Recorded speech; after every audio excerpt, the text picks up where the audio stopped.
Death, Noah Vines found, was not what he had been expecting. He'd never considered himself a particularly religious man, but he'd always thought there was something that came after. He was pleased to discover that there was indeed something. He was less pleased to discover that the something involved waiting in a line. A very, very long line. To make matters worse, he had absolutely no idea what he was waiting for. There hadn't been any introduction. He even would have settled for an onboarding video. Instead, he found himself standing behind another man, as naked as the day he was born, slowly wandering toward something. The only thing that existed was boredom. There was nothing around them but more lines of people, winding through empty space and standing on faint, translucent paths of energy. Time passed. At least, Noah felt like time was passing. He didn't have any way to tell for sure. Several times he thought about talking to someone. Each time, he decided against it. It just didn't feel right. Perhaps that came with being dead. It did give him a little time to self-reflect, though. Unfortunately, what he reflected on didn't make him feel particularly great. He would have loved to arrive at the afterlife, whatever it was, with a little bit more to be proud of. Thousands of successful students, or perhaps a loving wife and kids. He hadn't quite made it that far. Noah had a grand total of 4 years of teaching under his belt, along with a useless university degree that had barely gotten him the job, the same job that had forced his fellow teachers to give up their sick days so he could afford the hospital bills. God.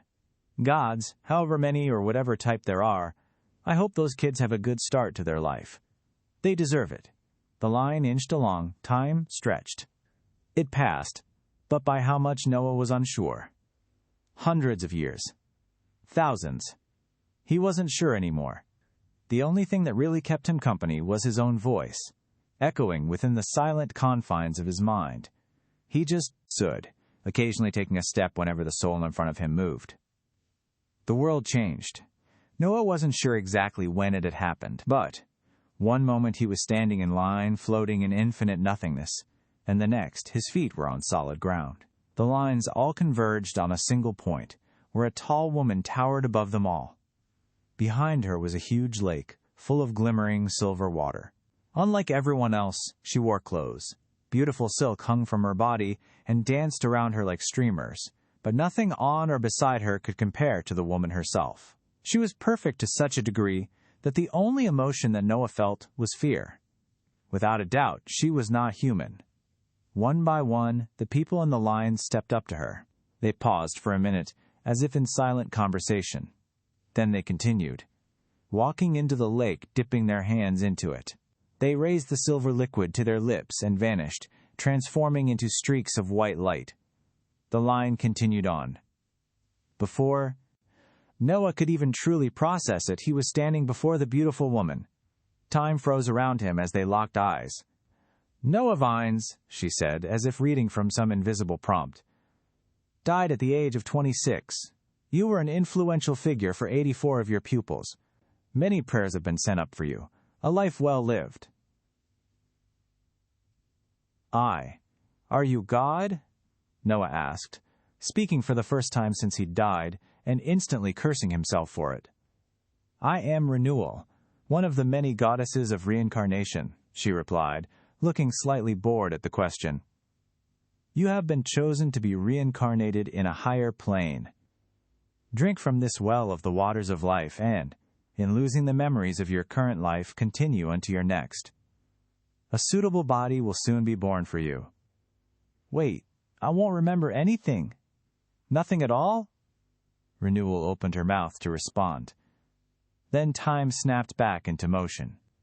Thousands of streaks of black light carved through the nothingness like a shower of falling stars. Noah stared up at them in awe, his mouth hanging askew. The first star hit, falling into a line of people just a short distance away from Noah. It obliterated them and smashed through the floor, sending huge chunks of it spiraling away into nothingness. A massive rumble shook the ground as more of the stars fell, each one tearing the serene scene into smithereens. Renewal raised her hands. A beautiful pink flower bloomed in the air before her, moments before a lance of black energy slammed into it. It crushed the flower and narrowly missed Renewal as she spun out of the way.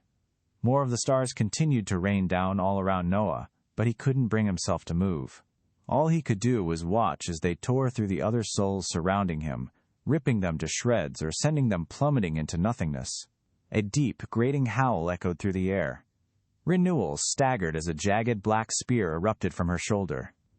Cracks formed in the air around her, and a gurgling mass seeped out from within it, pouring onto the ground like sludge. Screaming faces rose up within it, as if they were straining to escape the bubbling goop. It rose up, forming into the blobby shape of a man. He ripped the spear free of Renewal. "I finally found you, Renewal," the man said, his whispery voice laden with a mocking tone. "My beautiful flower." Renewal's face didn't budge. She thrust a hand toward the man. A beam of brilliant energy erupted from her palm, searing into him.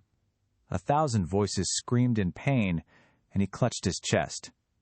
Black liquid poured down his body and into the pool of silver water, tainting it. Another falling star slammed into the ground just beside Noah, snapping him out of his reverie. There wasn't a single other soul left that he could see.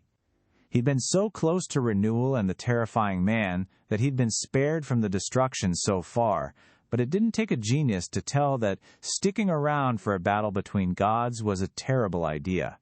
His eyes latched onto the waters of life. He glanced up at the two, but neither of them were paying attention. Noah scrambled to his feet and threw himself forward. The man turned, and for a single instant, he locked eyes with Noah. Then Noah plunged into the silver pool. He drank, without waiting to see what would happen. It poured into his throat, sweet and syrupy. A sense of peace enveloped Noah, cradling him in its comfort. The terror that had been gripping him just instants ago faded away. He was safe. There was nothing to fear. All that mattered was moving on to his next life. His past didn't. Noah recoiled as something bitter hit his tongue. It spiked through the peace, binding around him like a thorny vine. The fraying memories of his mortal life suddenly stopped decaying and rushed back into him, packed into his body along with the disgusting taste. And then Noah was gone, a streak of light shooting across the cosmos. Worlds stretched past him in a blur of color across a black canvas. He streaked through the infinite black, his mind a muddled mess as he tried to comprehend the visions flashing before him. Time became a foreign concept. To Noah, existence became the dancing shapes and universes that he passed by. But, as all things must, it came to an end. He felt a sharp jerk in the area that would have been his chest, had he had a physical form. The dull pain was the first thing that he had felt in, well, Noah wasn't sure. A while. Images bloomed before him, no longer of flitting worlds or stars, but of endless green fields and massive mountains, lakes the size of an ocean, and intricate cave systems deep below. Awe filled his being as he hurtled through the new world, his awareness sputtering as it tried to fully reignite. For the briefest instant, Noah spotted two massive reptilian eyes looking down at him from within the stars. Then he was gone, getting lower and lower to the surface of the planet. A faint drawing force pulled him down into a village, and he slipped through the wooden planks of a small house. A woman laid in bed, a newly born infant mewling in front of her. Her features were a mixture of relief and pain. But Noah didn't get to examine them long. The force tugged at him, pulling him toward the child's body. He descended, brushing the crying boy's face for an instant. Tight bands wrapped around him, sending flashes of agony throughout his body. No more than a second later, he was yanked away and sent hurtling across the planet once more. Several more times, Noah was pulled into scenes of births, where his floating body tried and failed to merge. The tightness grew stronger, to the point where he could barely even muster the meager thoughts that he'd managed thus far. Noah caught a glimpse of the towering walls of an enormous castle, the size of a city, an instant before he shot through them. He pushed through the cracks in the stone and continued onward, hurtling past forests and great plains. He slammed to a halt in a small clearing, surrounded by charred, blackened trees. They stretched into the air around him like withered hands reaching for the heavens. To his surprise, there was no child. There wasn't even a mother. A greasy, black-haired man sat beside a dying campfire beside a small lake. His features were sharp and pinched in pain. Blood trickled down his chest from a deep wound. Noah wasn't a doctor, but he was pretty certain that it wasn't the kind of wound that people walked away from. The corpses of several furry creatures laid around him. They roughly resembled monkeys, but had large, jutting fangs and claws far longer than any monkey on Earth. Their fur still smoldered, and they were all riddled with holes as wide as quarters. Drawing a labored breath, the man fumbled in his belt and pulled out a small gourd. He snapped the wax seal at the top and lifted it to his mouth with trembling hands, drinking greedily from it. Noah tried to move, but he had no control over his body. All he could do was float and watch. The wound on the man's stomach rippled and bubbled. Strands of flesh and organ reached out, reconnecting themselves. The man went to take another drink. He stopped halfway through the motion, his eyes bulging as he grabbed at his throat. The bottle slipped from his hands and fell to the ground, liquid spilling from its mouth. A sharp tug pulled on Noah's navel. The man glanced up just as Noah was yanked downward and into his body. Ice rushed through Noah. It felt as if he'd been plunged into the freezing ocean. A scream split through his thoughts, but only later did he realize that it hadn't been his voice. Noah drew a ragged, desperate gasp for air, and it worked. Noah froze. He slowly reached up to his face, pressing against skin instead of ghostly ectoplasm. He patted himself down, slowly at first, then leapt to his feet. His foot landed on a patch of bloody mud, and he lost his footing, slamming onto his back with a loud crash. Pain flashed through him, but he didn't even register it. Noah scrambled on all fours over to the lake and peered into it. What stared back was the man's body, but no traces of his wound remained. "Gods above," Noah muttered. His head throbbed, and he grimaced. He ran his hands along himself again, just to make sure he could still feel. "I'm alive! I'm alive!" Noah burst into hysterical laughter and slapped himself across the face, just because he could. He had a physical body again. Sinking down into a small ball beside the lake, Noah continued to laugh until tears streaked down his cheeks. He was alive. The bout passed, bringing considerably less joyous emotions with it. "I thought I was supposed to lose all of my memories and be reborn," Noah said, staring at one of his pale hands. The voice that emerged from his mouth wasn't his, though it wasn't all that different from it. Neither of those seemed to have happened. A shudder ran through him at the thought of the terrifying creature that had attacked Renewal. Whatever it was, he never wanted to see it again. But possibly worse, someone had been inhabiting this body before his arrival. Did I just murder someone, or did I just watch them get murdered and take advantage of it? Noah asked himself, swallowing nervously. He crawled over to the gourd the man had drunk from and picked it up. A small piece of parchment was tied to its lip with tweed. To Noah's surprise, he could read the words on it perfectly, despite knowing full well that they weren't English. "Thanks for everything, Magus Vermel. I hope this healing potion helps you out." Evidently, some of the man's memories were still bouncing around in his head. That might have explained the throbbing headache. Something sharp poked into his chest. Noah reached up, pulling a small metal badge with the words Magus Vermel carved into it from a slot in his jacket. He tucked it into his pant pockets with a grimace. Judging by the man's expression moments before he died, Noah was pretty sure that this potion had done more than just heal him. From the looks of things, it actually did more to kill him. Whoever this guy was, he had some enemies. "Tough luck, man," Noah muttered. "The line isn't too bad when you get used to it, though. Hope things go better for you next time around." He gave it a hesitant sniff. The gourd smelled like honey and cinnamon.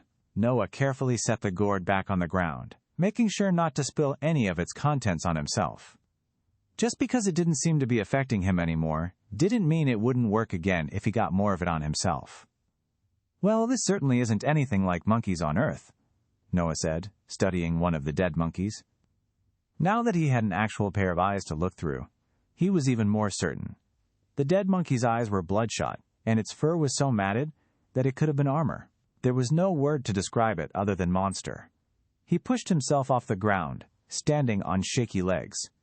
Strangely, Noah felt no panic or fear. He'd spent more than enough time coming to terms with his life when he was waiting in line for the afterlife. If gods existed, it wasn't hard to extrapolate that monsters did as well. More importantly, something had seriously injured the previous owner of Noah's body, and he wasn't sure if it was still around. An image of a towering, furry mass flickered through Noah's mind.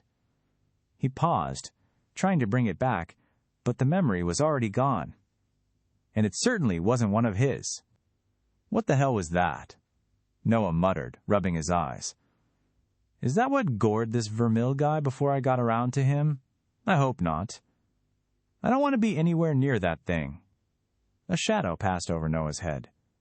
He stared down at it, as it eclipsed him, passing far into the campsite.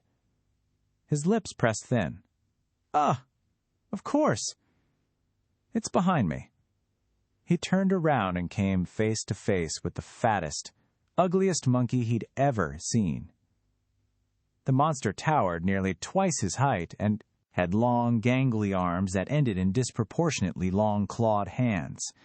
Its eyes were small and beady, and fangs jutted out of its mouth in every which direction. If someone had taken a rabid orangutan and shoved a bunch of extra teeth into its mouth before driving its face into the wall half a dozen times, then it probably would have been this thing's mother. "Hello there," Noah said, lowering his gaze as he desperately tried to dig through his old memories of Earth to recall what to do when one came face to face with a predator. Avoid smiling. Don't make eye contact. Give a firm handshake and talk with confidence. Wait, that last one might be for an interview. LinkedIn articles didn't prepare me for this. I don't think. The monkey screeched. Its awful voice tore through Noah's ears like a rusty saw. He clapped his hands over his head and spun, sprinting away as fast as his legs could carry him. Screw the rules. Those are for bears, not the goddamn Sasquatch's hillbilly son. Heavy thumps behind him marked the monkey as it charged after him, but Noah didn't dare waste the time to glance back at it. He was fairly sure it was gaining on him, but the jagged trees surrounding the clearing could slow it slightly. Out of the corner of his eye, Noah spotted a massive gangly claw hurtling toward his head, jagged claws glistening in the light of the setting sun. Panic flooded through him. His body moved of its own volition. His hands rose into the air, and white lines danced in the air before him, forming a strange pattern. A streak of wind ripped out from his palms. It bit into the monkey's paw, carving a deep cut into it, and pulling a pained screech from the monster's lips. Noah stumbled as energy rushed out of him. He stared at his hands in disbelief, overwhelmed for a moment. I just did magic. I can do... 4 huge claws slammed into his head as the monkey swung its other hand at him, carving down through his body and cutting the rest. Of Noah's sentence as short as his life. It was his first death on this new world, but it would be far from his last. Screaming in agony, Noah's soul split apart from his body. The desecrated corpse pitched to the ground, its top half cut into ribbons. He stared down at it, the pain fading now that he no longer had a body with which to feel. Well, shit, Noah said. That was fast. Invisible energy tugged at his chest, pulling him away from the world. Noah sighed. Oh, well. So long as there are other places to revive, I already know what's going to happen. What's a few thousand more years of waiting? Something wrapped around his throat. Noah's ghostly eyes bulged and he choked. Something he hadn't thought actually possible for a spirit. A black ribbon materialized around his neck, leading back off into the clearing.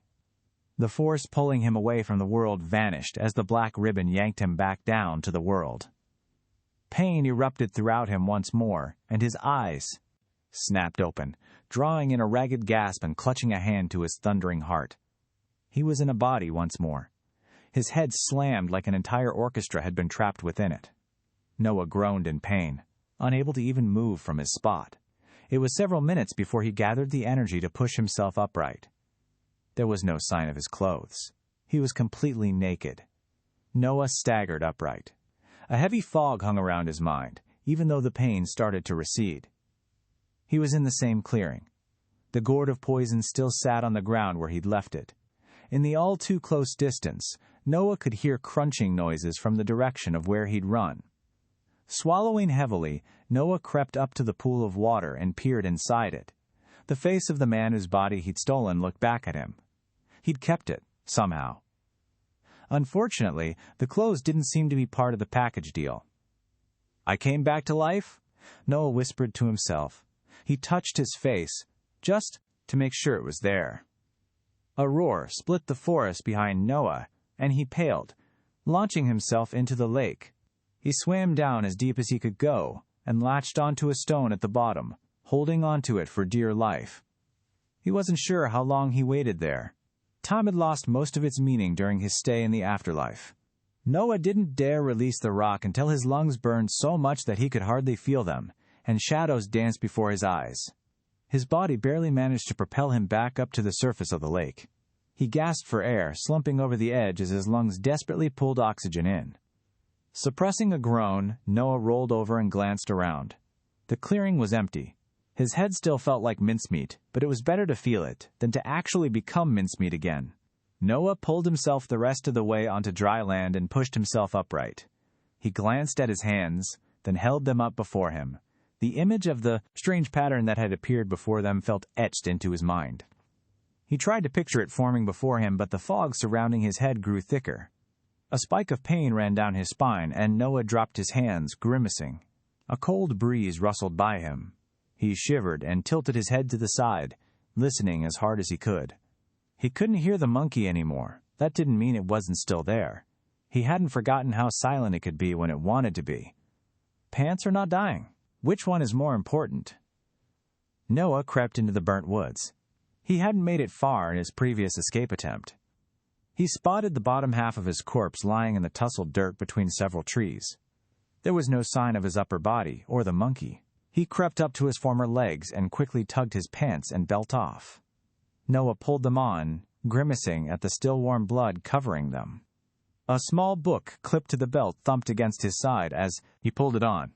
As soon as his legs were through the holes, Noah shuffled off into the trees, tying his belt with numbed, fumbling fingers as he walked. Despite his best and largely ineffective efforts to be stealthy, Noah winced at every dry branch that cracked beneath his feet.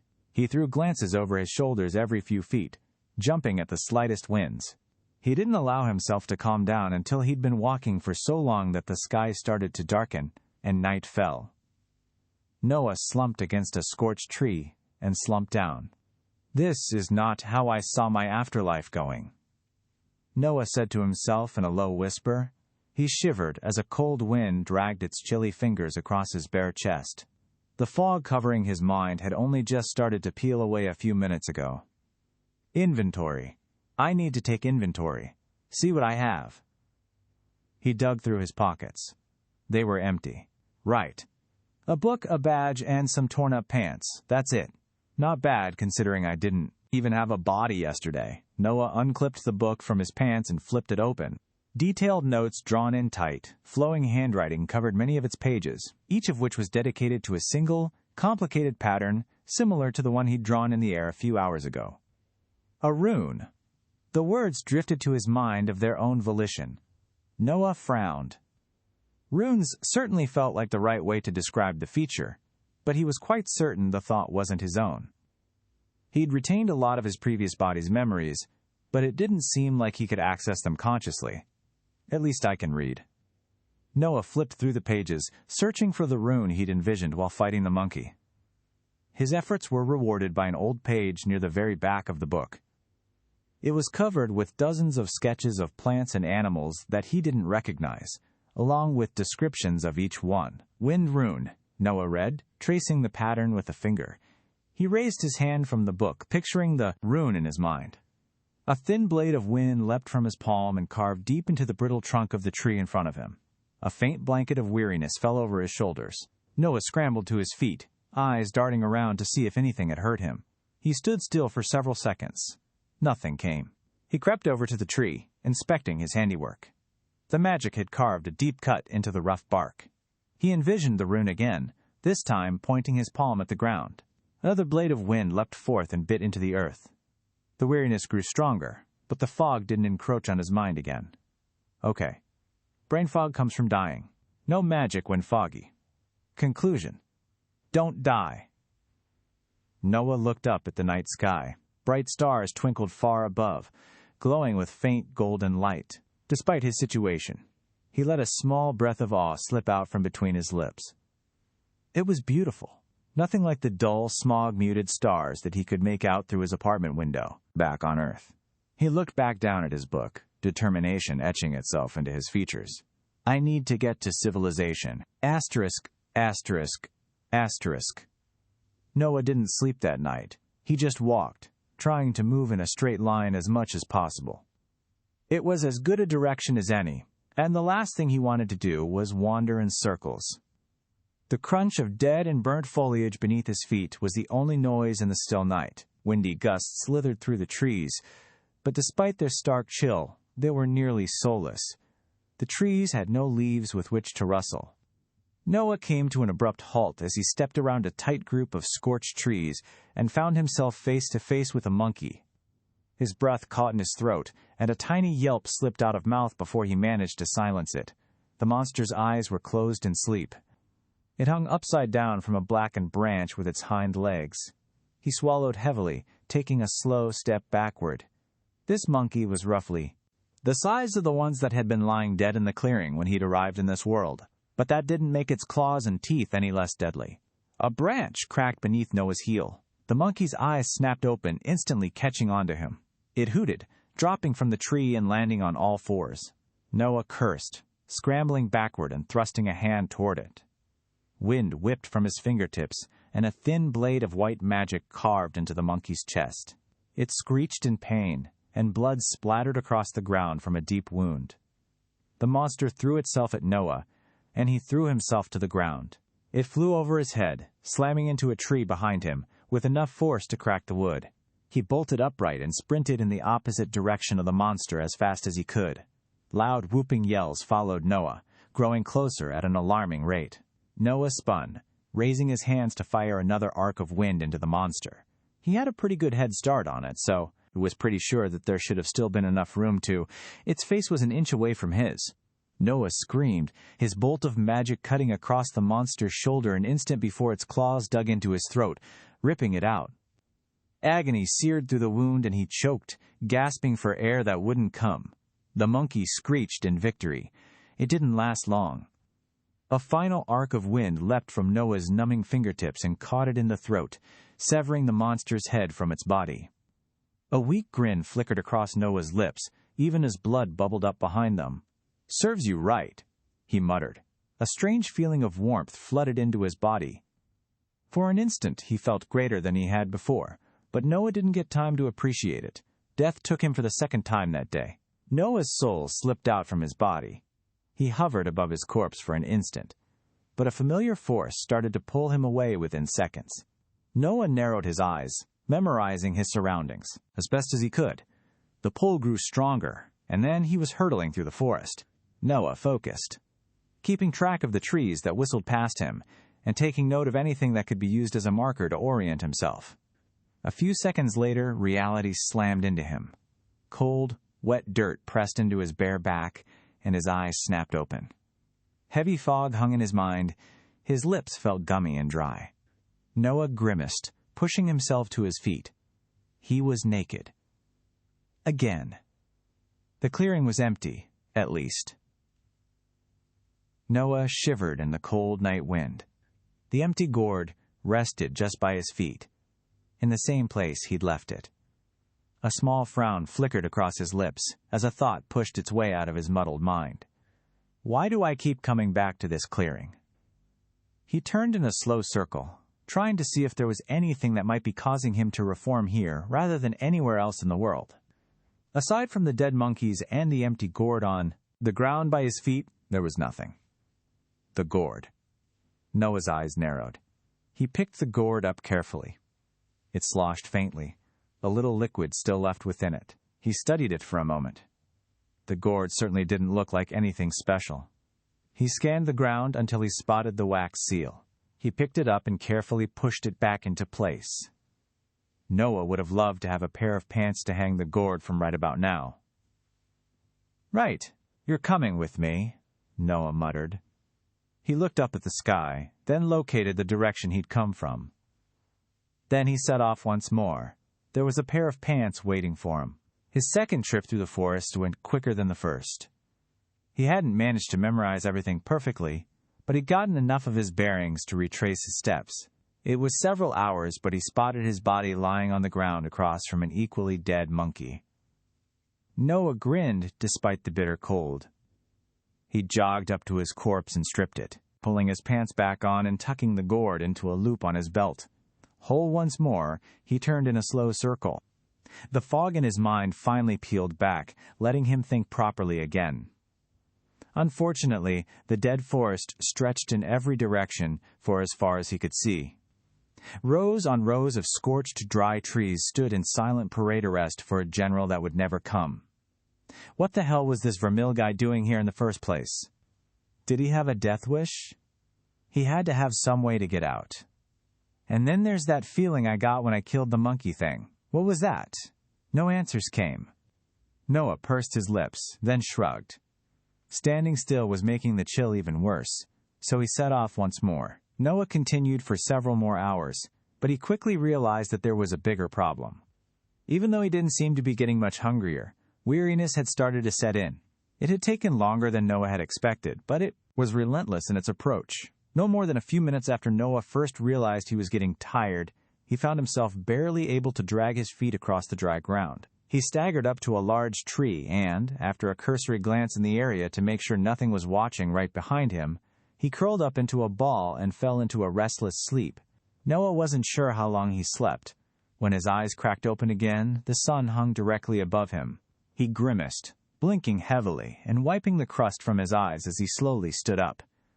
He was absolutely parched, and his stomach rumbled irritably. At least, nothing attacked me this time. He reoriented himself, then strode away in search of pretty much anything other than the endless trees. Time passed. How much Noah wasn't exactly sure. The sun was moving overhead, but he had no idea if the days were as long on this planet as they were on Earth. The burning emptiness in Noah's stomach grew stronger with every step, but he had no choice but to ignore it. Trees blurred together as he passed them. Either the forest was getting more uniform, or he was just so exhausted that he couldn't recognize the differences in it anymore. Noah was so distracted as he walked that he nearly bowled straight into a monkey hanging from a tree directly in front of him. Noah caught himself at the last second. He'd managed to come up on the monster's back, and it didn't seem to have noticed him yet. He instantly raised his hands. A blade of wind shot from them, carving straight through the back of the monster's head. It dropped from the tree before it could make a noise, dead. A wave of energy rippled through his body, starting at his toes and rising up until it reached his head. With it came a strong feeling of refreshment. Noah's hunger abated, and his parched lips felt just a little wetter. Noah froze, basking in the feeling for a few seconds before it faded away. He glanced around, checking to see if there were any other monkeys in the area. When he found that there weren't, he wasn't sure if he was relieved or disappointed. Somehow, killing the monkeys seems to sate me. Magic, I guess. When I get out of this stupid forest, the first thing I'm going to do is sit down and figure out how all of this works. Before he moved on, Noah's eye caught on the monster's long claws. He paused a moment, then knelt beside the monkey. He gingerly picked up one of its hands, holding a claw like a knife and working out one of the claws on its other hands. It was bloody, grisly work that ended with him covering a good portion of himself and the monkey with rancid blood, but he finally managed to hack it free after several agonizing minutes of constantly glancing over his shoulders to make sure nothing was gaining on him. The claw came out with a finger-length piece of bone attached to its end, which suited Noah just fine. He tested its weight in his hand, then nodded to himself. He'd handled more than a few knives in his previous life, and every single one of them was for cooking, not stabbing people. Still, the claw felt hefty and sharp enough. He set back off through the forest, leaving the corpse in his wake. Asterisk. Asterisk.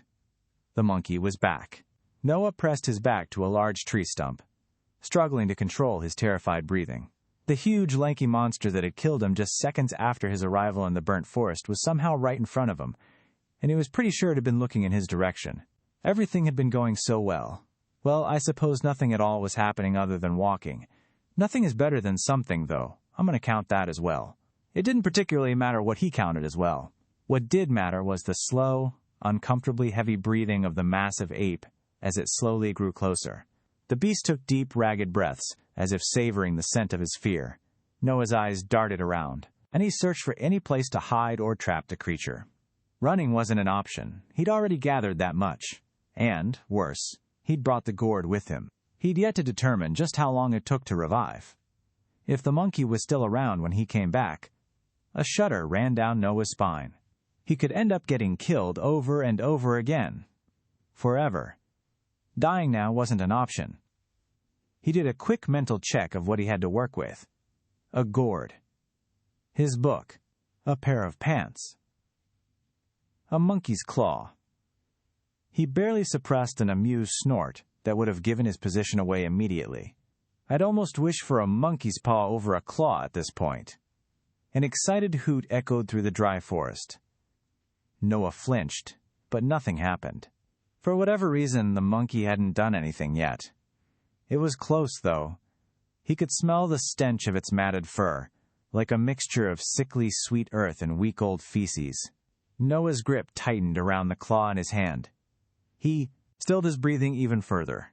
Okay, on the count of 3. 3. 2. Noah sprinted out from behind the tree, bringing a blade of wind to his fingertips.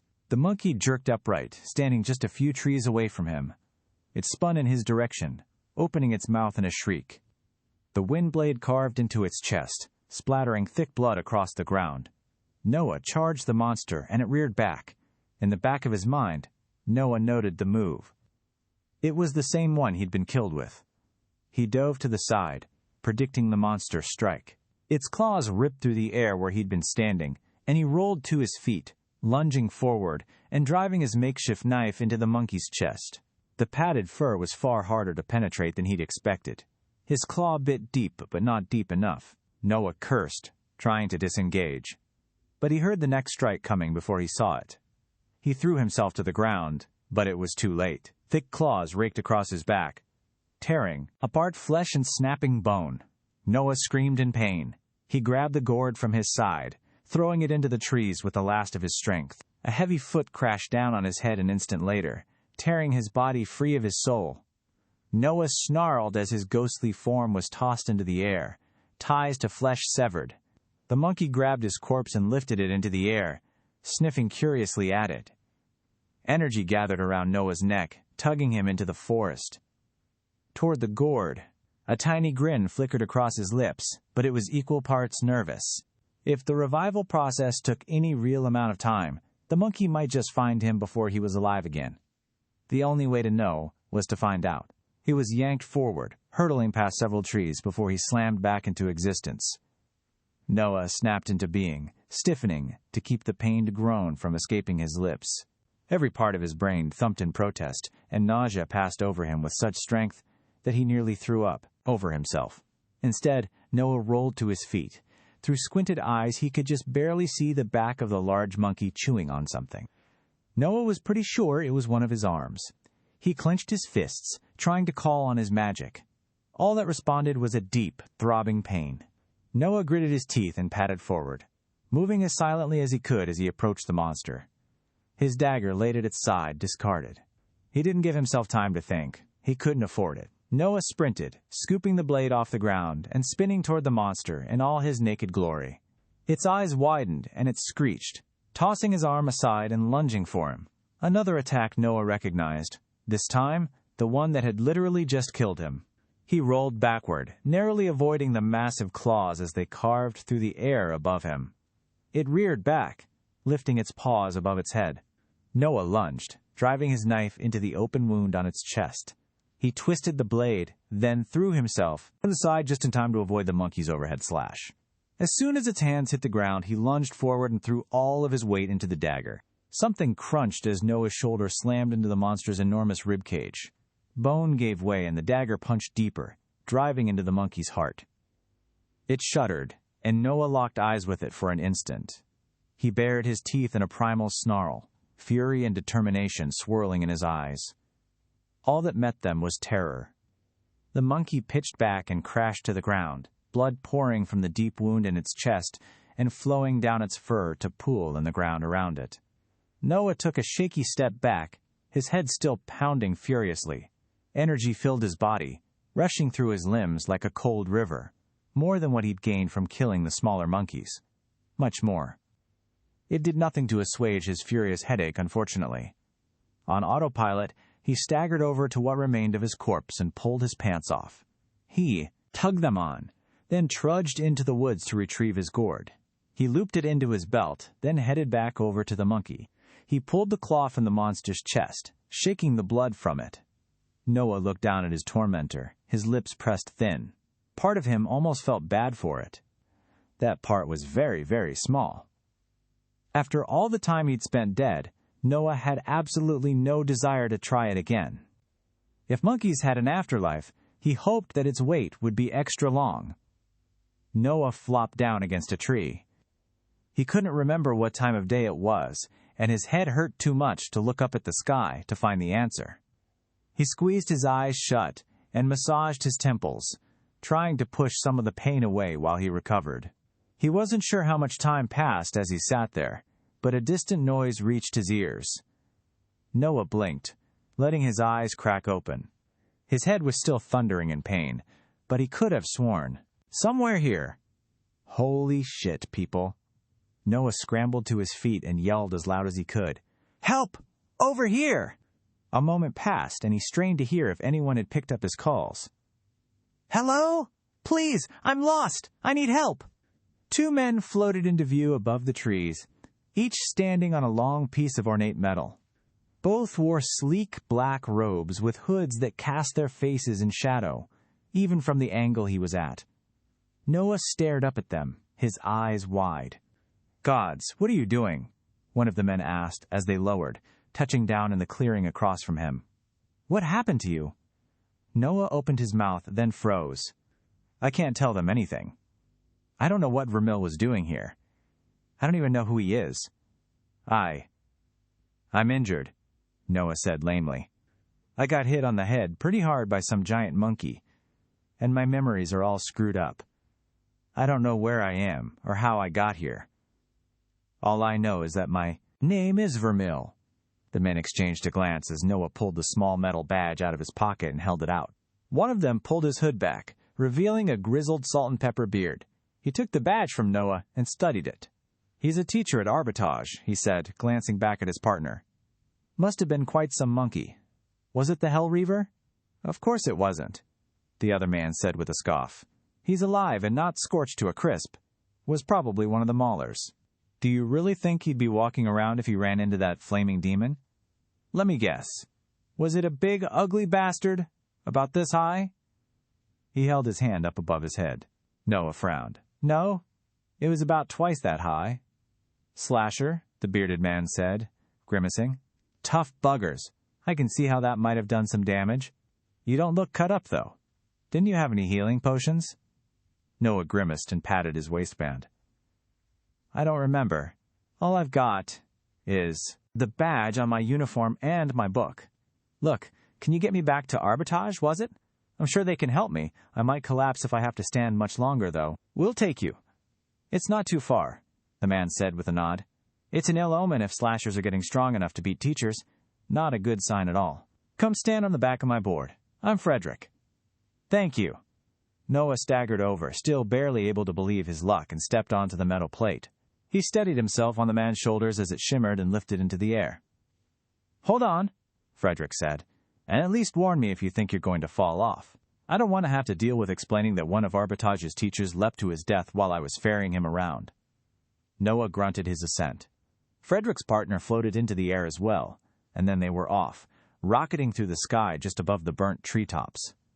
Noah clutched Frederick's shoulders for dear life, squeezing his eyes shut to keep his already throbbing head from imploding.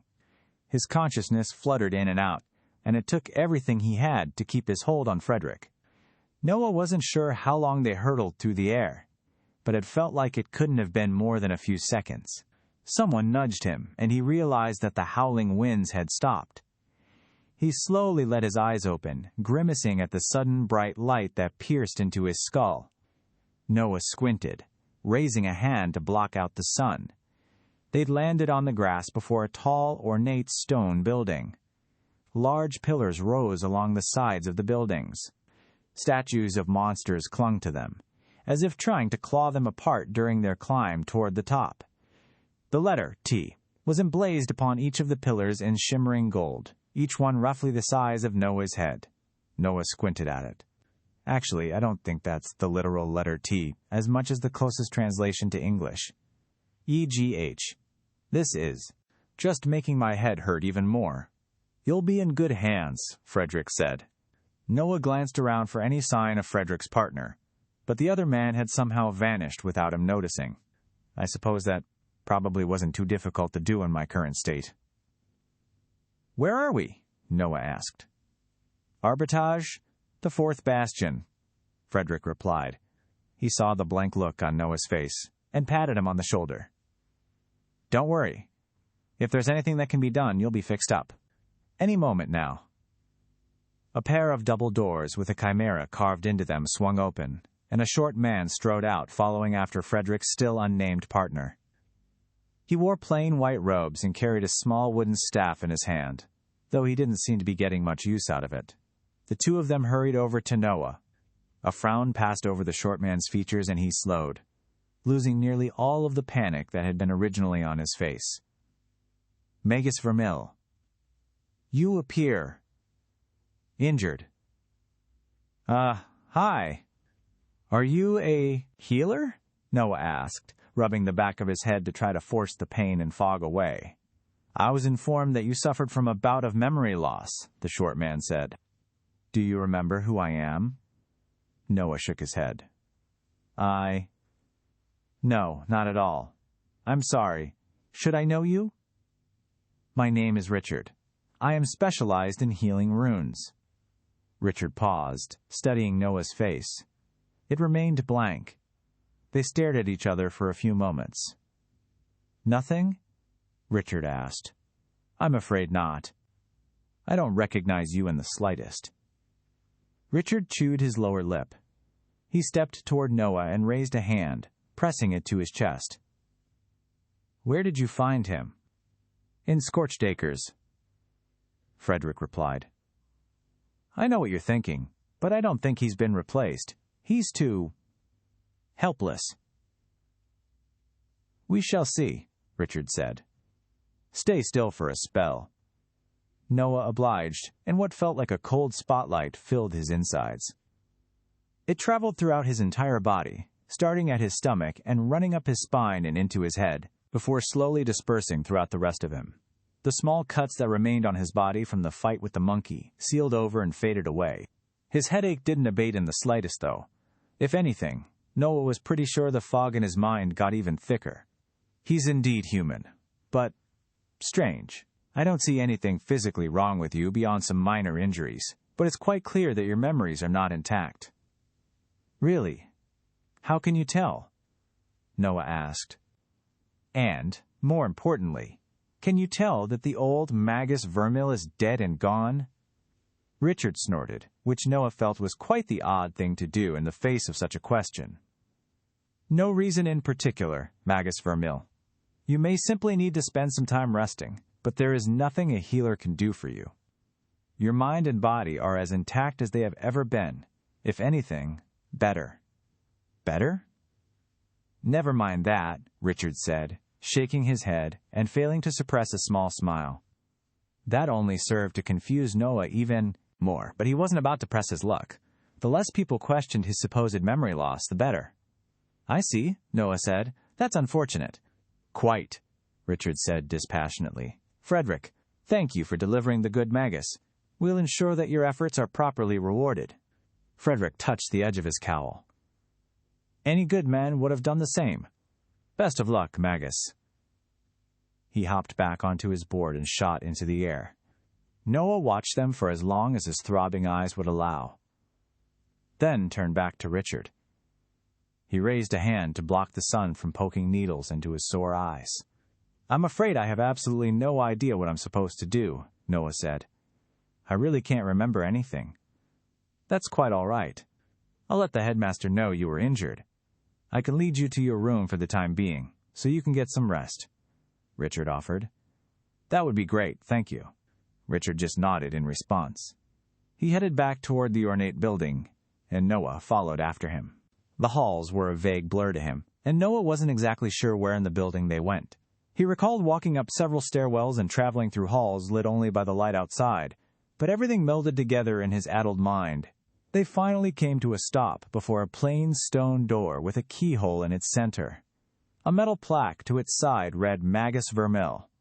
Richard sent Noah an expectant look. "Key?" Richard asked. Noah stared blankly at him. Richard sighed.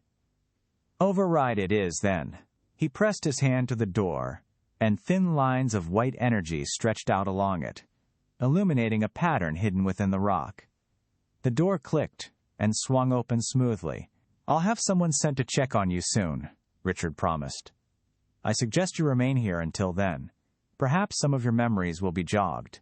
Noah nodded absent-mindedly and stepped inside. A small frown flickered across his lips. The room was a complete mess. Piles of papers covered a large wooden desk and had fallen to the floor around it. A metal key sat on top of the desk beside an unlit candle. This is probably for the door. Why did Vermil leave it behind? The bed was messy and unmade, and the window behind it was covered with grime and dust. A small door in the side of the room led into a bathroom, which wasn't in much better shape. There was a soft thud as Richard wordlessly closed the door behind Noah. He glanced over his shoulder. "Something tells me he doesn't like me much." Noah pushed the haze and pain to the side. He walked up to the desk and leafed through the papers, trying to see if there was anything that could be of any use. Skinwalker group spotted in the area. Be wary of colleagues or students that you recognize that speak or move in an odd manner, especially those that have been missing for more than 3 weeks. Noah read aloud. He tossed the paper to the side. He leafed through a few more, then paused as something caught his eye. "What the hell is this?" Noah asked, picking one of the papers up. It had been a while since he'd seen something of its like, but he'd filled out more than enough of them in the past to recognize the key features. It was an extension request for some sort of assignment. A signature had been scribbled across the bottom, along with an extra line. Noah's mouth dropped open in disgust as he read it. "Meet me in my room an hour after class if you want the extension.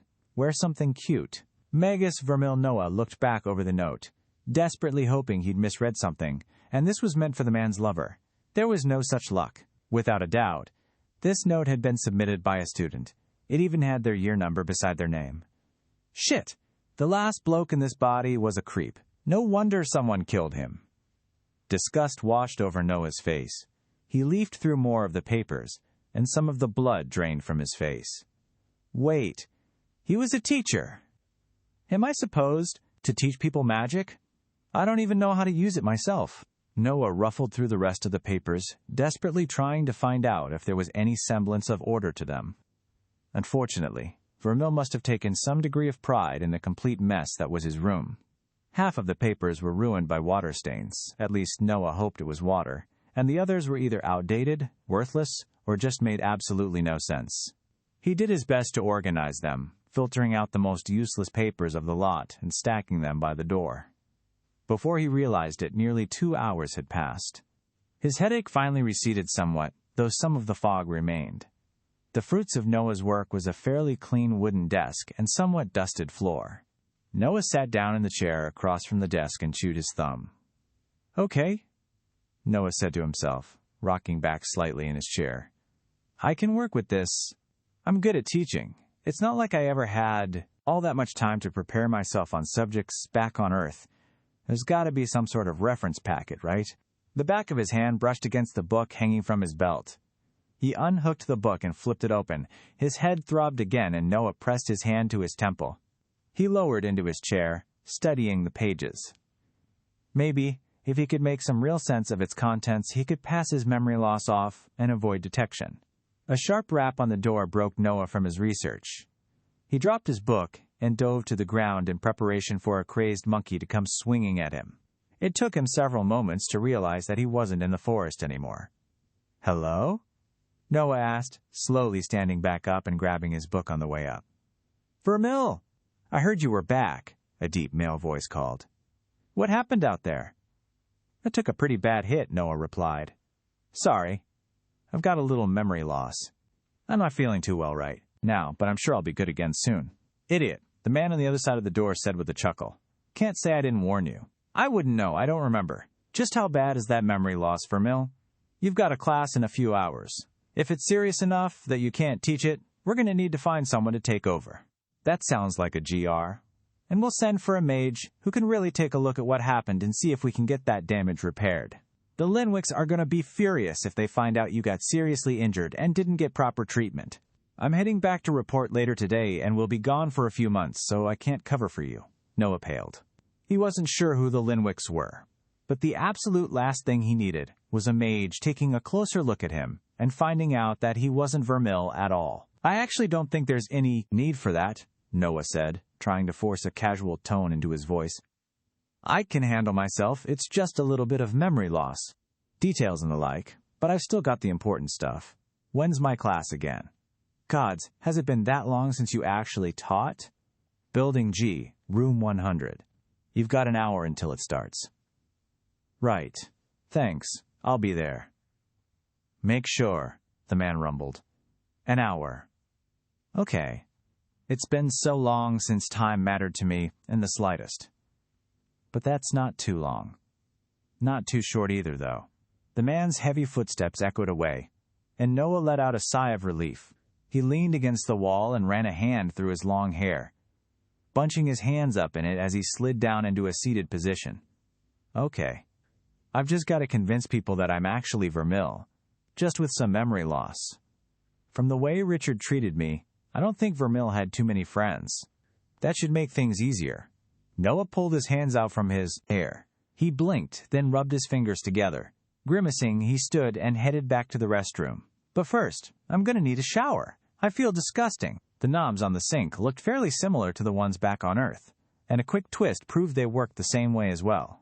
Water poured out of the curved faucet, and Noah dunked his head into it, scrubbing at his hair as hard as he could. He finished a few minutes later, grabbing a towel from a hook on the wall and furiously drying his head off. Noah found a spare set of Vermil's clothes in the closet and changed into them before heading back into the main room and sitting down on the bed.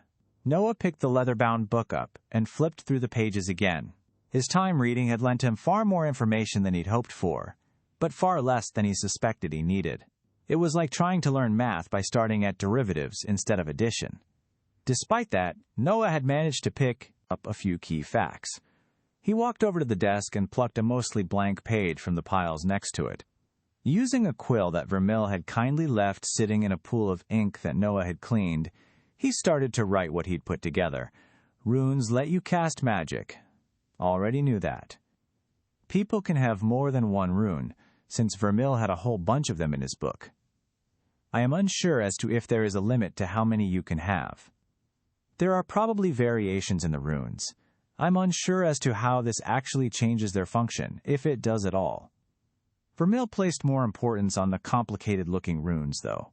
That probably means they're better somehow. Noah stared at the paper, tapping the quill impatiently against his thumb as he tried to think of something to put down for the fourth point. Nothing came to mind. Sure, the book was stuffed full of research on runes and where they'd come from, but none of that actually told Noah how they worked. Luckily, I think I've got the perfect strategy to figure out some more without actually giving anything too important away, and I can help make a cover story at the same time. Two birds with one stone, as it were. His plan decided, Noah smoothed out his wrinkled robes and approached the door, grabbing the key from his desk on his way. He rested his hand against the knob, fingers wrapping around cold metal as he paused. He touched the gourd hanging from his waist. On the off chance that something happened, people would see what happened if he revived. Then again, leaving it in his room hardly felt safe. Noah let his hand drop, leaving it at his waist. The door clicked open, and Noah stepped into a narrow stone corridor. He glanced down both ends of the corridor, but they looked the same. Grayish-black stone made up the floor and walls, coming to an arch just above his head. Doors lined the walls to the right, while open windows ran along the left. Noah approached one of the windows, and his eyes widened in awe. A beautiful garden stretched out before him, winding brick paths weaving through the exotic foliage. Horse-sized flowers dotted vines the width of Noah's waist, their petals a rainbow of colors. They glistened with liquid pollen that dripped like rain, falling to large clusters of pink and bright yellow bushes below them. Trees warped and twisted in ways that Noah had never seen. Leaves of gold and silver shimmered like a sea of riches within their branches, rustling in the faint wind. Everywhere Noah looked, the majesty of completely foreign nature sprawled out. Beyond the gardens, spires pierced the clouds. Tall towers rose between them, and stone bridges linked everything together. Noah could just barely make out the forms of other people walking along the bridges, but a large wall at the edge of the garden kept him from seeing the bases of the buildings. He shook his head, pulling back from the window. "I'll have time to admire the world later. I need to focus on not getting killed again." "I wish I had a coin to flip," Noah muttered. He chose a direction at random and strode off through the halls. To his delight, after turning down several corridors, he came across a small metal board hanging from the wall. It had a miniature map of the building he was in, including a small gemstone that presumably marked where he currently was. Above the map, printed in what Noah was starting to suspect to be the common language of this world, was the letter T. There were a dozen other buildings, all labeled with letters. A small key at the bottom of the map identified the meaning of each one, and the more Noah read, the less it sounded like a school, and the more it seemed like a fortress. Distributed throughout the multitude of normal school buildings was an armory, a transport cannon, drill fields, and a multitude of other locations that he didn't recognize. I wonder if every letter has an equivalent to English, or if I'm just somehow translating everything to the closest thing to it. I bet it's the latter, since human brains are fantastic at making things up to adapt to new visual information. After memorizing the map, Noah set off once more. Even with the path in mind, the building was surprisingly difficult to navigate. He'd never considered himself to have either a good or a bad directional sense, but whoever had built this building clearly hadn't been a fan of straight paths. He finally reached an exit after several minutes of walking and more than a few mistaken turns that ended in dead ends. Noah stepped through it and into the beautiful garden, letting out a relieved sigh. His nose twitched as a myriad of sugary, warm scents entered his nostrils. It was like a bakery that had been mashed with the essence of every fruit in the world and condensed down into a single smell. He ran his tongue along his lips. Food. I want to eat something. He took a step toward the garden, then paused. Food could wait. He was pretty sure his hour was going to run out fairly soon. Or had that already happened? Noah pursed his lips, then shrugged. He was probably fine. Noah started down the path, keeping close to the building's wall to avoid getting lost in the thick garden. Especially from ground level, some parts of it were so thick that they might as well have been a forest. Through no small amount of luck, the path he'd chosen led straight up to a large stone circle in the ground. At its center was an obsidian pillar, bearing yet another map. It depicted an eagle's eye view of dozens of buildings, along with another small red gemstone just above a building marked T. His eyes darted around the map before landing on his target, the G building. It was just 2 buildings behind him, opposite the garden. Noah studied the path for a few more moments to make sure he wouldn't get lost, then set off. Just around 20 minutes later, he found himself standing in front of a stout stone building. Heavy vines wound around it like the embrace of a kraken, and the wooden entry doors were worn and weathered by years of exposure to the elements. One of them hung slightly askew, and the other was heavily rotted. In the stone just above them protruded the letter G. The top half of the letter was chipped away, but he could just barely make out the pale area where it had once been. "Looks like they had just as big of a budget as I did," Noah grumbled, tugging on the door. It ground open, scraping across the ground. Once it was large enough for him to fit through, he squeezed inside. Building G was dark. The only light came through dirty windows that sporadically lined its walls. Thick layers of dust sat on the windowsills. Noah rubbed his nose with the back of his sleeve and headed down the hall. Fortunately, the designer of this building didn't seem to have had a vendetta against the world. There was only a single path, and it wound in a square spiral, slowly winding toward the center. Less fortunately, but somewhat predictably, the room numbering started at 1. By the time that Noah had made it to the 90s, there was absolutely no light left to go by. He walked in the complete darkness, using the wall to guide him. Whenever his fingertips brushed over wood rather than stone, he mentally counted up by 1. There were spots where torches had once sat, but every single one of them was unlit. Noah was contemplating turning back and trying to find a light source when his outstretched left hand hit stone. He felt around, blindly reaching for the wall. They brushed against brittle wood. He was at a dead end, directly across from a door. 100. Noah pushed on the door, and it creaked open. A tiny sliver of light descended from the ceiling in the center of the class, where a hole in the ceiling let the sun slip through. There was just enough light for him to make out the shadowed classroom. Old wooden chairs littered the ground, most of them either damaged or completely unusable. A chalkboard hung from the end of the room behind a rotted podium, badly askew. Several long desks sat in the center of the room, covered with a heavy layer of dust. Noah ran a finger across one of the desks, then sighed. He made his way up to the podium, nearly tripping over discarded wood several times, and turned to face his empty classroom. Something tells me my attendance isn't very high, Noah said to himself. He drummed his fingers on the podium, then ducked and searched around for chalk. Beyond broken wood and metal, the ground was unhelpful. Noah sighed. Well, at least I've got a room. I've worked with worse before. Noah scooted a desk over to the thin streamer of light entering the room. He sat down and pulled his book out, flipping through the pages and trying to make sense of the scribbles. And so, he waited. And waited. A foot scuffed against stone. Warm orange light spilled through the doorway a few seconds before a young woman walked into the room. Her hair was the clearest shade of blue that Noah had ever seen, and her eyes matched. A small ball of flame floated above her hand, lighting the way. She froze, locking eyes with him. "What are you doing here?" she asked. "I believe I am here to teach class," Noah replied, his eyes locked on the flickering orb of fire. The girl squinted at him. "Vermil, no, Oh, yeah, that's me." "Who are you talking to, Isabel?" A muscular blonde boy nudged her out of the way and stepped through the doorway. He froze as well, his eyes going wide as he spotted Noah. "Whoa!" "What?" Noah demanded, looking down at his clothes. "Do I have dirt on my lapel or something?" "I never seen him show up for class," Isabel muttered. "You can't be serious. These are my students. I was expecting children. They're practically my age." "Technically he didn't," the boy said. "Class was supposed to start 40 minutes ago." Noah paled. "Huh. Better late than never, eh?" "You seem different," Isabel said with a small frown.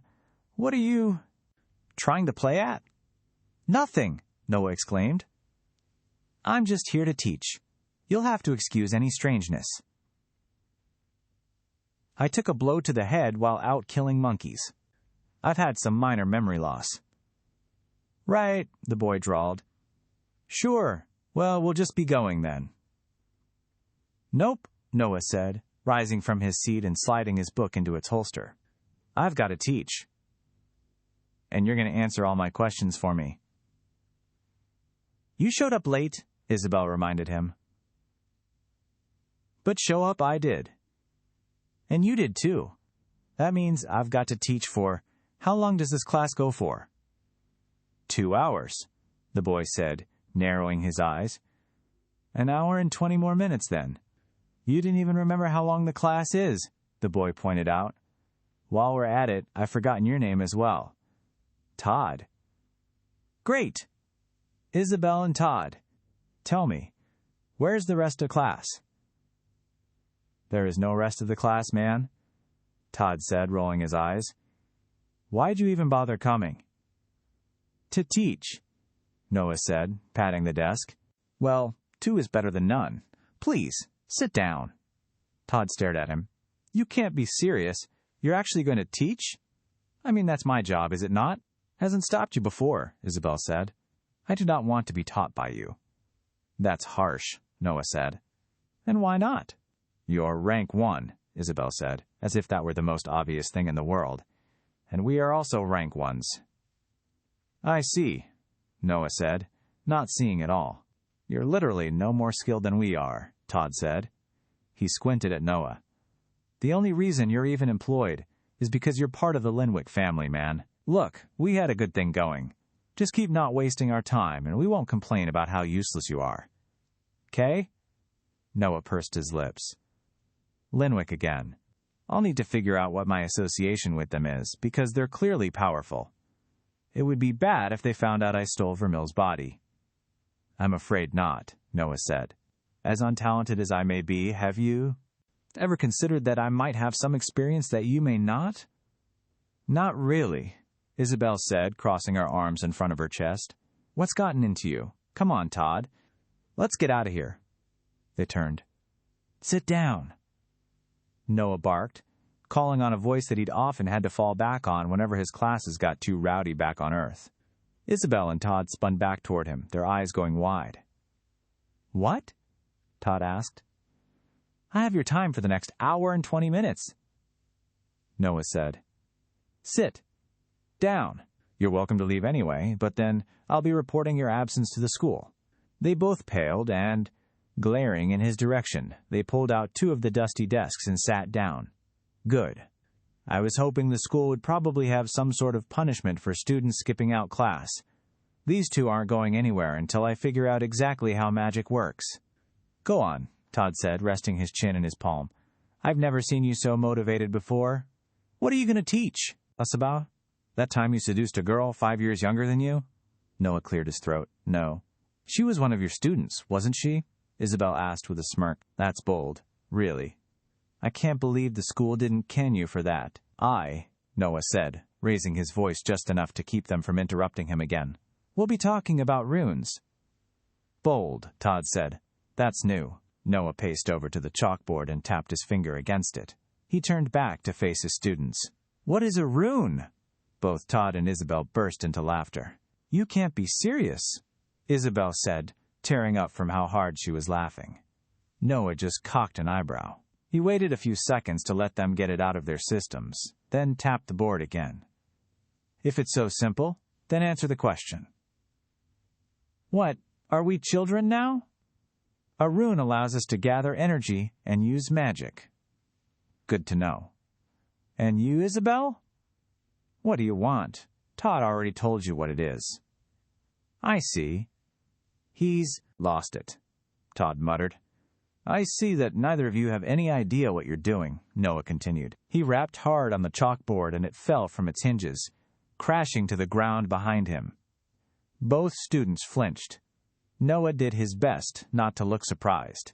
He glanced over his shoulder, his eyes lighting up as he spotted a piece of chalk that had escaped his attention. Noah grabbed the chalk and put the board back up.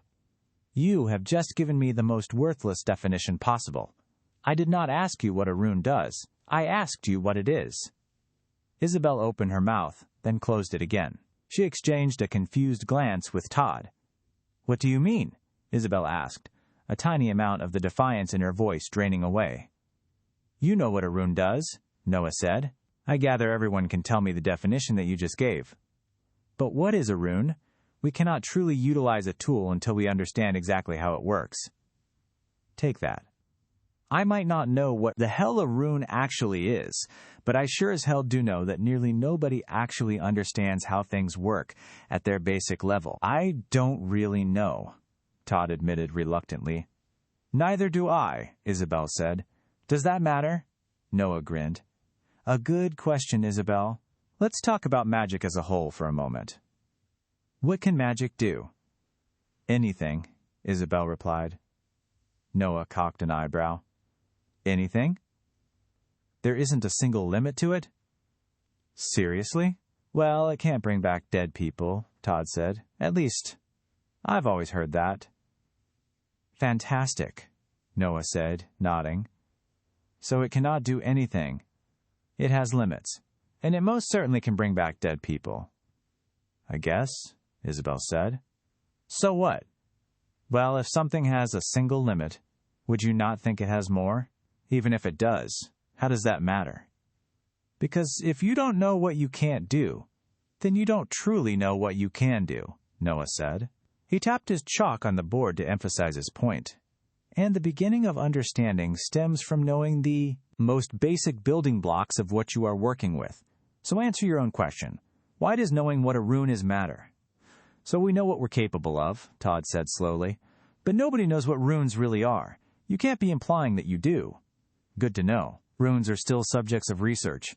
Anyone who says they know exactly how something works is either a liar or delusional. There is always something more to learn, Noah said. He flipped his book open and picked a page at random, sketching the rune from it onto the chalkboard. When he turned back to his students, they were both leaning forward in their chairs, their eyes as wide as saucers.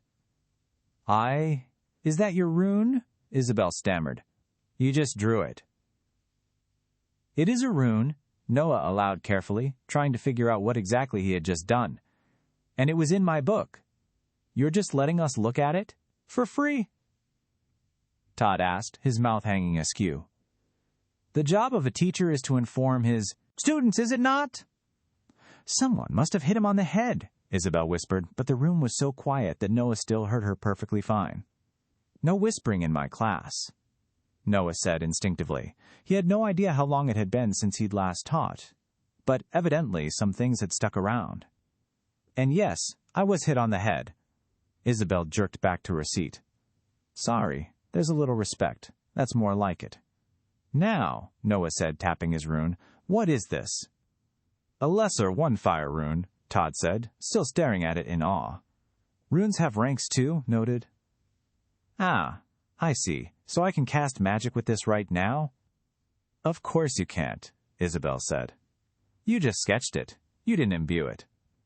But you just told me it was a fire rune, and a rune is simply the ability to cast magic. If this cannot cast magic, then how is it a rune? You're just nitpicking, Todd said, shaking his head. If you'd imbued it into the board, then you'd be binding it to yourself. That's casting magic. So runes exist to imbue things. That's obviously not true. You can also cast magic through them, Todd said, but some of the confidence in his voice had drained away. Ah, imbuing and casting magic are different then. Well, yeah, Todd said. Then you have already proven that runes are more than just tools to channel magic, have you not? Okay, fine, I'll change my answer, Todd said. Runes allow you to imbue objects or channel magic. Happy? That may be what a rune does, but you still haven't told me what it is. Todd pursed his lips. Both he and Isabel fell silent as they tried to make sense of Noah's words. He was quite happy with that. In the end, his questions were more for himself than they were for them. Runes are a conduit to use magic. They can be used to either cast magic directly, like I did in the forest, or to somehow connect to an object. Interesting. I wonder if that's really all they can do, though. I don't know, Todd said, breaking the silence. What is a rune? I don't know, Noah replied with a wry smile. But not understanding is the first step to rectifying the problem, isn't it? Todd blinked, then gave him a slow nod.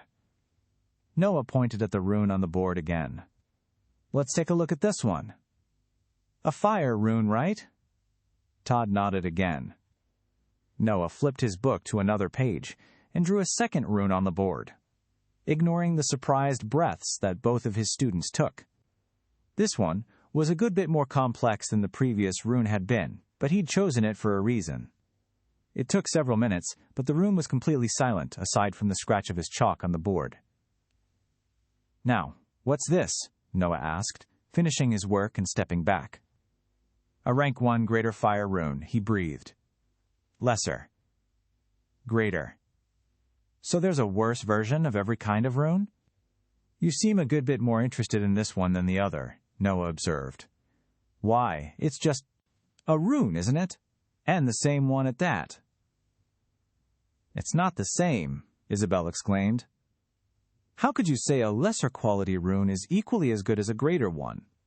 I'm just going off your own definitions, Noah replied with a shrug. Why would quality matter? Higher quality runes mean you can draw more magic and have better control over it. They also store more energy, though they take longer to refill. They're also a lot harder to draw, Noah observed. Wouldn't I be better off just drawing a bunch of slightly worse runes? Of course not, Todd said, as if it were the dumbest question in the world. His eyes darkened. You only get 7 every rank. Having a bunch of terrible runes will result in your abilities being seriously crippled.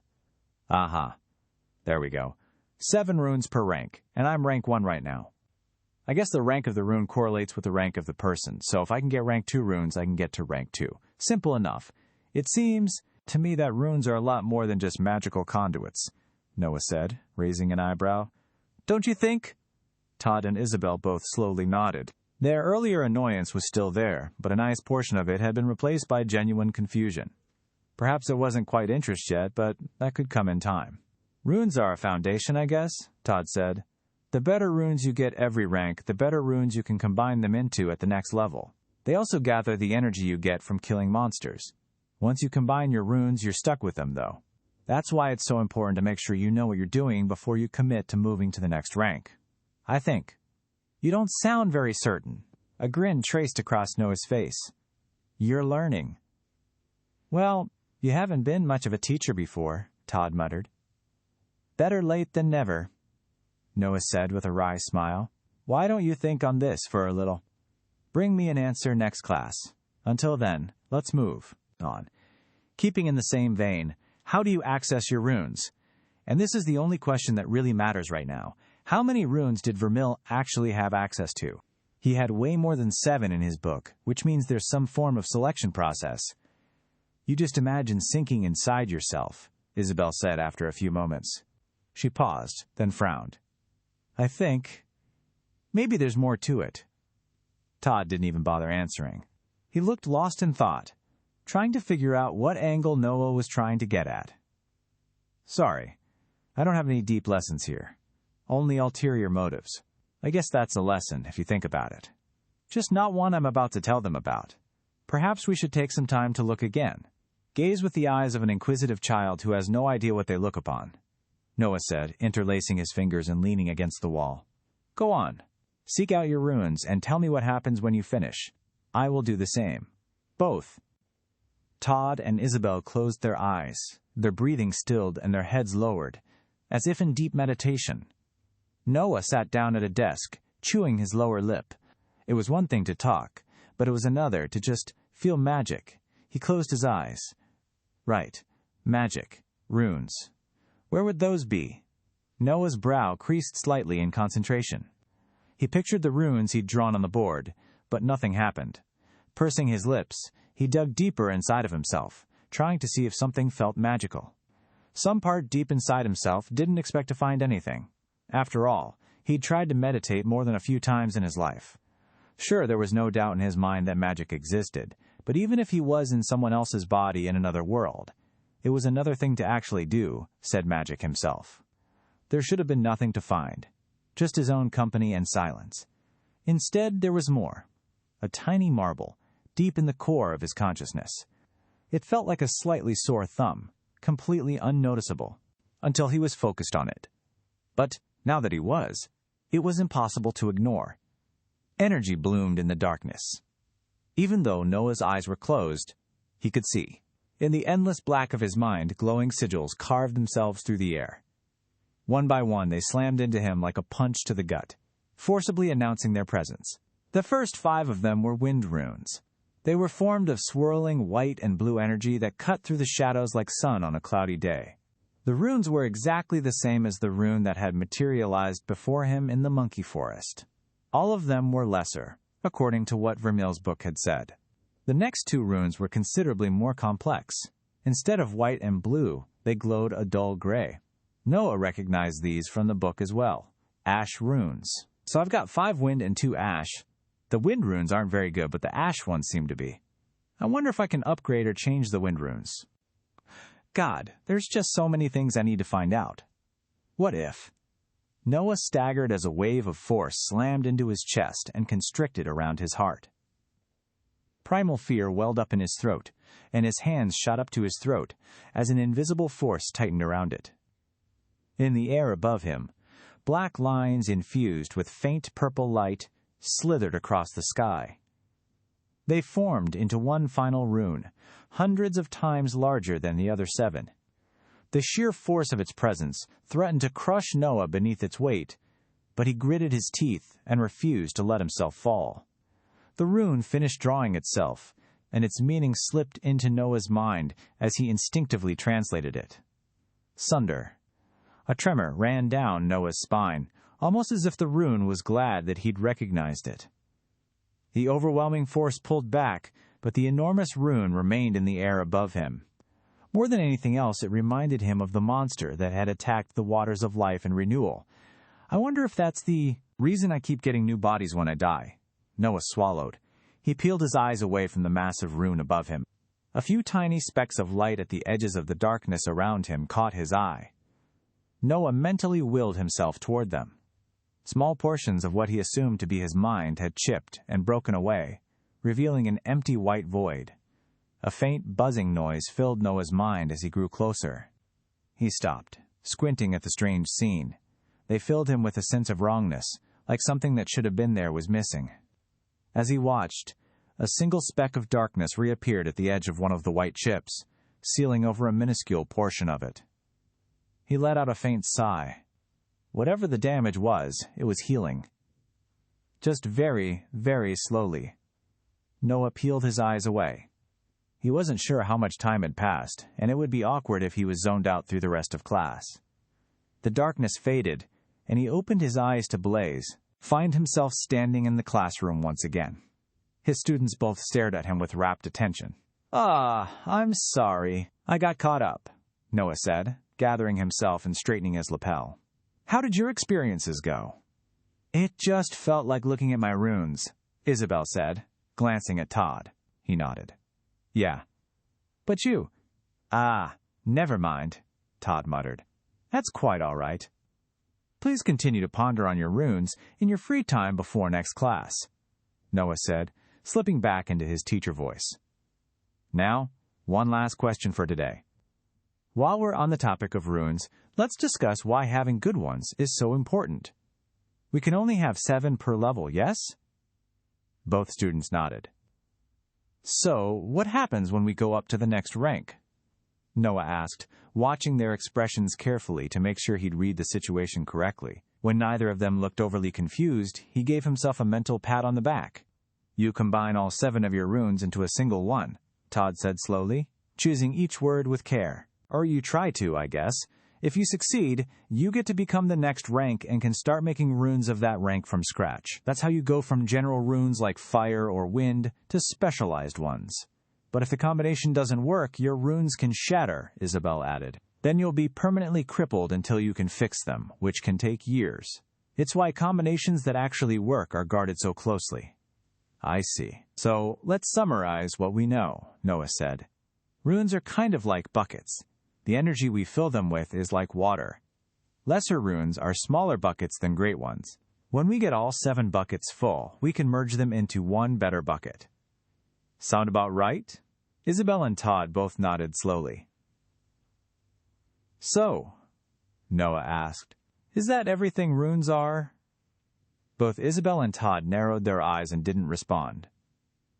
"Good," Noah said with a grin. He raised a finger. "We don't need to answer that yet.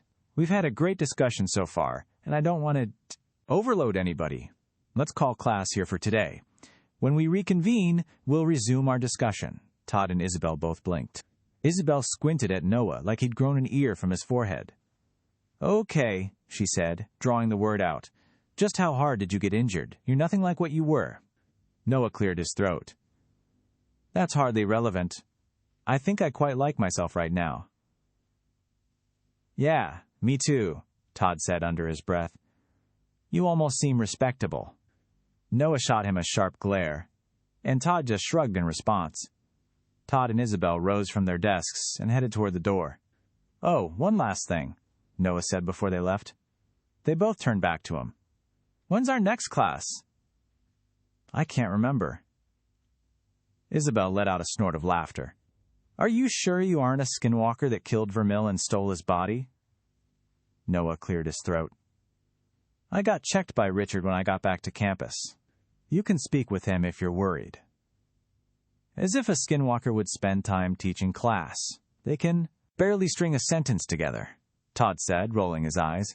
Class is in 2 days, at the same time as today, Isabel said with a shake of her head, and I think I will be doing that. Right, thanks, Noah said. See you then, on time.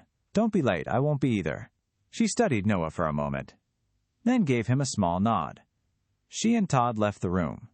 Noah waited for several seconds, then leaned on the podium and ran a hand through his hair as he mentally reviewed everything he'd learned. There's so much to consider. So many options. I need to know more. A grin stretched across Noah's lips, and he rubbed his hands together despite himself. Oh, man, I'm excited. Magic, huh?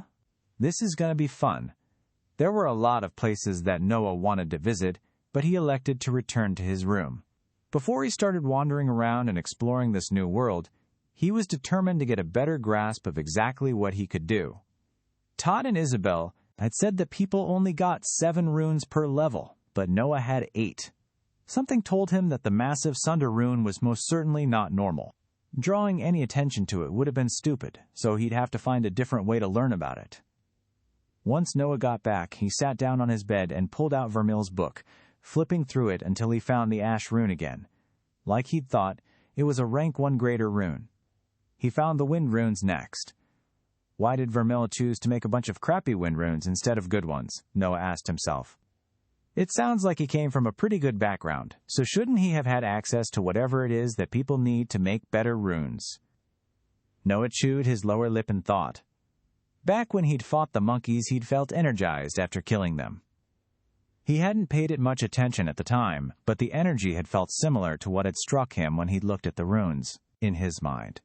That must have been what Todd had meant about getting energy from killing monsters. He closed his eyes and reached into himself again, descending into the darkness of his mind. With a rush, runes sprung up all around him. Their energy slammed into his psyche once more, but he was ready this time. Noah pointedly avoided looking up at the enormous rune he knew was floating above him, instead studying the wind runes before him. As he focused on them, he realized that even though they were all the same rune, they felt slightly different. 3 of them shimmered with the exact same intensity of light, but the other 2 felt emptier.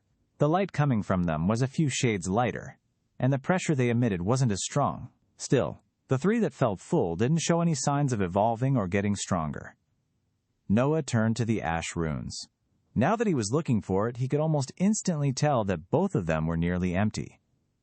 Despite that, they felt dozens of times stronger than the filled wind ones. Noah nodded and let his consciousness pull back, returning to the real world. Okay, he said to himself. Killing monsters is one way to get more energy in my runes. Lesser runes are easier to fill, but they're weaker. That means if I want to get stronger, I need to get rid of all my lesser runes if possible. Then I need to fill up my runes with energy and figure out how to combine them, and also find out if wind and ash is actually a useful combination. Noah grinned. It was nice to have a goal beyond. Avoid getting killed. There was still far too much that he didn't know, but at least he could start to make out a path through the trees. He leaned back and his hand brushed against the gourd at his waist. The smile flickered and faded. Shit, Noah muttered. I completely forgot someone tried to murder this dude by giving him a poisoned healing potion. That probably meant that they'll give it another run when they realize the potion didn't do its job. He sat, staring at the wall and pondering, for a total of 5 seconds. Then he shrugged and hopped to his feet. I'll deal with that when it comes. I couldn't even begin to figure out how many enemies Vermil had, so for now, the best strategy will just be to keep an eye on anyone trying to offer me snacks. Until then, it's time for some science experiments. Noah extended his hand, picturing the ash rune in his mind. Gray lines traced through the air above his palm, interweaving and twisting together to form a complicated pattern in the air before him. Wind magic, I get. You cut things up. Maybe fly around. But what am I supposed to do with ash? Blow dust at people? Actually, for that matter, how does magic work at all? I get that runes give access to it, but can I literally do anything I want within its domain? Noah imagined a cloud of ash swirling up from his hand, but nothing happened. He didn't even feel any draw on the magic. He pursed his lips and lowered his request to just a few grains, but it met a similar result. After a few more minutes of trying to figure out how to work the rune, he shelved the idea for the moment. There were still more urgent things to investigate. Noah dismissed the ash rune and pulled up wind in its place. With a single mental command, the air above his palm started to churn. Thin wisps of white energy swirled in a tight sphere. It dissipated, and a light wind rustled Noah's hair as he directed it through the room. Noah's grin stretched wider, and he pictured the energy picking him off the ground. His clothes rustled, but nothing happened. Noah's tests caught the stacks of papers he'd so carefully put together several hours ago, tossing them all across the room with a single, misplaced gust. His grin flickered and he let his fingers drop, releasing the magic. He cursed, but his eyes lit up as another idea struck him. Noah focused on the papers, squinting slightly in concentration, and imagined dozens of strands of wind reaching out and restacking his papers. Some of them started to rustle. They shifted, lifting into the air and flying through the room, mostly in the direction that he'd pictured, and nothing. The wind he'd been manipulating dropped away, vanishing without a trace, along with the rune floating above his hand. Noah blinked as papers fluttered down all around him. He envisioned the wind rune again, and it sprung to his palm instantly. Tilting his head to the side, Noah repeated his command. This time, it worked, albeit not nearly as well as he'd hoped. The wind was anything but accurate, and instead of forming several discrete and neat stacks of paper, he made a raggedy pile in the corner. A minute later, that rune vanished as well. Noah's eyes narrowed. He imagined the rune once more, and it appeared on command, as if playing a game of hide-and-seek. Noah gathered a ball of wind above his palm and waited. Approximately a minute passed, and the rune vanished once again. Noah called the rune forth once again and repeated the exercise. This time, it barely got to 20 seconds before the wind vanished. Another attempt got to 18 seconds on the dot. Noah pictured the rune once again, a sneaking suspicion already building in his mind. No rune formed above his palm. He could envision it perfectly in his mind, but the magic stubbornly refused to do anything more. He shifted his mental request to ash, and the rune appeared instantly. Noah let it fade away, pursing his lips in thought. 5 wind runes. 3 attempts lasted around a minute. The other 2 didn't last as long. So each rune is an individual power source, and the ones with less energy in them last less time. That means that someone that really wanted to specialize in using wind would have to have more wind runes, or they'd run out. Noah let several minutes pass, then tried picturing a wind rune again. It flickered to life in his palm, but it sputtered out almost immediately after using a tiny gust of wind. Attempts to call it again met with failure once more. Okay, so recovery does start pretty quickly, but it'll take a little time to get the energy back. It's like the water in the bucket refills back to the point that I had it filled up to in the first place. Noah knelt, adjusting the mess of papers in the corner of the room until it was roughly symmetrical again. It was nowhere near the level of organization he'd had before his experiments had started, but at least it wasn't as much of an eyesore anymore. He sat down, chewing his lower lip as he tried to process everything he'd learned. There was a lot, and it wouldn't be something he could come to a conclusion on in a single day. In addition to learning exactly what he was capable of with his current runes, he needed to figure out how to replace the inferior wind runes and what possible replacements and combinations would work. On top of that, there was the Sunder rune. That one might have priority. Maybe it'll give me some hint as to what keeps reviving me when I die. I'm going to be royally pissed if I just go up and die permanently out of nowhere. I do not want to wait around in line for the next 1,000 years and end up losing my memories. Perhaps there's a library that I can reference. Noah stood and strode out of the room without a second glance. He headed through the halls of the T building and out into the evening air. The sun was well on its way to dipping below the horizon, but there was still more than enough light to see by. He made his way back to the map of Arbitrage's campus and searched through it. Within a few minutes, his efforts were rewarded, and he spotted the library. It was nearly at the center of the school's campus, several buildings away from where he currently was. No time to waste, Noah said to himself, setting off along the road toward it. Tall, intricate buildings lined the road alongside him. Many of them sported massive statues or detailed carvings along or emerging from their walls. Students and teachers became more numerous on the streets, heading from building to building and clogging the roads up as they stopped to talk. Noah plastered a confident, slightly irritated look on his face that he'd learned from years of trying to push through hallways. He kept his gaze firmly fixed in the direction he was going and walked at a brisk stride. People stepped out of his way, clearing a path through the campus. Even though Noah knew it was ridiculous, every single time someone seemed to give him anything more than idle glance, the back of his neck prickled. Despite his reservations, Noah drew up to the library uncontested. The massive building blocked out the sun completely. Standing easily 6 stories tall, it had an enormous sloped roof supported by plain stone columns. A wide staircase led up to dozens of small doors lining its entrance. Students and teachers alike poured in and out of the building. Noah blended into the crowd, walking up the stairs and through the doors. The inside of the library smelled like paper and lilac. He'd expected such a large building to be musty, but it was surprisingly refreshing. Before him, rows upon rows of bookshelves stretched into the distance. On either side of the entrance were 2 long counters. What he presumed to be librarians sat behind the counter. Many people headed past them and into the library proper, but a large number of students had gathered near the counters, making long lines for most of the librarians.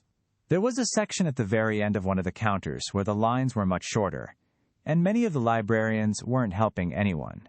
Several men and women in robes identical to Noah's stood in the area. A sign hung from above it, identifying it as a teacher-only zone. Ah, teacher privileges. I wonder if we get free coffee here, or if administration wasted that budget on the football team and are making us pay for it. Either way, no lines. Perfect. Hello, Noah said, walking up to a short male librarian with a large bald spot and receding hairline in the teacher section. I'm looking for some reference books. I'd be happy to help, the librarian said with a professional smile. What kind of references? Something basic on runes, Noah said, watching the librarian's expression carefully to make sure nothing he said seemed ludicrous. Intro level, specifically on combinations or modifying the runes someone has. The librarian raised an eyebrow and opened his mouth to answer, but a sharp burst of laughter from behind them interrupted him. Noah turned as a ginger-haired woman roughly his age lowered her hand from her mouth, still grinning. 3 gold bars glistened on the left shoulder of her uniform. She had features that Noah had never seen on Earth. Her skin was like smooth, waxy bark, and her eyes had a crescent curve to them. She was beautiful, but in a haunting manner that immediately set Noah's hair on end.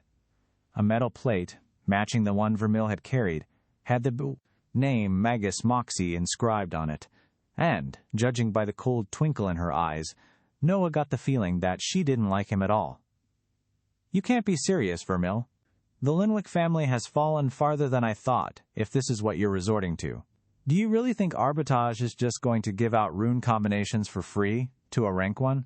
Noah's eyes narrowed and he crossed his arms, registering distaste in the woman's voice instantly. Whoever Moxie was, she didn't like him. Using Linwick resources for something as unimportant as this would be a waste, Noah said, throwing on his best poker face. Why would I need their time when I have all the references I need here? Moxie blinked, caught off guard for a moment. She recovered quickly, leaning against the counter and raising an eyebrow and smirking. That's a new take from you. Still stupid. But I guess even you're not stupid enough to keep banging your head against wall for too long. I don't think you're going to have any luck finding useful combinations in the library when you're at your rank, but who knows? Maybe you'll find a new way to blow girls' skirts up. Good God, I hate this dude. Would it have been that difficult to be semi-decent? No wonder everyone hates me. What am I even supposed to say to that? An old hobby in poor taste, Noah said. I am seeking better pastimes. For the second time, Moxie blinked. She squinted at Noah, then glanced at some of the other teachers in the area, almost as if checking, to make sure they'd heard the same thing. She rolled her eyes and pushed away from the counter. Nobody's stupid enough to buy that baby, Linwick. You're a disgrace to your family. She strode away. Noah cleared his throat and shot a glance at the librarian. So, about those books? Right here, sir, the librarian said, extending his hand. Energy sparked between his fingertips and gathered into a small point before his palm. It expanded, forming into a spinning disk of green and yellow light. He reached into it, then pulled out 2 thin volumes and placed them on the desk before Noah. I'm afraid this is all you have access to at your current rank. Thank you, Noah said, picking the books up with an appreciative nod. He tucked them under his arm. "How long do I have to return them?" "You may keep them until someone requests for their return," the librarian replied. "Those particular copies are not in high demand. I suspect you will be quite all right." Noah thanked him again and headed out of the library, doing his best to ignore the gazes piercing into his back from the other teachers. Was that the person that tried to kill me? Why do I have so many blasted enemies? And I seriously need to find some information about the Lenwicks. Asterisk. Asterisk. The trip back to his room went smoothly, and Noah spent the next day hunched over the books. To his mild annoyance, Moxie had been right. The information they had in them really was scarce. If he'd been literally anyone else, Noah suspected, they would have been entirely useless. However, to him, the minuscule amounts of information within their pages was like water in a desert. Even though the books were quite short, Noah went through them several times each, just to make sure he hadn't missed anything important. By the time he finally peeled his eyes away and looked out the window, evening had fallen. Soft, bluish-purple light washed over the buildings outside and illuminated the plants in a ghostly glow. Noah blinked several times, then rubbed his eyes and rocked back in his chair. He grabbed the paper he'd been taking notes on and pulled it closer. His quills scratched against the paper as he modified them with what he'd learned. Runes both store and let you cast magic. People can have 7 runes. Once they're all filled with energy, you can try to combine them. The resulting combined rune has the strength of all the other ones, so combining crappy runes gets a crappy evolved one. Failing to combine runes is bad. Don't fail. Ways to fail. Impossible combination. Insufficient strength. Rodents. Lack of willpower. Once you combine your runes, you go to the next rank and can form runes of that rank without having to start over from the previous one. Unknown as to how many total ranks there are definitely variations in the runes. Runes are ranked low and high quality. There are significant differences between ranks in basically every aspect. The actual combinations for runes that work are closely guarded. People will probably get angry at me if I go around asking them about them. You can voluntarily release runes, but you don't get all the energy you spent on them back. Noah set his quill down and studied the fruits of his labor. It wasn't really that much of an improvement on what he'd known already, but it was still vital. At least he knew he could get rid of the low-level wind runes and replace them with something stronger. Okay. The to-do list grows ever longer. In the short term, I need to focus on just getting strong enough to keep myself alive and figuring out who the hell the Lenwicks are. I don't think I'm going to have as much trouble with the class as I feared, but the other professors are an entirely different issue. Noah stood up and started pacing around the room. For some reason, walking in circles seemed to help the mental juices flow better.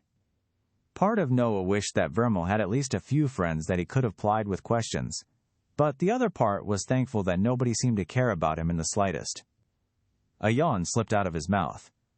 Time for step 1 of my master plan. Sleep. Noah rubbed his nose with the back of his hand and wandered into the bathroom. Mercifully, Vermil actually had a toothbrush and a stone tub of paste beside it that Noah hoped was toothpaste. He brushed his teeth and headed over to the closet, rifling through it. It was full of the exact same outfit, over and over. Noah rubbed his chin. Well, at least he was consistent. Noah pulled his jacket off and draped it over a wooden hanger in the closet. A loud knock rang out on the door. Noah froze midway through pulling his shirt off. He slowly turned toward it, not making a noise. Maybe they'll think I'm asleep. The handle clicked and the lock wiggled, turning over. Noah silently slipped up to the door and grabbed the lock, twisting it back shut. The door rattled, and there was a short pause. He grabbed the lock as it started to turn again, keeping it from opening. Someone shook the door, then let out an annoyed curse. A burst of force slammed into the lock, twisting it out of Noah's grip. Noah dove to the side as the door slammed open. He rolled to the side and tried to jump up, but he hit his head on the edge of the windowsill. Noah let out a slew of curses and doubled over. He looked up through squinted eyes as someone stepped into his room and stepped right onto the pile of papers near the door. They lost their footing and went down with a loud crash. Several seconds passed as Noah stared at the bottom half of the intruder. He straightened and stepped around the door to get a better look. "Oh, shit," Noah muttered. A woman in her early 40s laid on the ground, a pool of blood expanding around her head where it had struck the ground. She wore teacher robes, but he didn't recognize her. Not that he would have recognized most people. Noah nudged her leg with his foot. She didn't budge. You okay there?" Noah asked hesitantly. There was no response. He knelt and pressed his head to her heart. There was no beat. Noah ran his hands through his hair and suppressed a groan. "Shit! Seriously? How incompetent can you possibly be?" Loud thuds echoed from the end of the hall. Noah bolted upright, but it was too late to try to hide or move the body. "Shit, shit, shit! They're gonna think that I—" Moxie dashed down the hall, a shimmering green blade floating in the air before her. Her eyes flicked down to the corpse below Noah, then back up to him. They locked eyes for a moment. "It's not what it looks like," Noah said weakly. He rose to his feet, lifting his hands into the air in surrender. "You killed it," Moxie said, letting the sword lower slightly. "I'll be damned. It was an accident. It's not my fault." "What are you talking about?" Moxie let out a snort of laughter and grabbed her sword. The green light flickered out, and it folded inward on itself, vanishing. Moxie strode up to stand beside him and knelt beside the corpse, pressing the back of her hand to its neck. "Did you decide to try and take up comedy as well?" Noah let out an awkward laugh. "What the hell is going on?" "Still, I'm impressed you actually managed to kill it," Moxie muttered under her breath. "Have you been training or something?" "I don't suppose you could explain what happened here?" Noah asked, ignoring her question. "Who is this?" Moxie stared at Noah like he was an idiot. "Are you an idiot?" "Just hypothetically, let's assume that I am, just for the time being, mind you." "It's a skinwalker," Moxie said, like that was the most logical answer in the world. She saw the blank stare on Noah's face and rolled her eyes. "You didn't read the warning that got sent out, did you?" Noah glanced at the pile of papers in the corner of the room. Now that Moxie mentioned it, he did vaguely recall seeing something about that. But when it was mixed in with all the other garbage that Vermil had stored, it was pretty difficult to realize what was actually relevant. "Ah, right. How did you know to kill it if you didn't even realize this was a skinwalker?" Moxie demanded. "Well, it kinda slipped and killed itself," Noah said, stepping back so Moxie could see the pile of strewn papers on the ground. She blinked heavily, then rubbed her forehead. "Ah, you're lucky the stupid thing was already terrified." "I suppose I am," Noah said. He rose to his feet, then looked back at his door. A small frown crossed his lips. A key jutted out of it. He pulled it out and held it up. "How does Skinwalker get this?" Moxie looked to the side, and her cheeks flashed with embarrassment. "It might have gotten a slight jump on me." Noah's eyes narrowed. "It tricked you and got inside your room, didn't it?" "I had it under control. It was a very convincing skinwalker, but I figured out what was going on." Moxie snapped, grabbing the key from Noah's hand. "It nearly killed me." "It was already wounded. If a crippled skinwalker killed you, you'd have deserved it," Moxie said sharply. She nudged the corpse with a foot, then pointed a finger at it. A beam of purple light leapt forth, swallowing the body. It vanished, along with the blood, leaving the floor completely bare. Noah tried not to look too impressed with the display of magic, but he was pretty sure a flicker of surprise crossed his face before he could stop it. "If it was a skinwalker, doesn't that mean it stole someone's body?" Noah asked. Moxie looked at him out of the corner of her eye. "Yes, it wasn't someone that had any powerful runes, though. Probably a maid." Noah's face fell. "Was there any way she could have lived?" "No. She was already dead," Moxie said flatly. "How do you not know this? Skinwalkers can only take over the bodies of people who have died.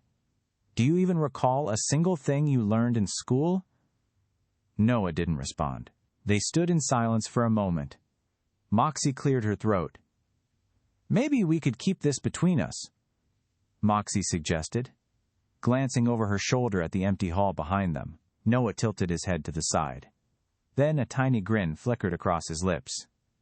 "Not for free." Moxie pressed her lips together and furrowed her brows in a scowl. "You're disgusting." "What?" "I just want to ask some questions about runes."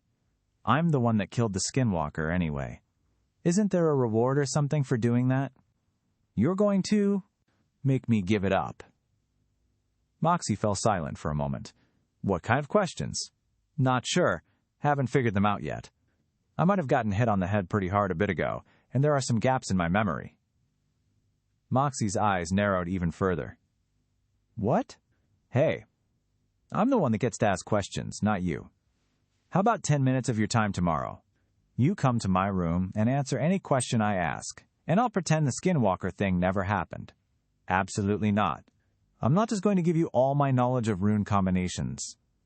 Noah rolled his eyes. "Fine. Nothing will be specifically about your runes." "What? What's the point of it then?" "None of your concern. Deal or no?" Moxie pursed her lips. "Deal." "Lovely. See you tomorrow." Noah stepped back inside his room and closed the door with a thud. He twisted the lock shut and pressed a hand to his chest, trying to still his thundering heart. Holy shit. Why are there bloody skinwalkers running around the school? Shouldn't it be safe here? What's going on? Noah heard Moxie's footsteps leaving the hall. He waited for a few more seconds before pushing away from the door. He stared at the handle. Do all other teachers have keys to people's doors? I need an extra lock.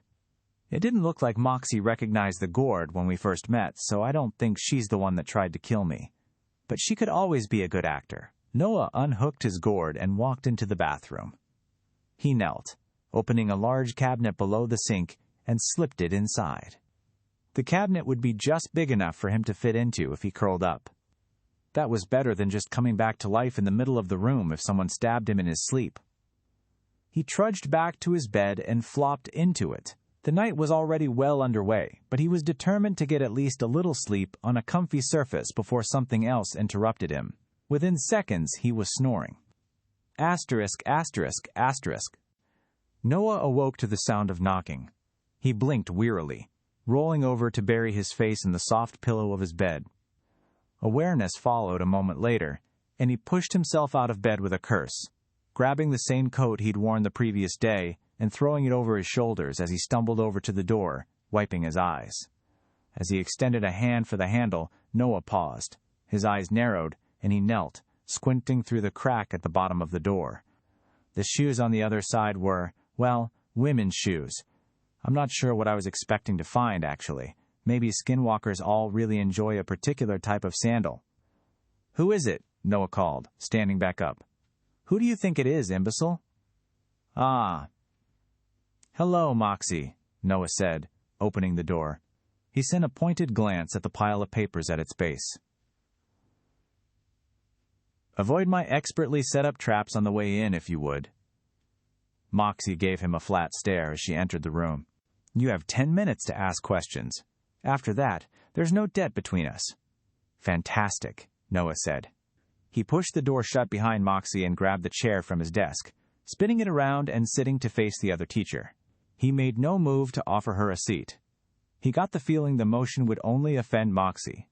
"Well," Moxie asked, "your time has started. Question 1. Why are there monsters in the school? Shouldn't it be safe here?" Moxie squinted at Noah, as if trying to tell if he were joking or not. When it became clear that he wasn't making fun of her, she shook her head. "It's safer here. Not safe. The skinwalkers are a new issue, but it's not that uncommon for monsters to make their way onto campus grounds. They want our runes just as much as we want theirs." "You mean the energy we get from killing them?" Moxie rolled her eyes. "Yes. The power stored within runes goes both ways. It wouldn't really make sense otherwise, would it?" "Well, the way you put it made it sound like we could actually take the runes straight from monsters. Not unless they're master runes. How do you not know this, Vermil?" Moxie squinted at Noah. "How hard did you hit your head? The questions you're asking are at the level I'd expect from a child, and, as much as I'd like that to be an insult, it isn't. It's just, some old memories are fuzzy. Really fuzzy," Noah said, waving his hand dismissively. He tapped his fingers against his leg. "If I didn't know better, I might have thought you were a skinwalker." Moxie crossed her arms and cocked an eyebrow. "But even skinwalkers are smarter than this. Go ahead, then. I'm not sure what your angle is, but I'll play along. What's your question? Master runes? If that means bigger, then my Sunder rune certainly sounds like one of those. Not sure if it's worth pushing my luck asking, but I've already gotten this deep. Are there any monsters with Master runes nearby? I certainly hope not. Moxie's brows furrowed in worry. The last thing I want to do is have to fight one of those creatures. It depends how strong it was, but some of them could level Arbitage. You can't be thinking of trying to get one for yourself. The closest is the Hellreaver ape, and that one would still pound you into paste. Not that the Lenwick family would care much, but that's unbelievably stupid. No, nothing like that. Noah stood and started to walk in circles, forcing Moxie to turn to keep her eye on him. Her eye twitched slightly in annoyance, but he didn't even notice. Okay. I know you won't talk about your personal runes, but the books I got didn't actually talk about making a new rune. How do I do that? Moxie stared at Noah, wordless. He stopped walking and tilted his head to the side. Come on, that's a fair question, and you're wasting my 10 minutes. You need to either find an existing rune that's been imbued so you can learn it, or you find one that naturally forms in the world. Most of the research goes into the combinations of the basic runes, though all of that ends up being top secret and owned only by the families that paid the researches. You know, the whole reason the academies were put together. I'm not sure how you can ask me that question when you've got all your research, as worthless as I'm sure it is. In the grimoire at your side? Noah held a finger up. Couldn't I just learn it by studying a drawn rune? Moxie rubbed her forehead. She studied Noah's face closely for several seconds, and something passed through her eyes that he couldn't quite read. It was almost like understanding, or perhaps it was realization. Okay, let's pretend you've got a drawing of a rune. One without any power in it. It's just a drawing. Runes are vessels, but the power is what they store. And, unfortunately, in order to actually store power, runes need some power themselves. Okay, Noah said, like a startup boost. Can't get things moving without a bit of energy. Precisely. Thus, imbuing. The mage takes a rune they know and draw it on a special surface that can store power, spending their own energy in the process. Then, when someone tries to learn the rune, they use some of that stored energy to activate the rune for themselves. If they were to find the rune in the wild, it would already have energy and not require any other assistance to learn. Ah, Noah said intelligently. Well, one last question. Do you happen to know who wouldn't like me? It would be easier to give you a list of people that do like you, and that would probably be more like 1 or 2 names. I don't know everyone you've pissed off over the years. You aren't worth the trouble. Well, that's it. Thanks. Moxie crossed her arms in front of her chest. Really? That's what you used your favor on? After all this time, you can't think of a better question than that. Nope. That's everything I needed to know right now. And I think I've already made my ignorance far too apparent. More questions aren't relevant yet. Getting stronger is. And here I was thinking you'd ask me how to deal with the class exams next month, Moxie said with a dry smile. I guess I should have known better. Very well. The debt is paid. Noah resisted the urge to blurt out the obvious question. Instead, he just gave her a shrug. I'll be quite fine.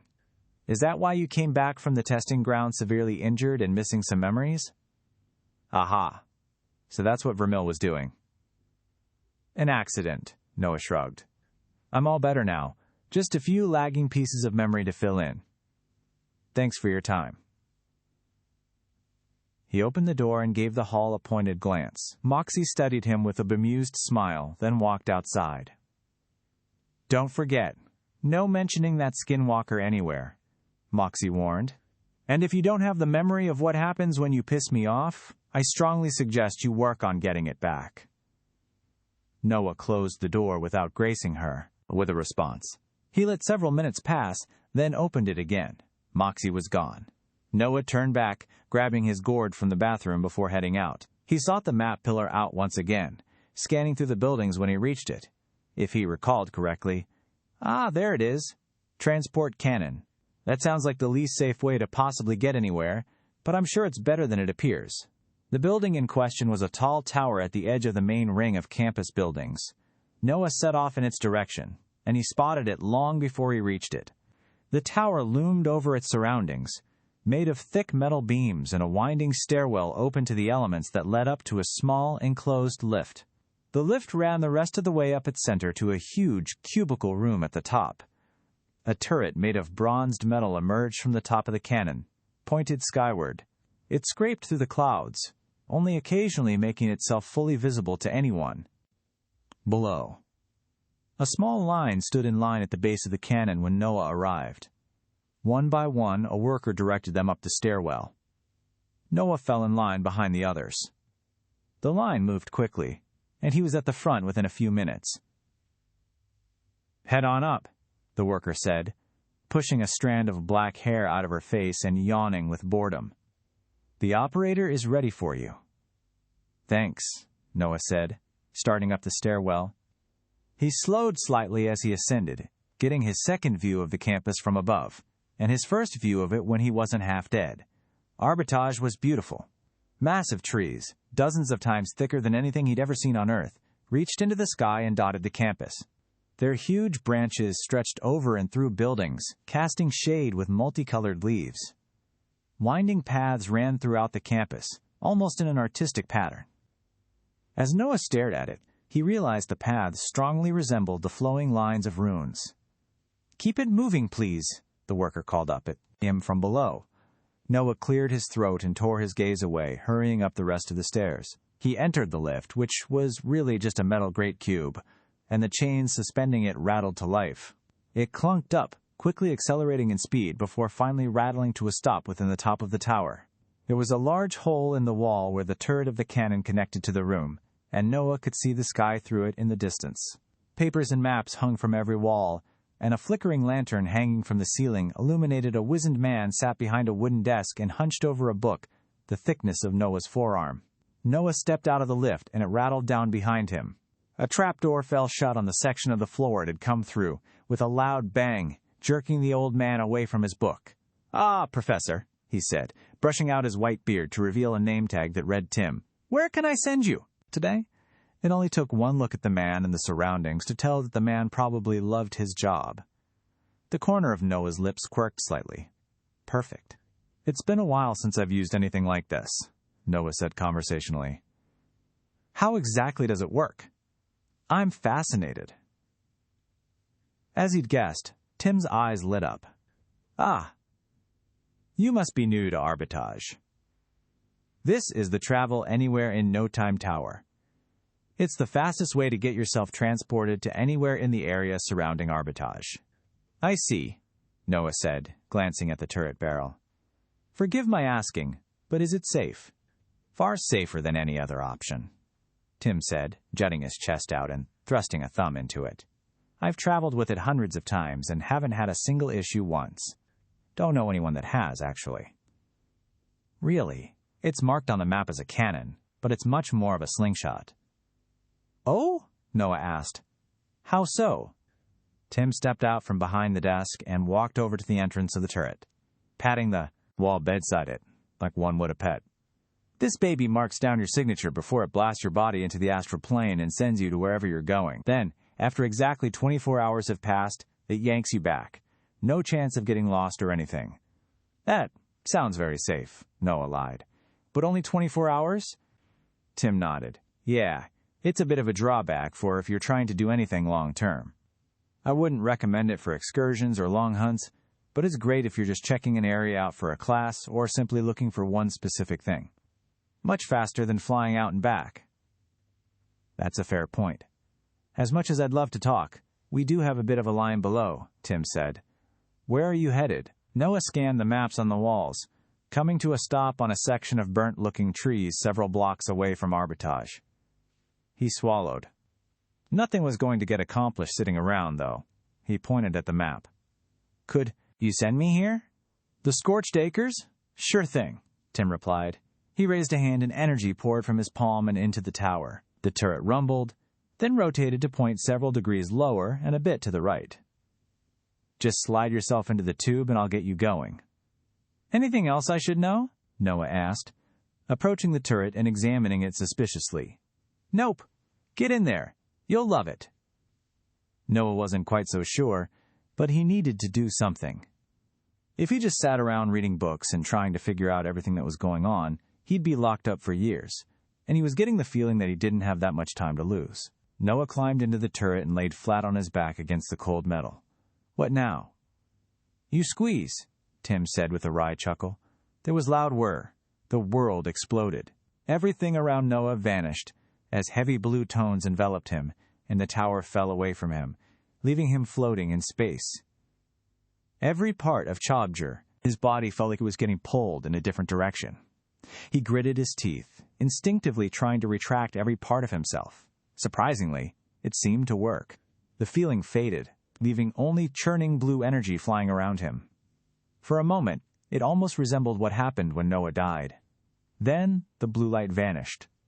Dry dirt pressed against Noah's cheek. The ends of his fingers and toes tingled, but the feeling quickly faded away. He opened his eyes and rolled to his feet. Scorched trees poked up all around him. A wave of panic rose in Noah's chest, but he crushed it and pushed himself upright, grimacing at the cracking twigs beneath his feet. I've got nothing to fear. Pain is temporary, and the cannon thing will bring me back by tomorrow. That means I've got 24 hours to practice whatever I want to, without having to worry about someone showing up. Noah turned in a circle to get his bearings, ready to throw himself to the side at the first sign of a monkey. All that greeted him were rows on rows of blackened, spindly trees. An involuntary shudder ran down his spine at the sight of them again. He gritted his teeth and pushed the feeling away. Death held no power over him anymore. Even if his magical connection to the gourd wasn't actually permanent, he'd seen the afterlife. Presuming that renewal wasn't the only goddess of reincarnation, there was always another chance. No, it wasn't death that scared Noah. It was inactivity. The mere idea of sitting around in line for hundreds or thousands of years again filled him with such distaste that he couldn't put it into words. I'm not going back there. Renewal was at least evenly matched against whatever that monster was. If I can get that strong, I'll never have to worry about having to wait around forever again. And that starts with fixing this god-awful foundation that Vermil slapped together. Noah hopped up, grabbing a low-hanging branch of a tree and pulling himself up with an undignified grunt and more than a little difficulty.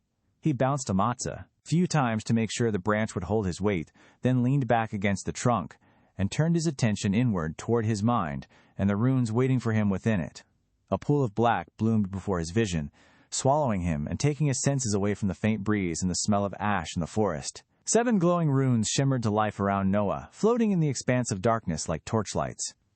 Pressure bore down on him, vibrating and warping the air like heat waves around him. Instinctively, Noah knew that the force should have crushed him, but instead it caused nothing more than mild discomfort. Noah focused on the least filled of his 5 wind runes. There was no doubt in Noah's mind that he had to replace it, but with what, he wasn't certain. Vermil's book had had quite a few runes in it, and many of them were greater. That made his decision to use 5 weak runes rather than some of the better ones even more peculiar. Noah would have loved to ask Vermil what he'd been thinking, but that wasn't a possibility. Aside from the vague memories that had been popping to the surface and helping him read, there didn't seem to be much of Vermil left. And, judging by what everyone thought of him, Noah got the feeling that might not have been a very bad thing. He extended his palm, and the weakest of the wind runes floated through the air. Static energy danced across Noah's palm and tickled his fingertips as his hand came in contact with it. The rune pulsed with a strange heartbeat that sent its magic rushing through Noah's body and back into it. He drew in a slow breath and let it out, focusing on the connection between the palm of his hand and the rune. The book he'd taken from the library had been far from exhaustive, but even it had had enough information for this. Noah felt the connection to the rune in his mind. He could sense the power within it, waiting to be bent to his will. Noah pulled his hand back, and a shimmering strand of energy followed him back, affixed to his palm. Raising his other hand, Noah swung it down through the strand. A clean note rang out through his mind.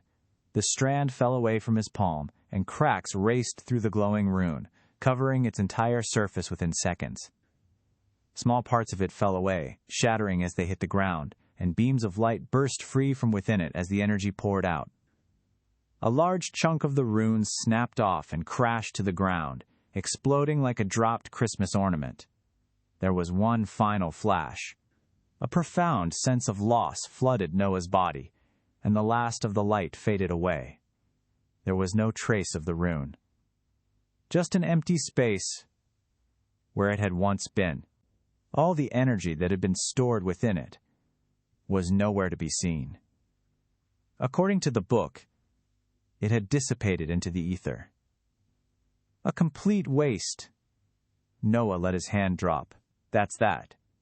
Better to start from scratch with something that's actually useful. It might take a bit to catch up, but I'd rather be delayed than permanently set back. The other 4 wind runes floated at the edges of Noah's vision. He considered them with a small frown, then shook his head. I'll start with one for now. But which one? Noah let the darkness fade away and opened his eyes. Mercifully, he was still sitting in the tree. No monkeys had crept up on him while he'd been distracted. And after a few moments of squinting through the branches, Noah was confident that nothing was about to attack. He pulled his book out and flipped through its pages. Vermil really had gotten quite the collection of runes. There were dozens upon dozens, although the majority of them were low quality. Those were dismissed immediately. They probably had some use, but they weren't what he was looking for. The flame runes caught his eye, and a tiny chuckle slipped out of his lips. I guess I know why Todd and Isabel were so surprised when I showed them this. I don't really see what the point of guarding runes is, though. It's not like I lose strength by showing them it. Bunch of greedy bastards in this world. Noah thumbed through the pages. Fire was interesting, but it felt like it didn't have the versatility he wanted. Fire was good for destroying things and cooking food. In addition, something told him that the more unique his runes were, the stronger he'd be. Things didn't get much more basic than a fire rune. Still, Noah kept them in mind. Even if he didn't plan to specialize in it, fire was a great catalyst. Maybe taking one of the runes would be advantageous at one point. Noah spent nearly an hour flipping through the runes that Vermil had gathered, muttering to himself under his breath. The best way for me to get an advantage is to use knowledge from Earth that people here don't have. But it's not like I know how to make a nuclear weapon or remember the combination to make complex chemicals. I was a music teacher. What the hell is that going to be useful for here?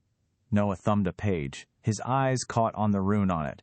A rank 1, greater vibration rune. Vermil had jotted down several paragraphs of notes below it that boiled down to, "This is useless, it just shakes things." Maybe useful for rune combinations, but not worth the effort or risk. A small idea poked in the back of Noah's head. He paused, then slowly started to grin as an idea bloomed. Sound is basically just vibrating particles, and it's invisible to the naked eye. You can also do some pretty significant damage by vibrating things at really high rates. Noah mused. Either Vermil was an idiot that dismissed this too early, or they don't know how sound waves work here. If I combine vibration with better wind runes, I could probably make sound. I'm not sure where the ash runes fit in, but they're my strongest ones at the moment, so I should keep them around until everything else is completely full. He chuckled to himself. Vermil, unfortunately, didn't have any greater wind runes in his book. But Noah didn't mind. He was certain he could either figure out how to make one or trade one of the other. Runes Vermil had discovered for it. For now, the vibration runes were the way to go. Vibration will be the primary part of how my magic works, so I think I should try to get 3 of those. Then I can upgrade 2 wind runes and keep the 2 ash ones. That seems like a reasonable guess, or at least a starting point. He studied the rune on the book, then set it down, and sank back into his mind space. The stark lack of his 7th rune greeted him, an empty, unlit void waiting direction. Noah pictured the vibration rune from the book, pressing his lips together as he struggled to recall every single detail of the complex drawing. Nothing happened. Noah pursed his lips. He opened his eyes, then looked down at the book again. He picked it up, running a finger down the rune. A faint tingle met his skin. Ah. There's magic in the actual rune itself. Let's try this again. He closed his eyes once more and repeated the process. This time, glowing white lines traced through the darkness, slowly winding around each other and forming into the image that he'd envisioned. Noah waited until the lines stopped moving, then let his concentration drop. The rune melted away and disintegrated within moments. Noah ground his teeth and hopped back into the real world, scanning over the book again before returning to his mental space and giving it a second shot. That attempt went largely the same. Noah gave it several more tries, returning to his spot in the tree to double-check the rune in the book. It was one thing to look at it, but perfectly recreating the rune was surprisingly difficult. Noah wasn't sure what try he was on when something finally changed. The shimmering lights were sharper this time, more defined and confident. As he released his direction over the magic, the rune thrummed. Energy prickled along Noah's skin, racing along his entire body. He shuddered in distaste as it zipped around his eyeballs and through his skull. It coursed down his spine and he gagged, but the sensation had already faded. Noah scrunched his nose in distaste. His annoyance was quickly replaced with a smug smile. Floating in the air before him was the vibration rune. It was completely useless and empty at the moment, but he'd done it. He'd made a rune. The dark expanse fell away and Noah opened his eyes to the scorched forest, laughing. He held his hand out, picturing the rune. It appeared above his palm, so dull that he could barely see it in the daylight. Noah let the rune fade away and tucked his book back into its holster. Only thing to do now is get some energy and figure out just what I can do. Noah swung his leg over the branch and dropped to the ground.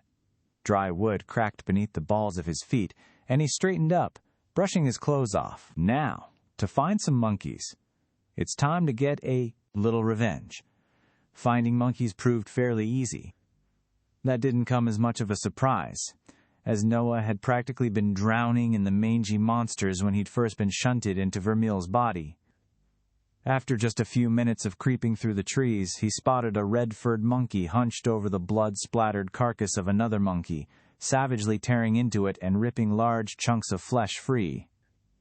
It shoveled them into its mouth, letting out an incredibly uncomfortable combination of moans and grunts as it fed. Noah didn't even bother to hide his disgust. He stopped in his tracks, keeping a few trees between him and the distracted monster, and channeled one of his wind runes.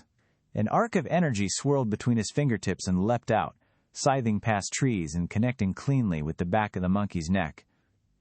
The monster pitched forward and fell prone on top of its meal, the stump of its neck pumping blood out onto the ground. A rush of energy slithered through Noah's veins and up his spine. Noah immediately brought forth his vibration rune. It flickered, indistinguishable from what it had looked like before. If killing the monkey had done anything to make it grow in strength, he couldn't see the results. Lovely. I sure hope these things aren't endangered, because I think I'm going to be killing quite a few of them. Noah closed his palm. No matter how many he had to kill, at least it was better than sitting around and doing nothing. That was one thing he'd never do again. Better to try and fail than to be stuck wasting even more time. He knelt by the dead monkey and used one of its hands to saw at a claw. A few minutes later, he ripped it free with a grunt. Noah wiped the blood off on the monster's thick hair and hefted his makeshift dagger, nodding to himself. It was time to hunt. 5 more monkeys met similar fates and fell to Noah's wind runes. He was tempted to test out ash, but wind felt like a much better tool for his current opponents. If it ain't broke, don't fix it. Hours ticked by as he stalked the denizens of the forest, and the sun trekked through the sky, making for the horizon. Noah's streak of good luck finally came to an end as he reached a small clearing in the burnt trees shortly after midday. Something had ripped the trees in the area apart and thrown them all to one side, leaving jagged stumps protruding from the ground everywhere. 4 small monkeys sat in a semicircle around a huge one that Noah recognized all too well from its enormous claws and butt-ugly face. A slasher. The same monster that had killed him several times shortly after his arrival. A mixture of fear and anger mixed in his chest, and Noah instinctively ducked behind a tree, pressing his side to the brittle bark. He waited a moment before peeking out again. The monsters didn't seem to have noticed him. The slasher just stood before its smaller fellows, grunting unintelligibly and occasionally waving its hands around. Are they intelligent? That's an unsettling thought. Might take a moment to get over that. Okay, I'm over it. Bastards went for me first. Enjoy waiting in line, assholes. Noah flexed his fingers. He unhooked the gourd from his waist and padded back in the way he'd come for a minute, hiding the gourd at the base of a large tree before returning to the clearing. He wrapped around the clearing to get behind the back of the slasher. He hadn't fought the monsters in a group yet, but that didn't change the fact that the huge monkey was still the most dangerous of the lot. Wind slithered around Noah's palm and formed into a vibrating crescent moon before his palm. He took aim and let the spell fly at the monkey. Not waiting to see if it connected, he formed another disc and launched it before dashing back into the trees. A raged screech, followed by a gurgling howl, told Noah that his attacks had struck. Thundering footsteps followed by a loud crunch gave the additional information that they hadn't struck quite well enough. Noah swore under his breath, pumping his legs as hard as he could as he dipped and dove through the forest. Trees cracked and shattered behind him as the monkey gave chase, hollering in fury. It was gaining on him. Noah couldn't help but feel a sense of déjà vu as the distance between them steadily closed. He could hear the calls of the smaller monsters growing closer. Noah caught a flash of one of them swinging through the trees to his side. He spun, firing a blade of wind at it. The monkey dropped to the ground, dodging the attack, and lunged for him. The smart move would have been to dive to the side or try to avoid the blow. That was likely what the monkey had been expecting. Instead, Noah stepped toward it and whipped his elbow up into the monster's nose. It let out a screech and staggered backward, momentarily stunned. Noah slammed his palm into its face and unleashed a blade of wind point blank. Blood sprayed and it fell back without another noise. Energy flooded into Noah, but he was already running again. 3 more monkeys, 2 small ones and 1 wounded slasher. Noah spun behind a tree, raising his hand and firing a blade of wind just as the slasher barreled clean through a thin tree, sending fragments of wood flying everywhere. Its furry neck was matted with blood, and its beady black eyes burned with hatred and pain. The monkey opened its mouth, revealing rows of jagged yellow fangs, and let out a howl. Noah's spell caught it in the chest, carving a thick wound across it. It screeched and lunged at Noah. This time, Noah got the feeling that trying to punch the monkey out would just result in getting shredded to ribbons. He dove away, landing in an awkward roll. Something popped in his arm and he swore in pain. Noah rolled over, raising his other hand defensively just as the slasher arrived before him. It raised its hands, screeching in victory. I saw the other monster do this too. It's going to slash down with both hands. Noah rolled to the side. Dirt whumped behind him as the monkey's claws slipped clean through it and its palms hit the forest floor. His arm throbbed in pain, but Noah ignored it. He raised his other hand and fired a blade of wind into the surprised slasher's neck. Its cries finally went silent, and it crashed to the ground beside him, dead. Noah shuddered, adrenaline coursing through his veins with such intensity that he could hear his heartbeat. Energy filled him, and he staggered to his feet, scanning the surroundings. There were still 2 monkeys left, and he still remembered what happened when he celebrated a victory too early. Noah turned in a slow circle, his eyes flicking at every faint rustle of wind through the cracked trees. His chest rose and fell with heavy breaths, and he held his hand before his chest, his teeth bared. "Come on," Noah snarled. "Where are you?" A powerful blow slammed into Noah's back, and he staggered forward. He staggered to the side, but too slowly to avoid a clawed hand as it raked across his back. Noah screamed and fell to the ground, desperately twisting around to see the monkey lunging to rip his face off. Magic swirled, and a blade of wind caught the monster in the neck. Its corpse slammed into Noah, knocking him to the ground. The wounds on his back screamed in pain, and Noah snarled, shoving the creature off him. Numbness crept along his body. He tried to stand, but his legs wouldn't work properly. He slipped in the growing pool of his and the monster's blood on the scorched ground, and fell back with a groan. With a feeble, shaking hand, Noah grabbed his makeshift dagger. He dragged himself back across the ground with it, pushing himself against a tree to prop himself up. Every breath came shallower than the last, but Noah kept his dagger raised before him. "One more," Noah wheezed. "Come on." Seconds ticked by, and Noah's hand dipped. The world grew darker, and his vision narrowed to a pinpoint.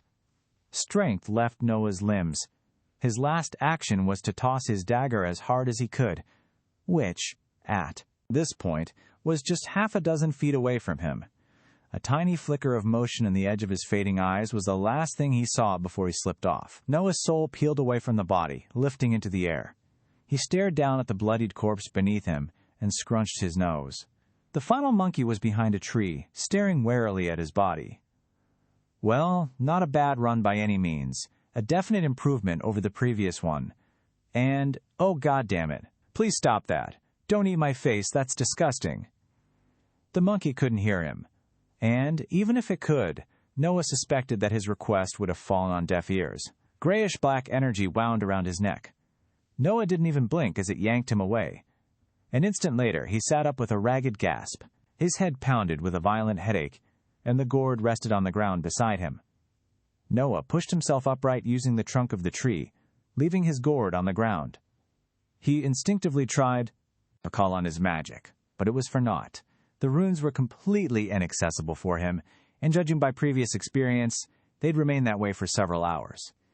Noah massaged his temple and trudged into the forest in the direction of his corpse. Even if he didn't have magic, he needed to get his clothes back, or he'd be returning to Arbitage with everything on display. He repressed a pained chuckle. That's one way to get fired. Several minutes later, Noah stopped walking. Loud crunches came from where he'd died. And he didn't need to use much imagination to know what they were. Noah crept forward, watching the ground to make sure he didn't step on anything too loud. Luckily, the monkey seemed distracted with what it likely assumed to be the prize of its patience. It was hunched over his body, letting out faint hoots as it ripped him apart. Noah's dagger rested on the ground where he'd thrown it. Moving as quietly as he could, Noah walked up to the dagger.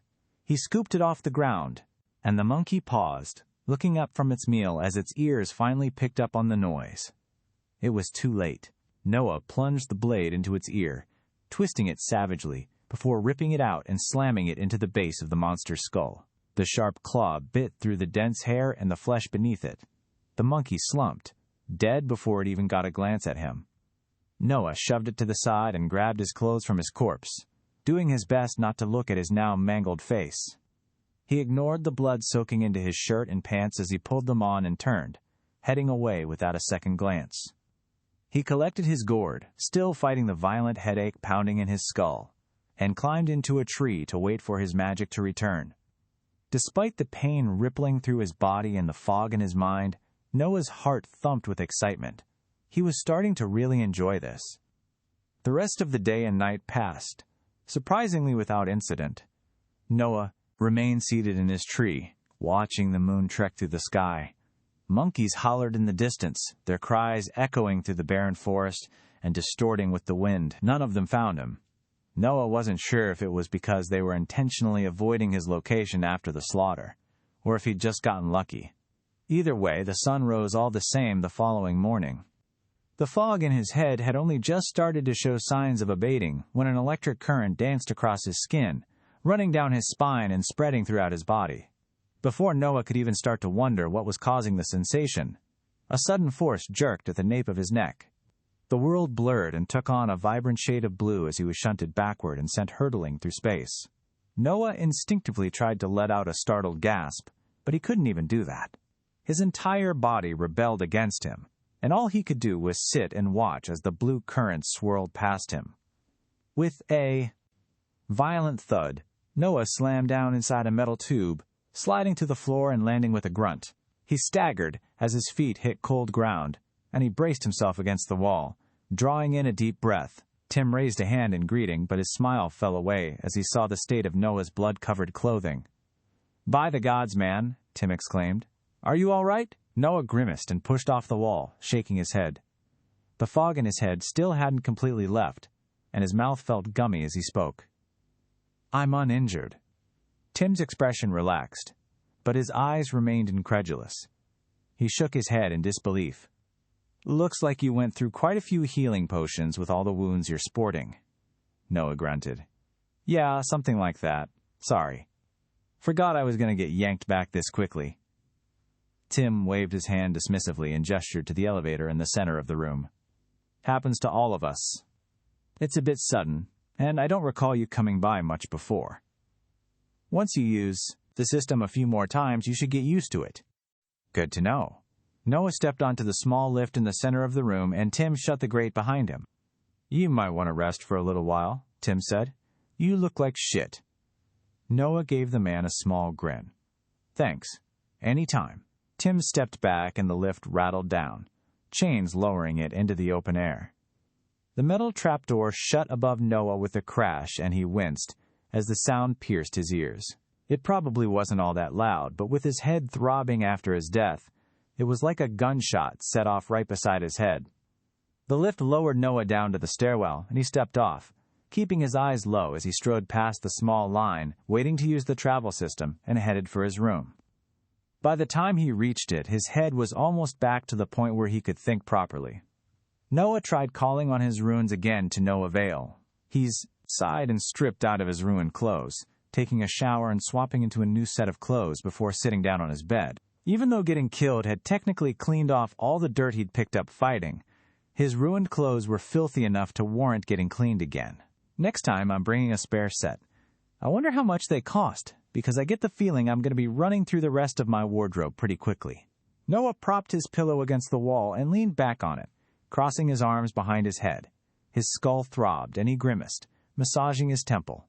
He'd yet to measure the exact amount of time it took him to recover from a death, but the pain was already starting to abate, so he suspected it wouldn't be much longer. He closed his eyes and let himself relax, waiting until his magic returned. Asterisk, asterisk, asterisk. Just a little over an hour later, the last of the fog lifted away. Noah felt the headache abate and opened his eyes again. He covered a yawn and sat upright, immediately sending for his runes. This time, nothing stood in his way, and he slipped into his mental space without issue. 7 runes shimmered to life in the darkness, floating patiently in a circle around him.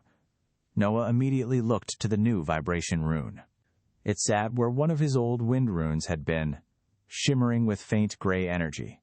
Noah took a step toward it, and a faint resistance pushed back on him, as if he were striding into a soft wind. A grin stretched across his face. His efforts the previous day hadn't been wasted. The other runes had all grown slightly stronger as well. It wasn't a massive difference, but it was noticeable. His grin faded away as he considered the vibration rune. He didn't know exactly how much power it would take to fill it to the point where it could be combined properly. But the light coming from the rune was so dim compared to the others that he suspected it probably wasn't even 1% of the way to its max capacity. Noah risked a glance up. The Sunder rune loomed above him, filling the sky and humming with energy. It wasn't as difficult to look at as it had been the first time, but the pressure washing off what he could only assume to be a master rune still made his legs tremble with effort to keep himself standing. It would probably be pretty stupid to try and do anything with this. I don't know what it does or how it works. All I know is that it's probably the reason I come back to life when I die, and even that isn't certain. Noah swallowed. There was something tantalizing about the power stored within the massive rune. As if responding to his attention, it started to lower. Noah couldn't bring himself to pull his eyes away as the rune floated down until it was just above his head. It was beckoning him, asking him to reach out. Noah obliged it. He extended a hand and brushed a fingertip against the thrumming lines of energy. There was a burst of static in Noah's ears, and his entire body buzzed with static electricity. The world went white. Then there was nothing. Noah floated in the emptiness, unable to move or even see his own body. All he could do was observe. In the white, a dark form materialized. A spear formed first, followed by a muscled body made of pure void. The man that had attacked Renewal when Noah had been waiting at the waters of life. Noah couldn't even flinch back. Luckily, the man didn't seem to be aware of his presence. He extended his jagged black spear, and more color bloomed around him. Grass sprouted up beneath the man's feet, and a hulking monster with jutting teeth and brilliant red skin molded out of the ground before the man. Its skin was protected by interlocking chitinous plates, and it stood twice as tall as the man. With every breath it took, a rattling hiss slipped out from its armored body. Its mouth opened in a clicking screech, and it leapt to bite at the man. He didn't budge. He barely even seemed to notice the monster was attacking him. With the smallest of motions, he shifted his spear and pointed the tip at the monster, which charged chest first into it. A faint clink rang out through the nothingness. The monster froze in place.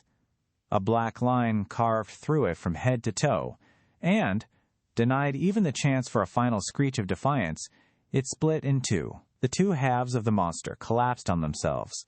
Its armor plates clanged to the ground around it, along with a pile of teeth and claws. A curl of smoke rose up from where it had stood, materializing into 7 glistening runes. Noah desperately tried to lean forward to get a better look at them, but he couldn't budge. The man examined the runes, then paused as something caught his attention.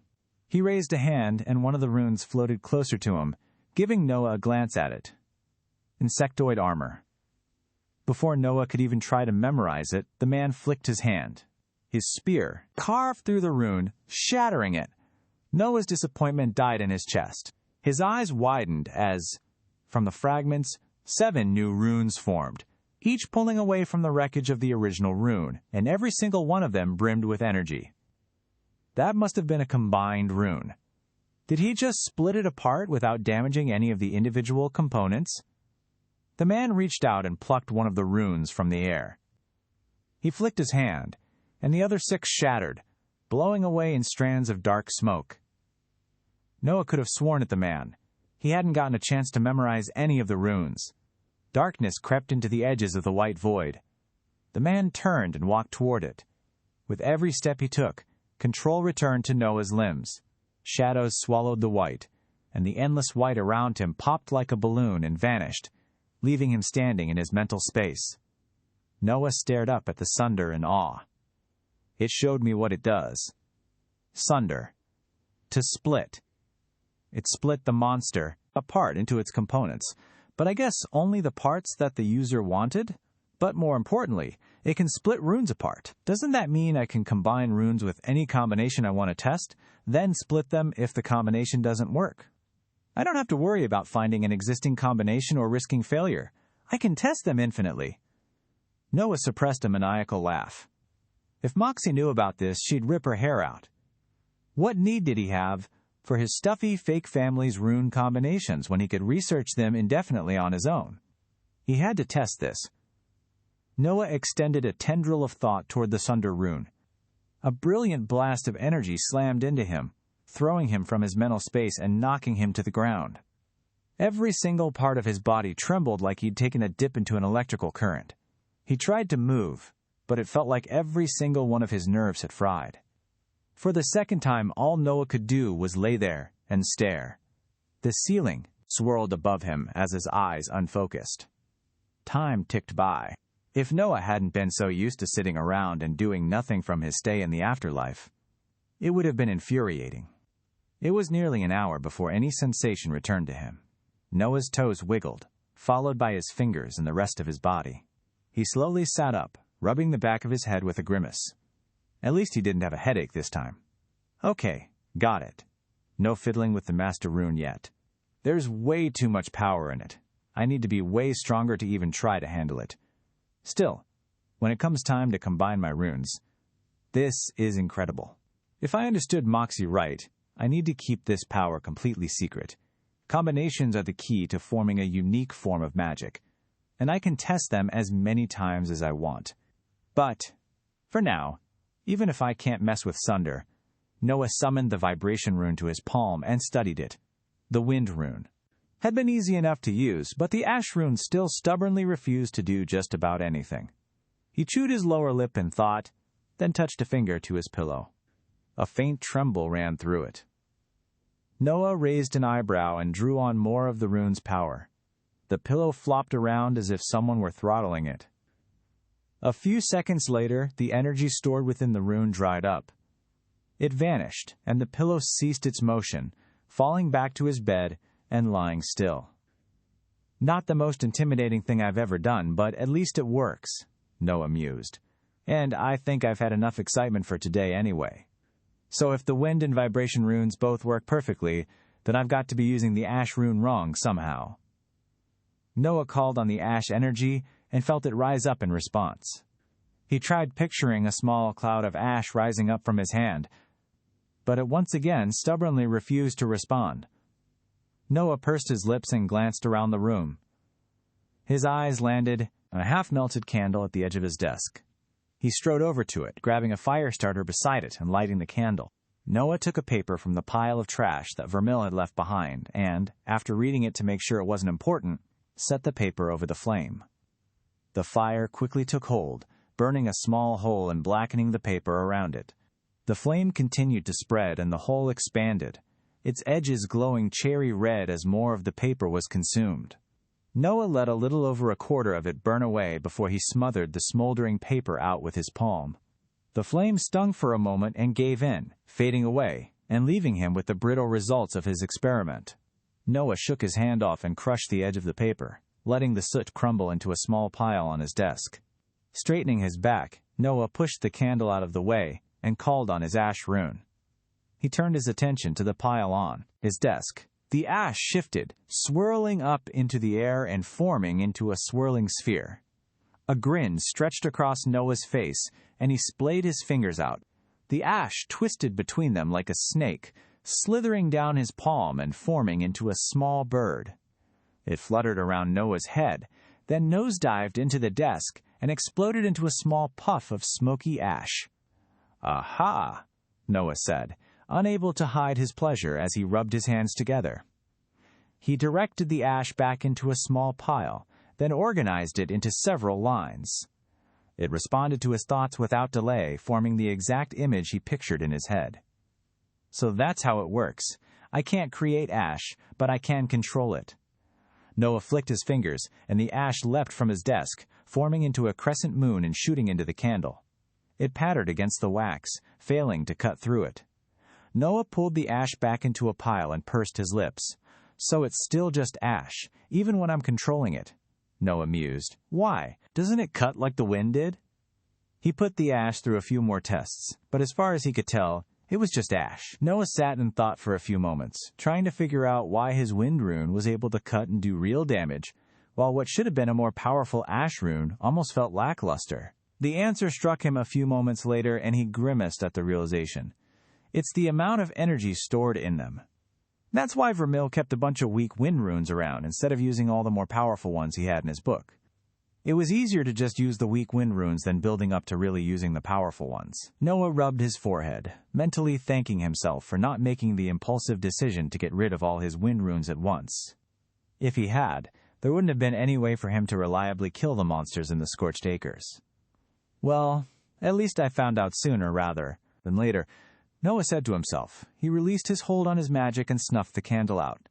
The sun was already well into the sky, and if he recalled correctly, he still had a class to teach today, and he was pretty sure it wouldn't be too long until it started. It would be nice to actually show up before it started this time around. The rest of the day and night passed, surprisingly without incident.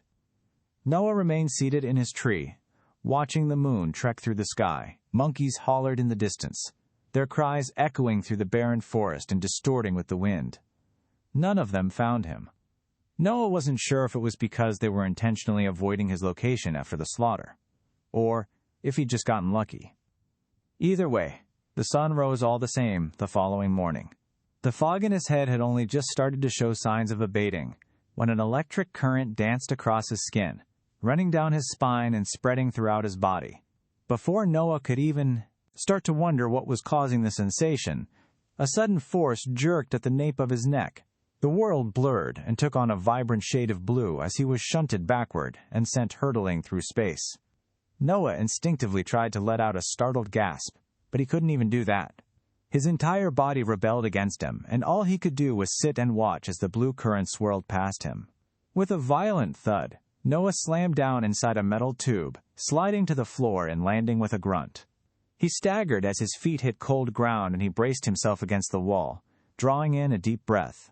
Tim raised a hand in greeting, but his smile fell away as he saw the state of Noah's blood-covered clothing. "By the gods, man," Tim exclaimed. "Are you all right?" Noah grimaced and pushed off the wall, shaking his head. The fog in his head still hadn't completely left, and his mouth felt gummy as he spoke. "I'm uninjured." Tim's expression relaxed, but his eyes remained incredulous. He shook his head in disbelief. "Looks like you went through quite a few healing potions with all the wounds you're sporting," Noah grunted. "Yeah, something like that. Sorry. Forgot I was going to get yanked back this quickly." Tim waved his hand dismissively and gestured to the elevator in the center of the room. "Happens to all of us. It's a bit sudden, and I don't recall you coming by much before. Once you use the system a few more times, you should get used to it." "Good to know." Noah stepped onto the small lift in the center of the room, and Tim shut the grate behind him. "You might want to rest for a little while," Tim said. "You look like shit." Noah gave the man a small grin. "Thanks. Any time." Tim stepped back, and the lift rattled down, chains lowering it into the open air. The metal trapdoor shut above Noah with a crash, and he winced as the sound pierced his ears. It probably wasn't all that loud, but with his head throbbing, after his death, it was like a gunshot set off right beside his head. The lift lowered Noah down to the stairwell, and he stepped off, keeping his eyes low as he strode past the small line waiting to use the travel system and headed for his room. By the time he reached it, his head was almost back to the point where he could think properly. Noah tried calling on his runes again to no avail. He sighed and stripped out of his ruined clothes, taking a shower and swapping into a new set of clothes before sitting down on his bed. Even though getting killed had technically cleaned off all the dirt he'd picked up fighting, his ruined clothes were filthy enough to warrant getting cleaned again. "Next time, I'm bringing a spare set. I wonder how much they cost, because I get the feeling I'm going to be running through the rest of my wardrobe pretty quickly." Noah propped his pillow against the wall and leaned back on it, crossing his arms behind his head. His skull throbbed, and he grimaced, massaging his temple. He'd yet to measure the exact amount of time it took him to recover from a death, but the pain was already starting to abate, so he suspected it wouldn't be much longer. He closed his eyes and let himself relax, waiting until his magic returned. Asterisk, asterisk, asterisk. Just a little over an hour later, the last of the fog lifted away. Noah felt the headache abate, and opened his eyes again. He covered a yawn and sat upright, immediately sending for his runes. This time, nothing stood in his way, and he slipped into his mental space without issue.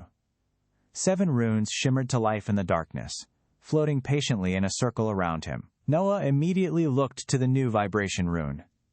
It sat where one of his old wind runes had been, shimmering with faint gray energy. Noah took a step toward it, and a faint resistance pushed back on him, as if he were striding into a soft wind. A grin stretched across his face. His efforts the previous day hadn't been wasted. The other runes had all grown slightly stronger as well. It wasn't a massive difference, but it was noticeable. His grin faded away as he considered the vibration rune. He didn't know exactly how much power it would take to fill it to the point where it could be combined properly, but the light coming from the rune was so dim compared to the others that he suspected it probably wasn't even 1% of the way to its max capacity. Noah risked a glance up. The Sunder rune loomed above him, filling the sky and humming with energy. It wasn't as difficult to look at as it had been the first time, but the pressure, washing off what he could only assume to be a master rune, still made his legs tremble with effort to keep himself standing. It would probably be pretty stupid to try and do anything with this. I don't know what it does or how it works. All I know is that it's probably the reason I come back to life when I die, and even that isn't certain. Noah swallowed. There was something tantalizing about the power stored within the massive rune. As if responding to his attention, it started to lower. Noah couldn't bring himself to pull his eyes away as the rune floated down until it was just above his head. It was beckoning him, asking him to reach out. Noah obliged it. He extended a hand and brushed a fingertip against the thrumming lines of energy. There was a burst of static in Noah's ears, and his entire body buzzed with static electricity. The world went white. Then there was nothing. Noah floated in the emptiness, unable to move or even see his own body. All he could do was observe. In the white, a dark form materialized. A spear formed first, followed by a muscled body made of pure void. The man that had attacked Renewal when Noah had been waiting at the waters of life. Noah couldn't even flinch back. Luckily, the man didn't seem to be aware of his presence. He extended his jagged black spear, and more color bloomed around him. Grass sprouted up beneath the man's feet, and a hulking monster with jutting teeth and brilliant red skin molded out of the ground before the man. Its skin was protected by interlocking chitinous plates, and it stood twice as tall as the man. With every breath it took, a rattling hiss slipped out from its armored body. Its mouth opened in a clicking screech, and it leapt to bite at the man. He didn't budge. He barely even seemed to notice the monster was attacking him. With the smallest of motions, he shifted his spear and pointed the tip at the monster, which charged, chest first, into it. A faint clink rang out through the nothingness. The monster froze in place. A black line carved through it from head to toe and, denied even the chance for a final screech of defiance, it split in two. The two halves of the monster collapsed on themselves. Its armor plates clanged to the ground around it, along with a pile of teeth and claws. A curl of smoke rose up from where it had stood, materializing into 7 glistening runes. Noah desperately tried to lean forward to get a better look at them, but he couldn't budge. The man examined the runes, then paused as something caught his attention. He raised a hand and one of the runes floated closer to him, giving Noah a glance at it. Insectoid armor. Before Noah could even try to memorize it, the man flicked his hand. His spear carved through the rune, shattering it. Noah's disappointment died in his chest. His eyes widened as, from the fragments, 7 new runes formed, each pulling away from the wreckage of the original rune, and every single one of them brimmed with energy. That must have been a combined rune. Did he just split it apart without damaging any of the individual components? The man reached out and plucked one of the runes from the air. He flicked his hand, and the other 6 shattered, blowing away in strands of dark smoke. Noah could have sworn at the man. He hadn't gotten a chance to memorize any of the runes. Darkness crept into the edges of the white void. The man turned and walked toward it. With every step he took, control returned to Noah's limbs. Shadows swallowed the white, and the endless white around him popped like a balloon and vanished, leaving him standing in his mental space. Noah stared up at the sunder in awe. It showed me what it does. Sunder. To split. It split the monster apart into its components, but I guess only the parts that the user wanted. But more importantly, it can split runes apart. Doesn't that mean I can combine runes with any combination I want to test? Then split them if the combination doesn't work? I don't have to worry about finding an existing combination or risking failure. I can test them infinitely. Noah suppressed a maniacal laugh. If Moxie knew about this, she'd rip her hair out. What need did he have for his stuffy, fake family's rune combinations when he could research them indefinitely on his own? He had to test this. Noah extended a tendril of thought toward the Sunder rune. A brilliant blast of energy slammed into him, throwing him from his mental space and knocking him to the ground. Every single part of his body trembled like he'd taken a dip into an electrical current. He tried to move, but it felt like every single one of his nerves had fried. For the second time, all Noah could do was lay there and stare. The ceiling swirled above him as his eyes unfocused. Time ticked by. If Noah hadn't been so used to sitting around and doing nothing from his stay in the afterlife, it would have been infuriating. It was nearly an hour before any sensation returned to him. Noah's toes wiggled, followed by his fingers and the rest of his body. He slowly sat up, rubbing the back of his head with a grimace. At least he didn't have a headache this time. Okay, got it. No fiddling with the master rune yet. There's way too much power in it. I need to be way stronger to even try to handle it. Still, when it comes time to combine my runes, this is incredible. If I understood Moxie right, I need to keep this power completely secret. Combinations are the key to forming a unique form of magic, and I can test them as many times as I want. But for now, even if I can't mess with Sunder, Noah summoned the vibration rune to his palm and studied it. The wind rune had been easy enough to use, but the ash rune still stubbornly refused to do just about anything. He chewed his lower lip in thought, then touched a finger to his pillow. A faint tremble ran through it. Noah raised an eyebrow and drew on more of the rune's power. The pillow flopped around as if someone were throttling it. A few seconds later, the energy stored within the rune dried up. It vanished and the pillow ceased its motion, falling back to his bed and lying still. Not the most intimidating thing I've ever done, but at least it works. Noah mused, and I think I've had enough excitement for today anyway. So if the wind and vibration runes both work perfectly, then I've got to be using the ash rune wrong somehow. Noah called on the ash energy and felt it rise up in response. He tried picturing a small cloud of ash rising up from his hand, but it once again stubbornly refused to respond. Noah pursed his lips and glanced around the room. His eyes landed on a half-melted candle at the edge of his desk. He strode over to it, grabbing a fire starter beside it and lighting the candle. Noah took a paper from the pile of trash that Vermeil had left behind, and, after reading it to make sure it wasn't important, set the paper over the flame.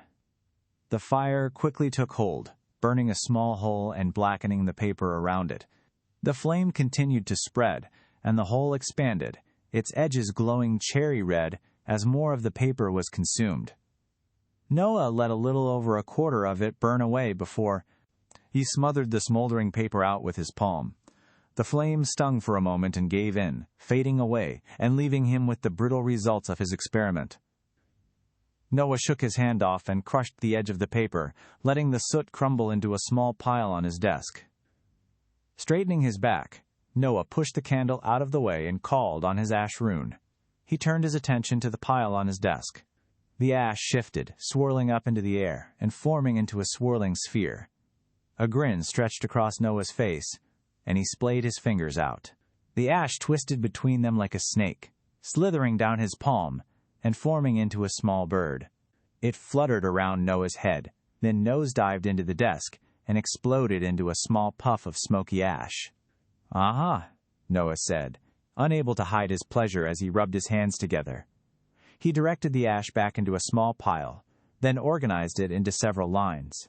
It responded to his thoughts, without delay, forming the exact image he pictured in his head. So that's how it works. I can't create ash, but I can control it. Noah flicked his fingers and the ash leapt from his desk, forming into a crescent moon and shooting into the candle. It pattered against the wax, failing to cut through it. Noah pulled the ash back into a pile and pursed his lips. "So it's still just ash, even when I'm controlling it," Noah mused. "Why doesn't it cut like the wind did?" He put the ash through a few more tests, but as far as he could tell, it was just ash. Noah sat and thought for a few moments, trying to figure out why his wind rune was able to cut and do real damage while what should have been a more powerful ash rune almost felt lackluster. The answer struck him a few moments later, and he grimaced at the realization. It's the amount of energy stored in them.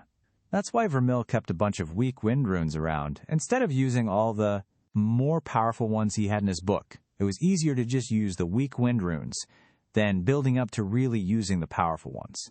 Noah rubbed his forehead, mentally thanking himself for not making the impulsive decision to get rid of all his wind runes at once. If he had, there wouldn't have been any way for him to reliably kill the monsters in the Scorched Acres. Well, at least I found out sooner rather than later, Noah said to himself. He released his hold on his magic and snuffed the candle out. The sun was already well into the sky, and if he recalled correctly, he still had a class to teach today, and he was pretty sure it wouldn't be too long until it started. It would be nice to actually show up before it started this time around. Noah tucked his gourd away in its hiding place beneath the sink and headed out of his room, making for his room in Building G. He reached it just before midday and stepped into the dusty room. It was empty, which didn't surprise him much. Time was still a bit of a rough concept to him, but Noah was pretty certain there was still some time left until the class was meant to start. Considering his students had barely even bothered to show up last time, he didn't get the feeling that they planned on getting here early. That was fine with him. He still wasn't sure exactly what he was meant to be teaching them. There hadn't been a lesson plan in all the papers that Vermeil had kept around on his desk, but the exam that Moxie had mentioned very likely had something to do with it. Noah settled down to wait. He watched the sun crawl across the sky through the dirty window, his eyes tracing the rays of light as they danced through the dim room. He flipped through Vermeil's book, mostly just to take a cursory glance at the other runes in it and see if he'd missed anything too important. Feet scuffed against stone. Noah looked up, closing his book, with a snap as Isabel stepped into the classroom. She looked mildly surprised to see him sitting in front of the chalkboard. Todd followed her in, covering a yawn. He flopped down at a desk in the back of the class without saying a word. "Welcome back," Noah said, rising to his feet. "I forgot to ask this last time around, but why are there only 2 of you?" "What's that supposed to mean?" Isabel asked. "Shouldn't I have more students?" "Do you not remember?" "Just humor me." "It's just us," Isabel said with a shrug. "Nobody else got saddled with you. We're just unlucky." Small class sizes. More like a mentorship or an apprenticeship than a proper professor. but I had some friends in higher academia that only taught classes of a few kids. I think. It's been so long I can hardly remember. Well, that's lovely, Noah said with a sigh. We'll get around to them when the time comes, I suppose. How did the homework I assigned you go? Didn't do it, Todd said promptly. It doesn't matter in the end. Magic is magic. Who cares how it works? Noah just looked to Isabel. She cleared her throat. I thought about it. A bit. And? I don't know, Isabel admitted. I couldn't really think of what runes really are beyond what we already discussed. They're just runes. Can't you just say? Nope, Noah replied, stretching his hands over his head. I don't know either. Isabel and Todd stared at him. What? Noah asked. I told you already. If it was easy, then we'd have the answer. I don't think most mages you run into are going to have that answer. It's something we have to determine for ourselves. Then what was the point of wasting our time by telling us to think about it? Isabel demanded, crossing her arms. It was to make you think, Noah replied. We're going to move on to a slightly different topic today. Are you aware of what happens in a month? Both Todd and Isabel paled a few shades and glanced away, avoiding his gaze. Todd looked down at his hands, suddenly finding them the most fascinating things he'd seen in years. Yes, Isabel said. The test, right? The test. Noah confirmed with a nod. We'll have everything together before it starts, Todd said, lowering his voice. Don't worry about it, man. It won't be a problem. Noah's eyes narrowed. Something about the way Todd had spoken didn't sit right with him. He'd seen that shifty look in students' eyes before, and it was never a sign of anything good. What exactly do you mean by that? Noah asked. Todd pressed his lips together. You know, so we don't have to do it. What? How do you plan to pass the test if you don't do it? Isabel stared at Noah like he'd grown a horn between his eyes. Because we aren't going to do it. That's the whole point, isn't it? You haven't taught us anything aside from one class the day before yesterday. But you can't make us all fail. The exam or arbitrage will be breathing down your neck. So, you want me to just lie and say, you passed? Well, that's literally what you told us we'd be doing when the semester started, Todd said dryly. I'm not sure why we'd think anything else. As I said, we'll get the materials you need to justify the effort it'll take you to fake the results. A bribe? Vermil was going to make them bribe him to not take an exam? Every time I learn more about this guy, the more of a scumbag I realize he was. Noah leaned against the chalkboard and sighed. Plans have changed. We're not doing that. Isabel and Todd both shot to their feet. What? You're actually going to make us take it? Isabel asked, aghast. We can't. Why not? Noah asked. That test ends up seriously injuring students that actually have good teachers. Todd said. How do you think we're going to each kill a powerful monster when we don't even have that to back us up? We'll die. Literally. Remind me of what you're required to do to pass it again? Noah asked. We've got to kill a slasher, Isabel said. Seriously, you don't even know what the test covers. How do you expect us to pass it? We're both just going to get killed and you'll be at fault. Noah let out a relieved sigh. For a moment, he thought the test was actually going to be hunting a dozen of the monsters, or something even more ridiculous. Just that? You can do that no problem, Noah said. It's just a slasher. A good hit to their neck takes them out, and their movements are really predictable.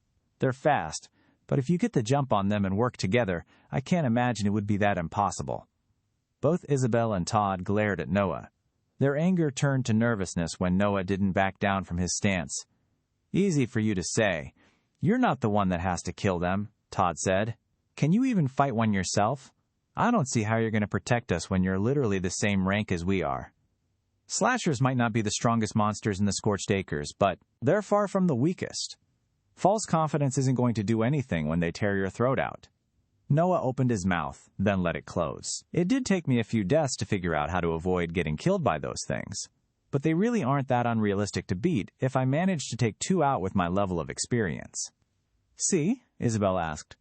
Look, I don't know why you suddenly decided to become a teacher again, but don't get us killed because you're trying to repair your self-image.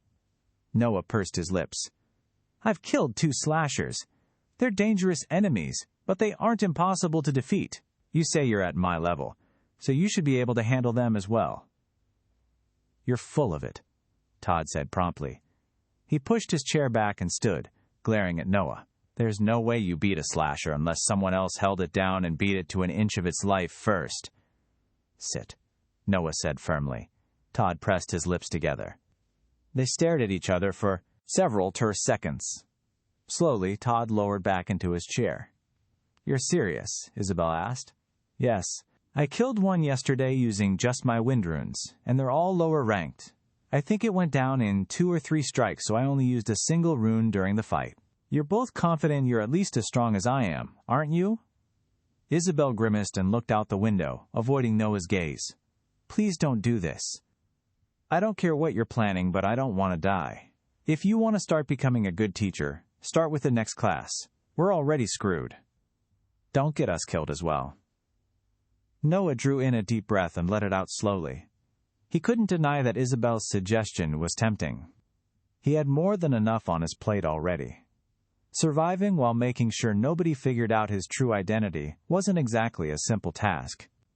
Ignoring his class and letting them cheat their way through everything until they were someone else's problem would certainly lighten his load, and it was clearly what Vermil had been doing for quite some time. I won't fail my students. I don't care if they aren't even technically mine. Vermil screwed these kids over, and I'm going to make that right. It's my duty as a teacher.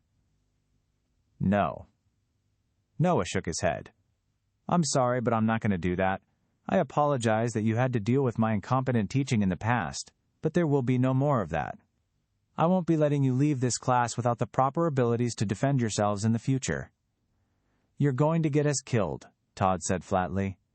I swear on my life that I won't. Noah pressed a hand to his chest. I'll die buying you time to escape the monster if need be. Once they get a kill, they focus on eating it instead of attacking other threats. At least, I'm pretty sure they do. The monkey seemed pretty distracted eating my corpse. Neither Todd nor Isabel looked all too convinced by his proclamation. How about this? Show me what you can do right now, and I'll do the same, Noah proposed, raising his arms out to his sides, palms up. I'll be as honest as possible, and you'll do the same. If I truly don't think you can defeat the slashers, I'll let you cheat your way through the exam, and you won't even have to pay me that bribe. But if I'm right, you train with me, and we pass the exam normally. We can't beat them, Isabel said without an ounce of doubt in her voice. It's not like I've sat around doing nothing. I've trained. I've practiced. I know my limits, Professor Vermil. I can't kill a slasher. First, there are 2 of you, Noah said. And second, we've still got a month until the exam. That's more than enough time to practice. Let's take things one step at a time.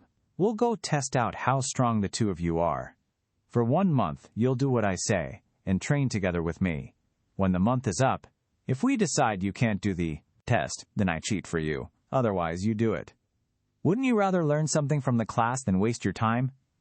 Isabel sat silently for a few moments. She and Todd exchanged a glance. Todd shook his head slightly, but Isabel clenched her hands at her side. What if he's right? She whispered. It's stupid, Todd replied, equally as soft. Some other teacher probably figured out what he's doing, and he's trying to save his own ass. I am not, Noah put in. They both ignored him. But what if he's serious? We're shafted in our next year if we don't get him again, Isabel muttered. We really don't have a choice, and he's right. I don't want to be a worthless mage forever. Eventually, we have to get stronger. Todd let out a heavy sigh. He leaned back in his chair and crossed his arms, glaring at Isabel. You've already made up your mind. Only if you agree with me. Fine, Todd said. He rolled his eyes and looked back to Noah. You got 1 month before the Reincarnated exam, man. If we aren't convinced, we're out. Noah grinned. Fantastic, that's all I needed. You're in as well, Isabel? Isabel nodded. Against my better judgment. Don't get too excited. You're still a terrible professor, and we all know it. Noah waved his hand dismissively and gestured for them to stand. We'll see about that. Is there somewhere good for you two to show me what you can do? Isabel and Todd both rolled their eyes. The training grounds, I guess, Isabel said. The mention of the training grounds took the stress from her spine, and she straightened up as confidence welled up in her expression. Noah raised an eyebrow, but he didn't address it. Seriously, how much have you forgotten? This isn't about me, Noah replied. To the training grounds. It's a field trip. Isn't that fun? No, Todd and Isabel chorused, but, despite their sarcasm, they rose from their seats and joined Noah as he headed out of the classroom. The training grounds were a long, uncomfortably silent trip across campus. Luckily, Noah didn't spot anyone that recognized them on the way over, but that didn't stop him from keeping his head as low as possible. With all the enemies that Vermil had made, the last thing Noah needed was to get into a pissing contest with some powerful mage that would inevitably challenge him to a duel and end up sparking off an increasingly annoying series of events.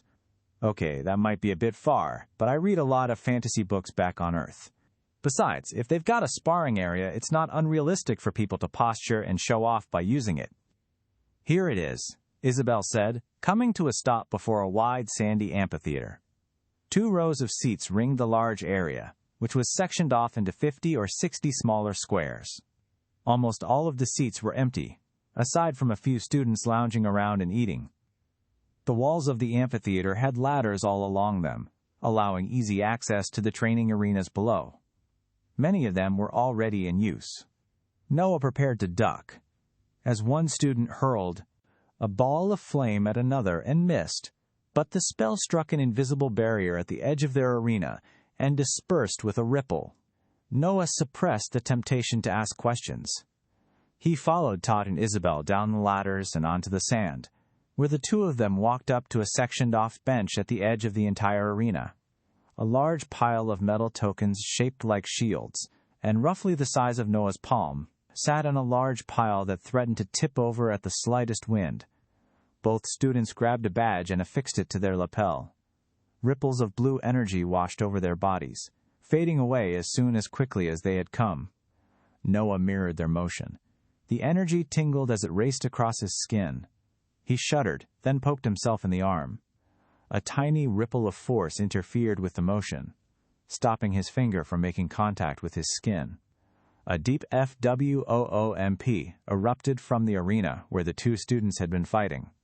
One of them slammed against the invisible wall and grunted as the air was knocked from his lungs. His body lit up with a brilliant orange hue, and the shield token pinned to his chest started to let out a high-pitched whine. "Gods damn it," the boy cursed, slapping the shield. The whine receded along with the glow, and his sparring partner helped him to his feet with a snicker. "Well?" Isabel demanded. Noah dragged his gaze away from the other 2 students and cleared his throat. "Well, what? I told you to show me what you were capable of, didn't I?" "You want us to spar you?" There was a note of eagerness in Isabel's voice that gave Noah immediate pause before he answered. Part of him was tempted to say yes, as the shield badges clearly interfered with damage and protected the wearer. But Isabel was far too excited. "Actually, aren't they probably stronger than me right now? We're around the same age. Vermil had a bunch of shitty runes. I still have no clue what Todd and Isabel have, and they probably have combat experience on top of that. I'm going to lose all their respect if Isabel ends up cleaning the floor with my face. Not today, I'm afraid. Maybe you can work your way up to that.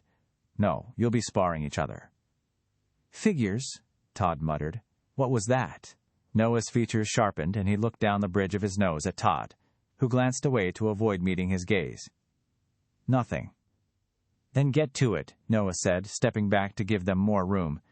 The fighting rings were each about 10 by 10 feet, but he had no idea what kind of magic either of his students used. Isabel and Todd moved to stand on either end of the arena. Todd lowered into a fighting stance and held his hands out to his sides. He raised them into the air, clawing his fingers as though pulling them through the water. Ripples of energy followed the motion, and 2 orbs of flame sputtered to life in Todd's palms. They raced to cover his hands, turning into flaming gauntlets. "Wait, how did he just generate fire? I was under the impression runes needed something to work with. You can't just make it from nothing, right?" Noah studied Todd intensely. When he looked closer, he realized that Todd had an obsidian bracelet on each of his wrists that had previously been hidden by his clothes. The fire Todd was creating seemed to originate from them in incredibly thin streams, before reaching his hands. That's interesting. He's got something that generates the fire for him. Maybe a basic flint and steel that's somehow activated by his runes? Interesting. That's clever. Unimpressed. Isabel gently placed her hand against her chest.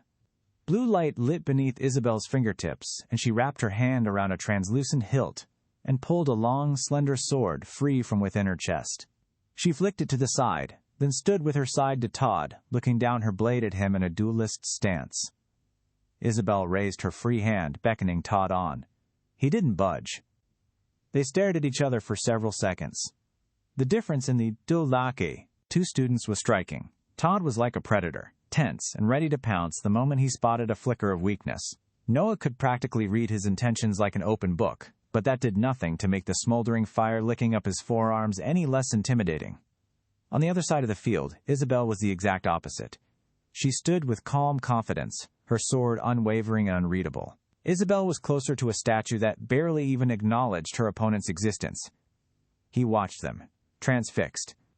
If someone had offered a bet, Noah would have put money on Todd being the one to break the stillness. He would have lost. Isabel finally broke their standoff, lunging forward and thrusting her blade for Todd's chest. Todd roared. He batted the blade to the side and swung his fist at Isabel's jaw. She leaned back, vaulting into a cartwheel and catching Todd in the chin with her foot. He pushed through the blow and dove at Isabel. His flaming hands narrowly missed her as she twisted to the side and flicked her sword at his side. Fire erupted around Todd in a small sphere, slamming into the sword and throwing it back. Instead of trying to hold on to it, Isabel released the weapon. It flipped through the air and vanished. Isabel stepped forward and thrust her empty hand toward Todd's back. Midway through the strike, her blade rematerialized in her grip. Todd desperately contorted his body and managed to get his left hand in the path of the strike. Fire bloomed from his palm, and Isabel staggered back as their magic collided with a clean, humming note. Todd slammed his fist into the ground, and a ripple of fire erupted from the impact zone, roaring toward Isabel. Her blue armor rippled, indicating the spell had struck her, and a faint yellow glow covered her body. Isabel pressed her lips together in fury. Her sword snapped out like a striking snake. Todd moved to block it, but her sword abruptly vanished. Her hand passed by Todd's harmlessly, and she spun it around just as the blade reformed. It scored across Todd's side. He swore as his badge lit a faint orange and let out a warning hum. Isabel didn't wait for it to finish. She flicked her hand again and slammed the sword back down into the side of his neck. His body lit with a brilliant red light, and a warning hum rang through the arena. "Damn it!" Todd slumped to the ground, letting the flames covering his fist sputter out. "I hate your magic." That wasn't nearly as bad as I thought it would be, from how they talked. Isabel's more than fast enough to fight the slashers, and with how oily their fur was, I bet Todd's fire would set them off like torches. What's the problem here? If you were better at using yours, maybe you'd be able to take more than a few hits before going down. Isn't that fire supposed to fully cover your body like armor? My runes aren't strong enough to power that. And look who's talking, you don't even use magic. That's literally just a sword. No, it isn't. Yes, it is. Noah cleared his throat. They both looked to him, glaring. Good enough for you? Isabel asked as Todd pushed himself back up to his feet and pulled his badge off with a disgusted sigh. Yes, I'm not really sure what the issue is, Noah admitted. From how you spoke in class, I thought that you'd be completely incompetent. But you seem more than strong enough to fight the slashers. What's the problem here? Are you insane? Isabel demanded, dismissing her sword and throwing her hands up into the air in exasperation. You think this was enough to fight a slasher? You realize we can't keep the shield badges, right? They don't work outside the arena. And as long as you don't get hit, it should be fine. Depending on how much control Todd has over his magic, he could throw a fireball and set the monster on fire. Then you can finish it off. You seem to be forgetting the part where they fight back. Todd crossed his arms in front of his chest and leaned against the invisible wall of the arena, sending out a small ripple of magic where his shoulder touched it. Neither of us will survive an attack from a slasher. Sure, we might get lucky and kill one, but I don't want to bet my life on a test that I've got a 50-50 chance of surviving. Right. Dying. Forgot about that bit. Noah pursed his lips and fell silent, thinking. Isabel must have taken that as admitting defeat, because she pulled her own shield badge off and tossed it onto the table with the others. Look, you've got good intentions, but Todd is right. I'm not going to die for this. What if I could prove that we could beat the slashers normally? Noah asked. I believe you've promised me a month. You still think it can be done? Isabel raised an eyebrow. I'm not convinced you've ever seen a slasher. They're fast. Faster than me. And they don't have magic, Noah pointed out. He paused for a moment, then tilted his head slightly to the left. Right? Is that a trick question? Todd asked. Noah didn't reply. He just mirrored Isabel's expression, raising his eyebrow and giving them a small smile. Todd rolled his eyes. They don't have magic. They're not the Hell Reaver. Not even this cursed school would send second-year students after a great monster. Noah clapped his hands together. Isabel and Todd both started, then glared at him. Then you've got the advantage. Here's the deal. For the next 5 days, I want you and Isabel to practice as hard as you can against each other. Do everything you can to get stronger. Like we aren't already doing that already, Todd muttered. Thanks for the sage advice. Meanwhile, I am going to go prepare a lesson plan. Noah continued, completely ignoring Todd's complaints. You'll have 2 days to rest after your 5 of practice. Then I'm going to take us all on a quick trip to the Scorched Acres, and we're going to train against the monsters there. Todd added his shield plate to the pile and squinted at Noah. You're serious? Your solution to us not wanting to get killed is to go get us killed earlier? I'm a professor. Don't you think I can handle myself? No, Todd and Isabel said at the same time. I'll bring the head of one of them back with me as proof then. How's that? The two students exchanged a glance, momentarily at a loss for words. Noah beckoned encouragingly. Finally, Isabel sighed and gave him a curt nod. Fine, but we hide, and don't press any further if things look bad. I'm not dying for you to prove a point. Deal. Noah extended a hand. Isabel stared at it, wrinkling her upper lip in distaste. Noah wiggled the hand. Sighing, Isabel reached out and took it. They shook, and Noah turned to Todd.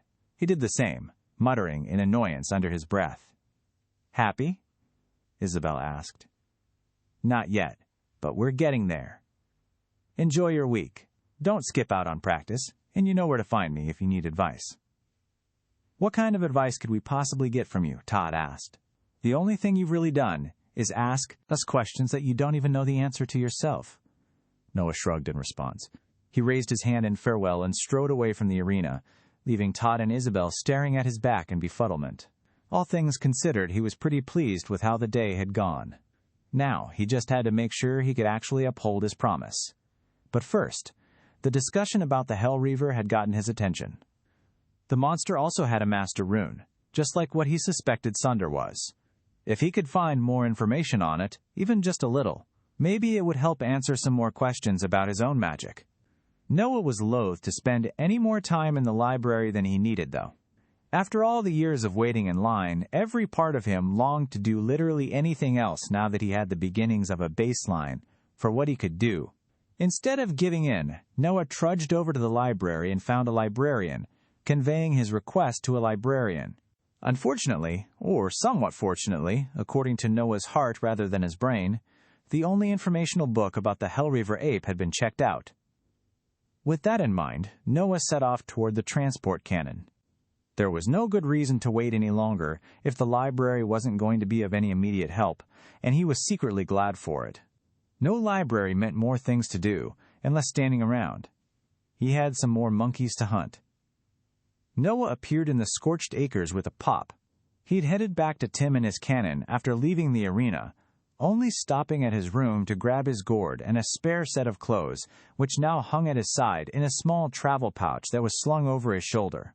Shaking the last vestiges of confusion from the teleportation off, Noah shook his head and scanned the area for monkeys. He could hear them hollering in the distance, but there didn't look to be anything in the immediate area. Noah tossed the bag holding his clothes into a tree. It missed spectacularly, flopping back to the ground a few paces to his side. Noah glanced over his shoulder, glad that nobody had seen that happen, then grabbed his bag and chucked it into the air. This time, his throw was more accurate, and the strap hooked on a protruding branch. He nodded to himself and mentally marked the spot before heading into the forest in the direction of the calls. His goal was twofold. First, and most importantly, he needed to get stronger. He had 4 more wind runes to replace, and all of his new runes would have to be filled with energy. He didn't dare risk replacing another rune until his vibration rune was at least slightly useful, though. Second, he needed to figure how to help Todd and Isabel each defeat a slasher, preferably without getting ripped in half in the process. Noah paused as the hoots grew closer, rubbing his chin. There would be time for more thinking later. Noah placed his gourd in the shadow of a tree and called on his magic before creeping forward. A group of 4 smaller monkeys sat in conference around a pile of bloody scraps, grabbing and scratching at each other to try to get the biggest piece. Noah wasted no time in sending a blade of wind into the nearest one. He got a second spell off before the first connected, and 2 of the monkeys crumpled to the ground, dead, before the others even realized he was there. The remaining 2 screamed in fury and spun toward him, their beady eyes burning with hatred. Blood still dripped from their mouths as they charged at him. Their high-pitched screeching dug into Noah's ears, but he didn't let it distract him as he fired another wind blade off and threw himself to the side. The unlucky monkey slammed into the tree behind Noah with a crunch, its throat slit, blood and spittle flying from its lips. The final monster snagged a branch and redirected its motion, throwing itself at Noah. It was considerably faster than him, but he knew where it was going. Noah reared back and swung his fist with all the might he could muster, charging it with power from his vibration rune. His knuckles connected with the monkey's flat nose. Bone crunched, and it slammed into the ground, tremors rippling through its body. Noah brought his foot down on the monster's head before it could lunge at him again, killing it. He shook his hand off, only pausing to shudder as a wave of energy flooded into him. Not bad at all. They're really starting to get predictable. These things just charge in a straight line at me. Actually, the slashers kind of did the same thing, too. That's kind of odd. Shouldn't there be a little more variance in their behavior? Noah wiped his knuckles off on the dirt, getting as much of the monkey's blood off them before he continued. Killing off the small monsters wasn't bad, but he got more energy from the slashers. And fighting them was basically killing 2 birds with 1 stone. He didn't have to search long. The scorched acres were absolutely riddled with monsters, and he soon found the slasher digging at a tree that had somehow drawn its ire. The massive, long-armed monkey was just as ugly as all the others had been. Noah raised his hand, preparing to summon his wind rune, then paused. Nobody else that had been using magic ever actually summoned the rune to their hands before they used it. For that matter, with how closely people guarded their runes, it felt like showing it every time he fought was probably in poor taste. Instead of picturing the rune in his mind, Noah just called on its magic.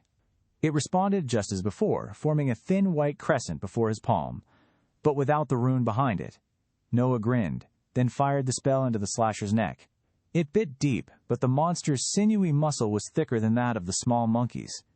A furious roar shook the tree, and the monkey lurched, instantly spotting Noah and loping toward him. The urge to dive out of the way threatened to strangle Noah, but he shoved it to the side and stood his ground, watching the monkey with all of his concentration. It lifted its hands to the sides like a sumo wrestler. It's going to try to grab at me from the sides. Noah dropped to the ground. The slasher's hands flew over his head, catching nothing but air, and he dove between its feet. He hit the ground in a roll and nearly slammed into a tree on the way up, but he managed to catch himself and spin around. The slasher was already on top of him, its hands raised into the air above its head, again with the overhead attack. Noah lunged to the side, staggering as he tripped over a root, but caught himself in time to send a wind blade into the slasher's side. It tore into the thick fur, and blood sputtered from the wound. The slasher howled in fury and swiped at Noah. And that's the horizontal attack. Noah rolled forward, rising to his feet right in front of the slasher's chest. He raised his hands and fired a wind blade straight into its throat. The cut bit deep enough to connect with the other injury he'd inflicted on the monster at the start of the fight, severing its head entirely.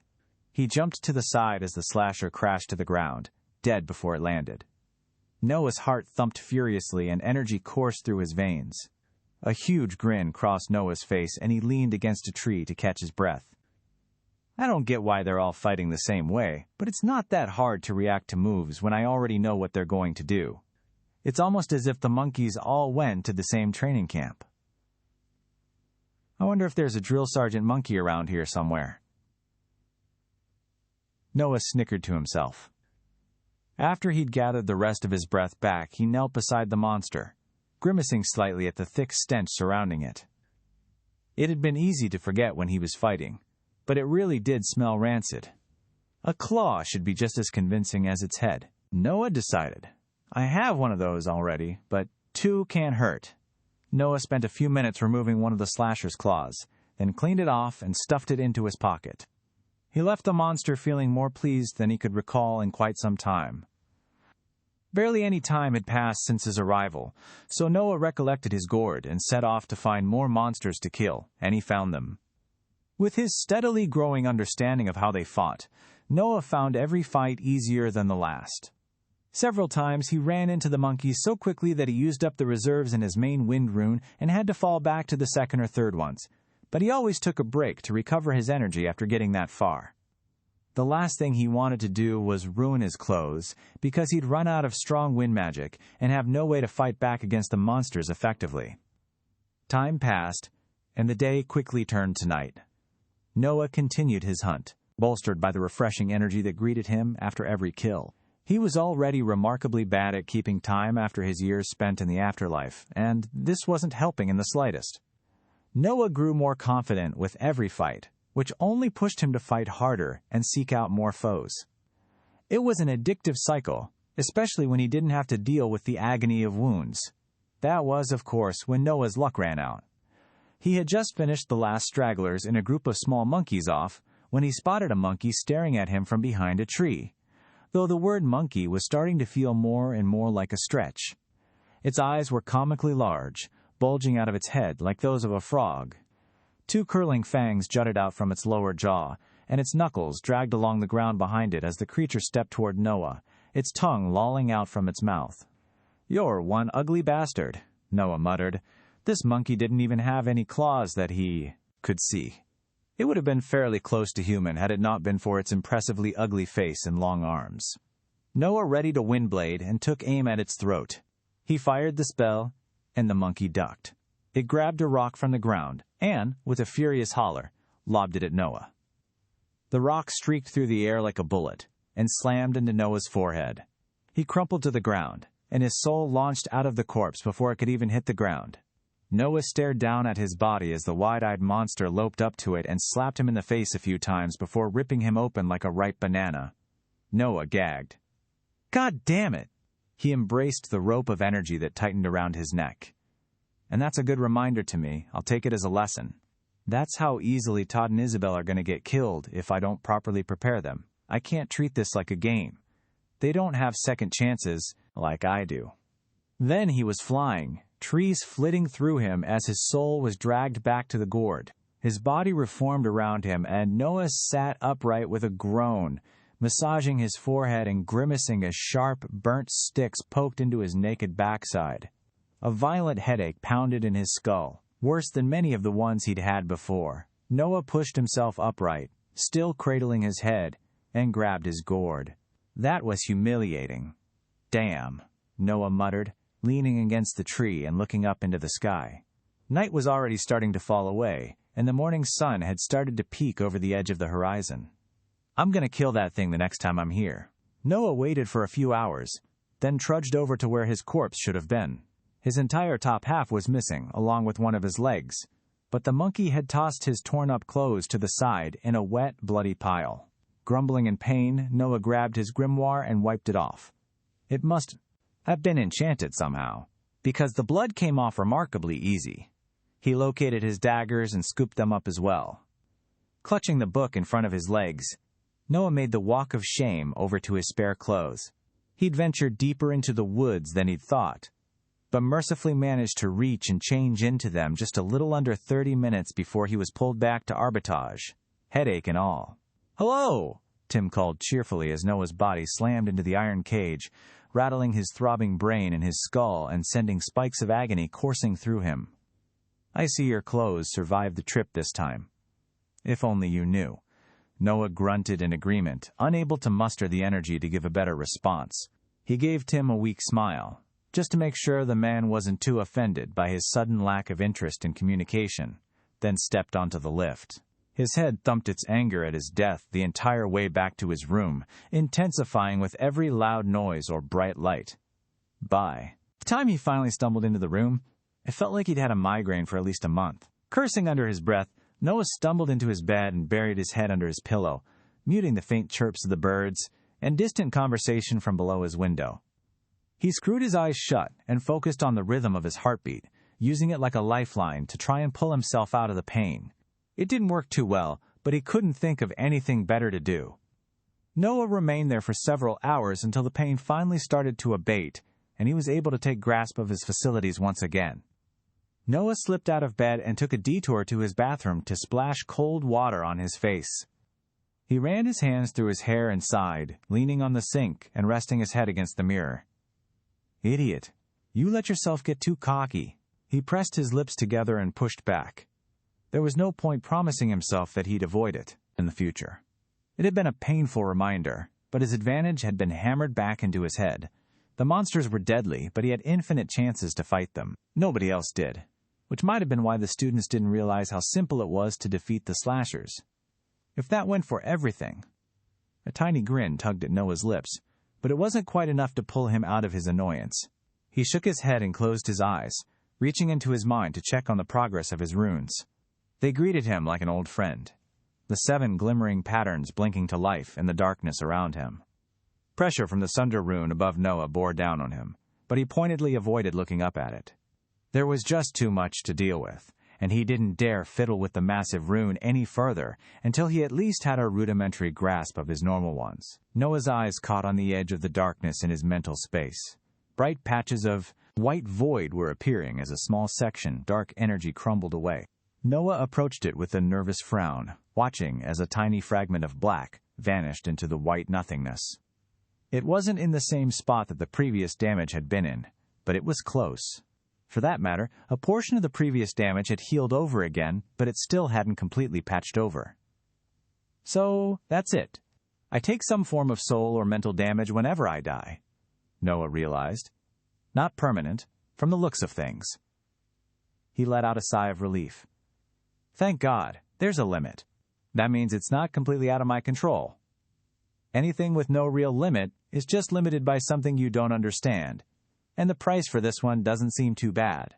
Still, I want to know why I come back to life and why it's at the gourd. Did that demon curse me? Did it also have a gourd that it just carried around? Damn, too many questions.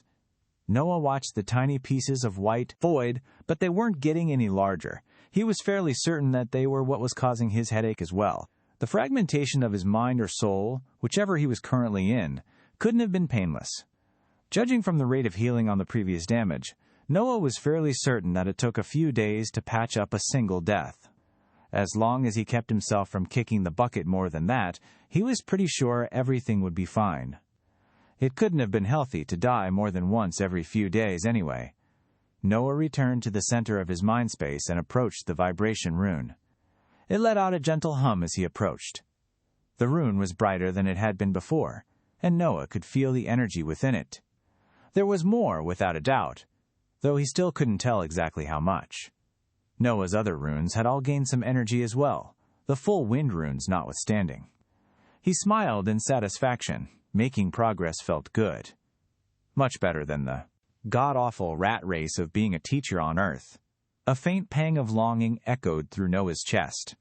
He didn't miss the administration or the awful pay in the slightest, but his students had been one of the few memories that had actually kept him company during his long wait in the line. He was sure they'd probably all forgotten him and were long dead by now, but that didn't change things in the slightest. Noah's hands clenched. It didn't matter whether he was on Earth or whatever planet this was. Any students of his were going to have the best shot at life that they could. Noah opened his eyes to the bathroom and turned away from the sink, heading back to the main room. He needed to. A slasher's ugly face peered at him from just beyond the window. Noah launched himself to the side and summoned a blade of wind to his hands, rearing back to throw it. There was nothing in the window. Noah's heart bucked in his chest. beating violently as he stood, still for several seconds. He slowly approached the window, the blade of wind still readied above his palm. There was nothing. Noah let out a slow breath and tried to calm his racing nerves. He let several minutes pass and slowed his breathing, focusing on releasing the tension in his body. I'm fighting too much if I'm starting to see things. Who would have thought that the human mind isn't exactly psychologically prepared for constant fighting and dying? Noah remained there for a few more minutes before he was confident that he had complete control over himself again. There wasn't anything he could think of to do about the vision, so he turned his attention to more productive tasks. Noah sat down at his desk and pulled his grimoire out and set it down in front of him. A thought struck Noah. He blinked, then started to smile. Why didn't I think of this before? They're going to be in for quite the surprise after their week of training is done. Noah closed the grimoire and tucked it back into its holster. He cleared his throat and kicked his legs, twiddling his thumbs. He scanned his room, finding himself with downtime for the first time since he'd arrived on this world. It didn't feel good.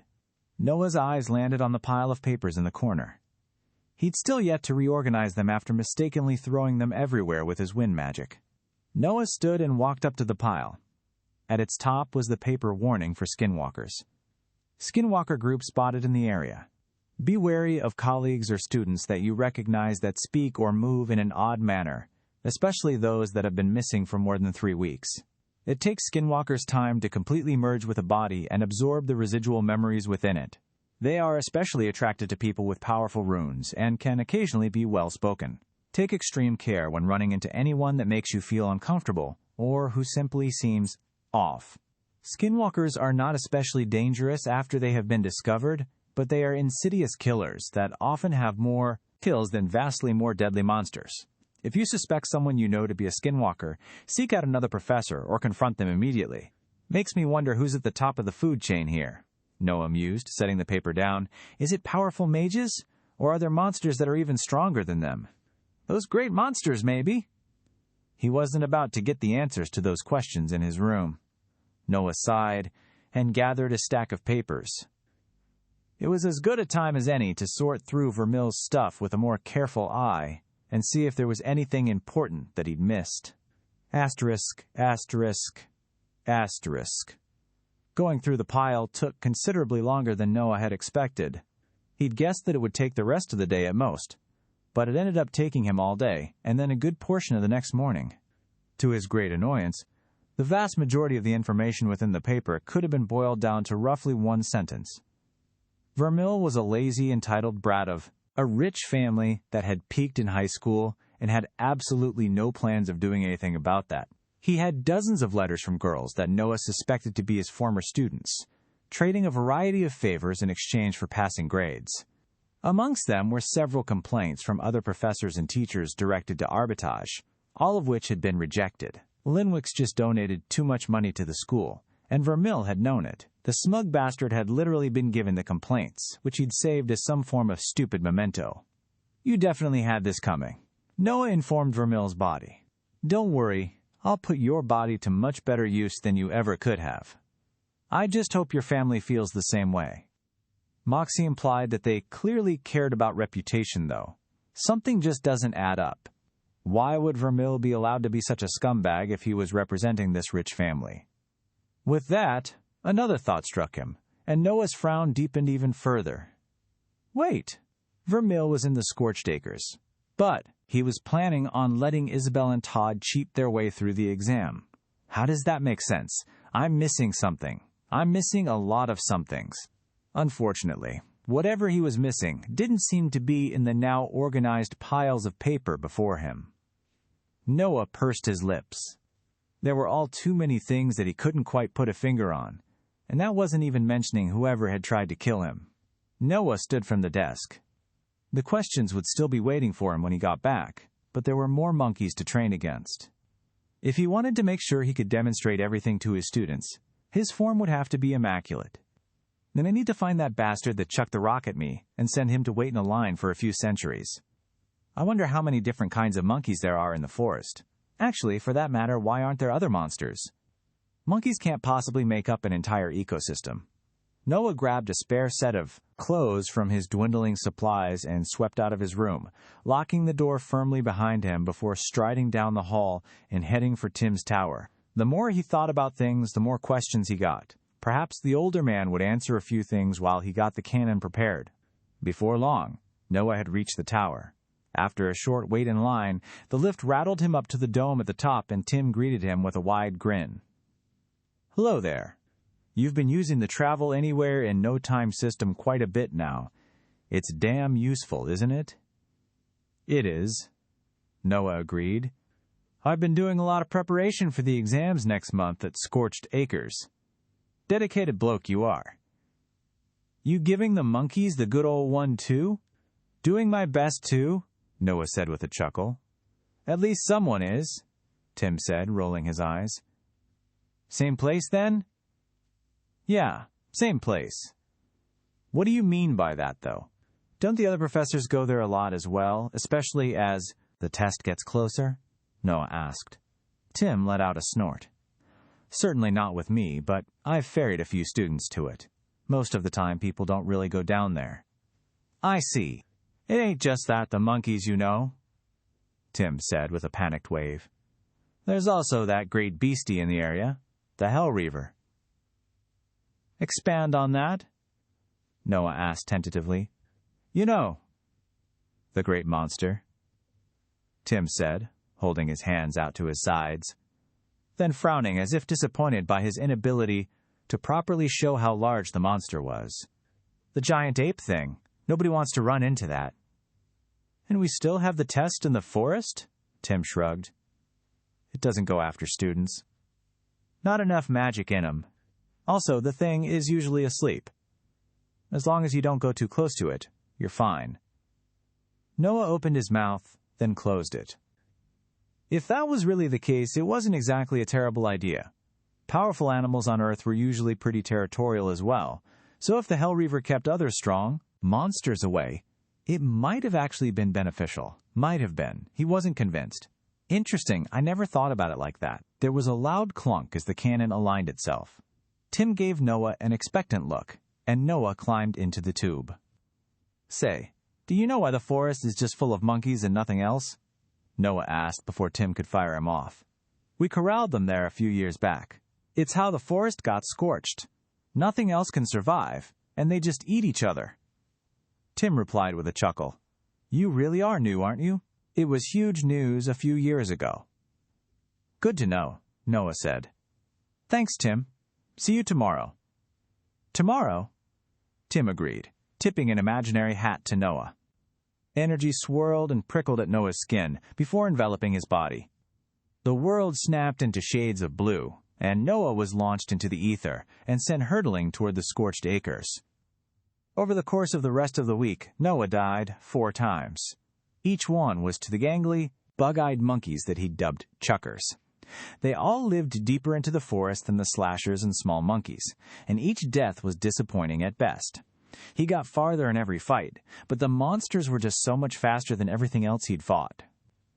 With that on top of their penchant for hurling rocks, they made deadly enemies. Several times, even when he wasn't at the Scorched Acres, Noah could have sworn that he saw the cursed monsters lurking in the shadows of his room and watching him from beyond the window. The visions didn't seem to have any rhyme or reason to them, and Noah had absolutely no idea what to do about them. As such, he did a technique he'd mastered back on Earth, when his school had cut off his health insurance. He ignored the problem and convinced himself that it would sort itself out on its own. By the end of the week, Noah managed to claim victory over the chuckers a single time. That didn't bother him in the slightest. Every single fight, Noah gained more understanding of the monsters. He lasted a few seconds longer and did more damage. Each fight was a learning opportunity and nothing more. After all, he didn't need to win every fight. He didn't even need to win most of them. He just needed to win one. When the first chucker had finally fallen before him, Noah couldn't bring himself to do anything but laugh. The monster had given him more energy than even the slashers had, though not by a huge margin. There would have been a time where Noah might have considered waiting for an even fight because of honor or some other equally misguided notion, but that was before he'd been brained by a rock a few too many times in a row. The only thing he cared about now was learning more about how the monsters fought before he went down. More than anything else, Noah had come to one conclusion. Magic was incredible. As far as he could tell, the runes could control anything directly related to them, limited only by his creativity. The more difficult his desires were to replicate, the more energy they took. But even as he grew stronger, Noah found himself lacking. More often than not, Noah's death was a direct result of his inability to make his body move the way he needed it to. Magic was great, but not tripping over a log and falling face first into a monster's claws was a pretty useful advantage as well. He'd never considered himself clumsy, but there was a difference between avoiding protruding door frames while walking through his house and not tripping over a dozen protruding roots at ankle level while trying to keep his organs from getting aired out. Despite his trouble with the truckers, Noah hammered the method of fighting slashers down to a fine science. The once threatening monsters were now little more than cumbersome bags of energy, their movement so predictable that Noah could practically tell what they were going to do before they thought of it themselves. When the day to regroup with Isabel and Todd came around, Noah was satisfied with his progress. All of his runes had grown considerably in strength, and even without direct training, Noah could feel his body responding better to his mental commands. Perhaps it was just his soul getting used to piloting the meat sack around, or perhaps it was just experience. Either way, it was working. He set out that morning, arriving in his classroom wearing his second-to-last set of teacher's robes. The rest had been sacrificed at the altar of ugly monkeys. To his delight, both Todd and Isabel were already there. Noah's grin faded a moment later. Todd and Isabel were already there. "Crud. Am I late again?" "No," Isabel said, spinning a small dagger between her fingers idly. "We just wanted to get this over with, and didn't have anything better to do. I'm not seeing any monkey heads in your hands." I settled on a claw. Noah tossed the slasher's claw onto the table in front of him. Isabel's eyes traced it through the air, widening imperceptibly before she got control over her features again.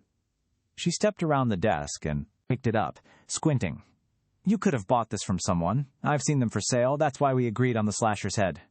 Noah rolled his eyes. "There's still blood on it. It's fresh." "Could have bought it fresh," Todd said. "Well, I didn't want to lug a bloody head around, so a claw is what you get." Noah crossed his arms and leaned against the wall. "I'll admit, I did promise to get ahead, but I really don't have that many pairs of clothes to ruin. You'll just have to take my word that I really did get that claw myself." Neither of his students looked particularly convinced, but that was fine. They didn't look unconvinced either. Noah would settle for that. He'd set things straight soon enough. "I don't suppose you'll decide that this was a bad idea and cancel it?" Isabel tried. "Nope." Noah cheerfully clapped his hands together. "Enough about me. How has training been? Make any progress?" "It's been a week, man." Todd rolled his eyes. "How quickly do you think things are? Going to change? Nothing will suddenly happen in just a few days." "Not with that attitude. What about you, Isabel?" "I won every match against Todd. Because your magic works better in confined spaces." "It's in your favor," Todd complained, crossing his arms. "The arenas don't represent real life at all. Would you prefer to spar without the aid of the shield badges?" Isabel raised an eyebrow. "I'm sure you'd fare much better when I actually run you through with my sword. You'd just die even faster in a so-called real fight. Not if I cooked you first." "Children." "Enough," Noah said. "You can bicker with each other later. We've got some monkeys to kill today." "You're literally the same age as us," Isabel pointed out. "You can't call us children." "I can when you act like them. You get the big girl tone when you act like one. Come along, we're going to go on a field trip to Tim." Noah headed out of the classroom, pausing just long enough to wait for Todd and Isabel to fall in line behind him before continuing. He did note that, despite Isabel's reluctance to go, she'd brought a small travel bag with her. 2 water skins hung from its sides, and he suspected that there was food inside. "Who's Tim?" Todd asked. "The old guy that operates the transport cannon." "Have you never used it before? It's quite useful. Saves a lot of travel time, and I don't know about the two of you, but I can't fly." "Don't you have wind runes?" Isabel asked. "Lesser ones. Great for cutting things and ruffling hair, not so great for actually picking myself up." Their conversation trailed off, and the three headed across campus, reaching the transport cannon a short while later. The line wasn't very long, and after a quick chat with Tim, the cannon was aligned with the scorched acres. Isabel and Todd's expressions had been steadily getting more nervous over the course of the past few minutes, as they slowly realized that Noah was dead serious about the entire expedition. Both of them kept glancing around, as if expecting a bunch of other professors to jump out and yell, "Surprise!" But no such saviors arrived. "Follow in after me, you two. Don't dally too long." Noah gave an appreciative nod to Tim before he climbed into the cannon. There was a brilliant flash, and then he too was gone. The sensation of getting thrust into the blue, wavy dimension still unnerved Noah, but he was starting to get used to it. Noah slammed down feet first onto the packed, reddish-brown dirt of the scorched acres. Todd and Isabel thumped down beside him, disorientation behind their eyes. They both looked a little green. "It's an odd experience," Noah said. "Don't worry, it's not so bad after you do it a few times." "That's assuming we don't get stabbed today," Isabel said. "How did you talk us into this again?" "Your passion for learning and self-growth drove you to take risks and seek out opportunities to better yourself." "You blackmailed us," Todd said. "Semantics," Noah replied with a grin. "Why don't we get started by finding some small monkeys? They're not too dangerous. Just don't make too much noise, or we might draw a horde of them down on us." He set off into the forest. Todd and Isabel hurried after him, sending worried glances into the sea of blackened trees. Burnt foliage cracked beneath their feet with every step, and they flinched at every sound. "That's probably what I looked like when I first showed up in this crispy forest. I'm glad nobody was around to see it." Noah held a hand up. His students froze behind him. "What is it?" Isabel whispered. "Monkey." Noah pointed through the trees, where a small monster hung from a branch, swinging to and fro in a gentle motion. "It's asleep. Good start for us. Who wants to go first?" Todd and Isabel both pointed at each other. Noah sighed. He pointed at Isabel. "You were bragging about winning the fights. You're up." Isabel pressed her lips together.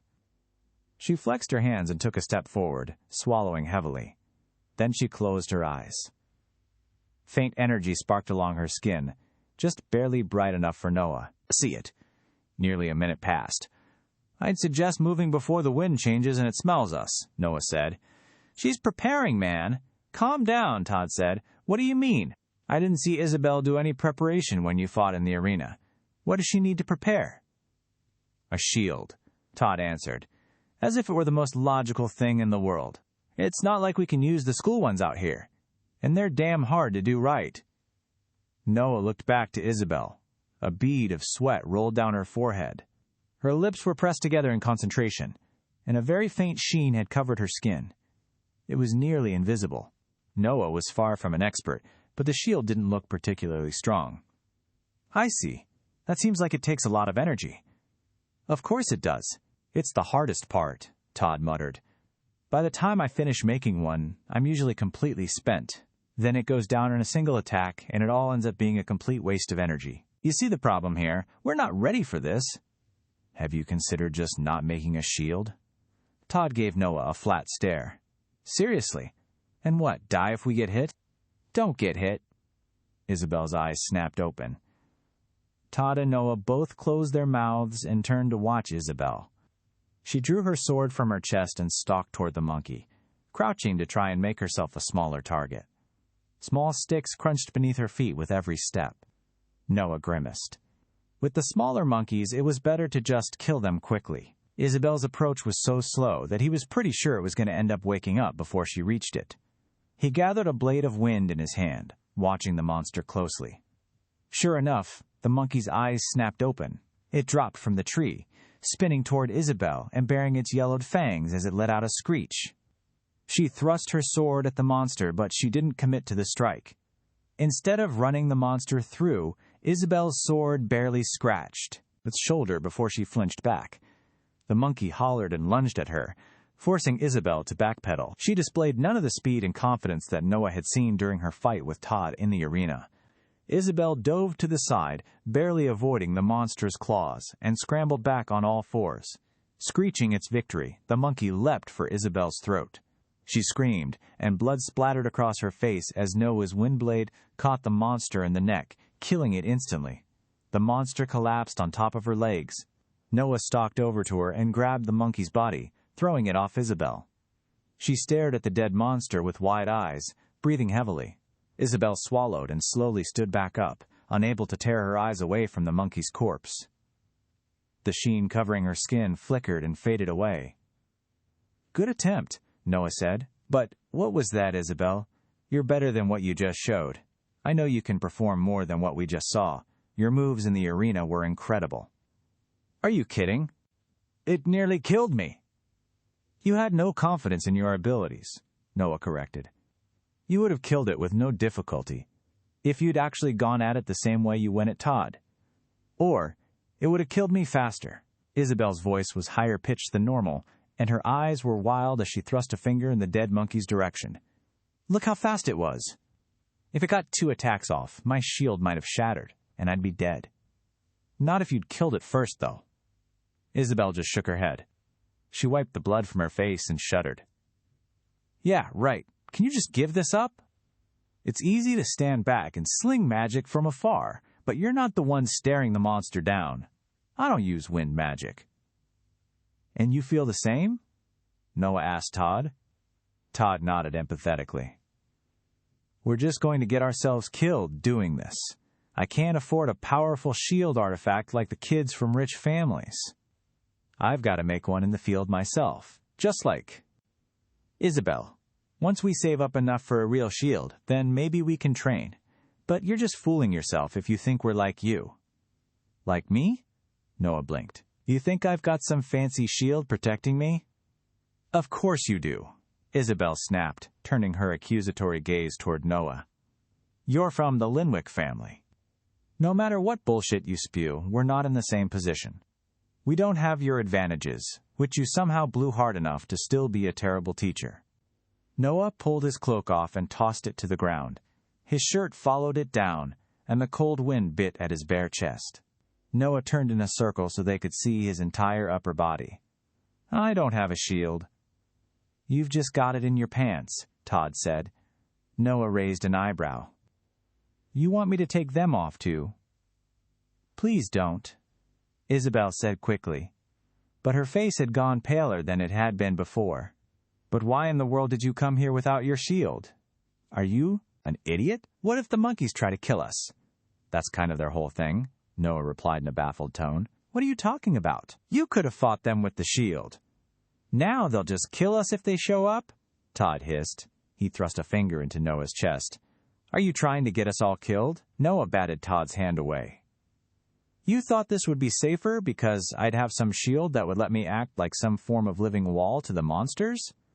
"Obviously," Todd snapped. "There's no way you would put yourself in a dangerous position, but you've clearly completely lost your mind." A howl echoed through the forest, and all 3 of them snapped their mouths shut. Sticks cracked, and a large clawed hand wrapped around a tree across from them, crushing it with a crack. A slasher stepped into view, its flat nose flaring. Isabel and Todd stared at Noah with wide, terrified eyes.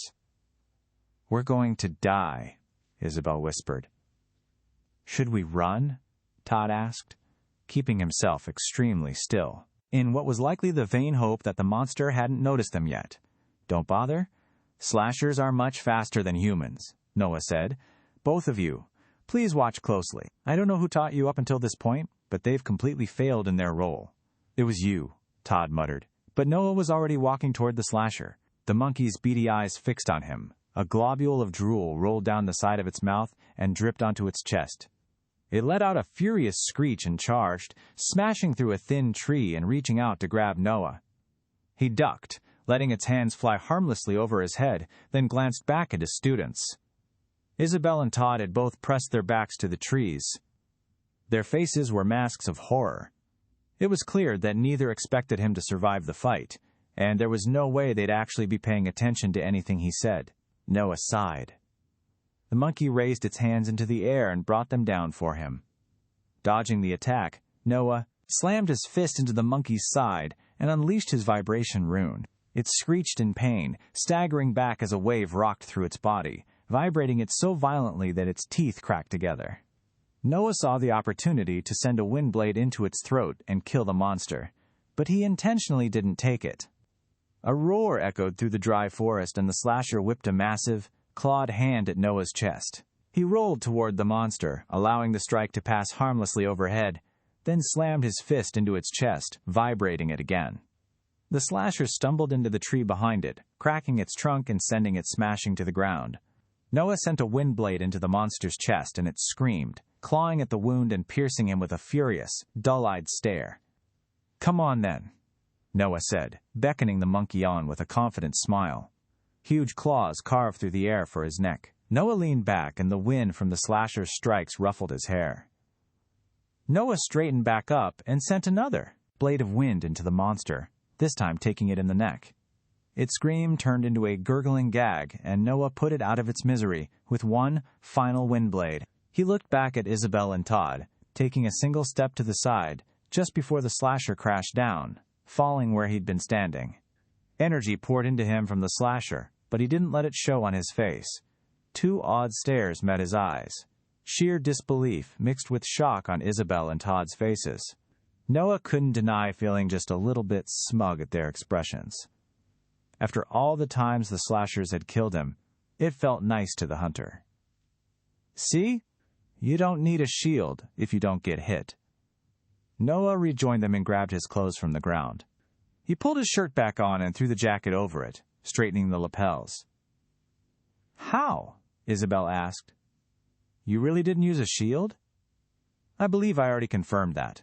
Did you see any colorful magic on my skin?" "No." "But—" "No. Shield," Noah said firmly. "I'm not saying shields are bad, but if casting one is crippling you to the point where you literally can't fight anymore, then it's only holding you back. Aren't you scared you'll get hurt?" Todd asked. "What if you die?" Noah shrugged. It would have been pretty disingenuous to say he feared death. Fighting made his veins pump adrenaline like nothing else. After all those years waiting in line, it was like huffing a drug straight from the source. "Then I die. I'm not scared of pain, though. There are healing potions to deal with that. And did that fight look very painful for me?"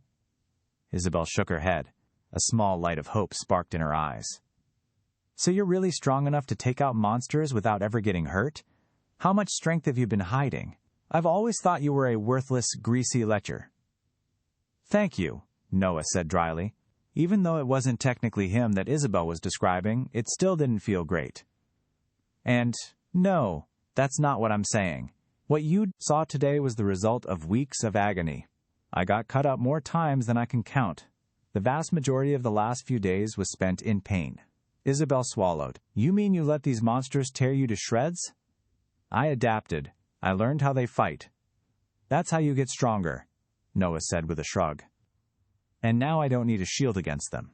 When I fight an opponent in the future that's similar to them, I'll probably be better off against that one as well. Eventually, after enough experience, I'll have all that extra energy to fight with that everyone else wastes on a shield." "And the scars to go with it," Todd said darkly.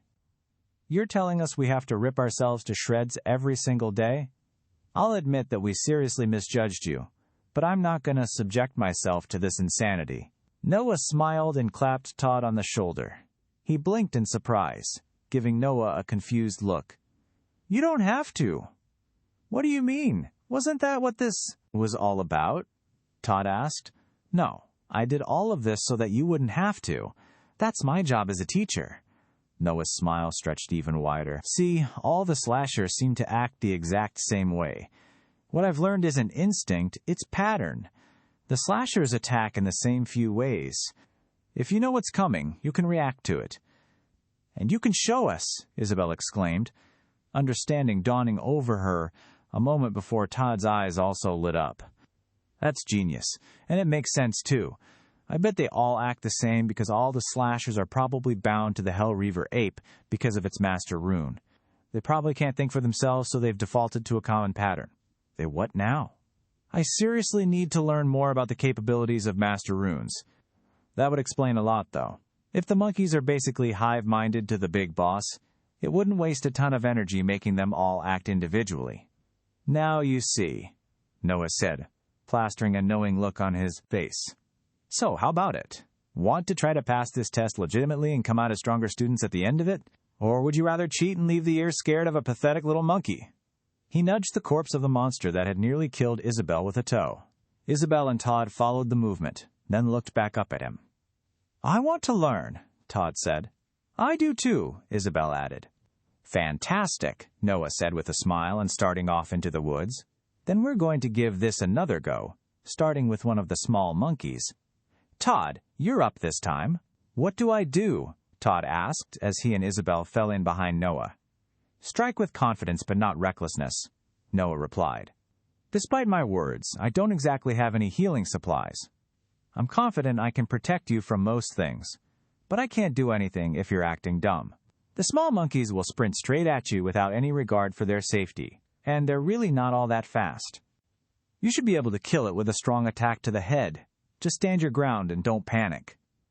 Todd nodded his understanding. Noah held a hand up for silence, listening to the sounds of the distant monkey calls in the woods before setting off again. A few minutes later, he spotted their next target.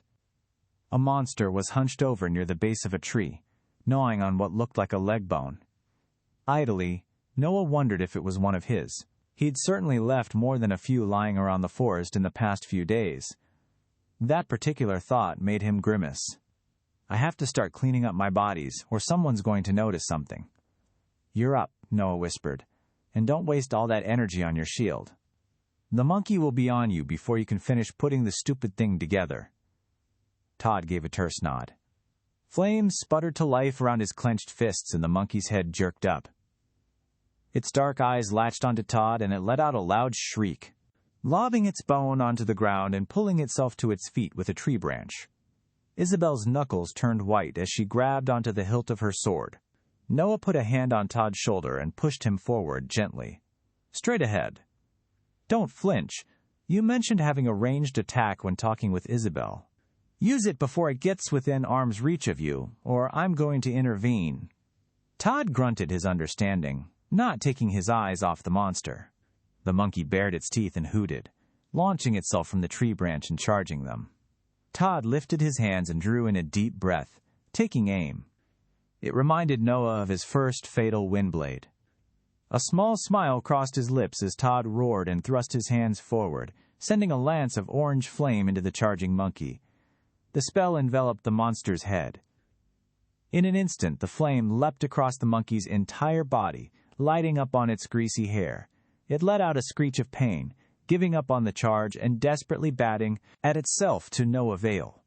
The fire spread with terrifying speed, consuming the monkey within mere seconds. It crumpled to the ground, charred to a blackened crisp. Isabel and Todd stared at it. Noah clapped Todd on the back. There you go, Noah said. Was that so difficult?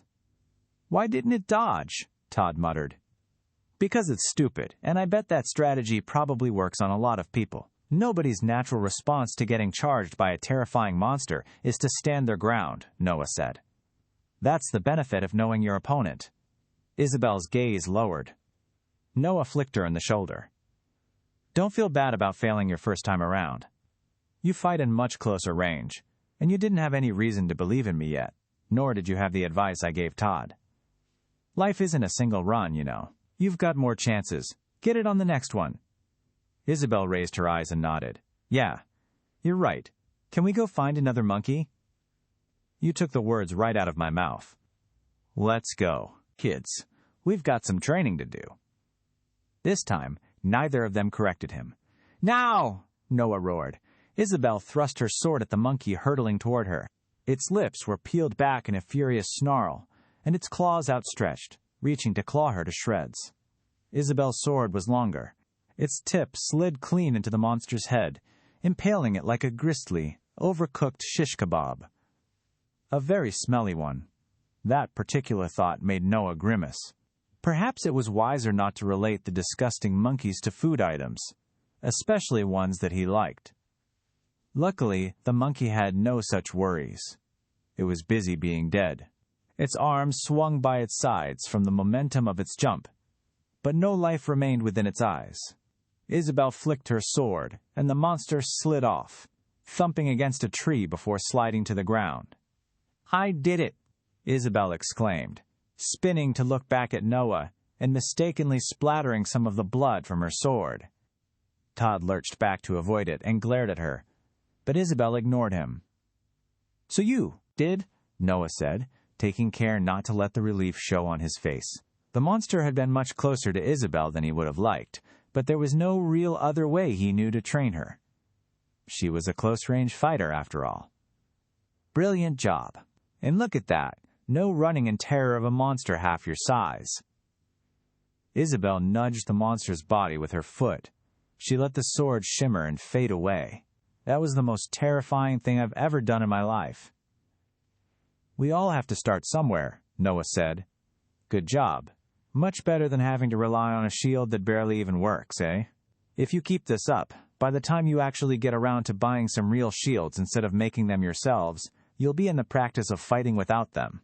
That will do you a lot of good, especially if everyone else was thinking the same way you were." "That's assuming we don't die first," Todd said. It was a joke, but the underlying note of concern was evident in his voice. "You're right," Noah agreed. "That's assuming you don't die. Nobody said getting strong would be easy. If I were you, any spare money I had sitting around would go into healing potions." "Is that what you spend all the money the Linwicks give you on?" Isabel asked. Noah frowned. "Do I get a stipend? I actually have no idea, actually. What if they've been giving Vermil things? Hell, what if they're the ones that set him up with the poisoned healing potion? EGH. Too many damn things to think about." "Yes," Noah said. "Though they don't give me as much as you seem to think. Don't forget, I'm a failure. An embarrassment to the Linwick family. Isn't that right?" Isabel and Todd both tore their gazes away from his, looking at the ground in shame. "You might be a little more competent than we thought you were," Isabel admitted, rubbing the back of her neck. "You really didn't help your image, though. Why didn't you just act like this all the time? You'd still have been fairly incompetent at runes, but people would have respected your combat ability." "Ah, yes. The whole rank thing and combining my runes. I'm working on it, Isabel. And it would be wrong to make you and Todd feel too bad about insulting me. I'm pretty sure a lot of what you knew about Vermil was correct. I had a bit of an awakening. We can't all be lazy sloths forever." Noah clapped his hands together, and his students jerked their eyes back to look at him. "Now isn't the time for this. We have quite some time left to practice, and I'm not wasting any of it.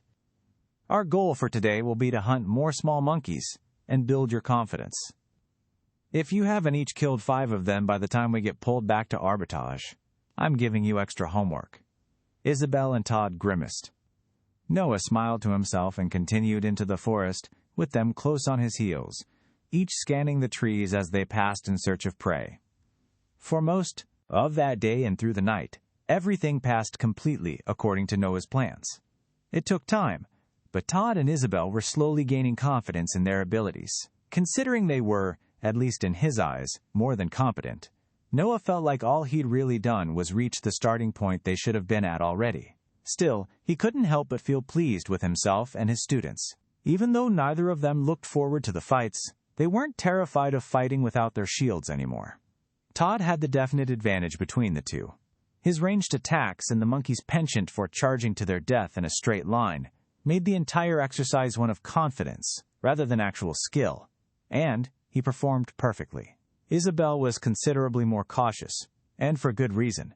Noah watched every fight she took intently, a wind blade waiting to let slip at his fingertips every second the monkey still drew breath. She only needed to be saved once, when her foot caught on a root and she tripped over herself.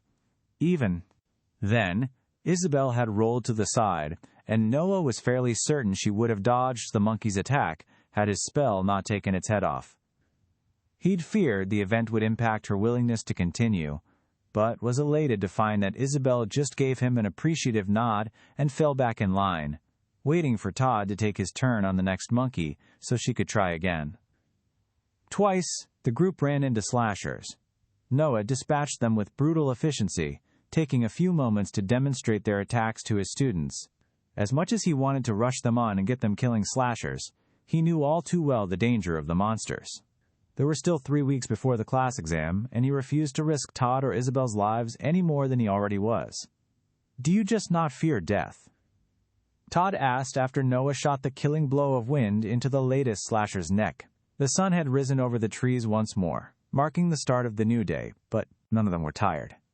"I can understand challenging weaker monsters without a shield, but even if you know what that thing is going to do, one slip up and you're gone." Noah stepped over the slasher's body and wiped his shoes off on the dirt, trying to get the blood off them, and failing.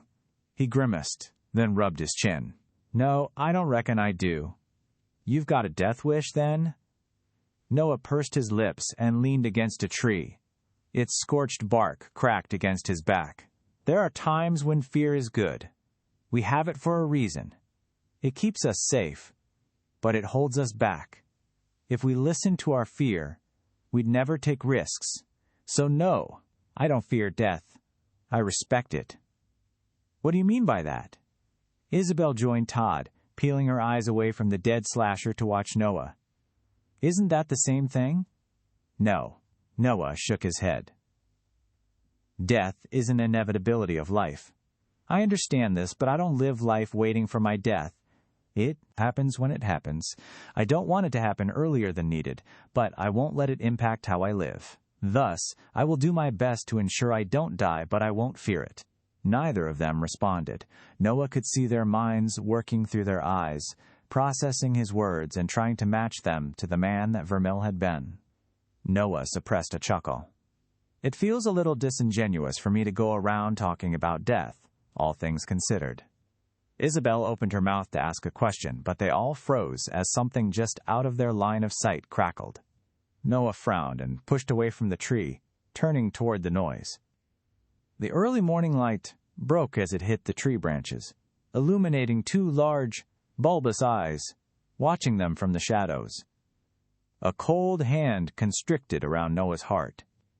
"What the hell is that doing here? We aren't that deep into the forest." "Isabel, Todd, you need to leave," Noah said softly, keeping his tone as even as possible. "Right now." "What are you talking about?" Todd took a step toward Noah. "Now! Go back the way we came and get into a tree. Don't make noise. Don't fight. Don't come back, no matter what you hear." Isabel followed Noah's gaze and her face paled. She grabbed Todd's hand and pulled him in the opposite direction. "What about you?" Isabel whispered. "I'll deal with this and come meet you when I'm done. I'll find you." Isabel swallowed heavily and continued to back up. Her heel landed on a large twig and it snapped, the crisp sound echoing through the forest like a gunshot. The chucker screamed. Noah could barely see it at their distance, but he knew all too well how good the bug-eyed monkey's aim was. He lunged in front of Isabel. A loud crunch split the air as a rock slammed into his chest, shattering his sternum. Noah felt pieces of bone explode like shrapnel and tear through his body. "Professor! I told you to run!" Noah roared. Pain tore through his body and the darkness bloomed at the edges of his vision, threatening to usher him into the abyss. It would have been sweet relief. It would have meant that his students would be the next to die, and they wouldn't be coming back. Noah gritted his teeth and shoved the abyss to the side. He grabbed his gourd and travel bag and threw both to the side, boosting the toss with all the wind magic he could muster and sending them hurtling through the trees. Bones ground and popped in his chest at the sharp movement. He hadn't thought it was even possible for the pain to get worse, but he was proven wrong. His vision blurred, and Noah caught himself on a tree, clutching onto it for dear life. The sound of Isabel and Todd's panicked retreat faded in his ears, but he wasn't sure if it was because he was losing consciousness or that they were getting farther away. The chucker loped closer, its eyes latched onto Noah. Cracked lips peeled back in a victorious, hungry grin. The chucker readied a second stone. "If I die now, I won't have magic to kill this bastard. Isabel and Todd won't be able to survive it." Noah matched the hideous monkey snarl and reached desperately for his runes. The chucker launched the stone. It blurred through the air, moving so fast that he couldn't even trace it. The monster was close enough to him that, even if he could have seen the attack, There was no way for him to dodge it in time given his injuries. Noah's magic responded to his call, but it wasn't wind that came forth. The cracked trees around them groaned as all the scorched, blackened wood was forcibly ripped away. Clouds of swirling ash snapped into solid black spikes in an instant before Noah, erupting before him like a bolt of jagged lightning. The spell tore through the ground, and the stone vanished within it. A flicker of what might have been surprise passed through the chucker's enormous eyes before the spikes of ash tore through it. Ash slammed into the trees behind the monster, tearing through several of them before the magic finally lost its steam and came to a stop. Noah's chest popped as he drew in a ragged breath, staring at the thick, spiked structure of ash that had ravaged the ground before him. Then he pitched forward, the last vestiges of strength in his body spent. One of the jagged spikes went clean through his head, killing him instantly. Noah's soul ripped free of his body just as the ash structure fell apart, dumping his corpse unceremoniously to the ground. Even dead, Noah could have sworn that adrenaline was still pumping through his veins. Before he could have too much time to think, Noah felt the siren call of the gourd envelop him. A noose tightened around his neck, and a powerful yank sent him hurtling through the trees. Noah slammed into his body unceremoniously. He groaned, instinctively wincing as he drew breath. Through the violent headache, it took him a moment to remember that his chest wasn't in half a dozen pieces anymore. He drew in a ragged gasp of air and forced his eyes open. The blackened dirt stuck to his skin like glue, but he could barely gather the energy to care. Noah gritted his teeth and forced himself to sit upright. Luckily, his bag and book had fallen close to his gourd. He grabbed it, fishing the spare set of clothes out and throwing them on. Despite his best efforts, it took several minutes of fighting his own body to get outfitted. Noah pressed his lips together tightly and dragged his rebellious feet back toward the scene of his death. His throw had been better than he'd expected. It took several more minutes for Noah to trace his steps back, but he eventually spotted the dead chucker, sprawled beside several shattered trees, its body ripped to shreds. He stepped over the monster, unable to even bring his gaze up, and stumbled over to his body, to where his body should have been. Noah blinked. He forced himself to lift his head, then slowly turned in a circle. All that met his eyes were trees. There was no sign of his corpse. Noah scoured the ground as best as he could through the pulses of dizziness that ravaged his mind. Bodies didn't just up and vanish. And if they'd somehow managed to eat his corpse in the minutes he'd been gone, then there should have been blood all over the ground. For that matter, he'd never seen the monkeys drag his corpses anywhere, and, even if they had, there should have been some form of trail in the dirt. There was no sign of either. A tiny blur of beige caught Noah's eye, and he staggered over to it, kneeling and picking up one of the claws that he'd ripped free of a slasher. Noah picked it up and straightened, checking around the nearby trees. Nothing. His body was just gone. Did a skinwalker take it? Or did my body just get kidnapped by some monkey? Noah groaned and rubbed his forehead. It was too difficult to put thoughts together right now.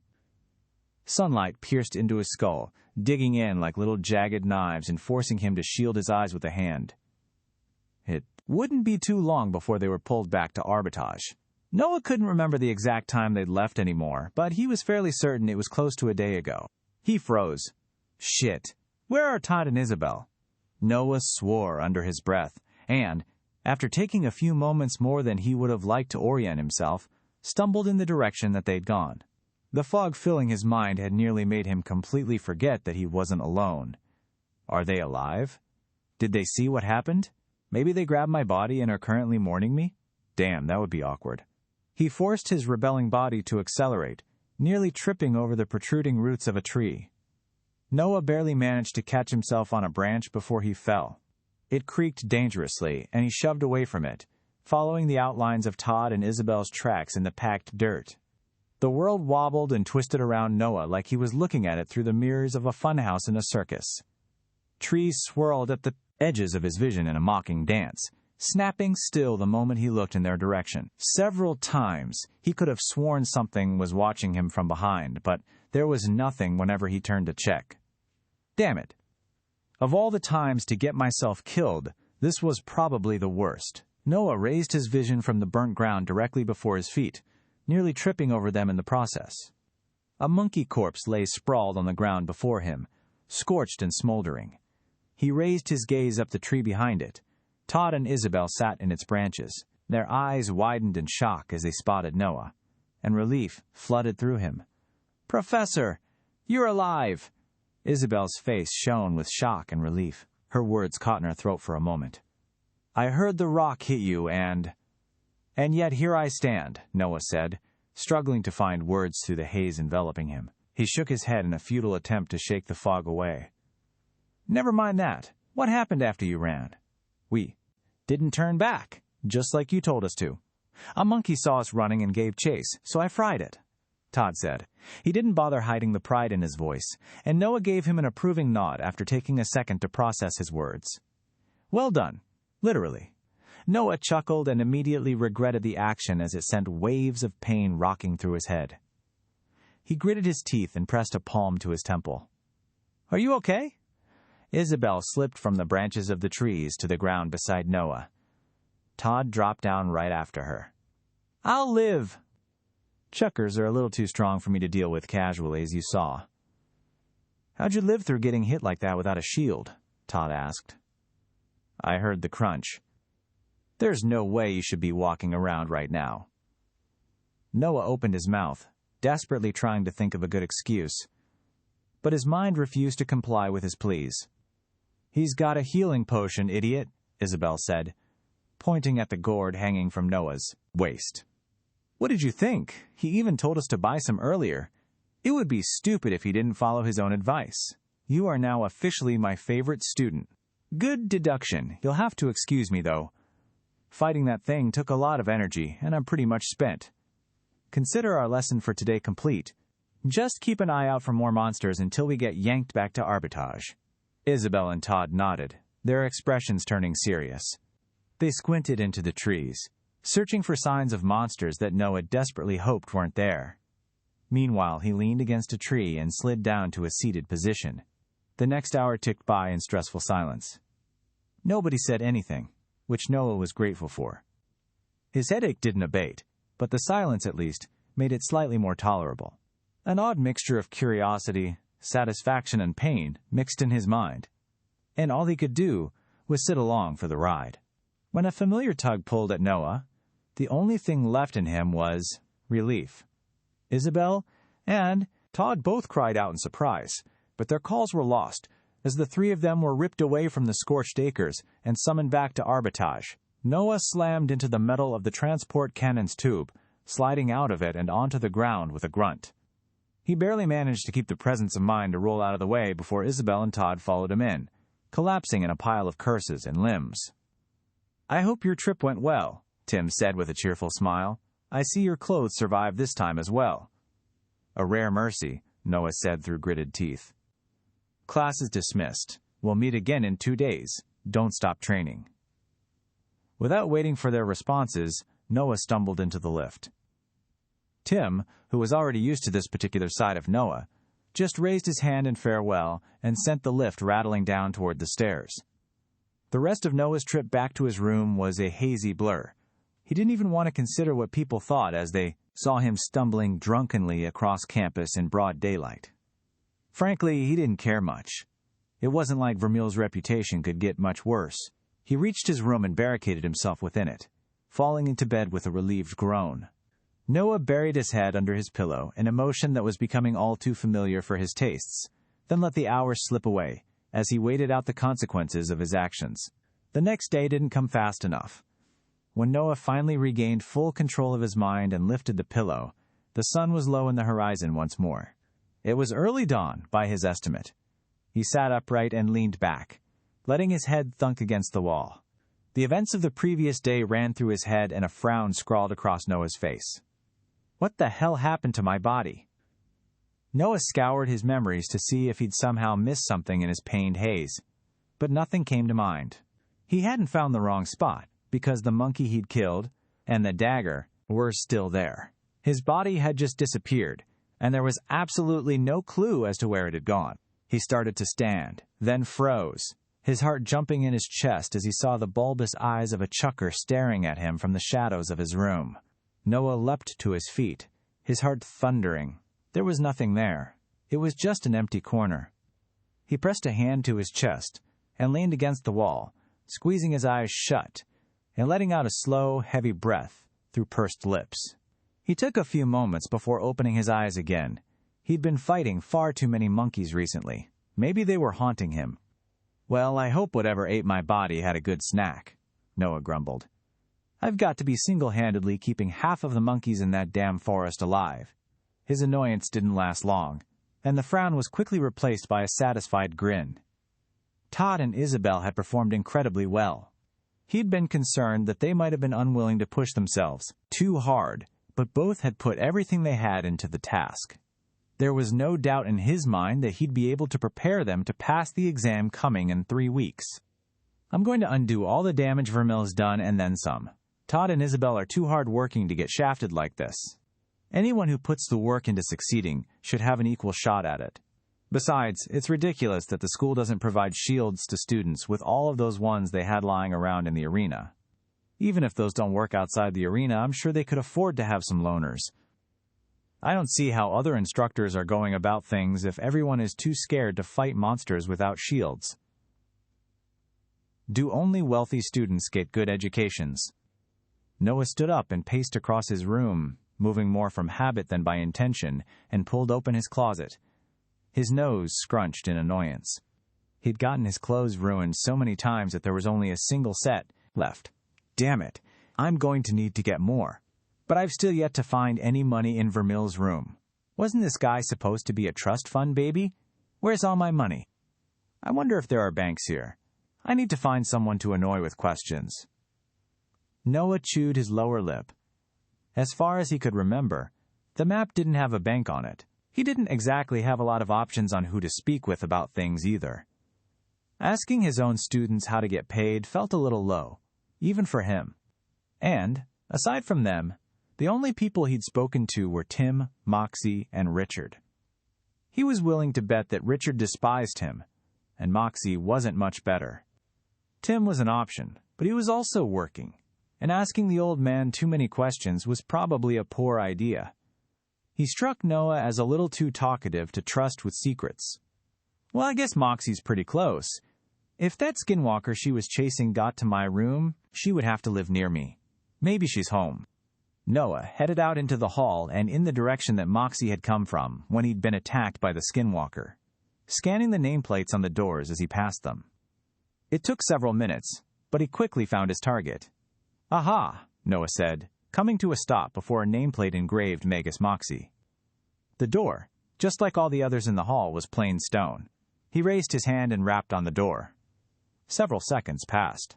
He heard some shuffling from within the room, but nobody responded to his knock. Noah frowned and knocked again, harder this time. What do you want? Moxie's voice snapped from the other side. I'm busy. Who is it? Important delivery. Noah drawled. There was a moment of silence. The door clicked and Moxie pulled it open. Her eyes narrowed at Noah. You! What do you want? I decided I had more questions.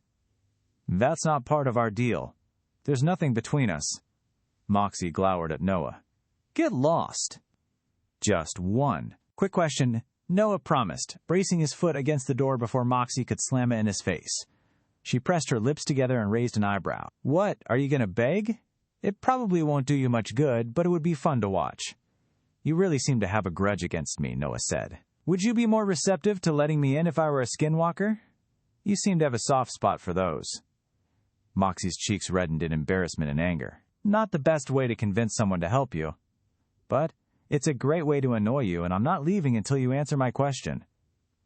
Moxie ground her teeth together. She let go of the door and crossed her arms. This is why everyone hates you, Vermil. What do you want? Where's my money?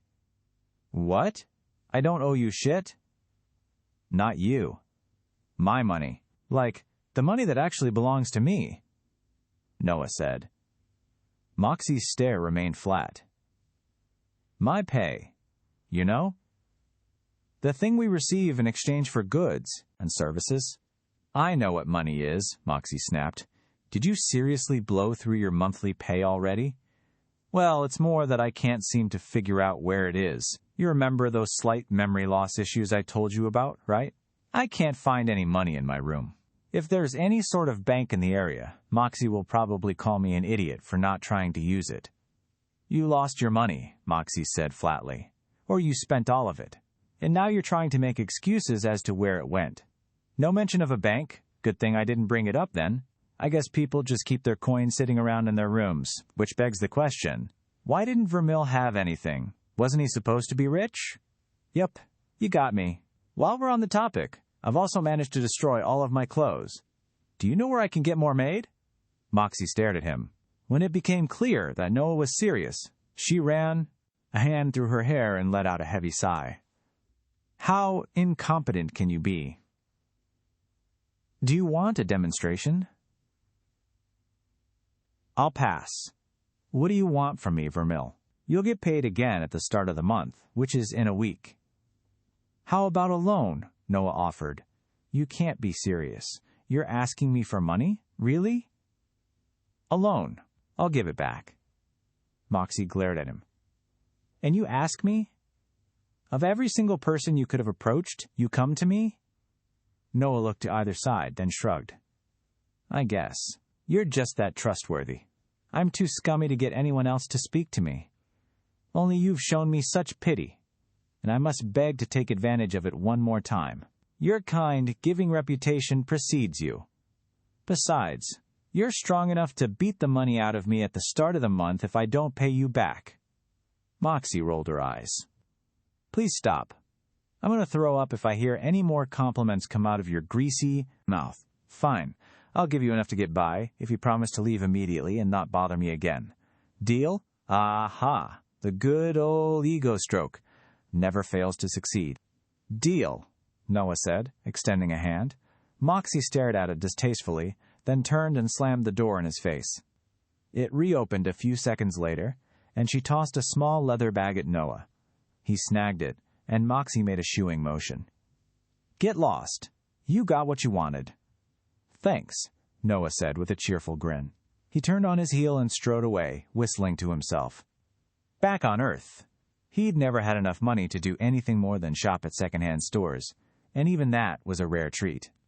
Now he couldn't even think on what he actually needed the money for. No, things were different here. Killing monsters gave sustenance through their energy, and he discovered a free teacher mess hall a few days ago, between his trips to the Scorched Acres. That meant he could spend money on whatever he wanted to, and right now, Noah needed some new clothes. Noah strolled down the campus streets, walking without a deadline or pressing go for the first time since his arrival. It wasn't like the clothes were going to all run out of the shop before he got there, after all. He savored the brief respite, enjoying the smells of freshly baked bread and savory meat, rising up from the street vendor carts that dotted the corners of some roads. Students gathered around them and sat on tables lining the road, talking and eating cheerfully. It was peaceful. A stark contrast to the blood and ash that had been his life for the last few days, and the infinite nothingness that he'd wasted hundreds or thousands of years in. He smiled to himself. He joined the line at a vendor selling meat pies and fished a coin out of the pouch that Moxie had given him. It was golden, with a silver trim along its edge. One face of the coin was engraved with Arbitrage's silhouette, and the other had a rising or setting sun. Noah couldn't tell which. The line shrank quickly, and he soon arrived at the front. Noah held the coin out to the portly vendor and gave the man his best grin. 1 pie, please. He wasn't sure how much money the coins were worth, but if the man looked offended at the offer, Noah had quite a few more to add to his pay. Luckily, the merchant took the coin without a word. He dug into his apron and pulled out 9 pure silver coins that were a little smaller than the gold one, dumping them into Noah's outstretched palm before sliding a pie over to him. Much appreciated, Noah said, sweeping the silver coins into his pouch and snagging his pie from the table. The merchant grunted, not even gracing him with a response. Noah took no offense to that. He hadn't seen the merchant speak to anyone in line ahead of him either. He'd gotten quite a few coins in exchange for what he'd paid, which meant Moxie had given him a significant amount of money. Noah jingled the pouch thoughtfully. For someone that didn't like him, she was helping more than he'd expected. How much do I get paid? I promised to pay her back completely, but if she gave me more than I earn, and I spent all of it, maybe it's best to figure out exactly how much all of this is worth before I use too much. I got 9 coins back, so it's probably a safe bet to assume the pie cost 1 silver. How much money is food worth again? I can't remember. I feel like 1 set of clothes is probably worth 20 meals, maybe? That seems like a good trade. And if I get paid monthly, I'd expect to earn enough food to eat 3 times a day at minimum. That adds up to 90 silver, or around 9 gold, assuming months are the same length here as they were on Earth. Moxie gave around 20 coins, so more than the absolute bare minimum I'd expect per month. Much more money than I'd need to last. A few days, that's fishy. I'm going to have to make sure to spend as little of it as possible. Noah wandered through Arbitage's busy streets, content to enjoy listening in on passing conversations and appreciate the well-kept flowers and trees lining the sides of the roads. Eventually, his wandering led him to the shopping district. After peering through the windows of several stores, Noah found what he was looking for. A small bell attached to the door jingled as he entered a shop. Rows upon rows of mannequins greeted him, arranged in neat lines along the right side of the room. There was a large mirror along the entire back wall, and several lanterns hung from the ceiling beside it, completely illuminating the wall. At the left side of the store were several doors and a counter, behind which sat a short woman hunched over a bright red garment. A tall student stood across from her on the other side of the counter. He had the broadest shoulders Noah had ever seen and stood 2 heads taller than him. His hair was short and his features sharp. The door closed behind Noah, but neither the seamstress nor the student turned to look in Noah's direction. That was perfectly fine with him. He walked down the rows of clothes, then stopped as he spotted a section near the middle that was full of professor uniforms that matched his. Noah examined them, looking for a price tag or some indication of how much they cost. He found nothing, and something told him that didn't mean he was allowed to pick up whatever he wanted and stroll out of the store. The doors to the side of the counter led to small enclosed rooms. Each door had a mirror on its back, clearly marking them as changing rooms. After grabbing several matching outfits and draping them over his arm, Noah walked over to one of the rooms and tried everything on. He emerged a few minutes later, his coat slung over one arm and the new outfits on the other. He strode over to stand behind the towering student. He had to shift to the side to get a look at the seamstress. A minute passed. A small needle in her hand flitted in and out of the bright red coat she was working on. Noah's interest shifted as a bead of sweat rolled down her forehead. She looked a lot more stressed than he would have expected. Noah pursed his lips. She looked busy. He didn't want to interrupt her flow state, but there were still things he wanted to do with the day, and waiting around forever in yet another line was just about as close to the bottom of his list as a priority could be. He let nearly 5 minutes pass in silence before it finally became too much for him. Noah gave one final glance around the store to see if there were any other workers there, but he didn't spot a single one. "Excuse me?" Noah asked politely.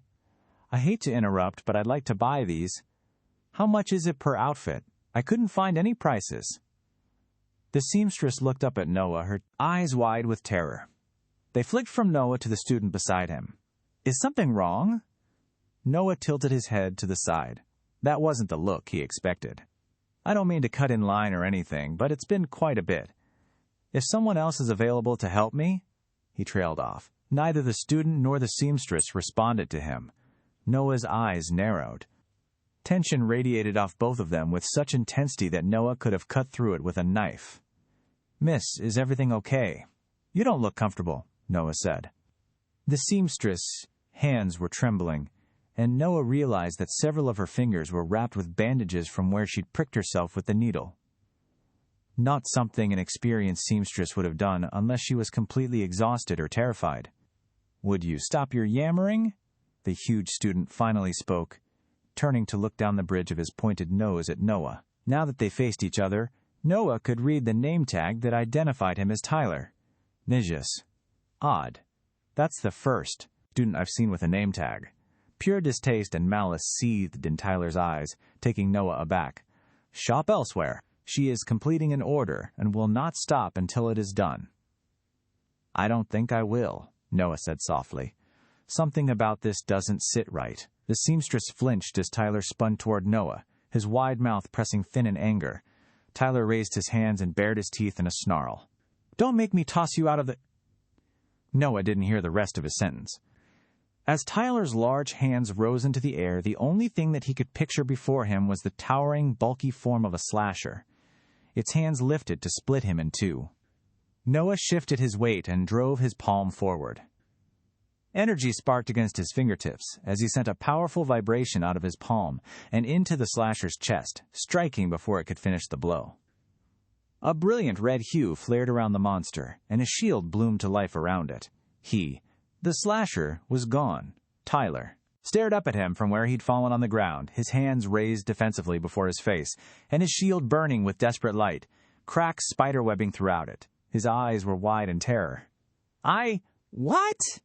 Noah spun, searching for the slasher. It was gone. He turned back to Tyler, but any questions he might have had died on his lips. The door to the shop slammed open. A gray-haired man strode inside, a blood-red coat rippling around his shoulders. Streaks of white hair interwove with gray in his beard, and the weathered lines on his face marked his age well into the 50s. The light from Tyler's shield reflected off the man's right leg, which was a construct of pure silver, engraved with runework.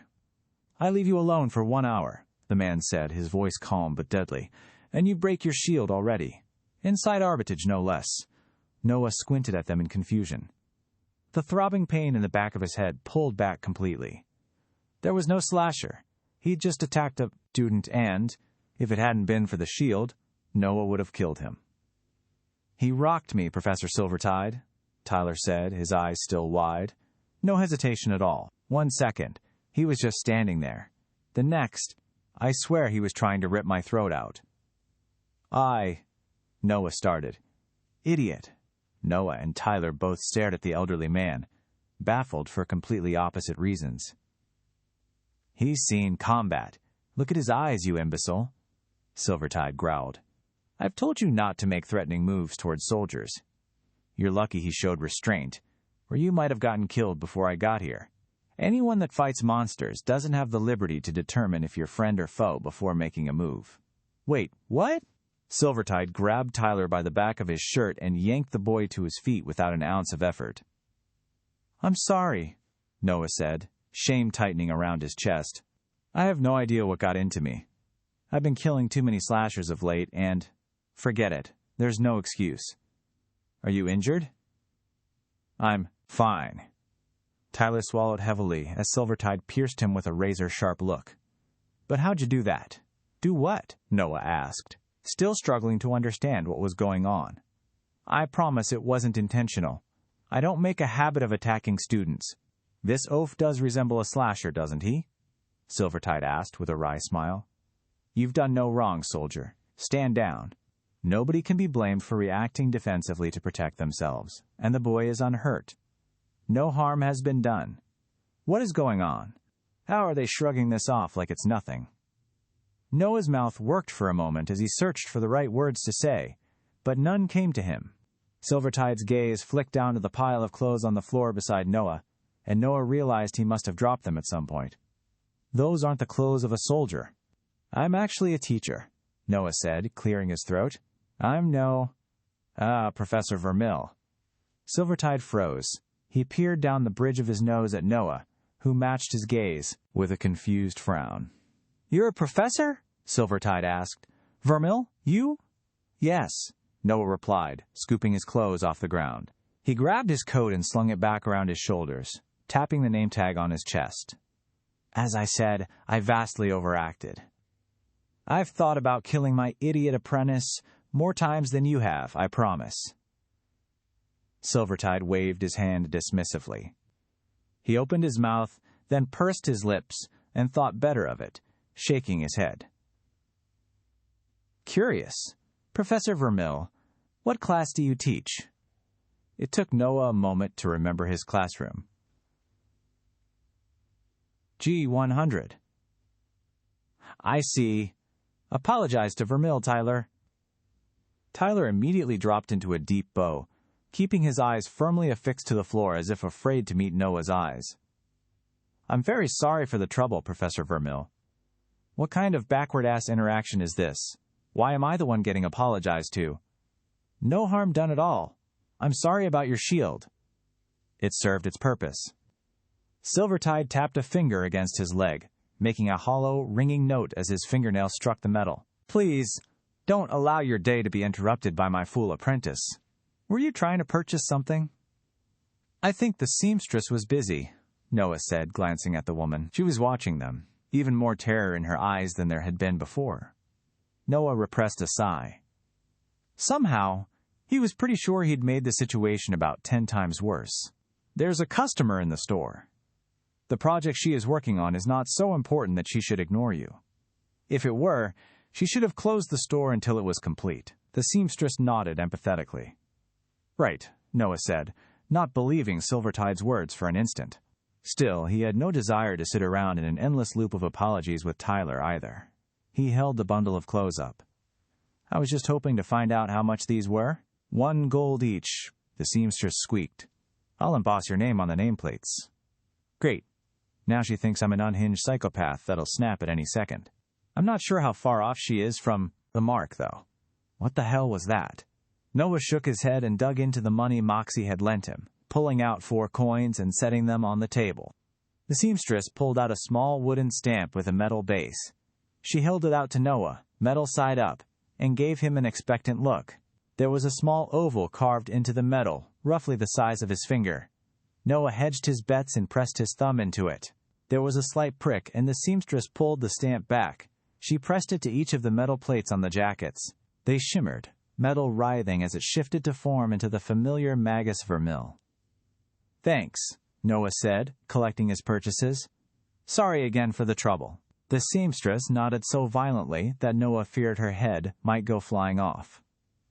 Silvertide pushed Tyler to the side, clearing the path to the door, and nodded to Noah.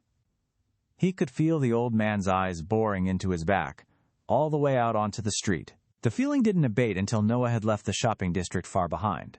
Several times, he could have sworn he saw a slasher's claws, or a chucker's bulbous eyes in the shadows of buildings and at the backs of alleyways. Noah accelerated, forcing himself to focus on the ground instead of anything else. He didn't stop walking until he was within the safety of his room once again. Noah locked the door behind him and pressed his back against it, sliding down to the ground and massaging his head. "What is happening to me?" Noah gritted his teeth, not daring to look up in fear of finding a slasher staring down at him. He threw his attention inward, retreating into the comforting darkness of his mental space. Runes swirled to life around him in the dark void. He raised his gaze, half expecting to meet the eyes of a slasher, but was relieved to see that the only things other than him in the endless black were his runes. The light coming off all of them was considerably brighter than it had been before. Even the vibration rune felt much stronger now, probably around 25% of where his ash runes were. The revelation would have been far more enjoyable if Noah hadn't been worried that his sanity was slipping away. Mercifully, the strange panic and terror that had been haunting him was nowhere to be found in the darkness. Noah sat there for several minutes, resting his chin on a fist and trying to determine what had happened to him. At first, it only happened when I was alone. Then it only happened when I wasn't fighting anything, and now it's rapidly progressed to the point where I'm worried I'm going to find a troop of slashers doing the conga in my room when I open my eyes. What the hell is this? Noah shook his head and rose to his feet. He wasn't going to find the answer sitting beside his runes. His eyes caught on the fragmented pieces of white along the edges of his consciousness. A frown crossed Noah's lips. He approached the fragments. They hadn't healed much since yesterday. It wasn't a significant portion of the darkness around him, but Noah wasn't a huge fan of missing any amount of his soul. Or his mind. Whatever this place was, he still wasn't sure. Deep in the white, a flicker of color bloomed. Noah blinked, and it was gone. He knelt at the edge of the shadows and leaned forward, squinting into the nothingness. Several seconds passed. Slowly, color bloomed once more. Reds and blacks slithered across the white like snakes, forming twisting rivers within it. Noah leaned even closer, trying to figure out what the image was. Detail came slowly, washing out like water over canvas. A dot of black formed in the center of the red rivers. Then it twitched. It was an eye, and it was looking straight at him. Noah drew in a startled breath and fell back onto his ass, scrambling away from the void. His heart hammered in his chest, and he tripped over himself, stumbling back to his feet. He dared another look into the white. but it was blank once more. He pressed a hand to his chest and let out a slow breath. "What the hell?" Noah muttered. "There is absolutely no way that was supposed to be there. Shit!" "It was only as big as the cracks, though. That confirms it. The visions are due to the soul damage I'm taking. Either it's linking me to whatever that thing was, or it's making it easier to access my mind, or something like that. I need to stop dying for a while until this damage heals up a bit more." He gathered himself and, after spending a few more moments to examine his runes and build his confidence, sent himself back to the real world. Noah's eyes opened. His room was empty, devoid of any visions to haunt him. Noah trudged over to his bed and fell into it. "I'll take the rest of the day off and try to relax. Then it's back to killing monkeys. I'll need to be more aware these next few days to make sure a chucker doesn't get the jump on us again. As long as I see them coming, I'm pretty confident I can avoid getting killed. At the rate of healing I had before, this whole thing should blow over in a few days." Asterisk. Asterisk. The day passed without incident, and, before Noah knew it, the sun had set and risen once more. He awoke to the warm sunlight filtering through the window and onto his face, warming it. Noah rolled out of bed with little complaint, only pausing to scan the room for any signs of illusionary monkeys. For an instant, he could have sworn he spotted the beady black eyes of a small monkey watching him from behind the bathroom door, but it was gone when he blinked. Noah returned to his mind space to check on the healing process of the wounds in it. The white void had shrunk slightly, but it was still there. There was nothing to be done about it, so Noah headed out of his room to go find his students. They had monkeys to kill. And kill they did. Over the Baidu course of the next week, both Todd and Isabel showed remarkable improvements fighting against the small monkeys. No more chuckers interrupted their training sessions, and Noah handled any slashers that had the misfortune to stumble into their path. With every passing day, his students grew more confident and grew in strength. Todd's fire burned hotter and Isabel's sword glowed brighter. Their movements adapted to those of the monsters, and they were soon dispatching them without any fear and with increased speed. Even with their improvements, neither was at Noah's level of understanding. There was a stark difference between becoming comfortable enough to consistently defeat the monkeys and knowing their movements so intimately that every move they could make had already passed through Noah's mind before it had hit theirs. Whenever Noah wasn't teaching them in the Scorched Acres, he was there himself, throwing everything he had against any monkey bold enough to step into his path. The scales in his fights against the chuckers steadily tipped. Despite his best efforts, he still ended up dying one more time when two chuckers came at him at once. He managed to take them both down, but took a killing blow in the process. Luckily, he'd healed enough by then that the visions didn't seem to return. By the end of the week, Noah was confident that he'd figured out every single movement they had. And, as far as he could tell, he was right. The last time he had died to them was halfway through the week, and he'd killed dozens of them since then without taking a single blow in return. On the morning of the 7th day that week, Noah took a break from the constant fighting to check in on his own progress. Floating within his mind space, Noah was more than satisfied. The glow coming off both his ash runes had intensified significantly since the start of the week. He could instinctively tell that they weren't full yet, but the pressure coming off them had more than doubled. He was certain that the rate they'd been getting brighter at had slightly reduced, but that made complete sense to him. The laws of energy haven't changed. I'm basically storing magical energy in runes, which act as a vessel to contain it. So logically, they act like a balloon of sorts. It's easy to fill runes when they're empty, but the closer they get to being full, the more resistance there is. His lesser wind runes had long since filled themselves, and the vibration runes seemed to be just a bit over a quarter full. Considering he'd been working at it for less than a month, Noah was beyond pleased. It was time to start the next stage of his plans for both him and his students. Noah headed out to his classroom. The shadows occasionally slithered at the edges of his vision, but it was much better than it had been in the previous days. They were almost completely gone. There had been no incidents since he'd run into Tyler and Silvertide. Isabel and Todd were already there when Noah arrived. They sat in the front row, using the light of a small ball of fire above Todd's finger to study the pages of a book. Both glanced up as Noah entered. "Am I late again?" Noah asked. "Only a few minutes." Todd closed the book and rose with an excited grin. "Is it time to go hunting again?"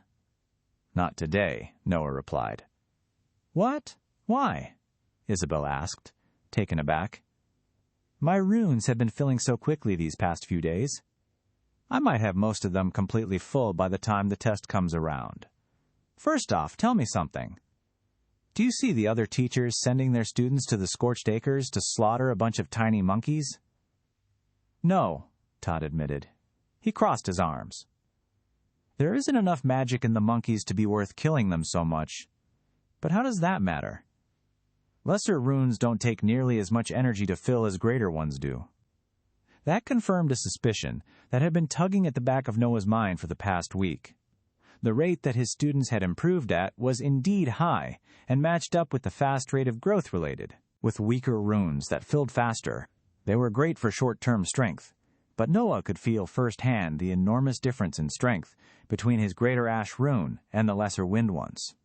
His students had only been killing the small monkeys, but they'd nearly matched his growth, which meant they were either fighting more on the side or were about to run out of potential. What rank are your runes? Noah asked. Todd and Isabel's eyes narrowed. A mixture of shame and anger mixed in their faces, answering Noah's question before either of them could speak. Why's it matter? Todd crossed his arms. That's got nothing to do with the exam. Just because we don't have... You've misunderstood me. That wasn't a rhetorical question, but you don't need to answer. I already know. You've got lesser runes.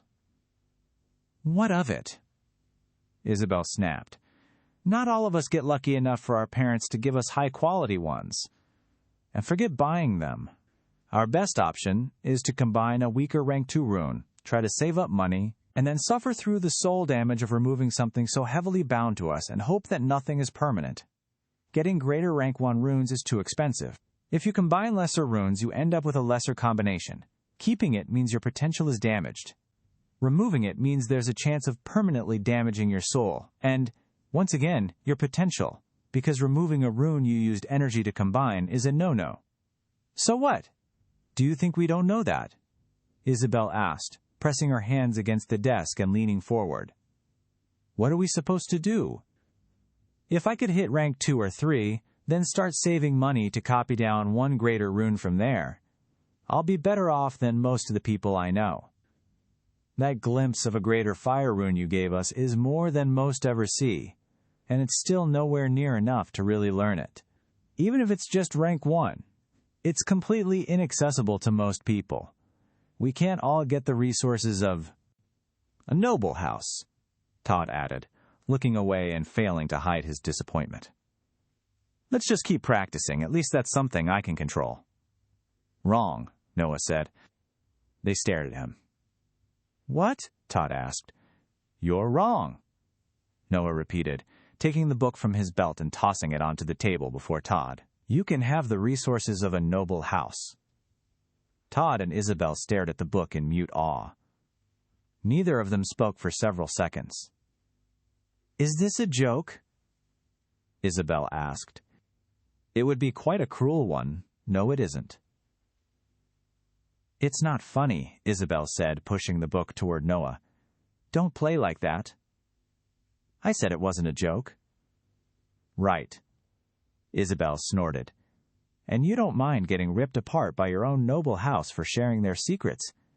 The Linwicks aren't known for their kindness. Oops. Didn't know about that. I suppose it makes sense. In a twisted way.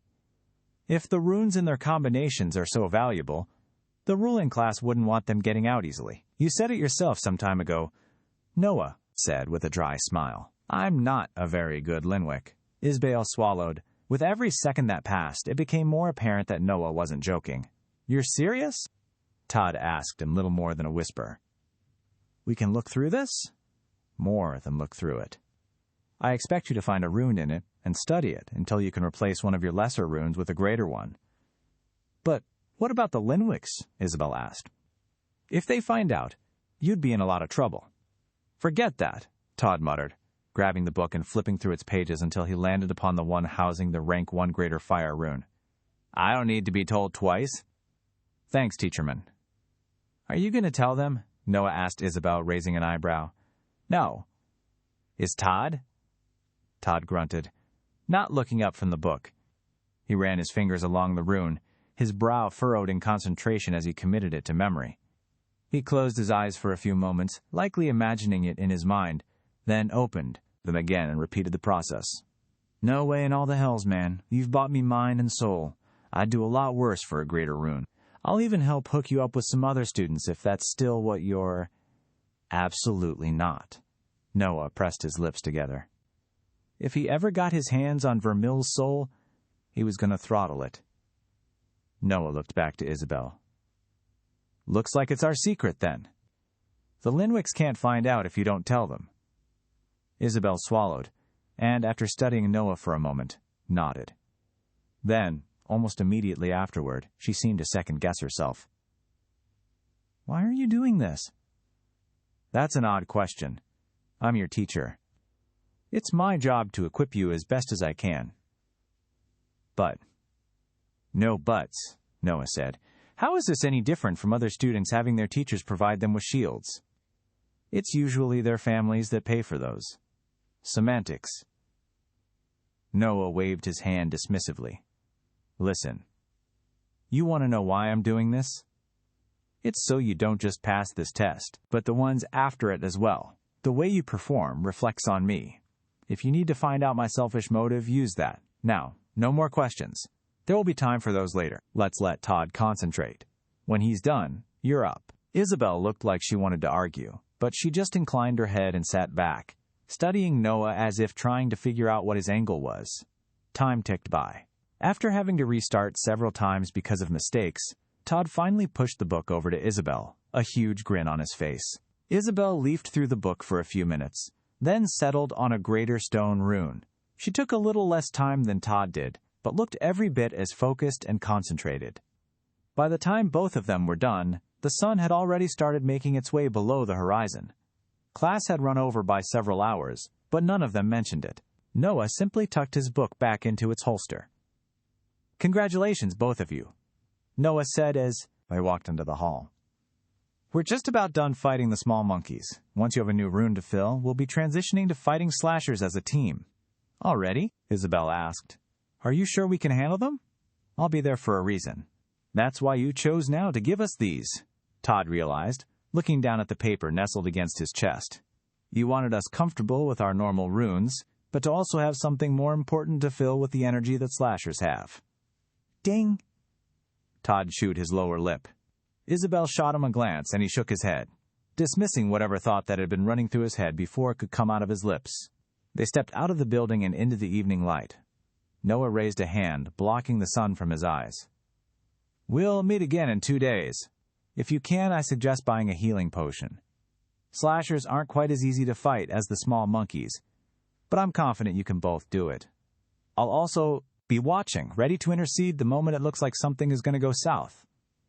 We'll be there, Todd promised. He hustled off, and Noah and Isabel watched him go. What are you waiting for? Noah asked. Nothing. Isabel shook her head, then strode away. A smile crossed Noah's face, and he turned, heading back toward the teacher's quarters. Good. I've got absolutely no use for all the runes in this book, so I don't have any reason to just keep them to myself. Now I can focus on getting stronger without worrying about the kids being crippled before they ever get a chance to stretch their wings. Tomorrow morning, at least according to Moxie, he was going to get paid. He'd return Moxie's borrowed money to her, then go shopping for something other than clothes. In particular, he still remembered the 2 men rescuing him on flying swords. If he could get his hands on one of those, traveling through the scorched acres would be far more efficient. He was already having to walk pretty far every time. He went there alone, so some form of improved transport was long overdue. There was a lot he still wanted to do, but much of it wasn't anything short-term. For now, Noah determined that he'd focus on making sure Todd and Isabel passed the exam while getting himself as strong as possible. Once the exam was over, he'd make a list of everything he'd only just started to scratch the surface on. Even though it was still just early evening, Noah hopped into bed and rolled over, letting sleep take him. Noah woke to a faint click. He sprung from his bed, wind swirling to his fingertips, and his hands raising defensively in front of him, before his eyes had even fully opened. The door stood slightly ajar, and a wide-eyed girl, several heads shorter than him, stood on the other side, her face pale. She had long black hair that nearly touched the ground and dull yellow eyes. The girl quickly raised her hands and backed up, leaving a small, brown, paper-wrapped package on the ground before him. "Please don't attack." Noah lowered his hands, confusion marring with his pumping adrenaline. "What? What are you doing? How did you open my door? I'm delivering your mail," the girl stammered, pointing at the package on the ground. "I'm sorry. You had it listed that couriers could enter your room to deposit any packages. I'll be sure to update things immediately." I'm sorry. Please don't hit me." Noah let his hands drop and dismissed the magic. "Crap. I'm sorry. I won't attack you, I swear. I just had a small bout of amnesia and forgot about mail." Is there another way to receive mail in the future? Maybe you could knock." The girl swallowed and gave him a jerky nod. "I can knock." "That would be best," Noah said, making his voice as soft as possible. "I'm sorry for scaring you. I've been fighting monsters a bit too much as of late, and it's made me jumpy." "Do you take tips?" The girl blinked in surprise. "Tips?" Noah grabbed the pouch of money that Moxie had given him from his bedside and fished several silver coins out of it. He held them out to the trembling girl. She eyed his hand for a moment, then slowly extended hers and let Noah drop the coins into her palms. "Why?" "Because you didn't deserve to get the daylight scared out of you. I promise it won't happen again." The girl swallowed again, then straightened up. "I wasn't scared." "Sure you weren't. And I wasn't about to blast you like one of the monkeys in the scorched acres. At least it wasn't a vision this time. My soul must be healing. I'm sure you weren't, but it would make me feel better if you took it." "Think of this as a bribe," Noah said, hiding a laugh. Magus Vermil. You wouldn't want to make me feel bad, would you? I'm Courier Tibbs, but everyone calls me Amy." She gave him a small smile, then nodded. "Thank you, Magus Vermil." Noah walked up to the door, moving slowly to avoid startling Amy, and picked the package up. Her eyes tracked his movement, and Noah raised an eyebrow. "Is there anything else I need to do? I may have forgotten. Amnesia and all that." "No, that's it," Amy said with a shake of her head. She paused for a few moments. "You don't seem like a weirdo." Noah choked. "What?" "The other courier said that you were one, so they gave me your route. I bet they'll feel real stupid when I show them this." Amy held the coins up with a victorious grin. She glanced over her shoulder, then quickly stuffed the coins into a pocket in her overalls. "Maybe you shouldn't show them. If they sent you to meet someone bad, wouldn't they be mad that they didn't get paid?" Amy blinked. "Oh, I didn't think about that." "Maybe keep the money to yourself," Noah suggested, trying to pretend that his reputation hadn't somehow preceded him with literal children. If even they knew Vermil was strange, there might really be no saving face with the general public of the school. And if they cause you any problems, you come tell me. That money's yours, okay? Amy beamed and nodded, their initial altercation completely forgotten. "Okay, thanks, Mr. Vermil." She bounced down the hall and vanished around a corner. Noah shook his head and shut the door behind her. He hooked a finger into the package and tore it open, revealing a small pile of golden coins. Noah counted them out and his eyes narrowed. There were 10. Moxie had given him twice that. If he'd gone through everything, he wouldn't have been able to pay her back. There was always the possibility she was rich and had no idea how much money he earned, but Noah wasn't so sure that was the case. Was she trying to get me into her debt? Noah shrugged to himself. It was irrelevant now. He tucked the coins into his pocket and threw his cloak on, taking a moment to fruitlessly try to tame his curly hair before giving up and striding over to find Moxie. He drew up to her door a minute later and rapped on it. A few moments passed and it creaked open, revealing Moxie's irritated face. "What do you want? It's too damn early, Vermil. Is it?" Noah asked, peering past Moxie to look through her window. The sun had barely just started to rise over the silhouette of the school behind them. "Whoops. Well, this won't take long. I'm just here to pay your money back." "Oh? You have it all?" "Yes," Noah replied evenly. He took Moxie's pouch of money out and added 5 gold coins to it, then dropped the pouch into her outstretched hand. "With some extra silver as a thank you for the loan." Moxie's expression tightened imperceptibly. If Noah hadn't been watching for it, he would have missed it entirely. "What?" Moxie asked. "Do you want a written letter of congratulations for doing the bare minimum? Feel free. You know where I live. Make sure to kiss it before you slide it under my door, though. Otherwise, it might get tossed. I get too much fan mail to keep the boring stuff."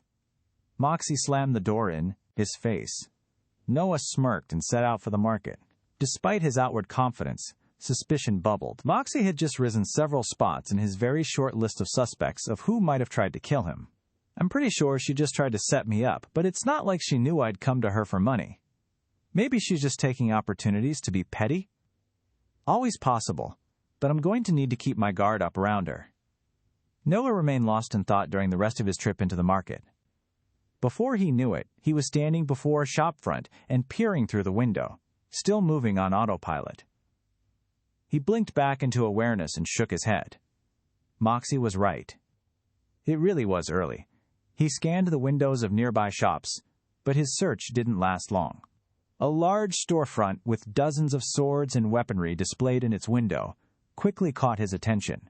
A rusted metal sign swung in the gentle morning breeze above the door, identifying the building as Bilber's Blasted B weaponry. Noah stepped inside the store and was instantly greeted by the smell of ozone and gunpowder. He scrunched his nose, letting the door thunk shut behind him, and took in the store. True to its name, weapons covered every single surface. They littered the floor in large piles and hung from the walls, many shimmering with energy. Several of them had paper wrappings around the hilt or blade. A strikingly short man that didn't even come up past Noah's hips sat on a tall stool, polishing a sword with a stained rag and whistling to himself. His stool had a ladder leading up to it on the back and put him above Noah's eye level. "Hello," Noah said. "Would you be Bilber?" "Damn right I'm Bilber," the man said, looking up from his project. "And you're a greasy little twig with no sword. Trying to fix that?" "That's one way to get a sale. Not sure how effective it is, but it's a way. Depends." "I'm looking for a flying sword," Noah said. "You have any of those?" "Any sword. Can fly if you throw it hard enough." Noah stared at Bilber. The short man burst into snorting laughter. "That never gets old. Yes, you string bean. I've got flying swords. You see that beauty on the wall behind me?" Bilber twisted and pointed his sword up at a large golden plaque hanging behind him. It was trimmed with a silvery white metal, and a beautiful sword was suspended upon it. The blade was made of a pitch-black material that strongly resembled obsidian, and it was studded with deep red rubies. The hilt twisted up in a flourish, and the pommel was wrapped in golden thread. "It's beautiful," Noah agreed, "and almost certainly out of my budget." "It's only 5,000 gold," Bilber exclaimed. "You're a teacher, aren't you? What rank are you, cheapskate? 3? 4? 1! Bilber stared at Noah, his smile fading away. "What? I'm rank 1. Is that a problem? And you're not rich?" "Afraid not." Bilber let out a heavy sigh. "Lovely. What's your budget, Twig? I can already tell this is going to be a waste of my time. How about something that costs less than 5 gold? If glares could kill, Noah would have dropped dead on the spot. He matched the man's look without flinching. No matter how irritated Bilber could look, it was nothing compared to the fury that the beady eyes of a slasher held. Bilber broke their standoff first and glanced down. "I've got some beaters. Nothing great, and it might not fly too hot, but it'll fly. 2 gold. "That's exactly what I'm looking for." Noah rubbed his hands together.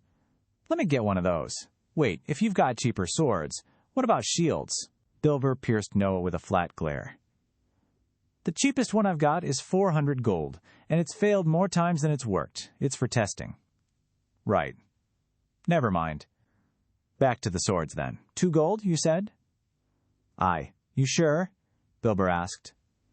"When I say they don't fly well, I mean it. I'd sell you one in a heartbeat, but I'm not giving you a refund if you don't like it." "They won't cut out on me mid-flight, will they?" No, nothing like that. More like it'll jerk around, have a bit of an attitude, that kind of thing. It'll get the job done, but it just won't be a fun ride. Noah shrugged. He could deal with that. If the sword wasn't malfunctioning, as long as it got him around the forest faster, it would be a valuable investment. That's fine. I'll take one. Bilber tossed the sword he'd been polishing into a pile of scrap metal. It landed with a screech and a crash, and Noah winced. He could practically hear all the work Bilber had put into the sword go up in an instant.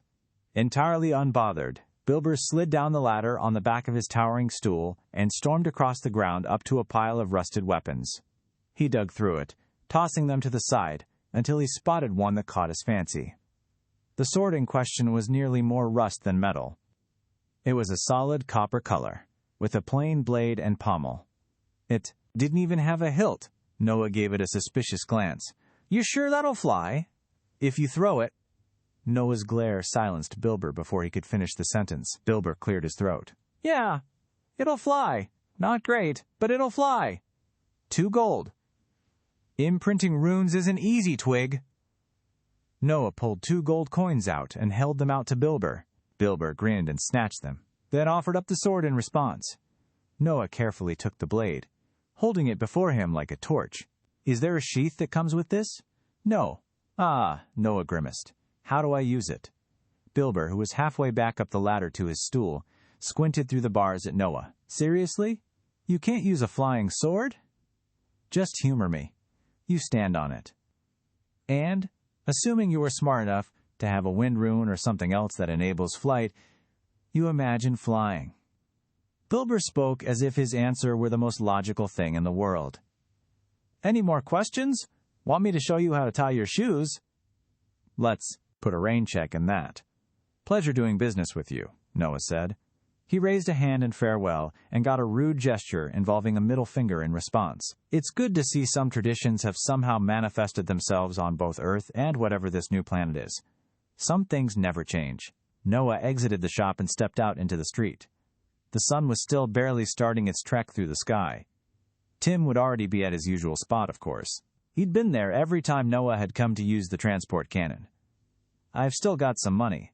Should I buy something else that'll be useful, or save up? Then again, I don't even know what I actually need. Potions are a waste for me, as are shields. Guess there's no point spending money without knowing what I need, though." His path decided, Noah set off to find Tim, excitement bubbling in his chest. It was time to practice and to kill monkeys. Less than an hour later, Noah was in the scorched acres once more. He drew in a deep breath, the familiar scent of ash and dirt filling his nostrils, and let it out slowly. In a strange way, he had started to appreciate the forest. Not the monkeys, though. Those evil bastards deserve everything that happens to them. Noah examined the rusted flying sword.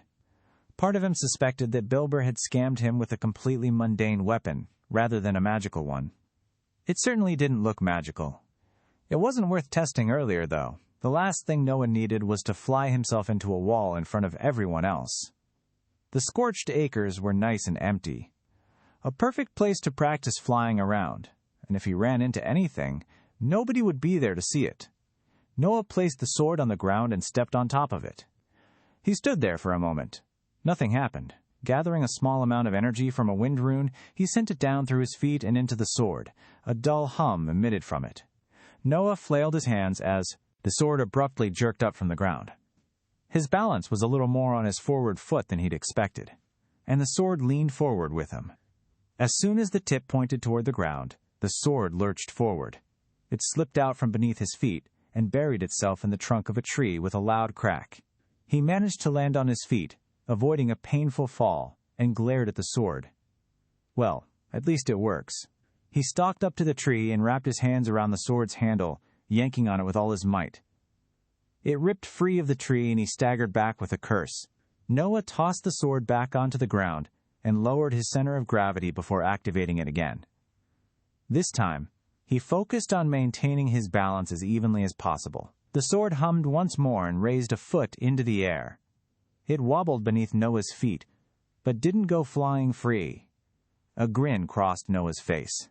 He let himself lean forward ever so, slightly. The sword shuddered beneath him, For an instant, Noah feared it would zip off, but he managed to keep his footing as it shot forward. His hoot of excitement was short-lived.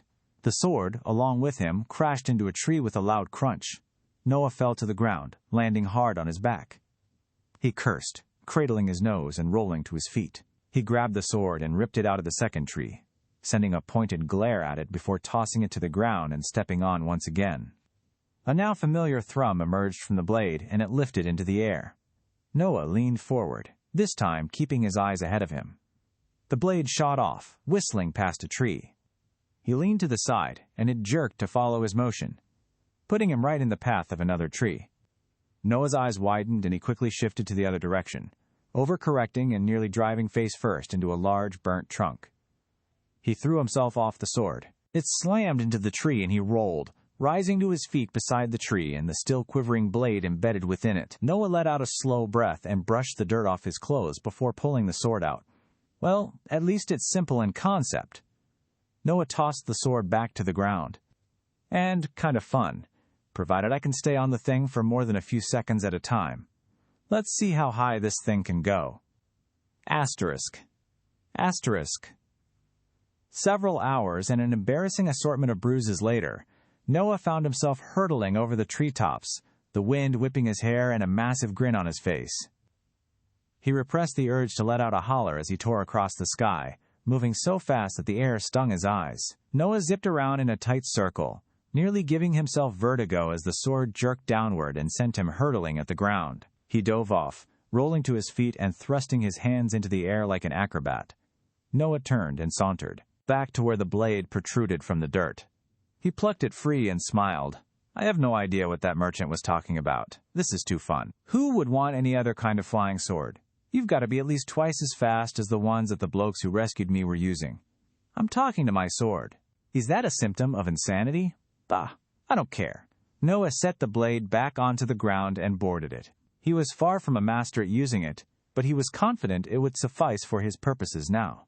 It was time to go deeper into the forest. He lifted off the ground and shot up at a steep angle, barely keeping his balance during the ascent. Noah leaned forward once he broke past the treetops, righting himself and zipping away. Treetops flitted beneath Noah, a blur of darkened brown and black. Behind him, he could just barely make out the edges of Arbitage's silhouette against the horizon. Before him, the scorched acres stretched on as far as he could see. He spent several minutes flying through the air, moving as quickly as he dared without risking falling off the sword. The forest just kept going, showing no signs of reaching an end. He glanced over his shoulder, then started his descent. If I go too deep, I might run into something far too strong for me to handle. This should be more than far enough. Noah narrowly missed the jagged branches of a tree as he whistled past the canopy and pulled back, righting himself and hopping off the sword an instant before he crashed. The blade slammed into the trunk of a thin tree, carving straight through it and leaving a furrow in the ground before it came to a stop. After glancing around to make sure nothing was in the immediate area, Noah walked up to his ride and plucked it from the ground. He was certain that this was the deepest he'd ever been in the forest, but it looked identical to every other part of it. Noah set off, ready to call on the magic of his runes at a moment's notice if any monsters showed themselves. He didn't have to wait long. After just a few minutes of walking, hollering calls in the distance reached Noah's ears. He quickly adjusted his path toward them, moving as silently as he could while keeping a steady rate.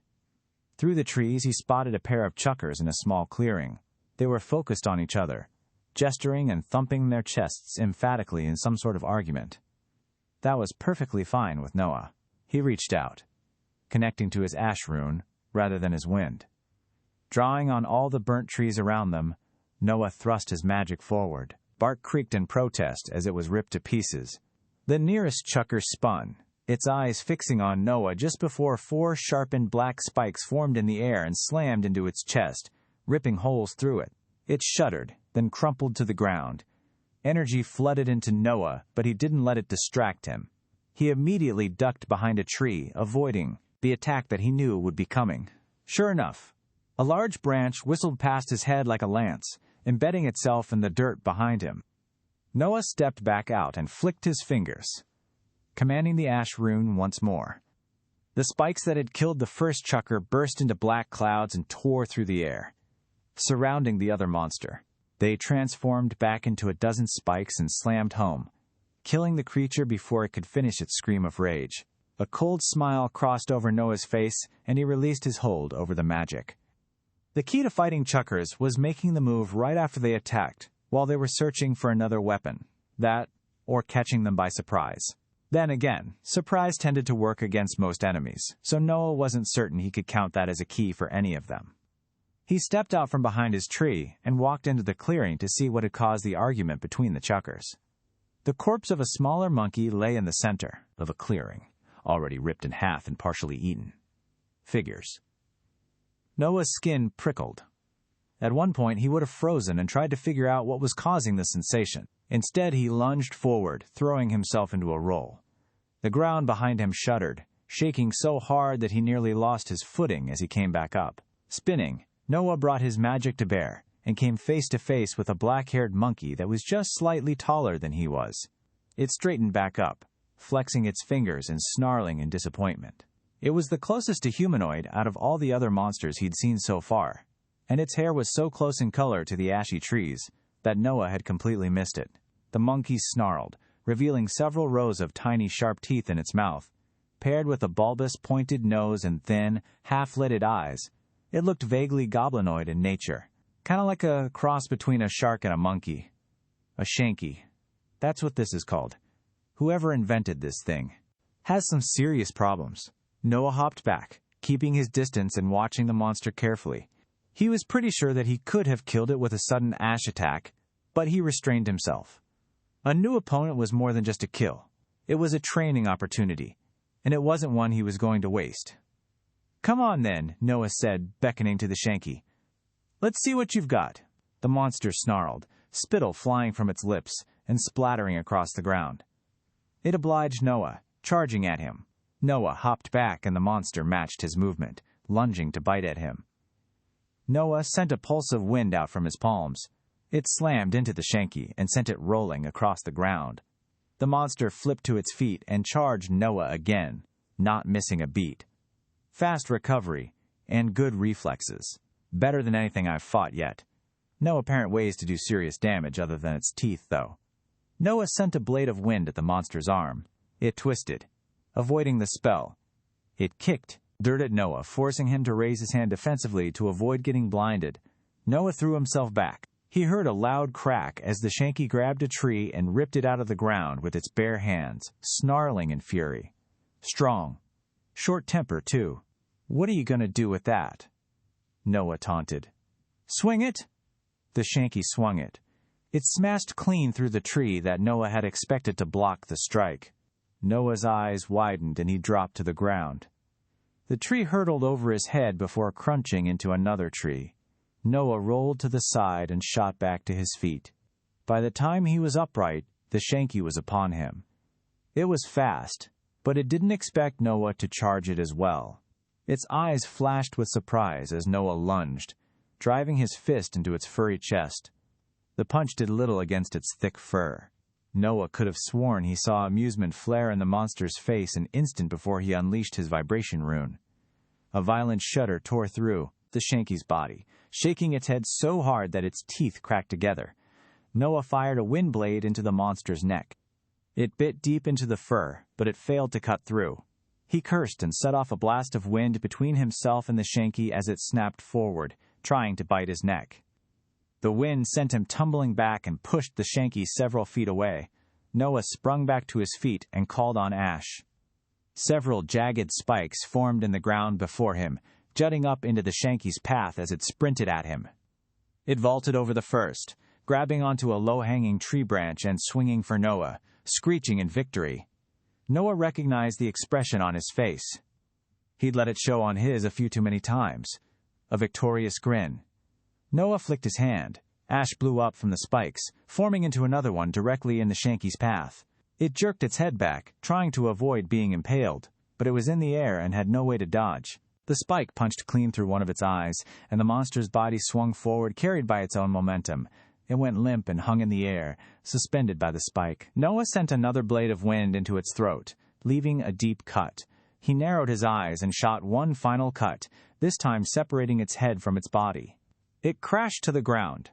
Noah released his ash magic as well, letting the Shanky's head thud down beside its body. A rush of energy enveloped Noah. He shuddered. It was far more than any of the other monsters he'd fought, and he could see why. It was faster and smarter than the other monsters I've fought. That must have been a mauler. I think slashers are probably stronger, but they don't seem to know how to use their strength. I think this is the first time I've defeated an enemy without dying to it first, though. Not bad. Not bad at all. Noah only gave himself a few moments to feel satisfied before he shook himself out of it. He'd died a few too many times from getting too smug. He wasn't the hunter in this forest. Not yet. He set off, leaving the blood-splattered clearing behind. The day was still young, and there were more monsters to hunt. He was certain that there was more to the mauler's fighting style to learn, and he was determined to discover everything he could before the day was out. Noah encountered 5 more maulers before his 24 hours were up. That didn't stop him from liberating them of their teeth, like a vengeful reverse dentist. They all went into his travel bag and rattled around like a bunch of spare coins, which, if Noah was lucky, he hoped they would become. Each of the maulers proved fairly competent in their fights, but none managed to ever land a hit on him. They were indeed cleverer than the other monkeys he'd fought, but they felt lacking. If Noah had to place it, he would have decided that the maulers lacked anything unique. They didn't have the massive size of the slashers, the deadly aim of the chuckers, or even the sheer stupid boldness of the small monkeys.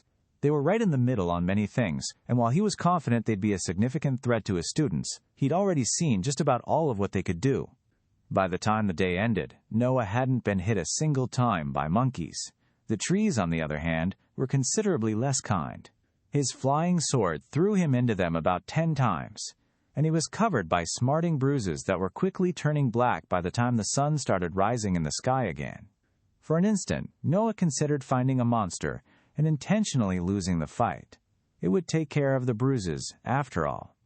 An instant after the thought passed through his head, Noah's eyes narrowed and he vehemently shoved it away. I will not let myself die for such a worthless reason. Learning how to fight is one thing, but death just to treat some bruises is too far. I'm doing all of this to make sure I never have to die a true death, not for convenience. I refused to let myself get so lost. He was still standing there, scolding himself, when he felt a yank at the back of his neck. Noah let the world flash by him, more than used to the sensation by now. Blue lights swirled and sparkled within his body as the world shimmered. With a loud thud, he was tossed down into the transport cannon. Noah slid out of the tube and landed on the ground with a grunt. Brushing his clothes off, he rose to his feet and inclined his head to Tim. "Thanks," Noah said. "Any time." "I think you use my service more than almost anyone else," Tim said with a chuckle. "It's too bad it's free, or you'd be single-handedly keeping me in business. Be glad it's free, because I couldn't afford to keep anyone in business." They both chuckled. "Well, thanks for using travel anywhere in no time," Tim said. "It still helps the numbers look good and lets me keep my job. See you tomorrow." Noah nodded absently. He stepped onto the lift in the center of the room and Tim waved farewell. The cage rattled beneath Noah and lowered, taking him down to the stairs below. It reached them with a thud, and Noah stepped out, starting toward the ground. He paused halfway down, tilting his head to the side. Travel anywhere in no time. Tain't. Seriously? Noah resisted the urge to turn around and walk back up to Tim. He just shook his head, rolling his eyes before resuming his trek to his room. Asterisk, asterisk, asterisk. The next day, Noah met Isabel and Todd in their classroom. He tucked his flying sword into his belt, but neither of them mentioned it. They both looked like they were about to burst, keeping their mouths shut, but Noah held a hand up to forestall anything they were about to say. Without wasting any time, they all set off and used the transport cannon to travel to the Scorched Acres. Once they'd all arrived, Noah cocked an eyebrow. "Okay, now we can talk. So, ready?"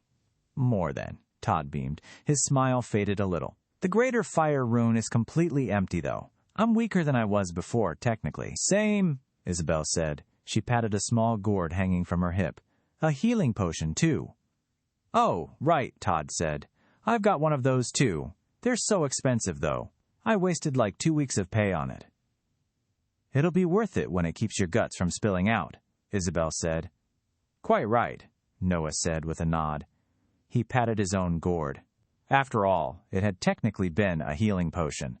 A poisoned one, but still a healing potion. I've got mine as well. Don't go anywhere without it. Either way, it's time to get started. There's a slasher waiting to meet you both. Shouldn't we kill some of the small monkeys before we move on to slashers? Todd nervously shifted from foot to foot. I mean, we've only got 6 runes to work with right now. Noah cocked an eyebrow. How long do you think the fight is? Going to go? You shouldn't need to use up more than 2 runes, even if they're lesser ones. You've done something seriously wrong if you get all the way to 6. Isabel swallowed. For a moment, Noah expected her to add something to aid Todd's request for an extension, but she just shook her head. I think Vermeil is right. I want to pass the test, and we've seen all the moves that the slashers do already. I think we can do this. But what if... I don't want to sit around while the other students just keep getting stronger. Isabel set her jaw and clenched her hands at her sides. Let's go find a slasher. Todd pressed his lips together. Then, after a moment, he nodded. Noah grinned and gestured for them to follow, setting off into the forest. The distant howls of the monkeys echoed through the trees. Noah had gotten so used to them that he'd gotten decent at recognizing which screech belonged to what monkey. He angled toward the calls of a slasher. A few small monkeys spotted them through the trees, but Noah dispatched them with wind slashes before they could even begin to charge. A few minutes later, they spotted the slasher. It was hardly trying to hide. The bulky monster was pacing around a small clearing in the forest, hooting to itself as it chewed on a furry limb. There it is. Ugly bastard, Noah said. He put his hands on Isabel and Todd's shoulders. All right, kids, you know what to do, right? Isabel gave him a firm nod. Yes. Todd? I'm ready, I guess, Todd said, trying and failing to sound confident. Isabel and Noah both looked at him, and he scrunched his nose. I said I'm ready. Fear is wisdom, but letting any emotion control you is folly. Go, Noah said, pushing them both forward gently. I'll be watching to step in if you need it, but I'd prefer not to. Isabel and Todd exchanged a glance. They nodded, then stalked toward the slasher. The massive monkey hadn't noticed their approach yet, as Noah had angled them downwind of it. It wouldn't be long, though. Sure enough, once they grew near the edge of the clearing, the slasher froze. It raised its head, sniffing the air, and lowering the arm it had been eating. Flames sputtered to life along Todd's arms, and Isabel dashed forward. Despite his own words, a flicker of fear sputtered in Noah's chest. He removed the flying sword from its spot in his belt and set it on the ground, putting one foot on it but leaving the other on the dirt.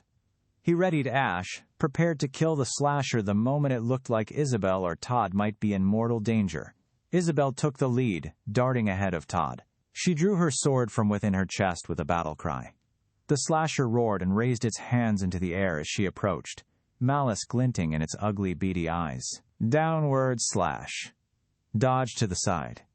Isabel threw herself to her left, rolling across the ground as the monster's massive claws carved through the dirt where she'd been standing. A bolt of fire leapt from Todd's hands and struck the slasher in the face. It screamed, more in surprise than pain, and the fire sputtered off its skin, not taking hold. Isabel came up from her roll and thrust her sword into the monster's stomach. It bit into its flesh, penetrating several inches before thudding to a stop. The slasher whipped a hand at her side. Down! Todd screamed. Isabel dropped, releasing her sword's hilt and falling flat on her face.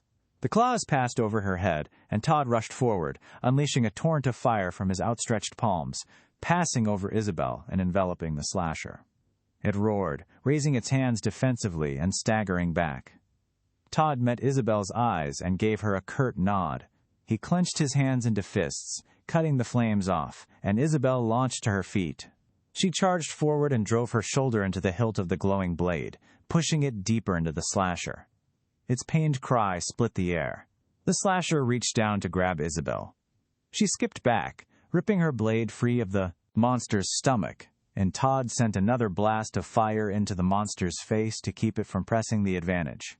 Noah watched the fight with growing pleasure. His students were doing fantastically. Far better than he'd expected.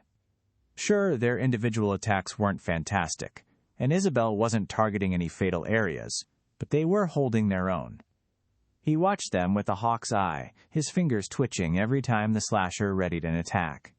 Isabel weaved in and out, avoiding the slasher's attacks and jabbing at it with her sword. She couldn't quite reach the lumbering monster's neck, and Todd's spells weren't doing nearly enough damage to kill it, though he'd singed the slasher quite badly. After dodging another downward slash, Isabel changed her strategy. She leapt off the monster's palm, rearing back to thrust her blade up through its chin. The slasher's eyes glinted, and it whipped a hand at Isabel. Cracks split the air. A spike of ash ripped free of the nearest tree and slammed into the slasher's palm, pinning it to the ground. Another spike drove up, from the sooty ground, passing in front of Isabel and punching through the monster's neck. Isabel's momentum carried her into the already dead slasher, but the fight was already over. She pushed away from it, dropping to the ground and breathing heavily. She looked back at Noah with wide eyes. "Good attempt," Noah said, trying not to let his words show how hard his heart was beating. Energy rushed into his body, and he noticed that both Isabel and Todd paused for a moment to draw in a sharp breath at the same time that he felt the power from the kill flood him. "We must all get energy since we work together. I wonder what regulates that. Is it how much damage we did? Now isn't the time to ask, but I'll have to look into that. Now, don't forget that slashers can do more than one attack in a row. Any enemy can. You aren't taking turns here. Slashers aren't the fastest monkeys in the forest, but they're still faster than you are. Make sure it's put itself in a position where it can't attack you when you make a move." Isabel swallowed and nodded. Yeah, thanks. Now, what can we improve on?" Noah asked, clapping his hands together. "Both of you. I was too hasty and got cocky after I dodged its first few attacks." Isabel reddened slightly in embarrassment. "If you knew what I did the first time I cast magic, you wouldn't be nearly that embarrassed." "I wasn't distracting it enough," Todd said. "My magic didn't have enough power behind it, so it wasn't able to get through the slasher's defenses as well as the smaller monkeys. If I had more energy, it would have burned alive." "Correct, but the way you say that makes me think you believe the only solution is to use your greater rune, right?" Todd tilted his head to the side. "I mean, yeah, how else would I do it?" Noah called on his ash magic. The spikes holding the slasher up collapsed, dropping the corpse on the ground as a cloud of soot floated over to him and formed into a tube. Noah held it up in front of Todd. "Do you have a water skin?" Todd blinked, then nodded. He pulled a small flask out and handed it to Noah. "Thank you. Let's do a quick demonstration. I'm going to blow into this tube," Noah said. "My breath represents the amount of energy your rune has. I will not be changing how hard I blow." Noah put the tube in his mouth, grimacing at the ashy taste, then poured the water into it and blew. It trickled out of the end, somewhat unimpressively, and splattered onto the ground. Todd stared at him like he'd lost his mind. "Now, I'm not going to change anything about how hard I blow, but I'm going to narrow the tube," Noah said. The inner diameter of ash shrunk, turning into a thin straw. He poured some water into his mouth, then put the tube in before blowing. A thin jet of water arced out of the tube. Todd's brows furrowed, and Noah took the ash from his mouth, licking his lips in distaste. He handed Todd's water flask back and smiled. "Pressure is force divided by area. The force is constant, and you want the pressure to go up, so what do? Area has to go down," Todd said, a flicker of understanding appearing in his eyes. "And area is the size of my flames?" Noah grinned. "You're saying that if I focus my fire from large blasts into smaller attacks, it'll do more?" Noah shrugged. He crouched and pried the claws off the slasher, tucking them into his back before straightening. Noah offered some to Todd and Isabel, but they both shook their heads. He shrugged. "I'm not sure if it'll do more, but logically, that's the result I'd assume. You're expending a lot of energy making big blasts, but they don't seem to have as much strength as you'd want. So if you were to make them more concentrated, I'd assume that they'd do more damage too." Todd pointed a finger at a tree. A ball of flame formed at his hand, then condensed into a pinpoint. It leapt forth and slammed into the ashy wood, burning several inches into it in an instant. "Shit," Todd muttered. "You're right. I don't think one of my fireballs would have done that. Not yet." "How didn't you think of that before?" Isabel demanded, then looked back to Noah. "What about me? Do I get a secret too?" "I've seen people do that before, so it's not really a secret," Todd said with a frown. "But I never really thought about it, to be honest. I didn't realize why they did it. I still want something. What happened to thinking of it on your own?" Todd glanced at her out of the corner of his eyes, an excited grin on his face. Isabel ignored him. "Nothing as interesting as Todd," Noah admitted, rubbing the back of his head. "But try to aim for vital areas when you attack. With slashers, you already know what they're going to do, so there's no need to try to injure them before taking them out. It's much more efficient to just go for a killing blow when they give you an opportunity. That's much easier said than done, though, so I'll tell you what will help. Practice. So, shall we go find another slasher?" It was Todd who spotted the next slasher. He pointed it out with an urgent thrust of a finger through the trees. The slasher in question was leaning against a tree, its eyes closed and its chest rising in slow, heavy breaths. Noah gave Todd an approving nod, then gestured for them to go after it. After all, no part of the exam said that they had to defeat a slasher that was awake. Besides, the energy they'd gained for their new runes would still be useful. There was no reason to make things more difficult than they had to be. Isabel drew her sword and glanced at Todd. He gathered a small sphere of flame above his hand, and they crept forward. Noah watched their approach, magic bubbling at his fingertips. Unlike the previous monster, they were upwind this time. Noah was fairly certain that it would wake up before they grew close enough to strike, but warning them would reduce the effectiveness of the lesson. Just because the slasher was sleeping didn't mean it was harmless. Sure enough, the monster's eyes snapped open. Todd and Isabel both jumped as it launched itself to its feet and let out a furious roar, its eyes latching onto them instantly. Todd thrust his hand forward and fired a thin stream of flame out, but the movement had been too panicked and inaccurate. It shot past the slasher's shoulder and burned a hole through the tree behind it. The slasher charged. Isabel raised her sword and lowered her stance, moving to stand in front of Todd and draw its attention. The tactic worked, and the slasher bore down on her. It slashed out at her with a hand, and she dropped to the ground, rolling in the direction of the strike and lunging up to drive her sword into its knee. Magic flared as the blade punched through the slasher's fur. It roared in fury and lifted its hands to bring them down on top of Isabel. She yanked on her sword, but it didn't budge. Isabel cursed and released the blade, allowing it to dematerialize. "Throw yourself between its legs." That would be the fastest way to get to safety. Isabel jumped back instead. Noah pressed his lips together. He didn't blame Isabel for trying to keep her distance. It was instinct. Unfortunately, that instinct meant that the slasher didn't have to turn to follow Isabel, so it still had its eyes on both her and Todd. Another stream of fire erupted from Todd's fingers, but the slasher ducked under it. It lunged for Isabel. If its leg hadn't been injured, it might have reached her. Instead, it stumbled slightly as it put weight on the injured limb. That bought Isabel just enough time to scramble backward, narrowly avoiding its grasping claws. The slasher crashed to the ground with a scream of pain. Todd fired another thin stream of flame. This time, it caught the slasher in the back of the neck. It screamed in pain, thrashing and raising a hand to try and block the fire. Rancid, sickly smoke rose up from the wound. "Isabel, go!" Todd yelled, stepping forward and keeping the stream of fire trained on the monster to keep its hands occupied. Isabel nodded and darted over to the slasher's back. Her blade shimmered back to life in her hand. The slasher struggled even harder as she approached, nearly catching Isabel in the chest with the threshing leg. Noah shifted forward, moments from intervening, then let out a relieved sigh when he saw the attack miss. Isabel jumped onto the slasher's back and drove her sword down into its neck. It bit deep into her target, and she levered the blade, widening the wound. A shudder rocked the monkey, and, with a final snarl, its limbs collapsed and it went still. Todd dropped his hands, allowing the stream of fire to sputter out. He doubled over, gasping for breath, and bracing himself against his knees. Sweat poured down his brow, and his hands shook with exertion. He and Isabel shivered as energy from the slasher's death passed into them. Noah walked up to join them, crouching to liberate the slashers of their claws. It wasn't like the monkeys needed them anymore. Fantastic. That was a huge improvement. Obviously a few things that didn't go exactly as planned, but you're learning.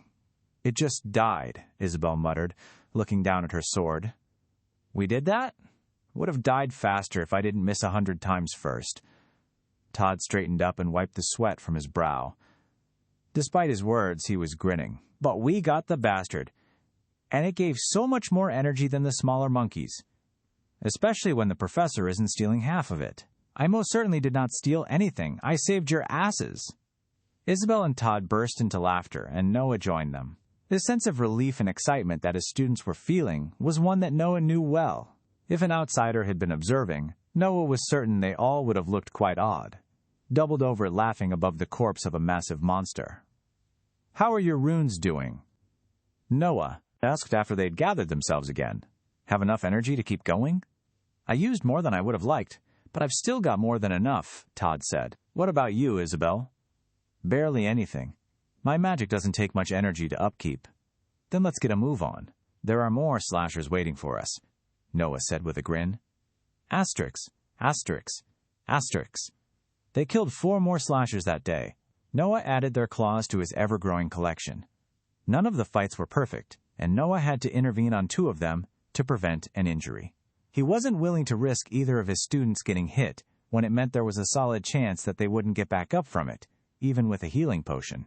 The rest of their time in the Scorched Acres was spent killing the smaller monkeys.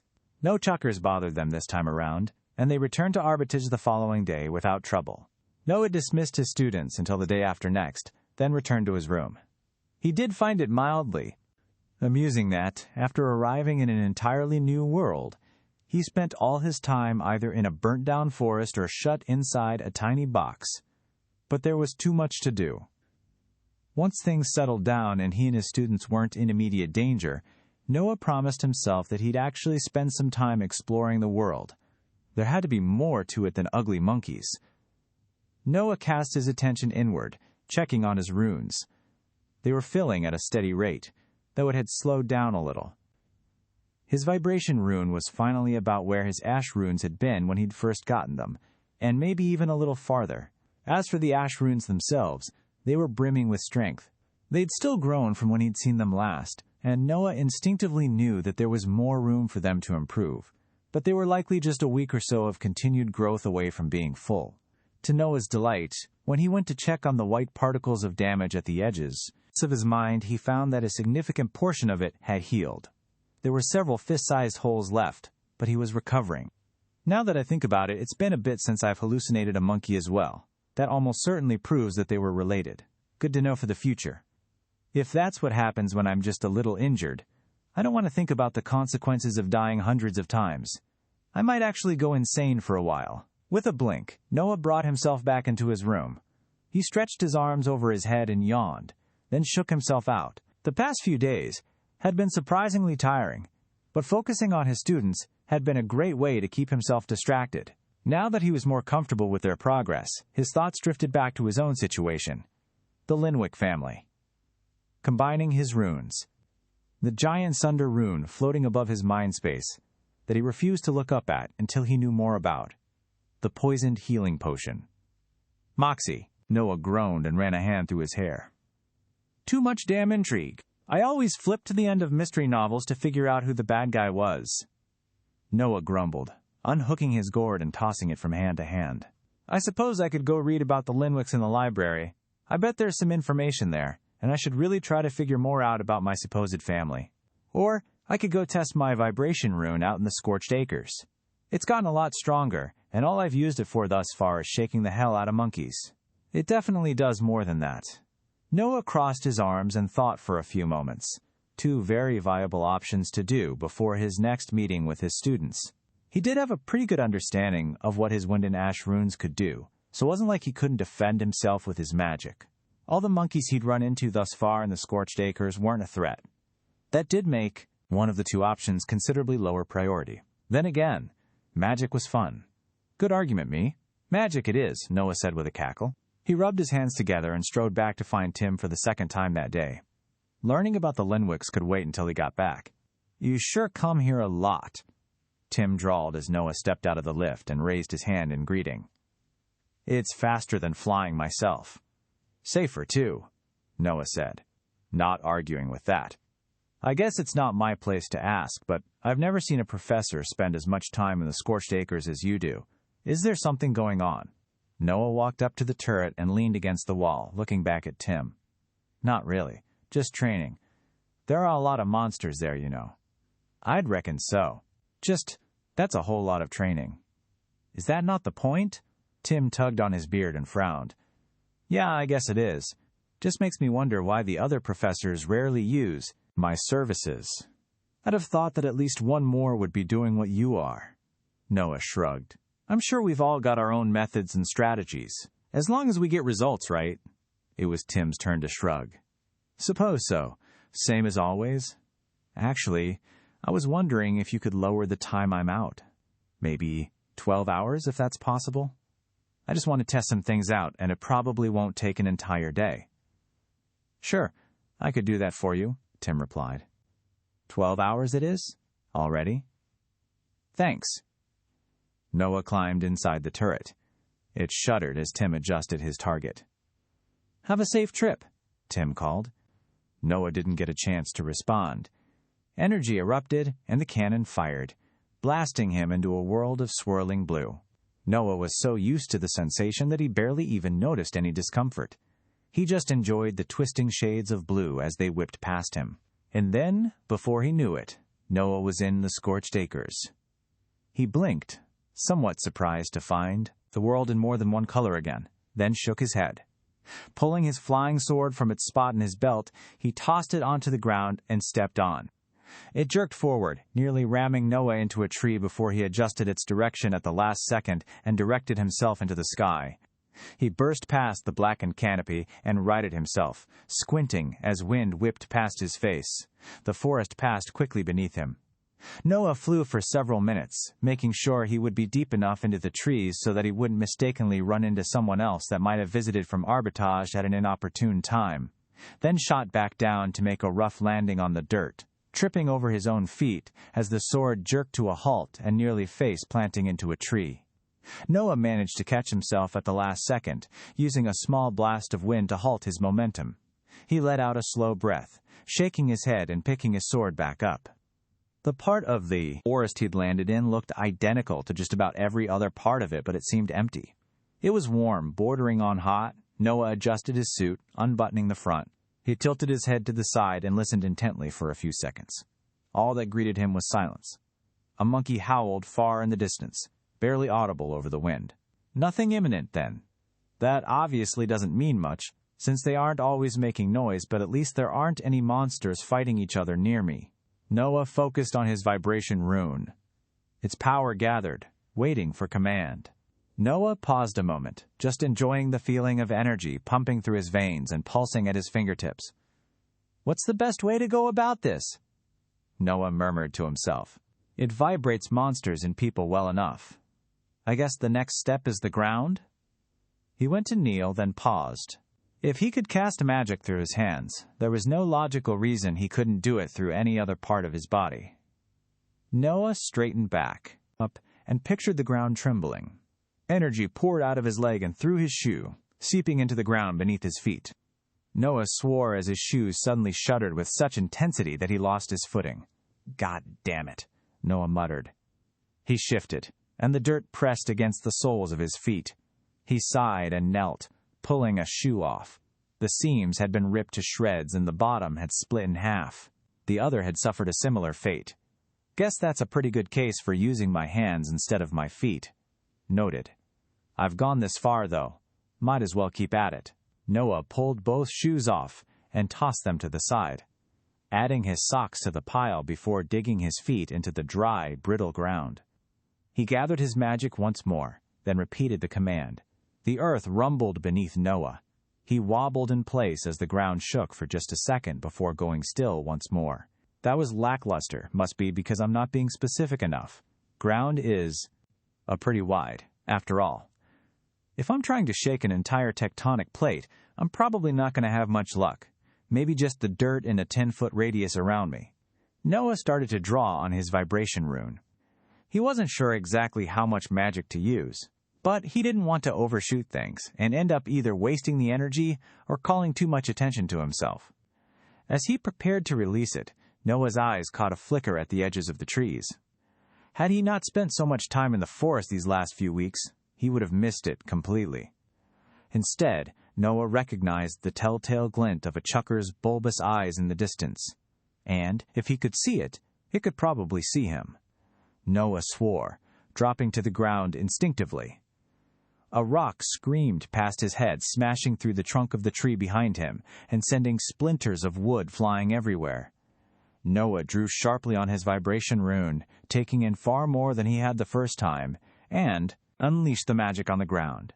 Dry, packed dirt cracked, and trees groaned, as a forest floor between Noah and the chucker came alive. It tore itself up in an instant, like an explosion had been set off beneath the ground. The chucker screamed for an instant, before it was caught in the blast and vanished behind a line of debris. The spell only lasted an instant, but by the time that Noah had risen to his feet again, a straight path of destruction had carved itself out before him. All the trees that had been between him and the chucker had been uprooted and thrown to the side. Cracks ran throughout the ground, and several large rocks that had been in the path of the spell had been shattered into dozens of pieces. Noah stared at the damage he'd wrought, his eyes wide. He quickly brought himself back into the present, not willing to let himself get killed for a second time while he admired his own magic. Once was more than enough. He crept past the trees toward where he'd last seen the monkey. A wave of energy seeped into his body a few moments later, even though he'd yet to locate the monster. Noah found it after just a few seconds of searching, or rather, he found its bottom half. The rest of the monster had been crushed beneath a large tree that had fallen in the wake of his magic. Noah winced. Rough way to go out, bud. Sucks. I'll leave your fingers intact as apology. He reached for his vibration rune. Nothing answered. Noah pursed his lips in annoyance. All the energy in it had been spent. Since it was a greater rune, it would probably be at least an hour before it completely regenerated. That might have been a bit overkill, but it's still good to see just how much it can do when it's not even close to full. I'll have to make sure to optimize how I use vibration magic, though. I definitely could have achieved similar results without blowing through all my reserves. A bead of sweat rolled down Noah's forehead. He wiped it away and frowned, opening the front of his coat completely. The fight, if it could even be called that, hadn't taken that much out of him. After all, it had just lasted a few seconds. Why is it so damn hot? He raised a hand, squinting up through the tree branches. Despite the time of day, it was strangely dark. It was as if the sun were obscured by clouds, but the day was completely clear as far as Noah could tell. Noah fanned his face and drew his flying sword, hopping onto it and taking to the air to escape the heat, and he immediately spotted the answer to both of his questions. Noah's eyes widened, and he flew his sword in a circle to get a second look at it. A thick wall of smoke rose up before him, curling away from a ring of fire surrounding a section of the forest before him. The trees were completely engulfed, but the flame didn't show any signs of spreading. "What in the hells is that?" Noah murmured. For an instant, he considered flying over to it, but the thought was banished. That's got to either be a monster I haven't seen yet, or another mage, and I don't want them to see me flying around. Not to mention, I'll lose my flying sword if I get killed by something while I'm carrying it around. Noah dropped back below the trees and dismounted the sword. The fire was only a few minutes of walking away, by his judgment. He climbed a large tree and jabbed the flying sword into the trunk, hanging his gourd and book from the blade's handle before hopping back to the ground. He landed with a grunt and wiped the growing sheen of sweat from his forehead before setting off in the direction of the fire. Gradually the sound of crackling flame reached his ears. Just like he'd predicted, the flaming circle was just a 2-minute walk from where he'd been training. He quickly spotted the yellowish-orange glow of the fire through the blackened tree trunks. Noah approached it cautiously, moving slowly and as quietly as he could. The fire wasn't so loud that it completely muted his movements, but it went a long way in covering most of them. The heat intensified the closer Noah got. He stripped his jacket, tucking it under an arm as he arrived directly before the fire.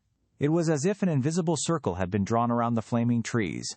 Glowing ash popped and floated through the air, but the moment it grew far enough away from the ring of fire, it dropped to the ground. There were thin gaps between the trees and flame, but the flame shifted so often that it was impossible to get a good look of what rested beyond them. Noah stood in silence at the edge of the trees for nearly a minute, watching intently. Nothing emerged or changed. The fire just continued to roar, oblivious to his presence. The back of his shirt was already soaked through, and his pants were well on their way to follow. Occasionally, a large chunk of the flaming wall completely vanished. Before Noah could get a good look through it, the flames burst forth once again. He chewed his lower lip and tried to squint through a gap in the flame again. In the periodic and seemingly random absences of fire, Noah could just barely make out a large, bulky form within the ring. Noah pulled his coat back over his shoulders. There was only one way to investigate it any further. Noah wasn't about to let a chance to train against a more powerful monster go to waste just because of a little heat. Okay, a lot of heat. The adventurers that rescued me mentioned the Hell Reaver.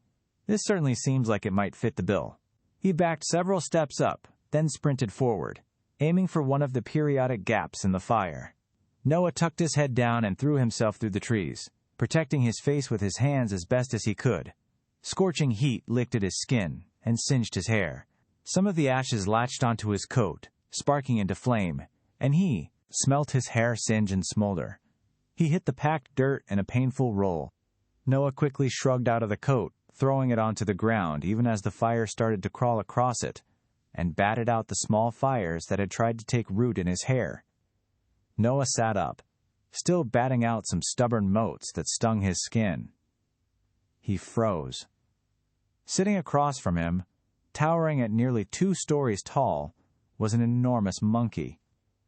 Its fur was pitch black and covered with roaring flames that showed absolutely no signs of hurting it. Its massive, clawed hands were crossed over a rough, nearly spherical belly. The fire wreathed the monster's face, where 4 bleached fangs jutted out from its mouth, each as long as a spear and disproportionately large, even for a creature of its size. The monster's breath rose and fell in slow, steady shudders. Its eyes were closed. It was asleep. Noah swallowed, keeping as still as possible. Well, I knew it was big. Deep in Noah's mind, something rumbled. The massive rune that floated above all the others came alive in response to the creature sitting across from him. And, with absolute certainty, Noah knew that his guess had been correct. The Hell Reaver. A rattling breath filled the Hell Reaver's chest. Its nose twitched. Oh, shit! My hair got burnt. 2 bloodshot eyes snapped open, instantly fixing on Noah. Seething hatred and hunger filled their depths. Worse, Noah realized that this wasn't the first time he'd seen those eyes. They were the very same as the one that had peered through the specks of white void in his mental space. An earth-shaking roar ripped from the Hell Reaver's mouth with such intensity that the flames encircling them rippled. It lumbered to its feet, rolling its shoulders. Saliva dripped from its mouth, sizzling as it splattered against the dirt. Noah sent a blade of wind whistling for its throat. The Hell Reaver shifted a hand, blocking the spell. If it did any damage, Noah couldn't tell. It looked like the blade had just vanished into its dark fur. "Come on, then," Noah growled, preparing wind magic to throw himself to safety if the Hell Reaver was faster than he expected. It reared back, and Noah tensed his legs. If he dodged too early, the monster would have time to adjust its attack. The Hell Reaver lifted its hands into the air and lunged forward. Noah empowered his dive with a surge of wind magic, sending himself flying across the clearing. He'd recognized the attack. It was the exact same one that the slashers had used. He hit the ground in a roll, but something was wrong. He hadn't heard the sound of the Hell Reaver's fists hitting the ground. His momentary triumph vanished, like a candle in a rainstorm, and he looked up. The Hell Reaver's eyes glinted with intelligence that he had completely missed. The Hell Reaver's hands had never fallen. Its cheeks billowed, and a wave of molten flame washed out toward Noah. Noah grabbed at his wind magic, desperately forming it into a barrier in hopes of deflecting the attack. It blew away, completely swamped by the intensity of the Hell Reaver's magic. For an instant, Noah locked eyes with the monster. Its face was crinkled in a terrifyingly human-like expression of amusement. Then the fire washed over him, and his world was agony. Mercifully, it didn't last long. The intense heat melted Noah's body away, and his fried nerves gave out long before his throat could. A few moments later, his consciousness snapped, and his soul peeled away from the charred husk of his body. Noah lifted into the air, and the Hell Reaver let the deluge of flames sputter out. It peered down at his corpse and huffed, lowering itself back down and leaning against the flaming trees. Noah ground his teeth together. 1-0, you fat beach ball-shaped bastard. I'm gonna kill you, mark my words. Noah willed his soul upward, flitting past the burning trees and far above the forest. He spun, searching for Arbitrage's distant shadow until he spotted it. A tug pulled at his neck, but Noah resisted it. To his surprise, it actually worked. He held himself in place for just a few moments longer, which he used to memorize the location of the forest that the Hell Reaver lived in. The pull on his neck erupted in magnitude, blowing his defenses apart. Noah whipped back down into the forest and slammed into his new body like he'd been shot from a cannonball.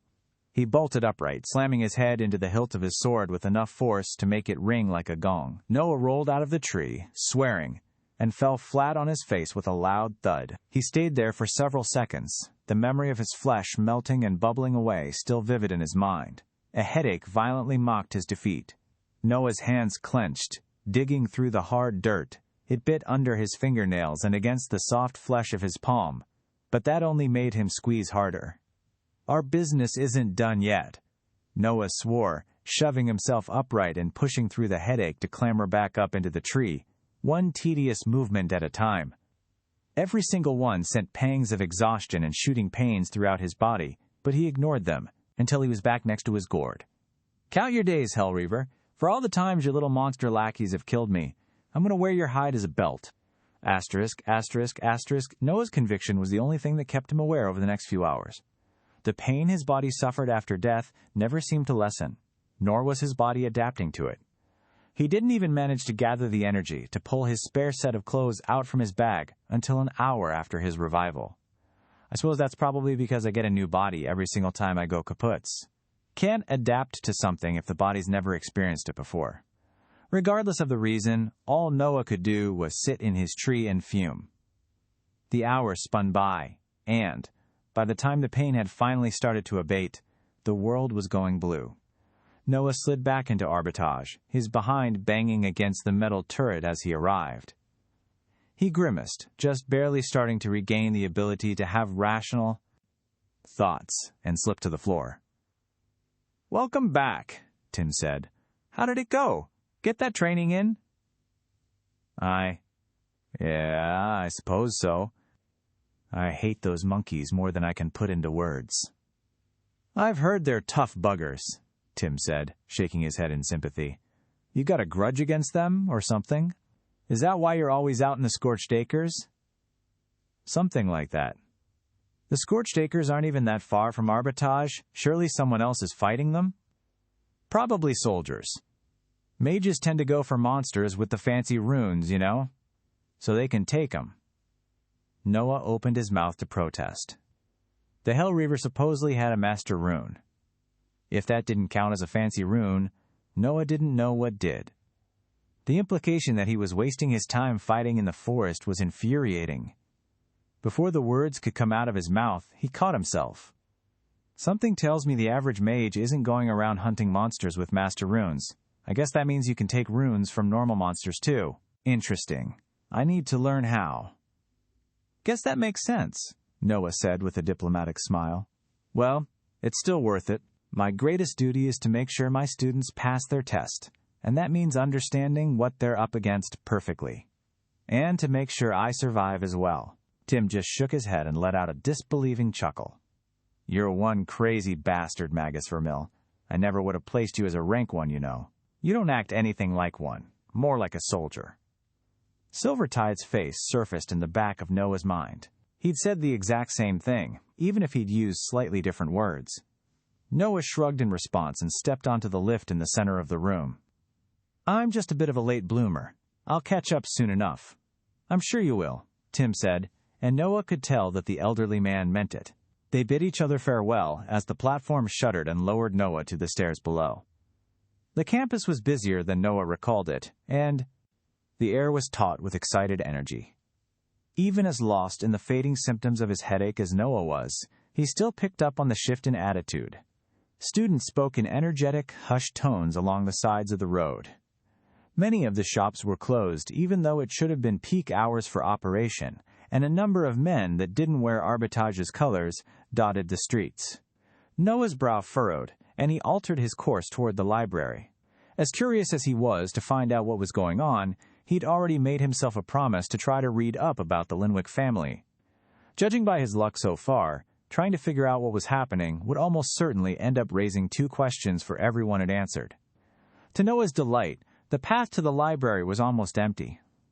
Evidently, whatever the occasion was, it was drawing everyone on campus.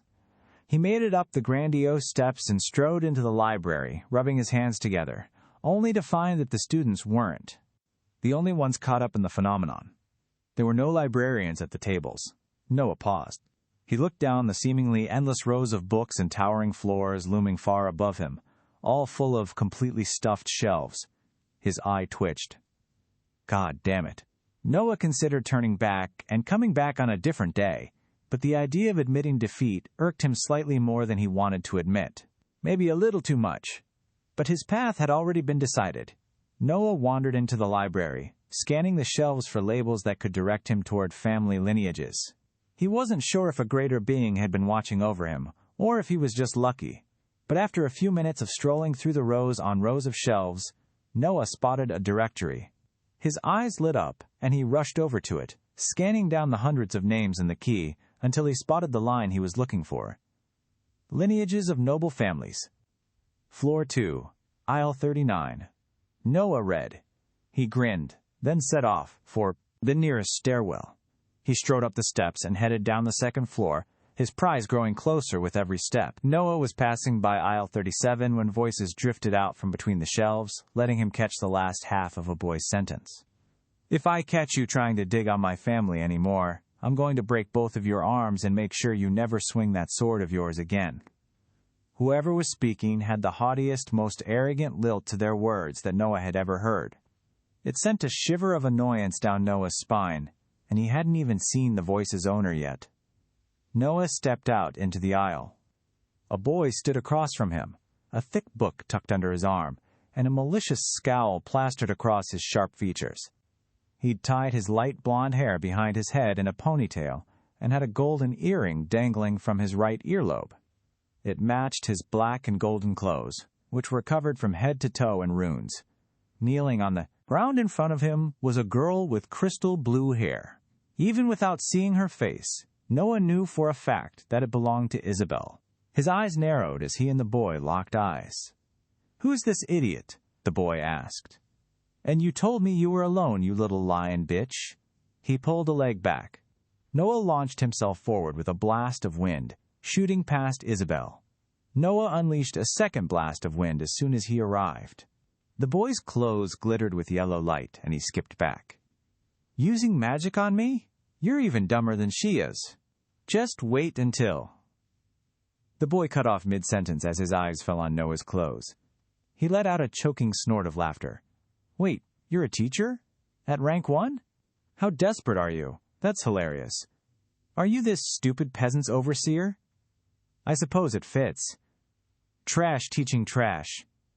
Noah tilted his head to the side. "You're a mouthy little shit, aren't you? Do something about it. Even if you've got enough magic to break my shield, it'll summon my mentor and he'll snap your pathetic back like a twig." "It's fine," Isabel muttered. "Professor, don't get yourself..." "Not now, Isabel." Noah held the boy's gaze, unblinking. "I do believe this student has just asked me for tutelage. As such, I am obligated to shove his head so far up his ass that he never sees daylight again." The boy bared his teeth in a dangerous grin. "Big words for a rank 1. Your magic literally can't even break my shield. Don't you realize what these sigils represent?" Noah gathered a blade of wind above his palm. He reared back, and the obnoxious kid lowered his stance with a confident smile. It was clear that he had complete and utter faith in his shield, and as such, Noah took a page out of the Hellreaver's book. He lunged forward, letting his magic dissipate in the air behind him, and drove his fist into the boy's nose with all the force that he could muster. It broke with an audible crunch, and the boy tumbled across the ground, slamming into a shelf behind him. A book that had been teetering at the edge slipped off, falling on his head with a thunk. "Nice shield," Noah said, striding over to stand above the bully. The boy glared at him through teary, disbelieving eyes. "I can't believe you. Just did the. Do you know who I—" "I'm going to stop you right there," Noah said, squatting in front of the kid and baring his teeth in a cold smile. "See, I've got no idea who you are. That means I can pass this whole thing off as a misunderstanding. But if you tell me, I'm just going to kill you and get rid of the problem. Capiche?" Terrified eyes stared back at him. "This is the part where you run," Noah advised. The boy took his advice. He scrambled to his feet, still clutching the book to his chest, and sprinted in the opposite direction as fast as his legs would take him. The tension drained out of Noah's spine, and he shook his head in disgust. Turning to Isabel, "Are you okay?" Isabel swallowed heavily. The look in her eyes was something that he'd never seen in her, a mixture of admiration, surprise, and fear. "You're crazy," she muttered. Noah extended a hand. Isabel took it, and he pulled her to her feet. "I believe I was just doing my duty as your professor. You can't tell me that arbitrage encourages bullies. Besides, the kid asked me for a lesson. What, am I supposed to say no? Anything in the pursuit of knowledge." Noah pressed a hand to his chest and deepened his voice, staring off into the distance as if he were giving a speech. Isabel let out a snort of laughter. She turned, wiping a tear from her face that Noah pretended not to see. "You're definitely crazy. Thank you, though. But why were you tailing me?" "Tailing you?" Noah blinked. "I wasn't. I came to read up on some stuff." Isabel cocked an eyebrow. "Really? Here? In this exact aisle?" "The one over, actually. I just wanted to do a little light reading. Catch up on family. The usual." Isabel swallowed heavily. "Oh, what's with that expression?" Isabel looked in the direction the bully had run off in. "I thought you were joking about not recognizing him. That was Edward Linwick, and he just ran off with the book on the Linwick family." "Oh," Noah said, crossing his arms and chewing his lower lip. "Okay, yeah. Oh, seems apt here. How can you possibly have such a lackluster reaction to hearing that you just assaulted someone from the Linwick family? You're not immune to their rules just because you're part of them. If anything, they'll enforce them more strictly, won't they? Technically, I had no idea who it was that I was punching." Noah held a finger up. "And he quite literally asked me to teach him. He was taught. I don't see what I did wrong." Isabel gave him a flat stare. "You realize there's no way that anybody is going to believe that, right?" "I'll figure something out." Noah shrugged. "What did you want me to do? Sit around and watch him assault you? It's literally my job description to protect you from monsters. Actually, I've got no clue what my job description is, but that seems like a reasonable enough conclusion. Can't exactly train people to fight monsters if you just toss them out and hope for the best. You're going to argue that Edward was a monster? That might just dig the hole even deeper." "I'll be fine. I'm honestly more bothered about losing that book. Did you happen to see if there was a second? Why would someone make 2 copies of a lineage? It's not like this is a Linwick stronghold." Isabel shook her head and glanced over her shoulder, like she was expecting to find an army of Linwick men behind her, with torches and pitchforks. "It's still Armitage's property, though. Linwick or not, he's going to need to return it eventually." Noah pursed his lips. "Ah. In that case, do you care to tell me why you were trying to look my family up?" Isabel averted her gaze. "Because of the exam. A bunch of noble houses came to watch their students do the exam. I overheard that the Linwicks were one of them, so I went to the library to find out who they were." "Wait, you're telling me you just found out Edward was a Linwick a few minutes before I did? You sounded so affronted when I smacked him, like he was some minor celebrity or something." "What? I have no idea who he is. I just saw his name and picture in the lineage book. I thought you'd know him because he was in your family." "Do you know everyone in your family?" "Yes." "Oh, well, I don't." "Evidently," Isabel grumbled. "You shouldn't have stuck your neck out for me like that." "There was no reason to. Noah crossed his arms and gave Isabel a sharp look. Are we going to get stuck in a loop here? I've already told you. It's my job.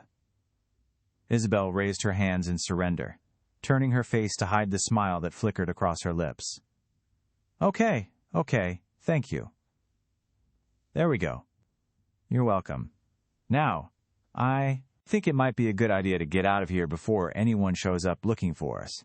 Just because I don't think I did anything wrong doesn't mean others would agree, and I'd much rather deal with them on my terms rather than theirs. Noah and Isabel beat a hasty retreat from the library. It was just as deserted outside as it had been before, and there was no sign of Edward when they emerged into the daylight once more. Where the heck is everyone anyway? Noah asked. They're all sucking up to the noble houses, trying to get in. Isabel replied, a bitter note in her voice. Ah, that would explain a lot, actually. Why aren't you? My family is blacklisted. Isabel's eyes were cold, as if challenging Noah to press the question.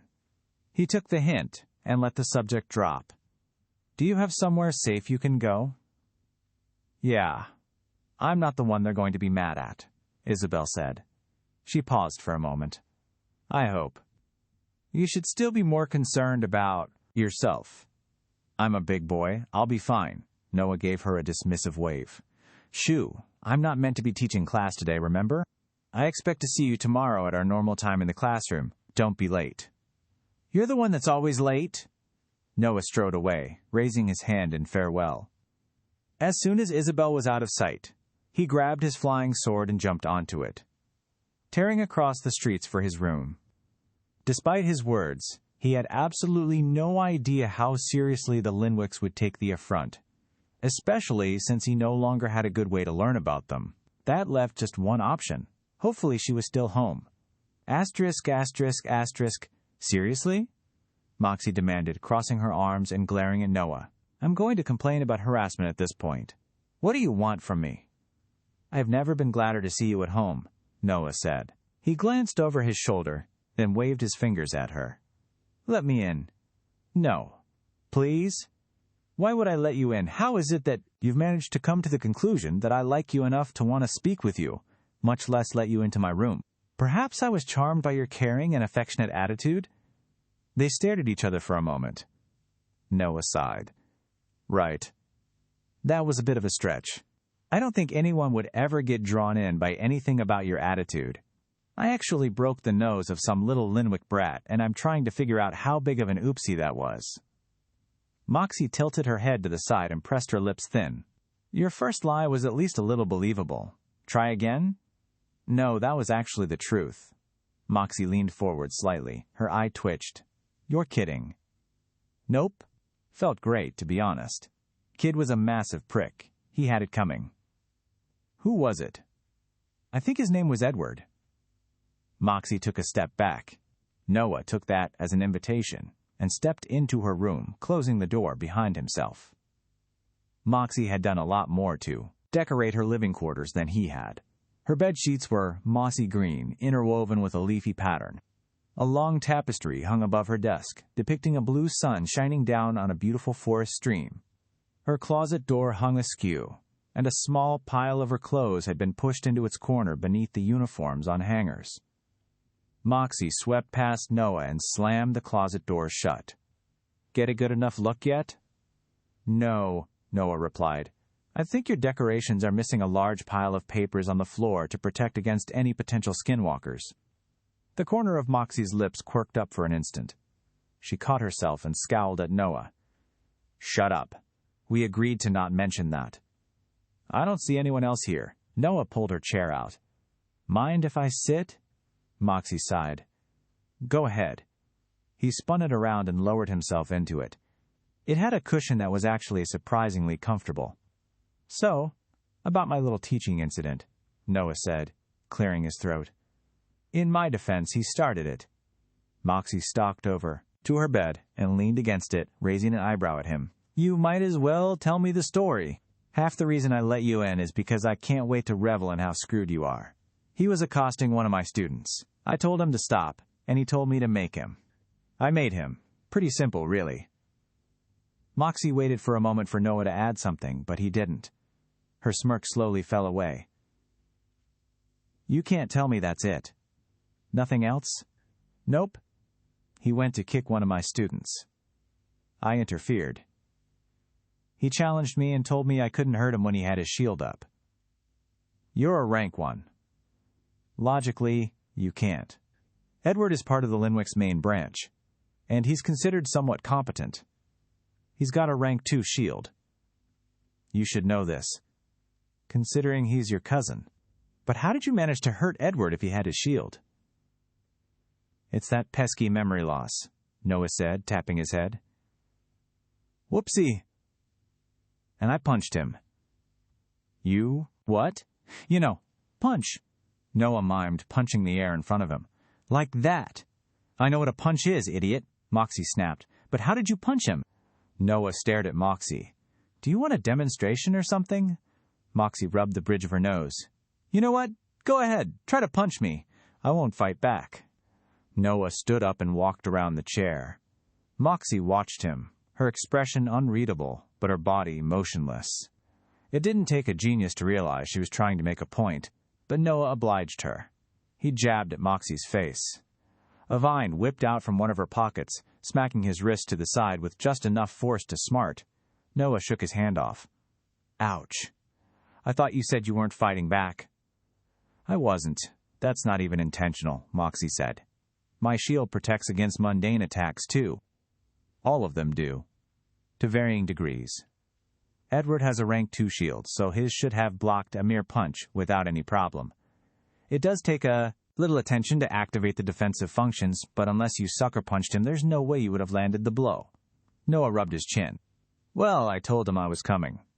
I can demonstrate exactly what I did if you think that would help. Go ahead. Moxie cocked an eyebrow. Noah summoned his wind magic, forming a swirling blade above his palm. He reared back and launched his hand forward, releasing the magic an instant before tucking his hand in and transitioning his motion to his other fist. Moxie's eyes widened in shock. Her vine shifted an instant too late to block the blow, and she leaned back, narrowly avoiding the strike. She straightened back out, staring at Noah in disbelief. What did you just do? It's a feint. Not really that groundbreaking. Why do you look so impressed? Moxie shook her head. No. That's not just a feint. I can't describe it. But, gah, I can't describe it. It was like every single part of you was focused on that spell, and I was too. Your fist just came out of nowhere. You didn't change your stance at all. You mean I would have hit you if you weren't ready for it? Moxie ground her teeth together and inclined her head slightly. She stepped away from the bed and walked into her bathroom, coming back with a white ceramic pitcher of water and a matching cup. She poured herself a drink and drained it in one go. Yes, you would have. What's up with you, Vermil? I know what you can do. I sparred you after... Moxie's face wrinkled in distaste. You know, I crushed you, and you didn't show a single sign of any skill. Now you're getting into fights in your students' sake. A blow to the head can do wonderful things to a person. You should try it sometime. Did you just come here to make wisecrack remarks, or did you want my help? Sorry, Noah said. I swear it's not normally this bad. Something about you makes me want to be a smart-ass. And I'm more hoping you could tell me if I need to start preparing for a bunch of angry idiots to attack me for disciplining their child. Moxie let out a snort of laughter. You're not going to get murdered by your own family. You haven't betrayed them. They're definitely going to try to make you pay, though. If I were Edward's teacher, I'd challenge you to something and try to humiliate you. Nobody saw Edward get beat up other than your student, so it probably won't be too bad. Ah, it's a good thing I haven't betrayed them. Heh. Better make sure they never find out about me sharing those runes. Greedy pricks. Ah, that's good to hear, Noah said, letting out a relieved sigh. I can handle that. You made it sound like the situation was way worse than it was. I was hoping to be able to participate. It would have been the highlight of my week. What's stopping you? Moxie's features hardened. You were helping your student. Like a real teacher. Not the pathetic worm I thought I knew. I can't side against you in this situation, no matter how much I'd love to. Noah blinked. Moxie was regarding him with something close to respect. It wasn't quite there, but it was the least annoyed expression he'd ever seen her direct at him. Thanks, I guess. Does this mean we're friends now? Maybe that hit to the head really did do you a favor, Moxie said. But don't get any ideas. We aren't friends, Vermil. I don't like you. Even if you made one slightly respectable decision out of 1,000 disgusting ones. Fair enough, Noah shrugged. His hand brushed against the gourd at his side and he paused for a moment. She raised an eyebrow. What is it? I was just trying to remember something. Noah patted the gourd. You didn't happen to give this to me, did you? I've been carrying it around as my good luck charm, but I can't remember where I got it. If you think for an instant that I would ever give you any sort of gift, especially a healing potion, you are sorely mistaken. Trust me, if I was going to give you a potion, it would be poisoned. Noah stared at Moxie for an instant, then laughed. She just shook her head. Now get out of my room. I've told you what you wanted to hear, and I might actually die of shame if anyone found out I'm speaking to you without putting your head through a wall first. Thanks for the help then, be seeing you. That just about confirms it. I don't think Moxie was the one that tried to poison me. So who was? Noah laid low the rest of the day. He kept his gourd hidden in his bathroom and sat on his bed facing the door, ready to draw on his magic to defend himself at a moment's notice. Even though he'd stopped seeing visions of monkeys as of the last few days, the added stress didn't help and he twitched every time people walked past the door outside. Surprisingly, nothing ever happened. The day came and went, and night arrived. Once the sun set, Noah quickly lost patience with sitting around, waiting for something to happen, and went to sleep. What's the worst that could happen? I get assassinated? PSH. If they give me a few weeks, I'll end up killing myself 12 times trying to take down the Hellreaver. The night passed, and Noah was even more surprised to wake the following morning, his rest completely unbothered by the events of the previous day. He laid in bed for a few moments, then grunted and rolled out. Maybe that brat's teacher didn't like him all that much more than I did, Noah said, chuckling to himself as he pulled his coat on. There were still a few hours until it would officially be time for class. He sat down at his desk and grabbed a notebook, spending the time jotting down all his observations on magic and its uses so far, so he could reference them in the future. After all, it's not like anyone can actually read anything I write here. I'm probably the only person in the world who speaks English. Even if other people here came from Earth, their memories would have been wiped. I've got a perfect cipher. Noah put his quill away when the sun started to shine aggressively through his window, its position in the sky reminding him that he still had some students to get to. Noah blew on his papers to dry the ink out faster, then pushed his chair back and headed out of his room. He poked his head out the door cautiously, but nobody was waiting for him in the halls. Noah moved at a brisk pace, leaving the teacher's housing and cutting across campus toward Building G. Like the previous day, this area of the campus was deserted. Everyone was probably still trying to suck up to the noble houses and get themselves a spot. Noah suppressed a laugh. He wasn't sure if it was good or bad timing, but at least it probably meant that the nobles had better things to do than deal with him. When Noah arrived at his room, Isabel and Todd were already waiting for him. "Dude, you punched Edward?" Todd asked, his eyes glittering in amusement. "I never realized you were that cold with it." "Rock on!" "Okay, that lingo cannot be correct. Is that Vermil's body automatically translating this world's lingo into something I would understand? Weird. Todd is now forever going to be a surfer dude in my head, and I doubt he's ever even seen the ocean. He asked for it. Literally, Noah said. Now, no wasting time. We've got less than 2 weeks until the exam, and I expect you to both be able to handle a slasher entirely on your own when that time comes around. The fact that both Isabel and Todd both just watched Noah instead of making a disbelieving scoff filled him with pride. They were getting more confident in their abilities. There was no doubt in his mind that they'd pass the exam when it came around, so long as they kept improving at their current rate. They left the classroom and made their way over to Tim. Noah kept an eye out for anyone he didn't recognize that didn't look too pleased to see him, but the path was as clear as it had been the previous day. Tim greeted Noah with a small nod as they arrived. His nose was buried in one of the many books on his desk, and he barely even glanced up from it as the lift rattled to a stop, letting them all off. "Same as usual, please," Noah said. Sure. Tim waved his hand dismissively. He poked his head over the top of his book. "I already knew you were coming. You always do.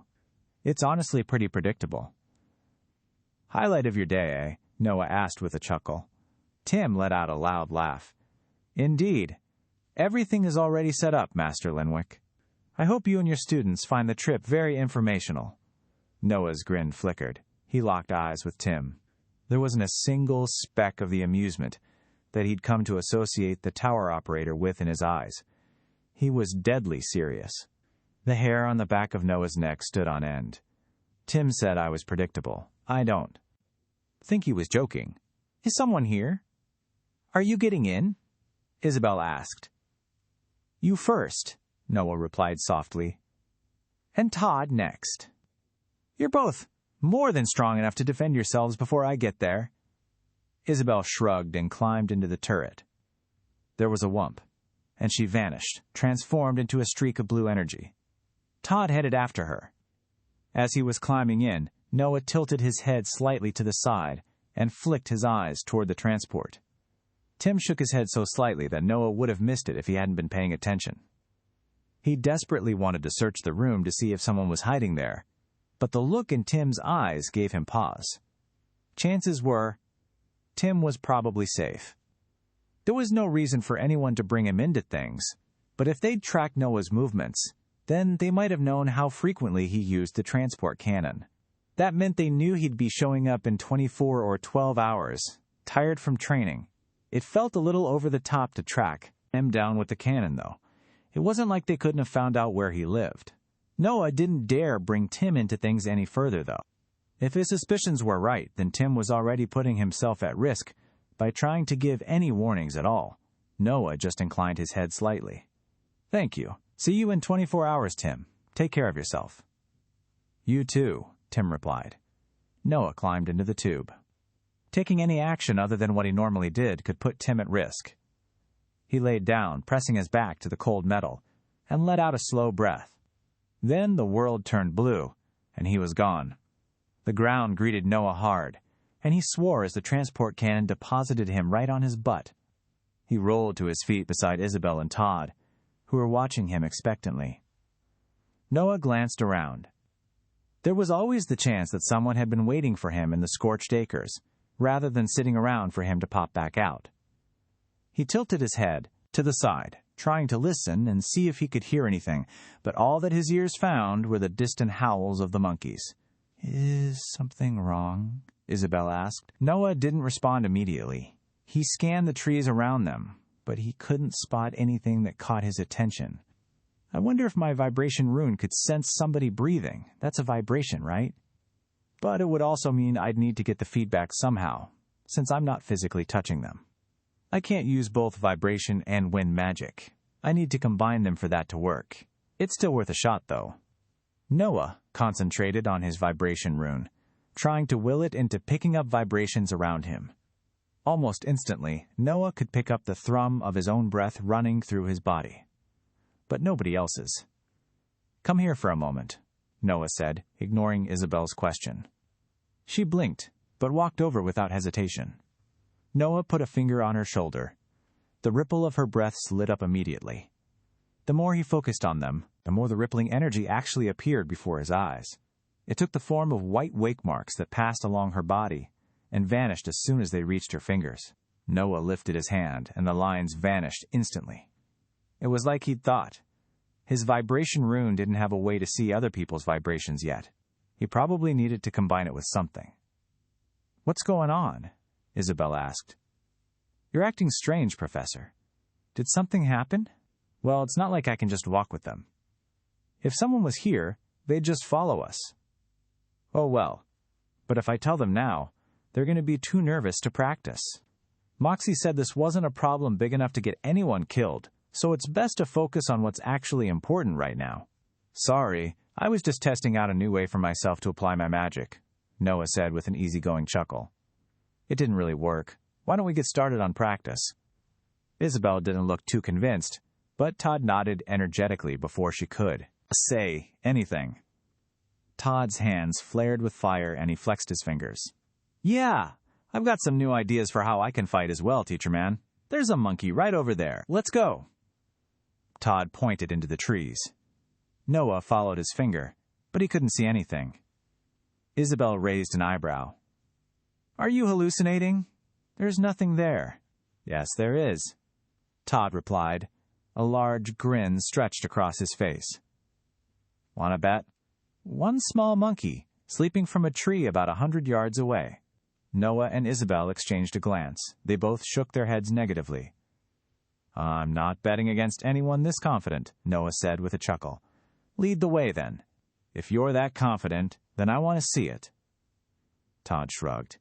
He crept off in the direction that he'd indicated. Noah and Isabel followed closely behind him. He was right. Just like Todd had said, a little under 100 yards away, a small monkey hung from a tree, sleeping. Todd shot a victorious smirk back at them.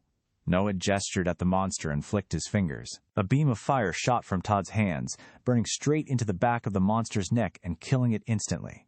It collapsed to the ground with a soft thump. "How'd you know?" Isabel demanded. Todd preened, puffing his chest out. "I can't go around sharing my deepest secrets with you, Isabel. That costs money, you know." Isabel glared at Todd. "Come on, seriously?" Fine. I was thinking about how Vermil showed how using our magic creatively was more effective. You know? One of my runes is a heat rune. It's pretty close to fire, but technically weaker, since I can't actually do things with fire itself, just temperature. I thought it was pretty worthless. But people are warm, right? So are monkeys. You used the heat rune to see locations that were hotter or colder than others, Noah realized. So you can see things that put off too much, or too little heat, much farther than your normal eyes could.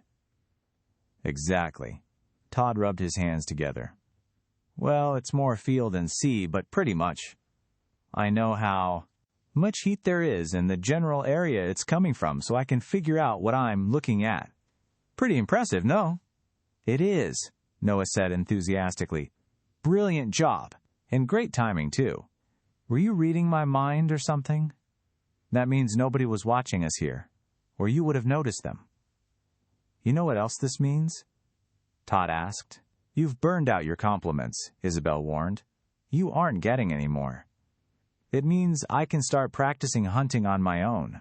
I'll know if there are slashers, so I can avoid them and focus on fighting monsters I can handle alone. Noah and Eziel both blinked. Are you sure? Isabel asked nervously. I mean, it's one thing if the professor is here, but we've got 2 weeks. Todd's smile faded. And it was you who told me we needed to work harder yesterday, Isabel. And that was after you beat me in a sparring match. Not other way around. I've got a healing potion. If I stay fairly close, it's a good way for both of us to train at the same time. It is. Noah allowed. Isabel spun toward him, but Noah held a hand up. But let's save it for later in the day. We should focus on hunting slashers first, okay? Once we've done that, you can do some solo hunting. I've got a flying sword, so if things go wrong, you can call out, and I'll be there in a few seconds. Todd and Isabel both reluctantly nodded. Great, Noah said. So, Todd, you've just elected yourself as our tracker. See any slashers nearby? Todd scrunched his nose in annoyance. I made a mistake by telling you about this, didn't I? Let's call it a learning opportunity. Noah grinned. Go on, then. This way, Todd grumbled, raising a hand and pointing to their east. I feel like a bloodhound. Look like one, too, Isabel said, punching Todd in the arm and snickering as they set off. 6 slashers met their ends that day. Isabel and Todd both did brilliantly, impressing Noah even further.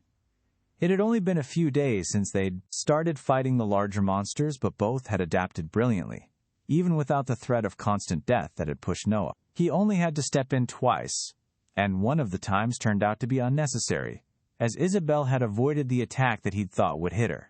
Noah was almost completely confident that she and Todd would be able to handle a slasher if they worked together, even without his supervision. Even if they had to fight alone, he suspected that they'd still come out on top. But it wasn't quite something he wanted to test yet. There was still time to practice before the exam, and he wasn't about to lose a student because he got impatient. In between every slasher fight, all 3 of them spent time training their magic. By the time that the 6th slasher went down, it was already well into the night. Luckily, the energy from killing the slashers was more than enough to cure their weariness. "All right," Noah said. "Great job, both of you. Seriously. Todd, if you want to go out and hunt on your own, I think I'm comfortable with it. We've gotten some good training in today. Just don't go too far, and don't be afraid to call out if you need help. I'll stay with Isabel for now." Todd pumped a hand in the air. "Yes, sounds good, teacher man. See you after I've stomped a dozen more of these hairy buggers." Isabel watched Todd leave with a nervous frown. Noah put a hand on her shoulder. "Don't worry. He's going to be fine. So are you." "I know." Isabel let out a sigh. "Logically, I know. It doesn't help, though. What if he slips or something goes wrong?" "I won't lie and say that's not possible. But a bird can never fly if it doesn't leave the nest.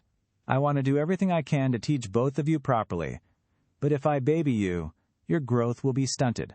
I'm completely confident that both you and Todd can handle the small monkeys, and Todd can actually see the slashers coming. Even if one gets the jump on him, he's grown a lot. He'll hold his own until I get there to help. That doesn't make me worry less. Then let's distract you with some training. Getting some extra solo energy will help fill your runes up anyway. There should be some monkeys to hunt in the immediate vicinity." Isabel nodded reluctantly, and they set off. *6. Half a dozen small monkeys fell to Isabel's sword over the next few hours. After every fight, Noah pointed out any mistakes she'd made, though there were fewer with every fight, if any at all. The few that she did make were almost certainly because her attention was still on Todd's safety, but none were significant enough to do anything more than scare her back into paying attention. "You'll have to get used to it, you know," Noah said as Isabel dispatched the monkey she'd been fighting, flicking her sword to free it of blood and sliding it back into her heart. "Get used to what?" "Fighting while you're worried about someone." "I'm not that worried. I just don't want my classmate to get killed. I forgot about it once he left. It's hardly my problem." Noah raised an eyebrow. "Logical answer if you meant a single word of it." Isabel glared at him. "What do you want me to say? You don't have to say anything, but that doesn't change the fact that you're going to need to get used to fighting while other people are at risk. That's how things are, isn't it? If you get distracted, you're going to put them at more risk because they'll have to try to save you." "Todd's just my classmate. I don't care that much." "Right. More words without meaning. They're wasted on me, because I really don't care. I'm here to help you and Todd both grow as much as possible. Whatever personal issues you may have are totally between the two of you." "We don't have issues," Isabel snapped. "We get along just fine." "Oh? I thought you were just classmates." Isabel glowered at Noah. "Is there a point to this?" "Yes. I've said the point about 4 times already. Is this how the old mentors always feel when they try to tell their students something completely logical, but everyone thinks they're talking in riddles? I'm spelling the answer out for you, Isabel. Stop being defensive of something that doesn't need defending. Not from me." Isabel's shoulders fell. She looked down at her feet. "How am I supposed to just stop caring?" "I don't recall saying you needed to stop caring. I said you have to get used to it," Noah corrected. "The best way for you to protect others is to make sure that you can protect yourself. And, right now, you can't." Isabel let out a huff of air. A few seconds passed before she gave Noah a small nod. "Okay, I see what you're saying. It doesn't feel very easy, though. If I still had anybody I deeply cared about, I don't suppose it would be easy for me either. Luckily, everyone I ever loved is long dead, and probably distributed between a bunch of different planets with no memory that I ever existed. Nobody said it was. Heroes wouldn't be well regarded if they were just the average Joe. But I'm serious. Just focus on yourself right now. Trust that Todd is capable enough to do the same. Then you can worry about keeping each other safe once you've gotten stronger." Isabel started to nod, but she paused halfway through and narrowed her eyes.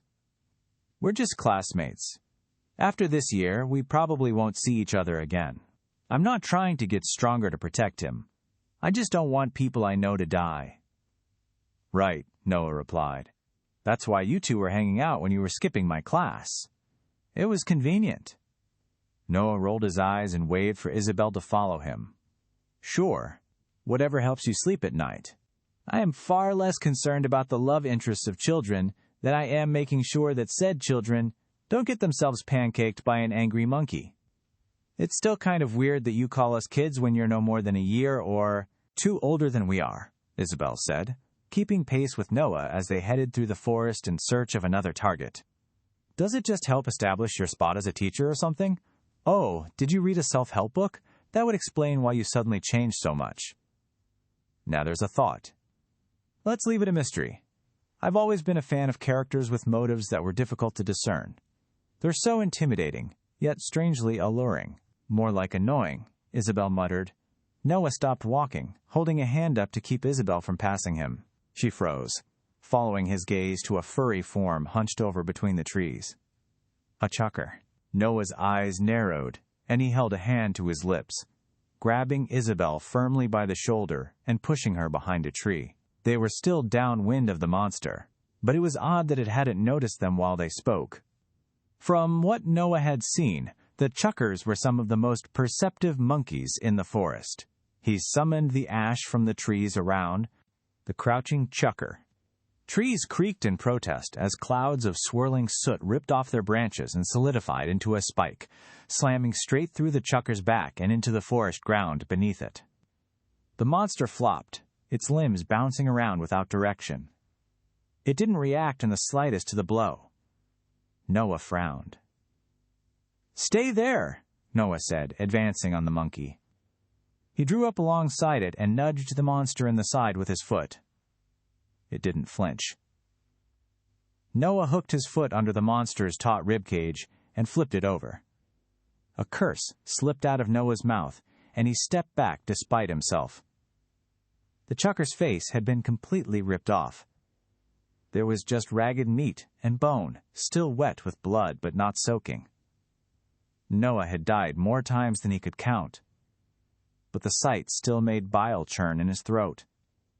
He grimaced and glanced around the trees to see if anything else was watching them, but all he found was burnt wood and wind. "What is it?" Isabel poked her head out from behind her hiding spot. "Something got here before we did," Noah replied, squatting beside the monster and studying it closer. "I wouldn't try to get a look unless you want nightmares." Whatever had killed the chucker had managed to avoid hitting any vital organs, or anything other than its face, really. Noah's brow furrowed. There weren't any wounds other than its missing face. What kind of predator rips something's face off and then leaves it lying around? One that kills for sport. Noah answered his own question. He rose to his feet. "We need to go get Todd. I don't like unknown variables. Do you think he's all right?" Isabel asked nervously. She followed Noah's advice and averted her eyes from the monster, not getting a good look at what had happened to it. What if he got ambushed? Relax. He wouldn't have gone down quietly, Noah replied. We know the direction he went, and I've been keeping track of the sounds of his fights while you were practicing. Let's go. Noah set off at a brisk pace, and Isabel matched it, her face creased with concern. They moved quickly through the forest as Noah retraced his steps. Noah hadn't lied to Isabel. He was confident that Todd would have at least made noise if something had surprised him, and he'd been keeping close tabs on the boy. Sure enough, after another minute of walking, Noah heard Todd's victory cheer, followed by a thump as something crashed to the ground. Isabel heard it as well and let out a relieved sigh. Told you, Noah said with a chuckle. They stepped through the trees into a clearing where Todd stood before a dead monkey, a confident smile on his face. The smile slipped away, turning into a baffled stare as he locked eyes with Noah. It only took Noah an instant to understand why. Standing beside Todd, a rapidly fading grin on his face, was a man wearing a professor's jacket with a little metal tag that read Magus Vermil at their chest, and he looked identical to Noah. Noah's mind spun at a mile a minute. He locked eyes with the other version of him. It was like looking into a three-dimensional mirror. Every single thing about him was the same, except he didn't have the grimoire or gourd. For several seconds, nobody said a word. They just stared at each other. Scenarios flashed through Noah's mind as he desperately tried to figure out what was going on.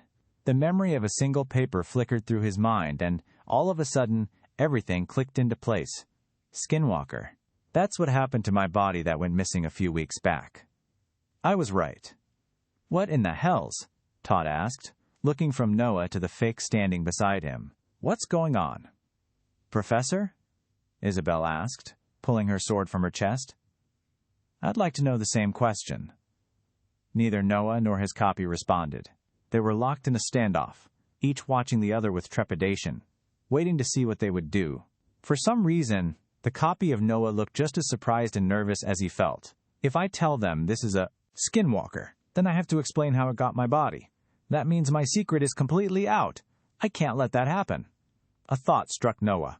It was so absurd that he nearly burst into laughter on the spot, but the situation was too serious for him to let his guard down.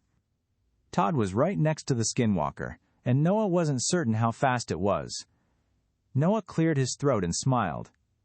"Ah, that's a little embarrassing." Everyone stared at him. "What are you talking about?" Isabel asked, her voice edged with fear. "This is actually a special project I've been working on," Noah said through a forced smile. "I've got a somewhat unique combination of runes, see? Didn't you wonder why I was so confident leaving Todd on his own? God, I really, really hope that skinwalkers are intelligent." He strode toward the skinwalker confidently, keeping his eyes locked with it, an unspoken warning emanating from him. Noah drew up alongside his clone and threw his arm around its shoulder. "This is my clone." Todd and Isabel stared at them. A slow, uncomfortable grin passed over the skinwalker's face, and it gave them a thumbs up. "Oops, I didn't want to tell you and spoil things," Noah said. "I was going to run off before the other me got back, so you wouldn't suspect anything. My bad." "You can't be serious," Isabel said. Her sword lowered slightly. "You cloned yourself? Is that even possible?" "That is so cool," Todd said, his eyes wide in admiration. "Can you show me how to do that?" "I'm afraid not," Noah replied, not letting his vice grip on the skinwalker lessen. If it made even the slightest aggressive move, he'd rip its body to shreds with his vibration rune. Even if it killed him, the secret would be ruined at that point anyway. "So which one is the real you?" Isabel asked. "Me, Noah, and not Noah," replied at the exact same time. Noah's grip on the skinwalker tightened, and he let a little magic seep out of his fingers. "My clone has a poor sense of humor. It's me." "It's him," the skinwalker said. "That's terrifying." Isabel sheathed her sword and shook her head in disbelief. "You're actually insane. Why didn't you tell us earlier?" "I figured it's easier to avoid questions." "Not the most above-ground move by me, so I'm sorry about that," Noah said. "It's not something I'd like to advertise." "I'll keep my lips sealed shut," Todd promised. "As will I," Isabel added a moment later. "I can't believe you managed to make a clone as a mere rank one, though. It doesn't make sense at all." "Well, not everything in life is logical. It normally falls to us to figure out why illogical things are the way they are, but I'd prefer if you left this particular one alone," Noah said. "I really should have been more careful and made sure my clone didn't get caught. I'll have to have a conversation with it." "All fine with me." "Fake you was a great help with training," Todd said with a grin. "Granted, he kind of just stood around, but that's most of what you've been doing lately. Anyway, it's very reassuring." "I'm glad to hear," Noah said dryly. "There's only a little while until we get pulled back to arbitrage. Isabel, can you stick with Todd for a moment and fill him in on what we saw a few minutes ago? I'm going to speak with my clone and get it started in finding out what that was." Isabel nodded and turned to Todd as he gave her a confused glance.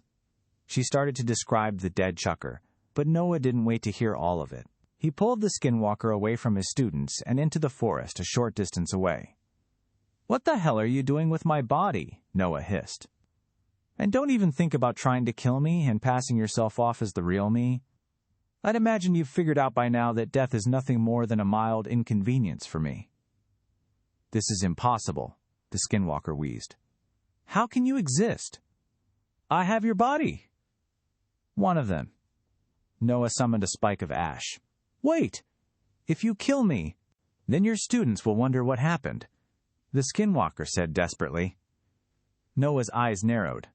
"I could make something up. Nothing that they wouldn't eventually become suspicious of. You're clearly trying to hide your ability to form new bodies.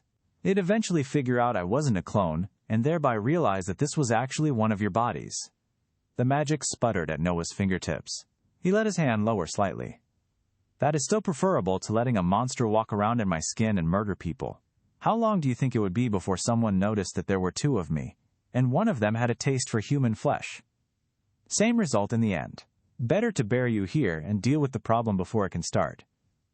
My students would believe that I just sent you off on a mission somewhere. I'll scream. You can't kill me before I scream. Then they'll know. Noah stared at the skinwalker. Somehow, this entire situation feels very backwards. Tell me about it. You shouldn't be alive. I recognized your students from one of your earlier trips, but I'd assumed they'd come here to train on their own after you got yourself killed. How unlucky could I possibly get to find the one person that comes back to life after they die? I won't go down without a fight. Even if you kill me, you might die too. That'll give your secret away. Noah lowered his hand and crossed his arms. This was one headache he'd never considered having to deal with. Killing the skinwalker was tempting, but it did have a point. Isabel and Todd weren't stupid. It wasn't that he didn't trust them, but he didn't want anyone to know about his ability. If people figured out he revived at the gourd, every advantage it gave him would be gone. Someone could attempt to damage or trap him, and then it was game over. On the other hand, leaving the skinwalker alive to roam around in his body was almost certainly a worse decision. It would kill someone and get him implicated for the murder, or worse. We don't need to eat humans, the skinwalker said hurriedly as Noah started to gather magic once more. Noah tilted his head to the side. What? We can survive on other things. What if we work together? The skinwalker offered with a weak smile. I can just eat normal meat. If you don't need to eat humans, why the hell do you hunt them? Wouldn't it be easier to go after pigs or something? They taste better. Noah gave his own corpse a flat stare. That's it? A lot better. You wouldn't know unless you tried it. Don't even start. I will kill you. A wave of anger passed across the skinwalker's features, but it smothered them. I don't want to die. If giving up human flesh is what it takes, then I'll do it. And what's to stop you from just waltzing off with my body the moment I turn around? Noah asked, raising an eyebrow. That puts me right back into the fire, and to be honest, I've got so many enemies that you'll probably end up getting assassinated by someone before you even manage to do something bad. That could be pretty funny, actually. What? The skinwalker blinked, then shook its head in a remarkably human motion. I can change my form. The body is just a way to hunt, since it's easier to get closer to people when they think they know you. I can change my appearance to something else, and then run off and kill a bunch of people? Not associated with me anymore, sure, but that still results in the death of innocence. You aren't making much of a case for yourself. The skinwalker wrung its hands together. It glanced in either direction, as if contemplating running, but just let out a sigh. Damn my luck. First, I get stuck in a burnt-up forest with nothing but a bunch of monkeys for 10 years. A bunch of delicious humans parade right past me every year, but I can't go for any of them because they're swarmed with professors. Then, when I get the perfect body to finally start gathering some runes and getting stronger, it turns out to be someone with the ability to come back from the dead. I could rip your throat out so easily right now, but it just ends. With you dead. Noah finished. Bummer. Tell me about it, the skinwalker complained. If you were a powerful mage, it would be one thing. But this just isn't fair. It doesn't even matter if I manage to kill you. Life isn't fair. And I'm afraid I'm only licensed to teach, not to provide therapy.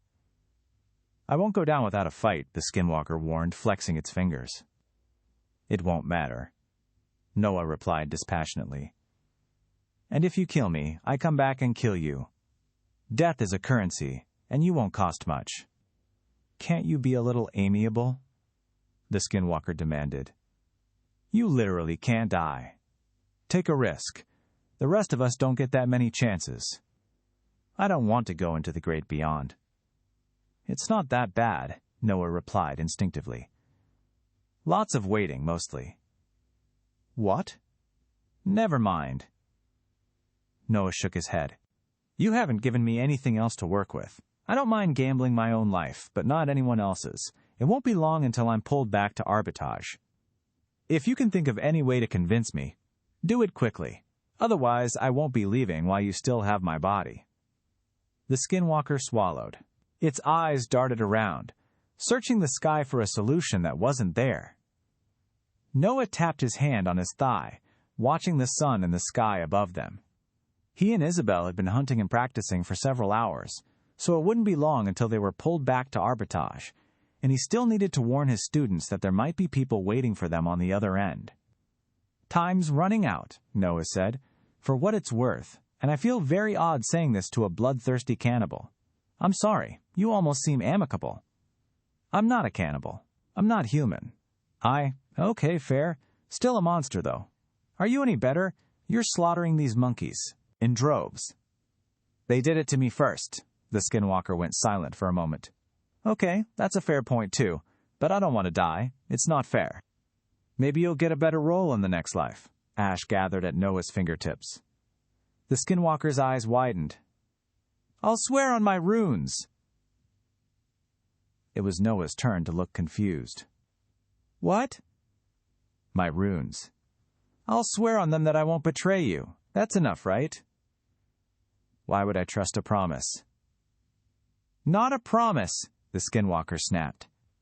If I break it, my runes will all shatter. Just because I'm a monster doesn't mean I don't need them, you know. Humans always think they're so great, but literally everyone can combine runes. You're just too arrogant to give a shit about what other races do. What the hell is a promise on your runes? Nobody told me about that. Then again, I barely know anything yet. You're saying if you make a promise bound by your runes, you'll be held to it? Noah asked. Are you an idiot? It's a rune oath. Of course it's binding. Then we'll test it, Noah said. I swear on my runes that, if you do not do exactly as I tell you to in the next minute, I will kill you. A cold spike jabbed into Noah's back. It turned into an electric current that ran through his body and tingled at his fingertips. Would you look at that? Noah said. It had certainly done something, and judging by how confused the skinwalker had been when he didn't recognize the rune oath, it was probably real. It worked. Swear an oath, then, and make sure it covers everything. If it doesn't, I'm not giving you a second chance. The skinwalker ground its teeth. On my runes, I swear that I will refrain from killing any humans that do not attack me first. I will work together with the original owner of this body until we reach an agreement to break this oath. During this time, I will attempt to further both of our interests. In exchange, you will aid me in gathering runes. I will also keep the secret of your revivals. Is that suitable? Noah considered the monster's oath, running through it in his head to see if it had left any loopholes. It hadn't exactly promised subservience, but he couldn't blame it for that. A life lived for another was no life at all. As far as Noah could tell, the offer was fair. If it wasn't going to indiscriminately kill people, could he really judge that it was deserving of death? Yes, Noah said. The tension vanished from the skinwalker's shoulders, and it let out a relieved sigh. So long as you keep to your word in good faith, I'll treat you the same, Noah said. Perhaps we can help each other. It'll be quite useful to be able to ply someone with questions. The skinwalker shook its head. I am so unlucky. Better that than dead. Agreed. It said quickly. I guess we're partners then. I never thought I'd be working with a human. Nor I with a skinwalker. Then again, the world's been doing a good job of keeping me on my toes as of late, Noah said. For now, stay in the scorched acres. I'll be returning tomorrow, should everything go to plan. We will speak further then, and I'll bring you some new clothes so you can get out of mine. I want those back, actually. They were expensive. The skinwalker scowled. Can't I pick out my own? If I'm going to act like a human, I'd like to at least choose my appearance. I'm bringing you a plain shirt and pants. You can figure the rest out later, Noah declared. Don't break that oath, and if I find out there's a loophole of any sort that you haven't told me about. You are killing me. I get it, the skinwalker finished. You better have some good runes for me. You have no idea, Noah replied, turning his back on his body and heading back to meet up with Isabel and Todd. He and the skinwalker had been talking quietly, so hopefully his students hadn't overheard anything that they shouldn't have. Fortunately, Todd and Isabel were both locked in a tense discussion when Noah came back to the clearing. Todd noticed Noah's approach first and glanced up, nodding to him. "Do you think the monster was a monkey? Or a human?" Isabel asked. "Probably a skinwalker." "Something that hunts for sport," Noah replied. "I don't know what it was, and I don't think we'll be around to find out today. There isn't too much time left before we'll get pulled back to arbitrage." Isabel tilted her head to the side. "Why do you sound worried about that?" "Because I have reason to suspect that we may have people waiting for us when we get back. The little incident that Isabel and I had with Edward may be about to catch up with me." "What?" "Are you sure?" Isabel asked. "How do you know? Why didn't you say?" "Just take my word for it. And I didn't want you to be worried about things like this instead of training," Noah said. "Either way, neither of you should get involved in it. I spoke with someone, and I'm pretty sure it won't actually be dangerous, but I don't want you getting involved any further. It's always possible I'm overreacting, but if I'm not and there's someone there, let me do the talking, okay?" Isabel and Todd gave Noah nervous looks, but after a few moments, they both nodded their understanding. "If you're sure," Todd said, "but if they try to fight, we can help." "Absolutely not. I can handle myself. What are the rules on attacking a professor? Do you really think you'd be able to get away with that? Especially when the professor is part of a rich family?" "So are you," Isabel pointed out. Noah raised an eyebrow. "Barely," Isabel sighed. "Okay. I just hate that you're only involved in this because of me. It doesn't feel right that you're the one that has to deal with the consequences of my actions." "As far as I recall, it wasn't your fist that connected with his face," Noah chuckled. "We've discussed this enough. My clone is out looking for whatever monster might have done that to the monkey, so don't worry about that either. Once we get back to arbitrage, just return to whatever you were doing as quickly as you can and stay away from any more nobles. Once the exam is done, they'll get out of our hair." "If you're sure," Todd said. He squinted up through the treetops at the rising sun. "Are you sure that we're about to get pulled back, though?" Noah nodded. "Yeah. It should be any second now." Asterisk. Asterisk. Asterisk. 2 hours of sitting around awkwardly later, Noah felt his body fall apart into blue particles. His sigh of relief was lost in the wind as the taint. Noah still shuddered every time he thought of the transport cannon's actual name, yanked him through space back toward the tower. Well, they can't blame me for being off about the time. Part of learning is finding out that your teacher is awful at figuring out what time of day it is. Noah moved his hands to protect his head a moment before they thumped against metal as he arrived in the tube. He slid out of the turret and rolled to his feet, drawing on his magic, but the only other person in the tower was Tim. Isabel and Todd arrived in rapid succession after Noah, and Isabel barely managed to scramble away before Todd landed on top of her. They clambered to their feet and glanced around nervously. "Huh. Maybe I read Tim wrong?" "Welcome back, Master Linwick," Tim said, stressing the last word of the sentence. Definitely didn't read him wrong. "Another fantastic trip. Thank you, Tim." Noah tapped his chin with a finger. "You know, I was wondering something. The taint can send people anywhere within a certain range of campus, right?" Tim frowned, but nodded. "Yes, it can. My 2 students here didn't believe me when I said that." Noah put a hand on Isabel and Todd's shoulders. "They don't think the campus counts as part of that area. Do you think you could give them a demonstration and send them to somewhere on campus? Like, I don't know, maybe the dining hall?" "What?" Todd asked. "Why would—" Isabel elbowed him in the side. Todd sputtered and glared at her. Tim blinked. A flicker of a smile passed over his wrinkled features. "Yes, I think I could do that. Would you like to join them?" "No, I believe I may have some business to take care of," Noah replied. "Just the 2 of them." "Are you sure?" Isabel asked. No backing out of it now. Shouldn't have argued so much. The turret shuddered as Tim rotated it. It thudded to a halt in its new direction, and Tim gave them a thumbs up. all ready and targeted at the dining hall. At your leisure. I've got it set for an hour and a half. Isabel gave one last look at Noah as he stepped onto the lift in the center of the room. Noah raised a hand, then nodded to Tim. The platform shuddered, and chains clanked as it lowered, taking him down to the stairwell below. Those two were empty, and Noah was starting to second-guess himself again when he stepped to the sopress, round and looked up. A middle-aged man with a sharp beard and neatly kept hair stood before him, a cold glint in his gray eyes.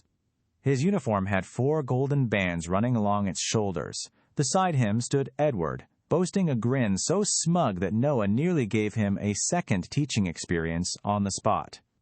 To his surprise, the two of them weren't alone. Moxie leaned against a building just beside them, watching through half-lidded eyes with a lazy grin. Vermil Linwick, the middle-aged man said, his voice as coarse as sandpaper. I hear you have had an altercation with my apprentice. I'm afraid I've got no idea what you're talking about. An altercation implies there were 2 equal parties. What happened was that Edward requested a lesson, and I provided it. A lesson that involved striking my apprentice in the face? He specifically requested it. I obliged his request. Don't play games with me, Vermil, the man spat.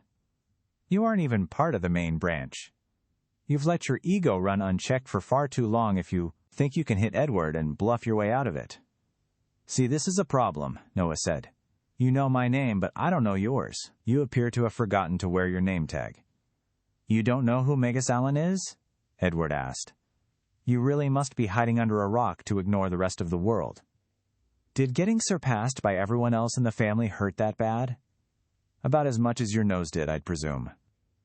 I see what you were talking about, Edward, Allen said, adjusting the cuffs on his sleeves.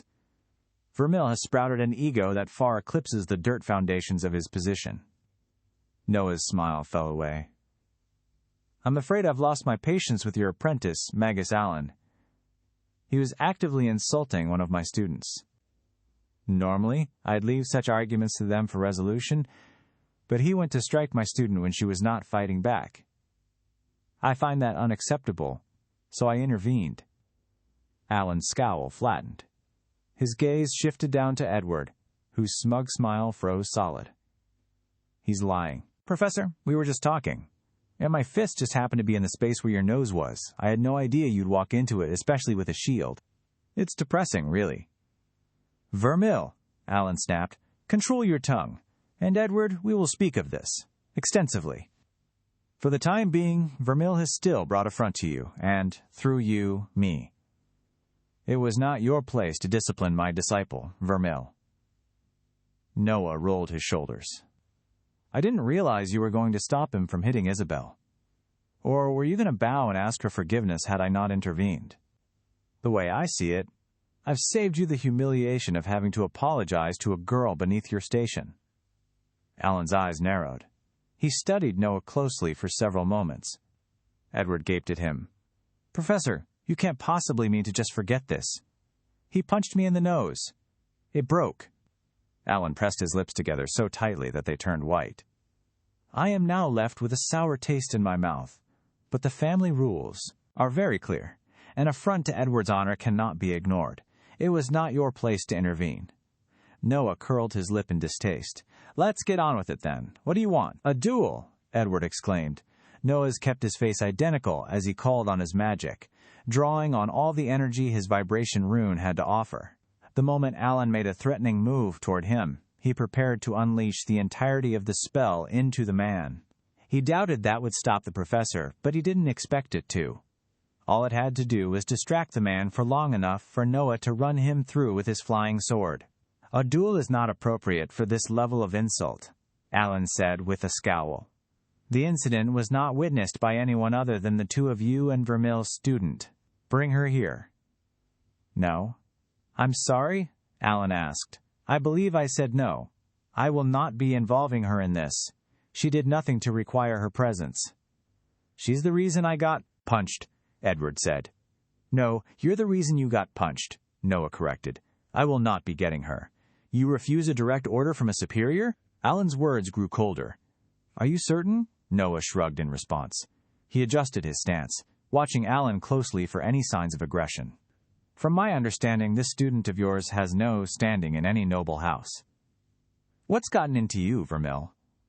Your stay as a teacher here is already tenuous at best. If the house withdraws its support for you... I'm afraid that this is becoming a conflict of interests, Noah interrupted. As a teacher at Arbitage, it is my duty to ensure my students can learn unobstructed. Bringing my relationship to the Linwicks into this will interfere with my duties. As I am currently an acting teacher, I must choose those duties first. Alan's eyes narrowed. You place great importance on your apprentices. Very well. If you wish to act a fool, I will oblige you. As this argument started between our apprentices, why don't we let it end with them as, well, during the exam in the coming weeks, they will both attempt to defeat as many slashers as possible. The winner is the one that kills the most on their own. How does that solve anything? Noah asked.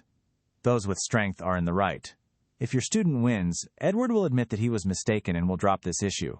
If he is victorious, then she will apologize to him. Noah pursed his lips. No. I'm sorry?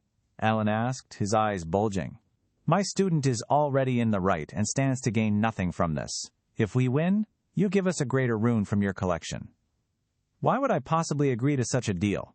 This argument is not worth a greater rune, Alan spat. Ah, you're that confident Edward will lose then? What, Professor? I'm not going to lose to gutter scum. She probably doesn't even have anything other than lesser runes. I'll give you a greater rune from my own collection if we lose. Noah offered. I already have all of yours. You took them from the family, Alan said. It's been a while. I've learned some new ones. Alan studied Noah's face for several moments. Edward glared at Noah from beside the older professor. Very well, Alan said, shaking his head. I agree to your terms. Lovely. It was wonderful catching up with you, Noah said. If you don't mind, I've got a lot to accomplish. Are we done here? Alan put a firm hand on Edward's shoulder and gave Noah a curt nod. We're done. They strode off. Noah watched them leave, then let out a slow sigh and closed his eyes. Only once they were out of sight did he allow himself to release the energy he'd gathered from the vibration rune. When he opened his eyes again, Noah jumped. Moxie was standing in front of him. God, woman, make a little noise when you sneak up on me. Scared, Vermil? I nearly blasted you into a bunch of quivering little bits, Moxie snorted. Right, because you walk around channeling your runes. Moxie trailed off, noticing Noah's expression. You were channeling your runes? Noah shrugged. It looked like he might have been planning to challenge me to a duel. And you thought you could defeat a rank 4 professor? Did you not see the stripes on his jacket? Moxie asked, aghast. Sure, I saw them, and no, I didn't think I could defeat him normally. That's why I was going to attack, the moment he started the duel. Your magic wouldn't have broken his shield. Noah patted the hilt of his flying sword. I know, but this might have. You were going to stab him? Yes. Moxie burst into laughter. That's a good one. Something's seriously wrong with you, Vermil. There's no way you were always this funny. You might have been tolerable before if you were. Was that a compliment I just heard? Or are my ears simply failing me? Don't get too ahead of yourself, Moxie said. She turned on her heel. Well, thanks for the show. I didn't expect you to actually go and try to make a fool of both yourself and your students, though. That'll be fun to watch. We'll see, Noah replied, smiling softly as Moxie strutted away. Did you really just come all the way here to watch me and Alan meet? You could have at least brought some popcorn to share. I really wish I got my hands on that damn book before the snot-nosed brat took it. Maybe I'll steal it off him during the exam. Noah chuckled to himself and took off, heading for his rooms. He had some more thoughts on magic to work through before the day was over, and he needed to make sure to get a good night of rest before he went back to the Scorched Acres the following day to meet his new Skinwalker ally. Noah returned to his room without any further incidents. He locked the door behind him and slipped out of his coat, tossing it into his closet before sliding into his desk and grabbing his notes. The rest of the day flew by as he scratched away, jotting down his observations and plans for the future. Once everything boiled down, Noah had Fonda, 2 main goals directly related to his runes. First, he wanted to replace the rest of the lesser wind runes with greater ones. He was confident that Isabel would be able to outperform Edward during the exam, but it wouldn't be right to take the rune that she earned herself. Thus, he needed to find a way to get his hands on a greater wind rune on his own. Second, once he got his runes replaced, he needed to fill them completely and finally get around to combining them. He had no idea if his current plan of having 2 ash, 2 wind, and 3 vibration runes would actually allow him to combine them into something functional, but Sunder made it so that he didn't have to worry about an invalid combination at all. At worst, it would just be a waste of time as he got energy for a new rune. He could deal with that once he actually got the right rune set up, since he still needed to replace one more wind rune and upgrade the other, too. Noah jotted down some ideas for how the ratios might affect the combinations, but in the end, he was just guessing. I'd love to get an example of a combination someone else has done. That would help a lot. Until then, I'll just focus on filling my current runes up. Something tells me the Hellreaver has a lot of energy if it's got a master rune. I want to replace my wind runes before I kill it, so I don't waste any energy on a useless rune. Noah remained at his desk through the rest of the day, but he got little more accomplished. He found himself zoning off, sometimes for several hours at a time.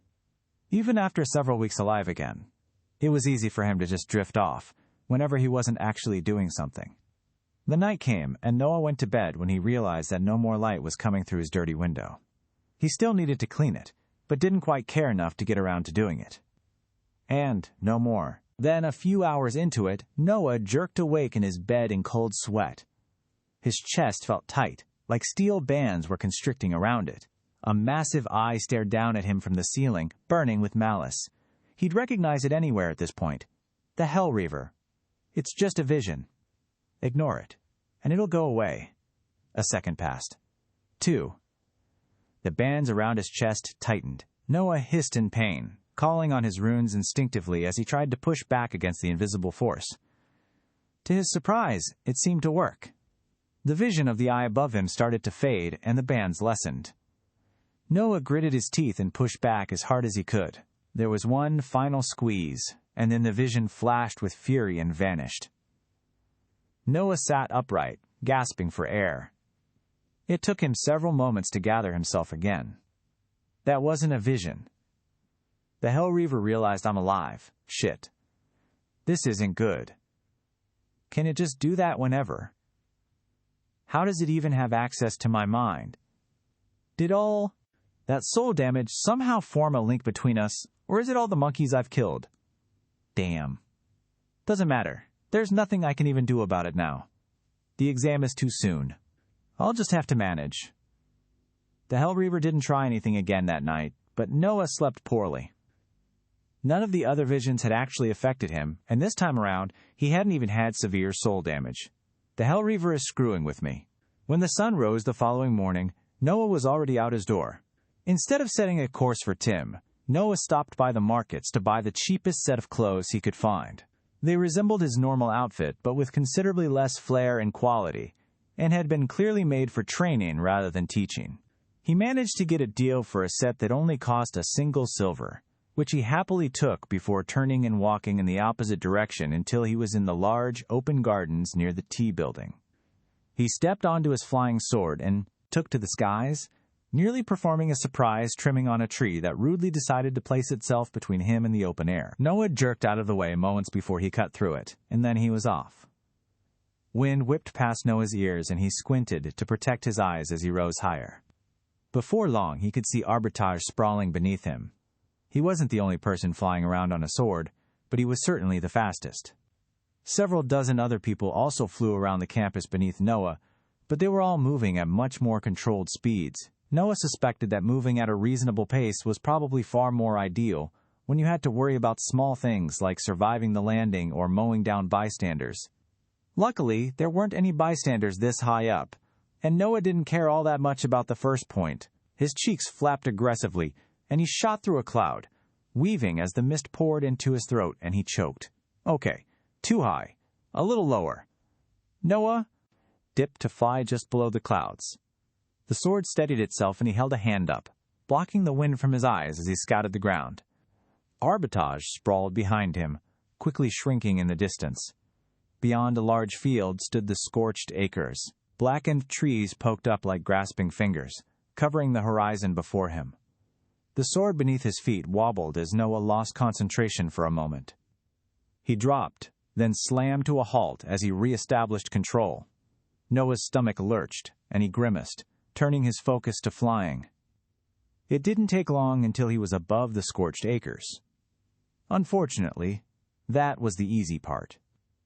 Tim always sent Noah to the exact same spot whenever he used the taint, and Noah wasn't exactly sure where that was. As such, it took him a little over 3 hours of zigzagging above the forest before he spotted a familiar clearing. He shot toward it, only smashing through a few jagged branches before burying his sword in the ground and rolling to a stop against a tree with a grunt of pain. Noah laid on the dry dirt for a few moments, catching his breath, before he sat up with a groan. He tested his ribs to make sure he hadn't broken anything, then stood up and tugged his blade free of the earth. He wiped it off with the back of a sleeve, then tucked it into his belt, and set off in search of the skinwalker. A slasher found him first. The monster screeched, lunging at Noah from behind a tree, and caught a spike of ash through the eye. Noah was so used to killing the monsters that he barely noticed the energy entering his body from defeating it. "Hello," Noah called as he stepped over the slasher's corpse and continued on his way. "Where are you?" The trees behind Noah rustled, and Noah's body stepped out from within them, brushing some leaves out of his hair. Noah grimaced. There was something about seeing his own corpse strolling around on its own that was just wrong. He tossed the set of clothes that he'd bought at the skinwalker. "There, all yours. Truly generous. You have blessed me with a kingly gift," the skinwalker said, catching the bundle with one hand. "Stop being a smartass. Didn't you want to buy your own clothes?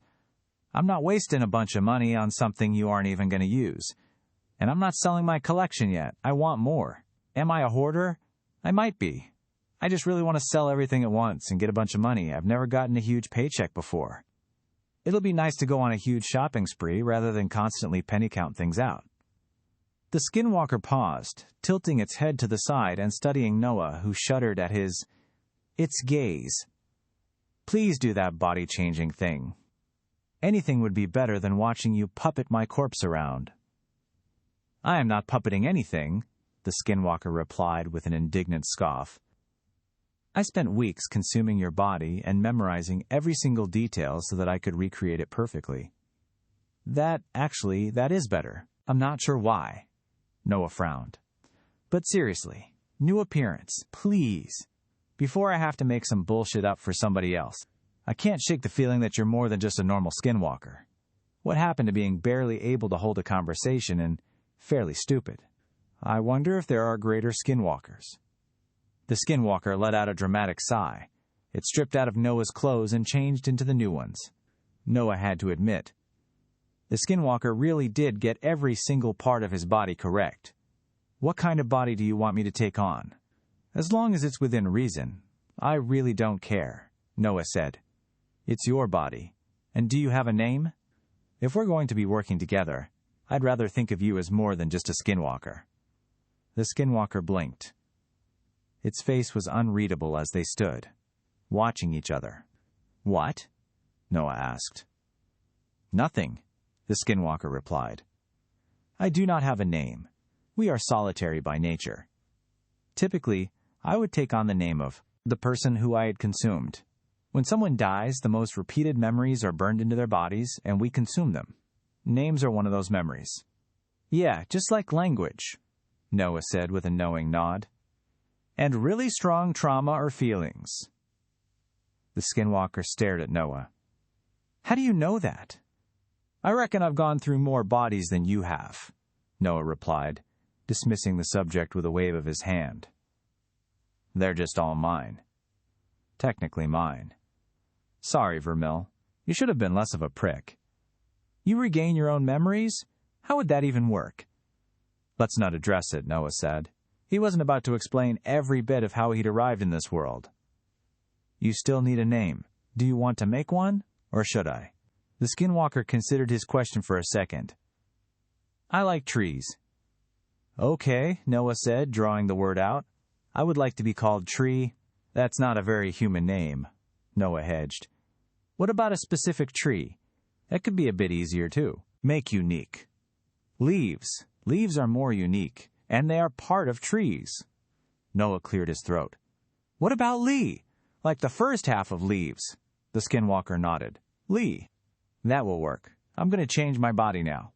If any monsters come, I'd appreciate if you keep them away. We aren't very strong while we're shifting forms. Noah nodded, and the skinwalker hunched over, pressing its hands to its face. A series of loud cracks rang out within its body, and its back bulged, bubbling and churning. Noah suppressed a gag. Lee's hair straightened and extended down past his shoulders.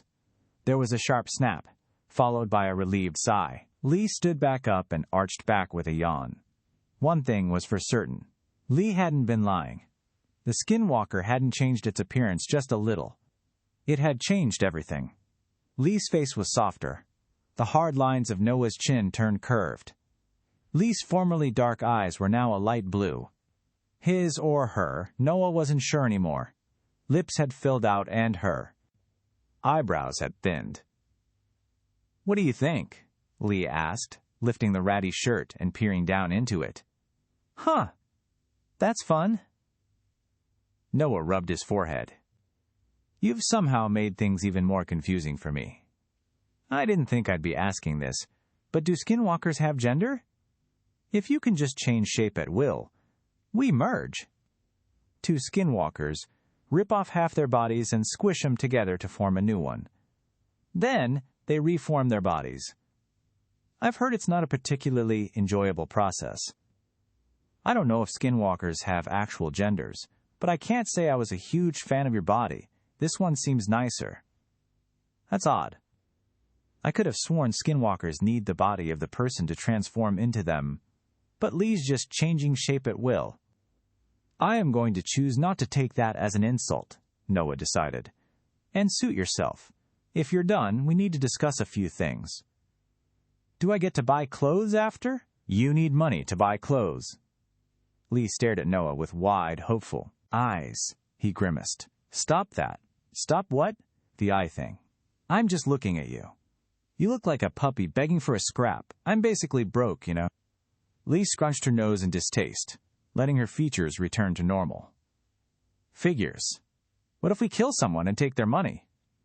Noah's eyes narrowed. Lee held her hands up. Hey, it was just a suggestion. Don't act as if you haven't done worse. Noah sighed and shook his head. He paused as a thought struck him.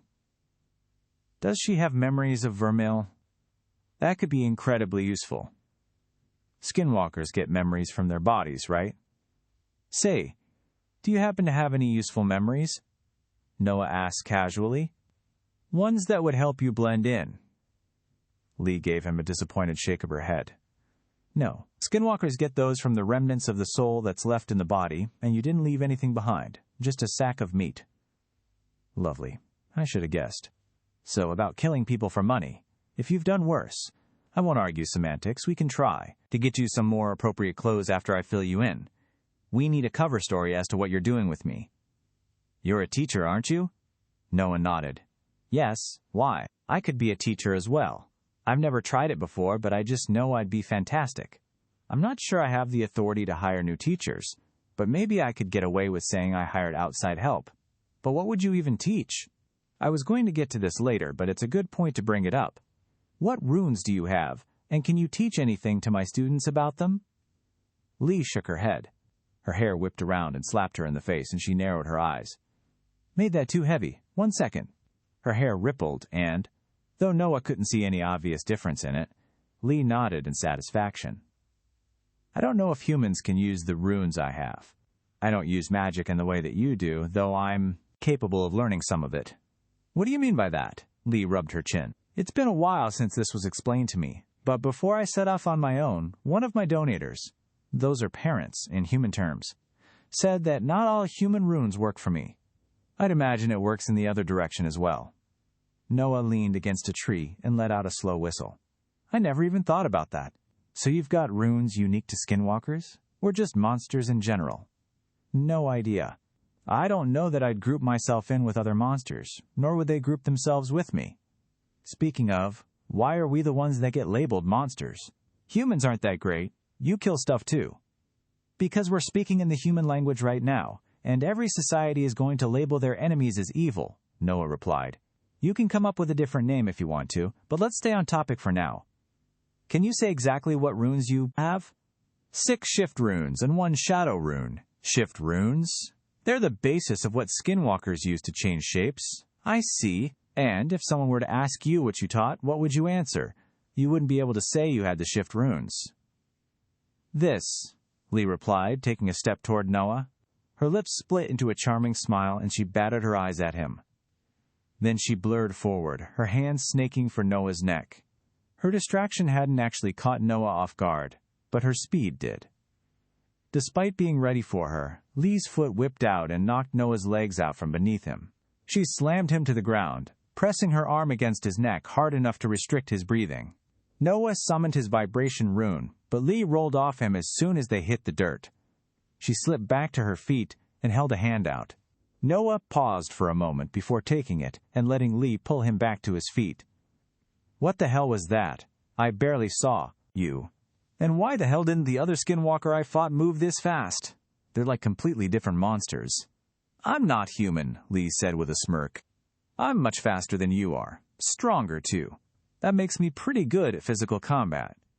It's very effective at killing mages that think their magic makes them immortal. So I've heard, at least. I never actually got a chance to test my skills out because I ran into the only mage that can't die no matter how hard I stab him. Lucky me. Noah brushed the dirt out of his hair and gave Lee a once-over before nodding. Okay, yeah. I think people would buy that, especially if you give any demonstrations. I could use some lessons myself, to be honest. Lee's grin turned predatory. I'd be more than happy to demonstrate. I wouldn't even have to be too careful, right? You can't die. I can die, just not permanently, Noah corrected. And I certainly don't enjoy the experience. No using me as a punching bag. Not even a little? Only as much as needed to help me improve my hand-to-hand combat skills. If I judge that you're a good teacher, I'll pay you some of the money I earn. You can use that to buy what you want. How's that sound? Lee rubbed her chin, then shrugged. Deal. It's still punching you, so it'll be fun. What about your students? If I judge you capable of working with others without putting them at risk, then yes, them as well. If not, Noah trailed off, leaving the statement open-ended. Lee nodded her understanding. Can we go to arbitrage now, then? Not quite yet. There's one more thing. In about a week and a half, there's going to be an exam. A bunch of professors are going to come to the Scorched Acres with their students and hunt slashers. Yeah, I know what it is. Always made me hungry.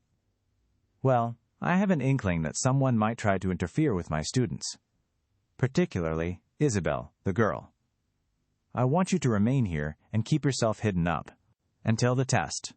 Watch over Isabel and stop anyone that tries to interfere with her, but don't help her pass. Can you do that? You mean I have to sit around for another 2 weeks doing nothing? Not 2 weeks. It's less. And you've been doing nothing for a while, haven't you? Here. I'll take you shopping after the exam as a reward. No promises on buying things out of my budget, but keep it reasonable and we can get you some human things. Deal? Lee scrunched her nose in annoyance, then gave a curt nod. Deal. If the professors catch me during the exam, I expect you to back me up. I don't want to get killed for nothing. I will, Noah promised. You'll see me and my students several more times before the exam. Try not to show yourself unless something is important. I want to keep the surprises to a minimum in the near future. I'll stick to the shadows. I'm good at that, Lee promised. See you in 2 weeks. Less, Noah corrected, drawing his flying sword and tossing it to the ground. Lee just rolled her eyes and stepped into the shade beneath a large tree. Noah couldn't help but notice that she was very apt at coming off as human. If he didn't know better, he would have assumed Lee was just any other woman he ran into on the streets, and a charismatic one at that. Is that because they're adapted to blend in with human society? Noah shuddered.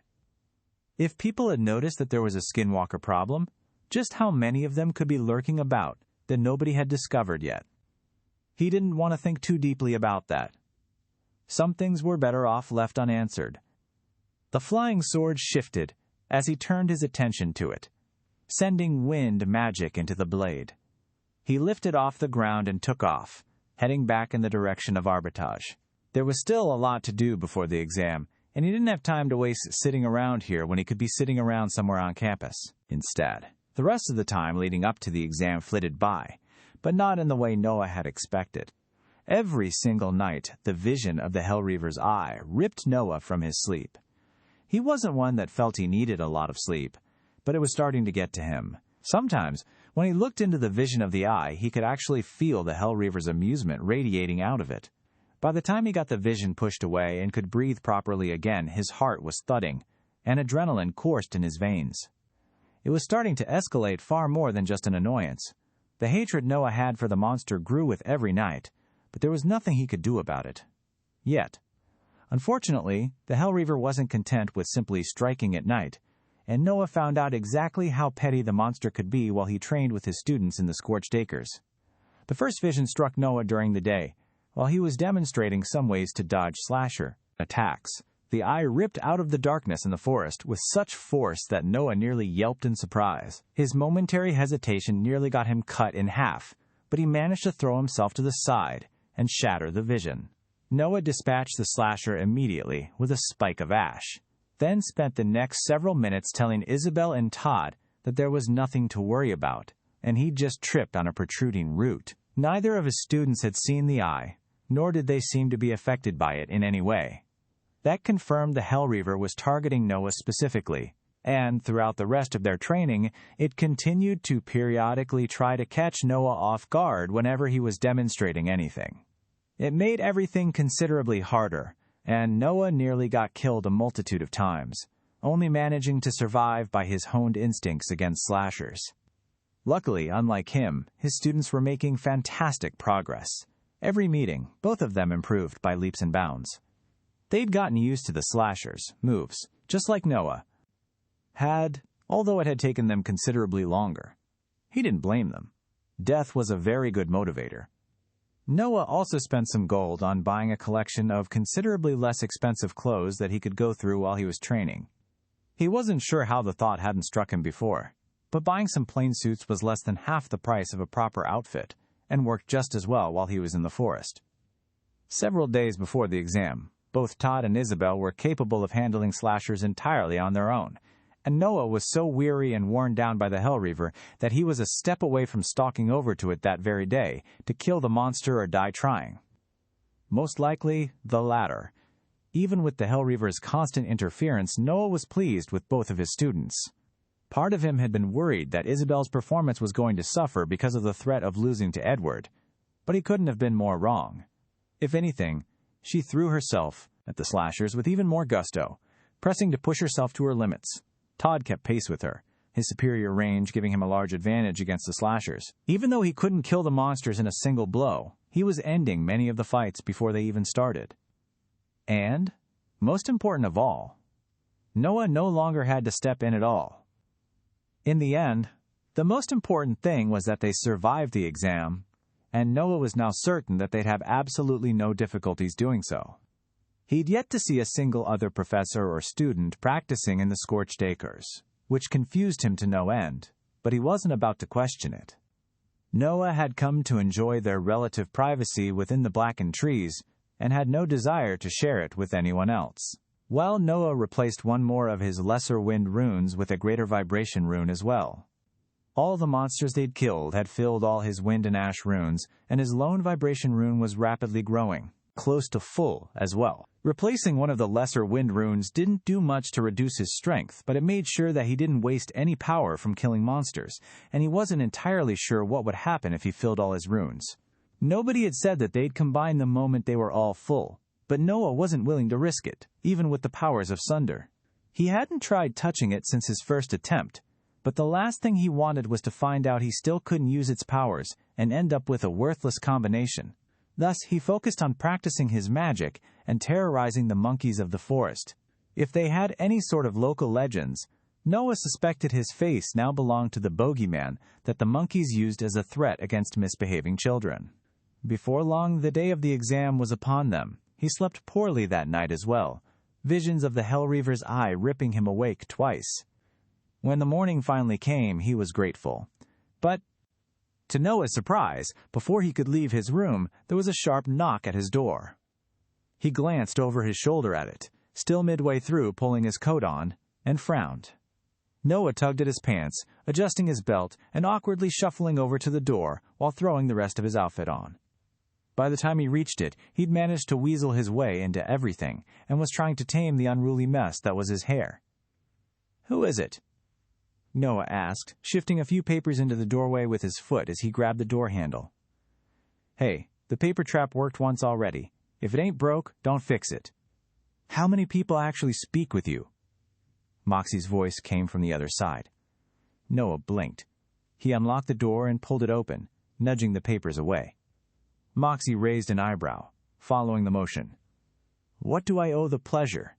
Noah asked, throwing a glance out the window to make sure he hadn't somehow slept too late.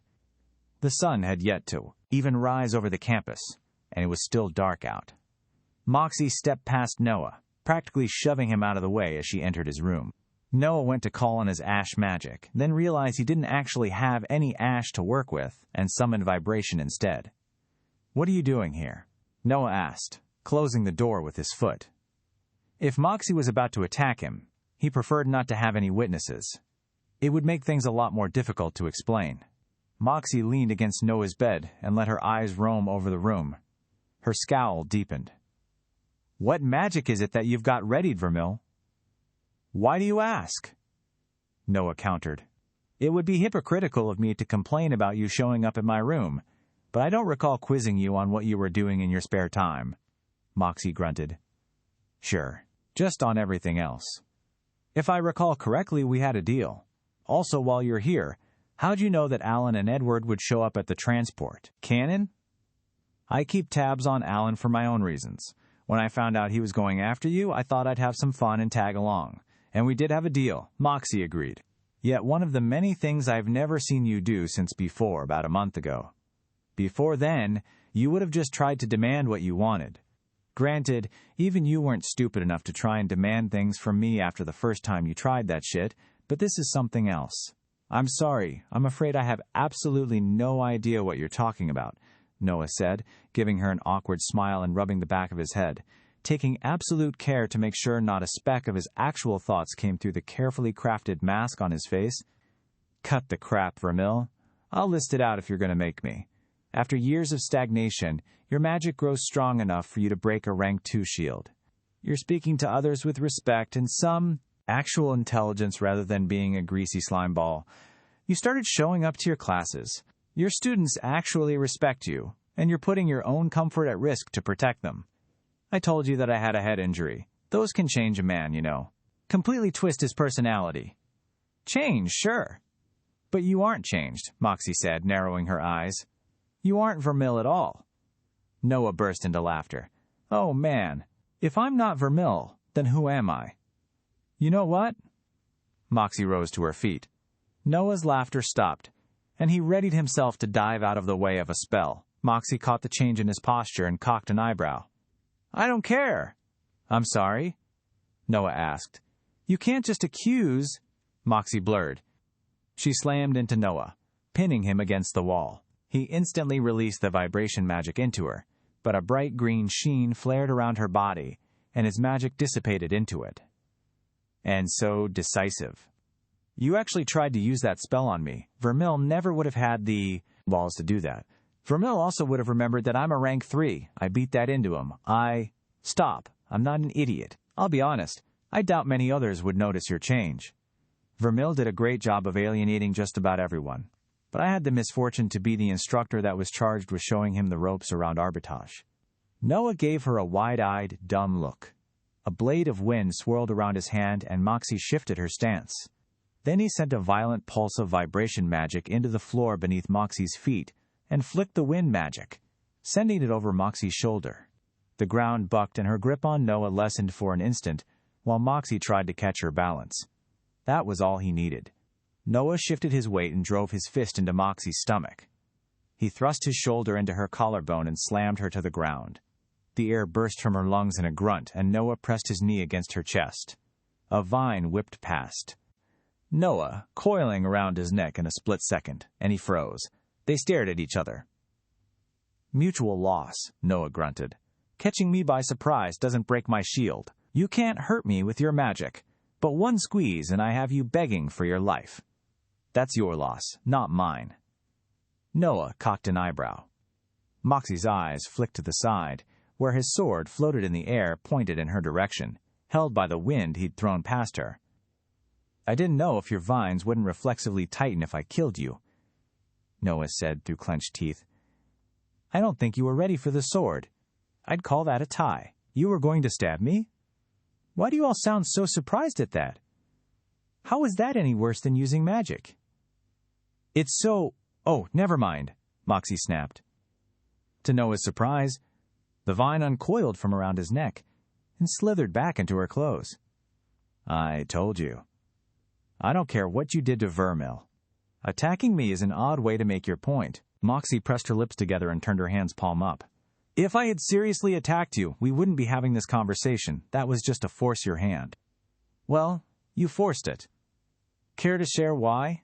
Moxie shifted uncomfortably. Get off me. Then we'll talk. No, I don't think so. Even if your shield can block magic, I've seen them break. I don't trust you, but you can't dodge my sword and deal with my magic at the same time.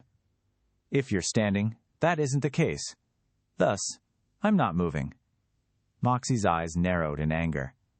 Then she sighed. Fine. Vines erupted from behind Moxie, launching her up and into Noah's chest. She grabbed onto him, locking her arms around his before he could react. The vines swarmed around them, opening behind her like a blooming flower before slithering away. Moxie released Noah and took a step back, raising her hands. Happy? If I were trying to kill you, you would have been dead. Noah rubbed his arms and studied her for a moment. Then he flicked his hand, allowing his flying sword to lower back to the ground. I don't have any good way to fight her. She's right. Despite everything I told Todd and Isabel, that shield is really annoying. Is there really that much of a difference between rank 1 and 3? Happy isn't the right word, but I'll settle. What do you want? Moxie dropped her hands and sat back on Noah's bed as if nothing had happened and ran a hand through her hair. Can you just confirm it? For my own sanity? Confirm what? Moxie looked up at him. Just stop. We both know you're lying, and it's not going anywhere. You've all but said it already, and I've told you that I don't care about what happened to Vermil. Then why do you need me to confirm anything? Just please. Noah drew a deep breath and let it out slowly. He wasn't sure what Moxie's angle was, but he'd never seen her look that sincere, although he hadn't exactly known her for very long. How about you tell me? Why you came here, Noah said, crossing his arms and leaning against a wall. Moxie grimaced. Because I looked into your students yesterday, after you spoke with Edward and Alan. Maybe I'm just sappy, but you showed so much faith in them that I almost believed that you could actually win that bet. Almost, huh? How kind of you. Don't get caught on words, Moxie said irritably. I was wondering what students would have been unlucky enough to get assigned to you, or Vermil, rather. So as I said, I looked into it. And? Isabel has no last name. Noah stared at Moxie. She'd said that as if it were supposed to mean something to him. Okay. You have no idea what that means. Let's pretend I don't. Her family was blacklisted by the noble houses. All of them. And, when I tried to find out why, there was absolutely no evidence. That means someone covered it up. Do you realize how serious that is? Only a very, very powerful person would have the pull to do that. Isabel was assigned to you because she's meant to fail. Don't care, Noah replied flatly. Is that all you came here to tell me? I'm going to teach my students no matter who they are. I came here to warn you that there's no way Isabel will be allowed to pass this exam, idiot, Moxie snapped. Are you too stupid to realize that the moment it looks like she might succeed, she'll be sabotaged? Noah snorted. Right. You think I didn't think of that already? What? Moxie asked, blinking. We're dealing with a bunch of powerful assholes. Of course they're going to get pissy if things don't go their way. I've already taken steps to ensure Isabel's exam isn't tampered with. Moxie stared at Noah. You knew about her background? Well, I mostly got worried because I thought Edward was an asshole. I didn't realize that blacklisted thing was this big of a deal. All's well that ends well, though. Noah just shrugged. And you really think you can stop what they've got prepared? How much would they prepare? She's a rank 1. So are you, Moxie pointed out. Good. They'll underestimate us. Is that all you came here to tell me? Moxie inclined her head. Then thank you, Noah said. Moxie glanced up at him in surprise. I might have had an idea already, but I appreciate you caring enough to warn me. Especially when you hate me. I don't hate you, Moxie said, pushing away from the bed. You aren't Vermil. Come on. The constant questions about completely obvious things. The complete lack of knowledge on topics that even a child would have known. There is absolutely no doubt in my mind that you aren't Vermil. Just let me hear you confirm it. If you really aren't him, I have no reason to hate you. Maybe I can even help you. Noah studied her face closely for several seconds. Even though it had been thousands of years ago, he'd always prided himself on his ability to tell when a parent or student was trying to bullshit him. He was certain of two things. First, Moxie was sincere. And second, she really hated Vermil. Let me tell you something, Noah said. Picture a ship for me. Moxie frowned. What? Just play along. Fine, I'm thinking of a ship. Now imagine. That ship goes out on an adventure. Its crew fights some pirates. There's a storm. The navigator is drunk, and they sail into a rock. Piece by piece, they have to repair parts of that ship and replace old damaged wood with new planks. Okay? Moxie asked, squinting at him. I don't see how this matters in the slightest. Over the course of many years, this keeps happening. Noah continued, ignoring Moxie's complaint. The sails are torn and swapped out, the wheel falls apart, and so on, until one day every single part of that ship has been replaced. And, finally, that ship sails back into port. Is it still the same ship? Of course it... Moxie's sentence died before it could pass through her lips. Her brow furrowed and she tilted her head to the side. I'm not sure. It's got the same name. So it does. But is it the same ship? Moxie studied Noah. A smile slowly started to stretch across her lips. No, I don't think it is. That's something many people debate. But I think I have to agree with you, Noah said. It shares the same name, but it has been changed, utterly and thoroughly. Moxie didn't respond for several moments. I've got some questions about the ship, just to make sure I actually understand the lesson you're sharing here. I think my student would enjoy it. Go ahead, Noah said with a wry smile. What if the old parts of the ship were all saved? Sure, they were damaged, but couldn't they be put together and remade into that very same ship that originally left the port? That's an interesting question. Noah allowed. I think that it would be the same ship, yes.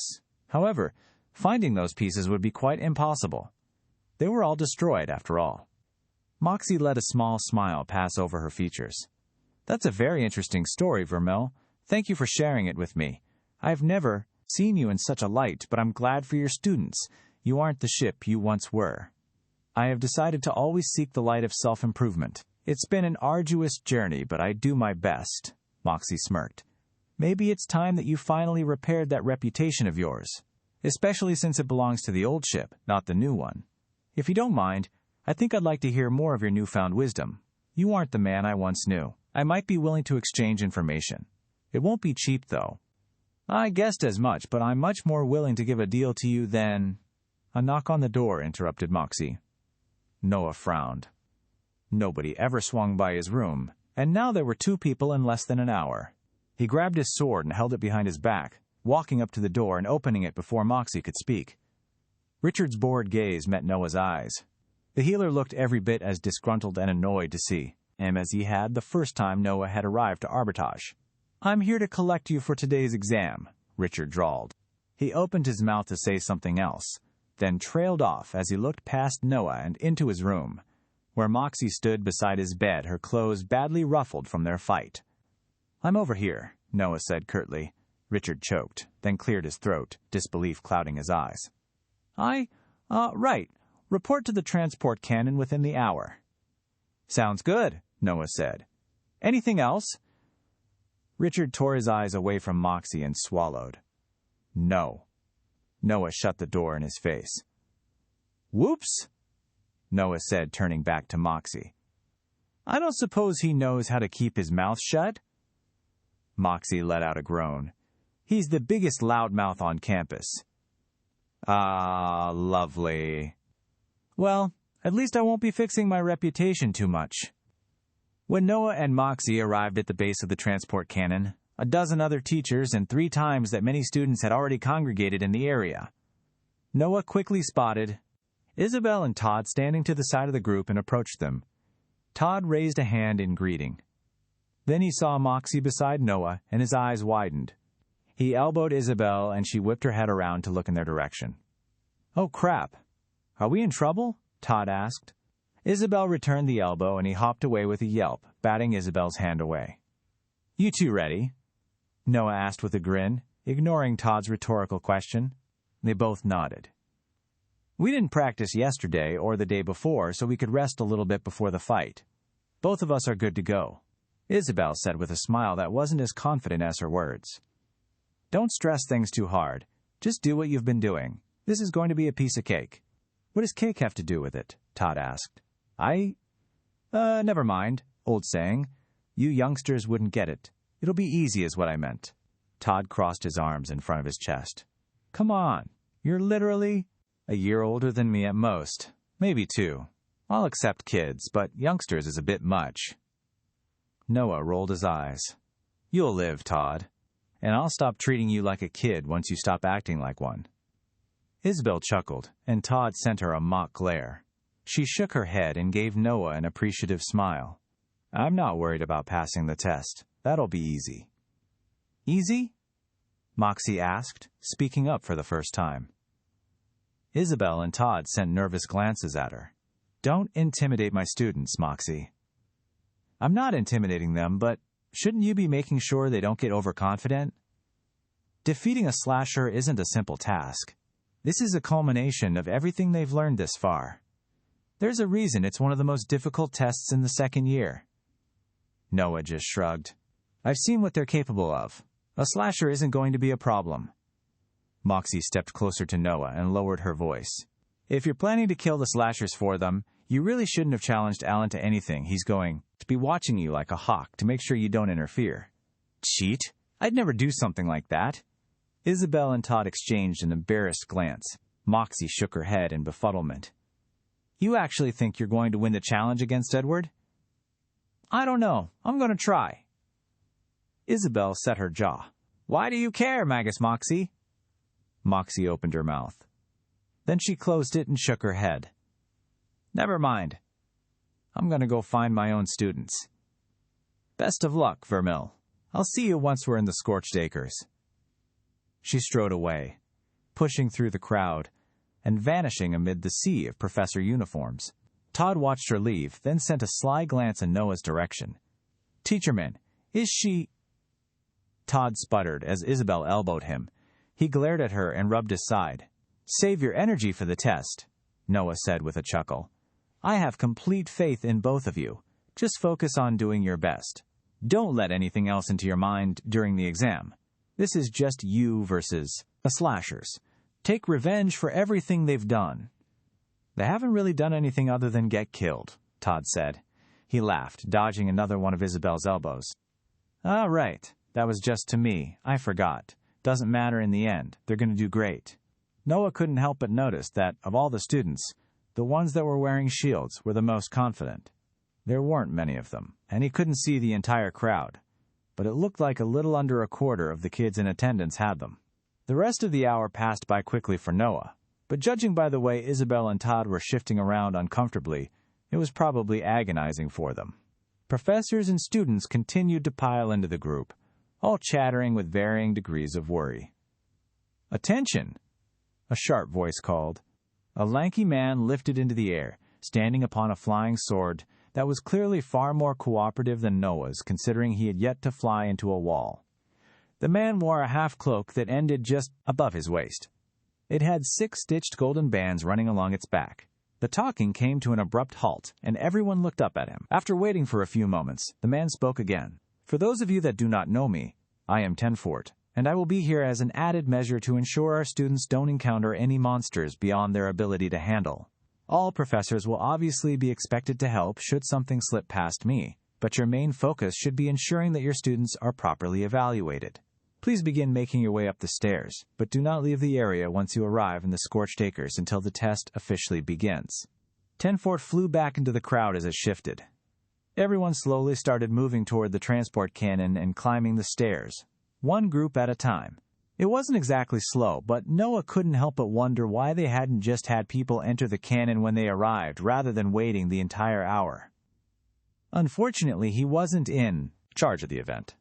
As such, he and all the others had to be content with waiting around. It took a little over half an hour for everyone to funnel through the cannon. And then, finally, they were all standing in the Scorched Acres. Tim had evidently changed the location they'd been sent, as instead of arriving in a densely packed forest, they'd materialized in a large, open clearing that had clearly been prepared a long time ago. A large stone pedestal sat in the center of the clearing, and Tenfort had taken residence up on top of it. His eyes were glazed over when Noah and the others arrived, but after a few minutes, and once everyone had arrived, he shook his head and turned his attention toward the growing crowd. As always, professors will be responsible for their own exams. I have ensured that there is nothing more dangerous than a slasher within a reasonable range, but it is possible that other monsters could wander in. It is the responsibility of the professors to ensure that these threats are dealt with, should they arrive. With that said, the exam will now begin. Everyone will be pulled back to arbitrage in exactly 3 hours. Several students and their teachers immediately sprinted into the forest, moving before Tenfort had said his last word. Before Noah could even say anything, he spotted Alan and Edward approaching them. "Ready to lose?" Edward asked with a sneer. He had a large gourd slung over his back, and something inside it sloshed around with every step he took. "Your pupil is a snot-nosed brat," Noah informed Alan. "That reflects poorly on his teacher." Alan's eyes narrowed and he turned his nose up. "You would do well to know your place, Vermil. I trust it is acceptable that we keep an eye on each other to ensure that no, below-the-table activities occur? Just, given your history, we wouldn't want any accusations of cheating." Noah bared his teeth in a flat smile that didn't reach his eyes. "I was about to suggest the same. The two of us can stay together and try to keep up with our students. If they get ahead of us, they can bring back any slashers they kill to prove they handled it." "You think they're going to move that quickly?" Alan asked with a scoff. "You're all talk, Vermil." Noah turned his back on Alan and gave Todd and Isabel an encouraging smile. "Get to it, kids. No changes to anything we've been practicing. And make sure to stick close for the first fight. It'll be more entertaining for me that way." The group set off into the forest, moving at a brisk pace. They passed several other groups watching as students squared off against slashers to varying degrees of success. Noah winced as he watched a boy fail to read a slasher's attack and dodge in the wrong direction. He flashed with golden energy as a wall of magic formed between him and the monster. Its claws scraped against the shield, and he scrambled back before climbing to his feet. Noah repressed his frown. If that had been Isabel or Todd, they would have died. Those shields are really useful, especially when you know you're about to get hit or against magic. The school should really be providing them for everyone. "Problem, Vermil?" Alan asked. "Regretting your bold words?" "No, I was just a little bored," Noah replied. "I wonder how much your student is going to use that shield of his as a crutch. Can he even fight without it?" "He has no need to fight without it. He is a valued member of the Linwick family, unlike you." Noah didn't grace Alan with a response.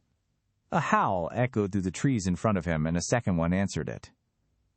Todd and Isabel quickly glanced at each other, then lowered into fighting stances. Isabel drew her sword, and Todd's arms erupted in flame. Edward looked back at Alan, who gave the boy a nod. Water poured out of Edward's gourd and swirled around his body like a snake. A second later, a slasher burst out of the trees, its nostrils flared and eyes fixed on Todd, the closest person to it. Todd stepped forward, readying a beam of flame, but Edward sprinted in front of him. He slashed his hand downward and the water followed the motion, carving a bloody furrow through the slasher's chest. It roared in pain, hurt but not severely injured. "That was mine," Todd exclaimed. "Should have been faster," Edward replied. The slasher swung a hand at Edward, who didn't even bother dodging it. It slammed against his cloak, which glittered with golden light, and stopped the blow in its tracks. With a yell, Edward thrust his hand forward. The water carved into the slasher's dense fur once more.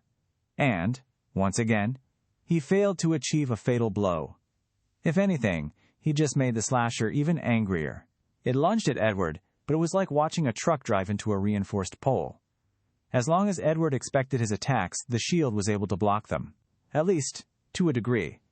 From what I understand of shields blocking physical attacks, they have to actually use a physical manner to block a physical attack, like Moxie's vines. So the thread must be magically reinforcing itself before he gets hit. Great for body shots, but useless for headshots.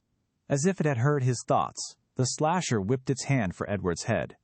This time, the boy flinched backward. It wasn't enough. One of the claws nearly carved into his neck before Thread spun free of his extravagant robes, catching the claw and yanking it to the side. "Very impressive," Noah said. "As I said," Alan said with a smug smile, "he is a valued member of the Linwick." "Not him. The shield." Alan glowered at Noah, but before he could respond, a tree shattered into fragments as a slasher charged through it. It skidded to a stop across from them and bared its teeth, letting out a furious howl. Noah smiled. "Todd, this one's all you. Edward's a little preoccupied tickling his opponent to death right now, so please make your fight a little more elegant." "With pleasure," Todd replied, cracking his knuckles. Todd placed his hands together, cupping a marble of flame between them. He stretched them apart, and the flame swirled, condensing into a spinning red ball. It streaked away, catching the slasher in the eye as it roared. The slasher's roar turned into a scream of pain. Instead of staggering away or processing the pain, it charged. Todd stood his ground, watching the monster with careful eyes. It reared back with both hands and lunged. Noah's chest clenched, despite all the training they'd gone through. Todd dove forward, sliding under the monkey's arms and springing to his feet behind it, sending a beam straight into the back of the monster's neck. The magic seared deep into the monkey's fur, burning a hole out the other side beneath its chin. Surprise flickered in the dim eyes of the slasher, but it wasn't down yet. It spun, lashing at Todd with one claw. Todd dropped to the ground, letting the attack pass over him, then fired one last bolt of fire into its other eye. The magic carved through the rest of its brain, and the slasher staggered before pitching to the ground and lying still. "Yes," Noah crowed, pumping a hand in the air. "That's how you do it!" Edward nearly missed his own slasher's attack as it leapt at him and brought both of its hands down toward his head. Alan barked out a warning, and Edward reacted just in time, just barely managing to summon his shield to protect him before the slasher crushed him. "Keep it up," Noah told Todd. "No reason to stop now. Congratulations on passing, though. We'll have a pizza party when we get back." "Hold on," Alan barked. "If they leave together, they could cheat. One stays with us, or another professor." Noah's eyes narrowed. There weren't any other professors in the immediate area, and Alan knew it. "Go, Todd. Isabel, you can wait for the next slasher that shows up. Alan seems to think you're going to need help fighting these." Todd gave Noah a sharp nod and jogged off into the forest. Noah turned back to Alan and crossed his arms. A crash shook the forest as Edward narrowly avoided getting crushed. "We aren't going to wait around for much longer," Noah said. "Can you wrap things up?" "Enough of the commentary," Alan snarled. "Edward, enough playing around. Kill the slasher." Edward gritted his teeth, and Noah repressed a smile. He couldn't even be bothered to repress his amusement. He didn't want the kid dead, of course. It was wrong to wish for the failure of others. He was still a teacher, after all. It was best if everyone succeeded and, Screw that. I didn't spend thousands of years dead to pretend like I cared about bullies. I hope you fail, you little brat. That'd teach you to talk shit. To Noah's mild disappointment, he didn't get his wish. Edward's shield blocked yet another attack, and he unleashed his water, carving the slasher in half. He doubled over, breathing heavily and catching his breath. "Wow," Noah said, his tone as dry as scorched acres. "Very impressive." Talking about Edward this time, by the way, not the shield. "Can I get the next one?" Isabel asked, shifting from foot to foot. "Sure you can. It looks like Eddie needs some time to catch his breath." "My name isn't Eddie," Edward snarled, pushing himself upright. "And I am perfectly fine." "You're wheezing like my grandma, except I think she'd have whooped your ass 6 ways to Sunday and still have looked to be in better shape," Noah said curtly. "Don't get yourself killed to prove a point. How many slashers could she possibly kill while you recover?" Edward glanced to Alan, who gave a curt nod. "We'll stay here while he rests," Alan said. "Sure. Isabel and I will go find a monkey then." "No. As stated, you need to remain with me, so that I can confirm if she actually defeats the monsters on her own." Noah's eyes narrowed. "And how long does Edward need to rest?" "As long as it takes until he recovers," Alan replied, the smugness in his tone palpable. "You may leave, of course, but I will consider any kills that Isabel makes in this time moot." Noah resisted the urge to grind his teeth. He refused to give Alan the pleasure. There was no doubt in his mind that the man was petty enough to have Edward sit around for the rest of the exam. After all, 1 was more than 0. And, while Noah was more than confident to let Isabel hunt on her own, he wasn't about to leave her together with Alan and Edward. If they planned to try anything, they'd have to do it while he was watching.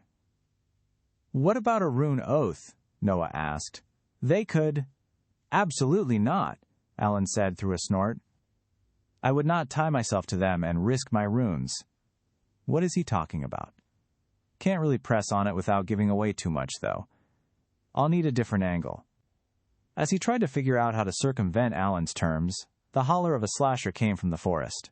Todd burst through the tree line, a huge grin on his face as he sprinted over to stand beside Noah. "I thought you might have difficulty finding another monster, so I got one for Isabel." Isabel's eyes lit up. She readied her sword and took a step toward the darkness beyond the trees. An instant later, a slasher lumbered out. Its eyes fixed on Isabel and it snarled. Then it froze. A bluish-white sheen crawled over the slasher's skin as a layer of frost enveloped the monster. It tumbled forward, thudding into the ground and rocking back and forth, chilled solid. "I cannot allow slashers to attack my student while he is resting." Alan covered a yawn. "Since he is not actively fighting them, it is my duty as his professor to ensure that he does not have to be in undue duress." "You're a cheating." Noah clapped a hand over Todd's mouth before he could finish speaking. Todd glared at him, but Noah shook his head slightly. Todd let out a hiss as Noah released him. "Go find another one," Noah said, a cold note beneath his words. Alan wasn't even trying to hide what he was doing. And, thanks to his encounter with Moxie that morning, he was more than aware he stood no chance against a rank 4 mage, not playing fair, and maybe not even while cheating. Todd nodded and darted off again. Edward was in no danger from that slasher. It was focused on Isabel, Noah said. "I can't know that for sure. It's a monster. Its actions are unpredictable." Edward smirked at Noah from behind Alan. "All right. If you're going to be like this, then 2 can play at this game. As far as I've been able to tell, other mages don't know when you're about to use magic. It's more of a body posture thing. So if you want your apprentice safe," Noah drew deeply on his vibration rune. He sent the magic into the ground, not taking his eyes off Alan. "Are you really going to—" Noah started, then released the magic. The ground bucked beneath them, the hard dirt splitting apart like cracked ice. He stumbled and cried out, tripping over his own feet and landing face first on the ground. Noah scrambled back upright, while Edward and Alan both looked around, tensed and searching for what had caused the disturbance. "We have to get out of here," Noah said, grabbing Isabel by the arm. "It's the Hell Reaver. It's massive. That's the only thing that can make the ground shake this badly. If things cracked, It must be close. Impossible. The Hell Reaver. Edward didn't wait for Alan to finish his sentence. He bolted to his feet and sprinted in the direction they'd come. Noah had to fight to keep the laugh from escaping his lips. "You better follow your apprentice," Noah drawled. Alan snarled and ran after Edward. Noah and Isabel followed after him. As they ran, Noah leaned in to whisper to Isabel, "Edward is probably going to try to fight the next slasher you see. Let him do his crap. Then just steal the kill. The exam doesn't say anything about how you had to kill the slashers, just that you have to kill them." Isabel's eyes widened, but she nodded her understanding. They caught up with Edward a minute later when Alan grabbed him by the shoulder and physically restrained his ward. "There's no Hell Reaver," Alan snapped. "Stop running." "What was that then?" Edward asked. "It was massive. It was my fellow teacher's inability to control his own magic. There was nobody else in the area. Whoops, he figured that out fast. Was I that obvious? Oh well, it worked once. Edward looks to be in fine shape to me, especially if he was able to run like that," Noah said, walking up beside them with Isabel. "And I'm sure that his runes aren't so weak that he's already used them all up. I think we can resume looking for a slasher now, yes? Otherwise, I'd have to assume you're intentionally interfering with the exam." Alan squared his jaw. "Yes, we may." It wasn't hard. Before long, they spotted another slasher resting against a tree, its eyes closed. They were downwind of it, so it was unlikely that it had smelled them either. Edward's eyes lit up and he summoned his water. Isabel didn't even wait for Edward to attack. She launched herself forward. Edward saw her sprint past him and narrowed his eyes, thrusting his hand forward and sending the stream of deadly water shooting straight at her back. Noah lunged, but he wasn't anywhere close enough to stop the magic. He opened his mouth to call out a warning, knowing it would arrive too late. A blur shot from the trees, moving faster than Noah's eyes could track. Isabel shifted to the side and stumbled, driving her sword into the tree above the slasher instead of the monster's head. The stream of water arced past her, passing through where she'd been standing, and punching a hole into the ground just before the slasher. Noah's heart slammed in his chest. No part of him had expected anyone to actually try to attack Isabel directly. Interfering with the exam was one thing, but cold-blooded murder. Fury bubbled in his chest, but he bound it down. He hadn't seen what had saved Isabel, but he knew who it had been. Noah gave a nod to the trees, hoping that Lee would see it. He owed the skinwalker a lot of new clothes. "What the hell do you think you're doing?" Noah snarled, stalking toward Edward. Alan shifted, placing himself between him and the boy. He missed. Your student jumped in front of his attack. If Edward's so incompetent that he can't even aim in the direction of the monster, then he's no mage.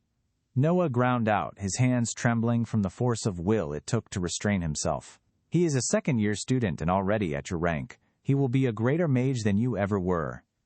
Noah spat on the ground. I suppose I can't expect anything more than this from a pathetic excuse of a worm in human flesh. Watch your words, Alan warned. Teacher or not, you are intentionally being inflammatory. I will not permit any more of this. Apologize to him. You want to see an apology? Noah asked. The trees behind him cracked as he ripped the ash away from them and formed a swirling ball above his hand. Alan lowered his stance, something like satisfaction burning in his eyes. Then Noah punched him. A loud crack echoed through the woods as Noah's fist connected with the man's chin, snapping his head back. Alan staggered backward and braced himself against a tree, holding his jaw and staring at Noah with disbelief in his eyes. I wasn't talking about Edward, Noah said, cracking his neck. There was a roar from behind them, but it sputtered and stopped a moment later. Everyone turned to see Isabel pull her blade from the slasher's throat and flick the blood from it. Noah grinned. Ah! Would you look at that? One. Alan rubbed his chin, still staring at Noah like he'd suddenly started chanting in a foreign language. You okay there? Noah asked. I'm really sorry about that. There was a fly. A really big one. Your chin just happened to jump in the way of my fist as I went to squish it. Can't blame me for that, can you? Alan swallowed his rage and rolled his neck. Come, Edward. We have more slashers to kill. Are you prepared? Of course I am. Edward watched Noah, with a mixture of awe and hatred. Noah smirked. Good job on passing, Isabel. That was an easy kill, though. Looks like we're about to find some more, so let's get going. Isabel grinned and nodded. They found the next slasher just a minute later. Edward readied his water to cut it down, but Isabel drove her shoulder into his back as she sprinted past him, knocking him sprawling to the ground. By the time Edward got back to his feet, Isabel had already dodged the slasher's initial attack and separated its head from its neck. Ooh, bummer, Noah said with false sympathy. It's too bad your shield doesn't block people from bumping into you on accident. If only you were able to do things without it, maybe you'd have been a little more aware of your surroundings.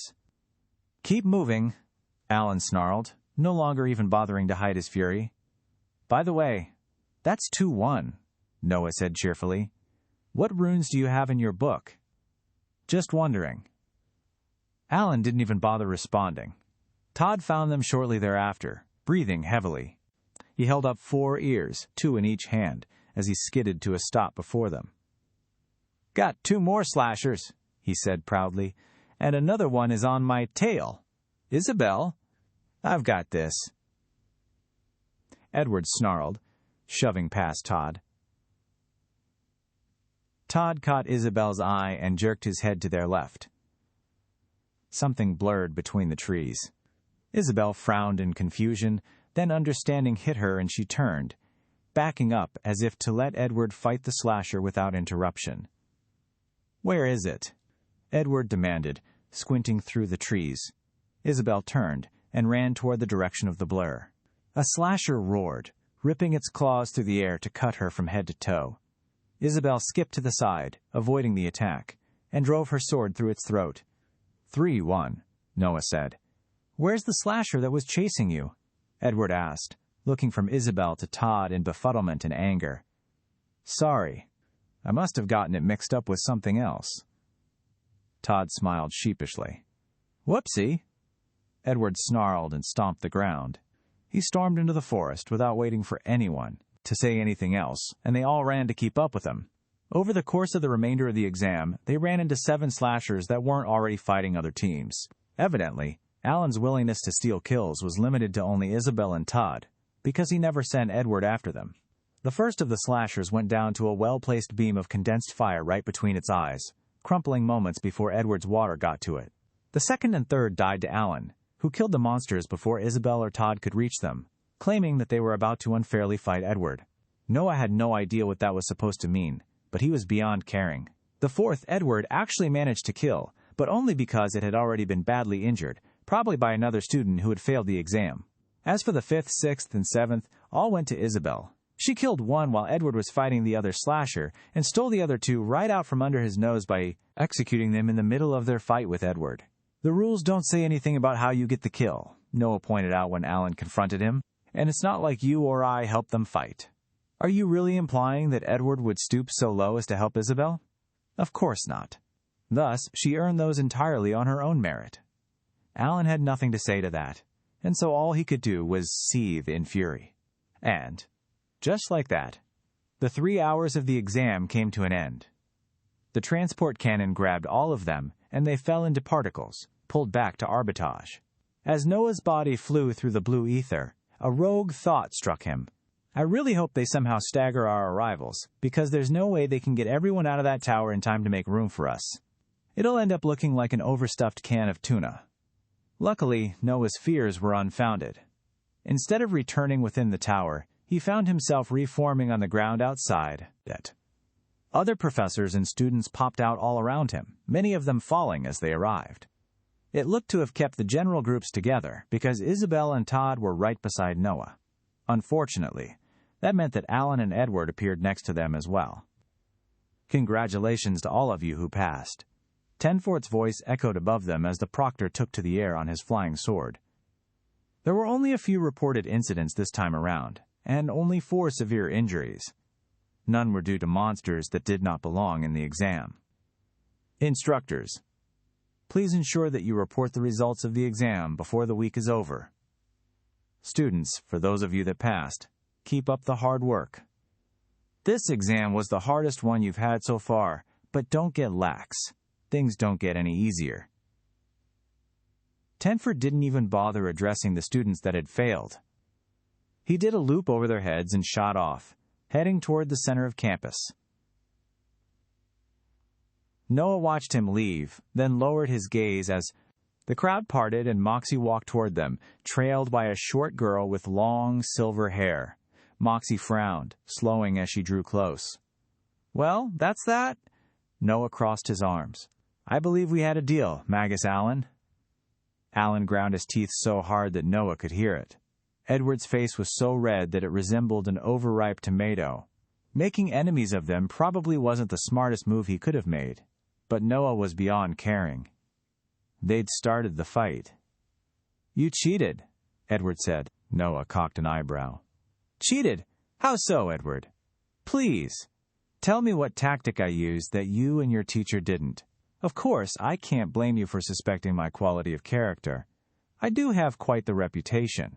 It does shock me that you think your esteemed teacher would stoop to my level, though. What part of this exam did he do that, exactly? Where did he debase himself to become just as bad as I?" Allen's hand fell on Edward's shoulder, tightening until his shield squirmed. He pierced Noah with a Gaubertuan, deadly glare, his lips pressed so thin that they turned white. Noah gave him a winning smile. "Wipe that smile from your face, Vermil. Edward is mistaken.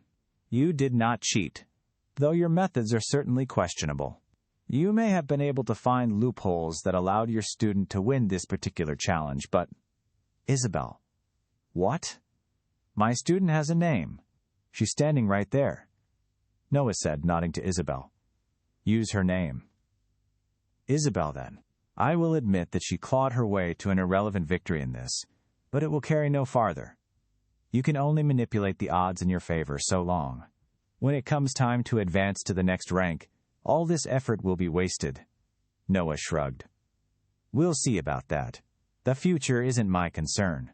Getting Isabel what she's been promised, on the other hand, is.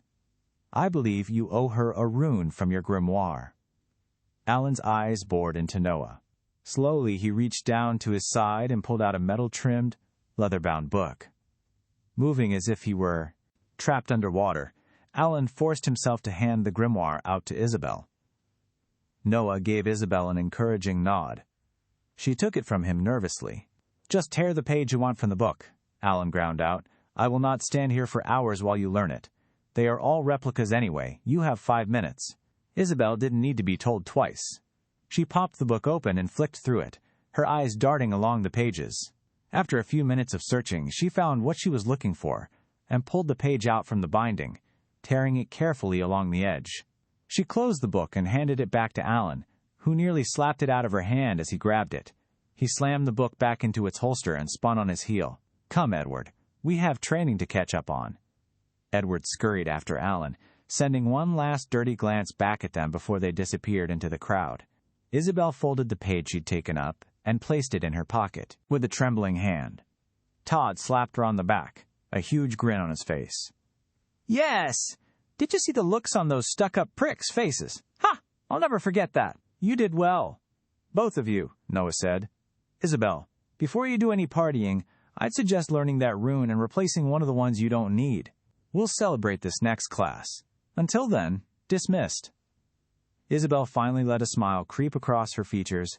Her shoulders slumped in relief and she nodded, letting Todd pull her into a victorious hug.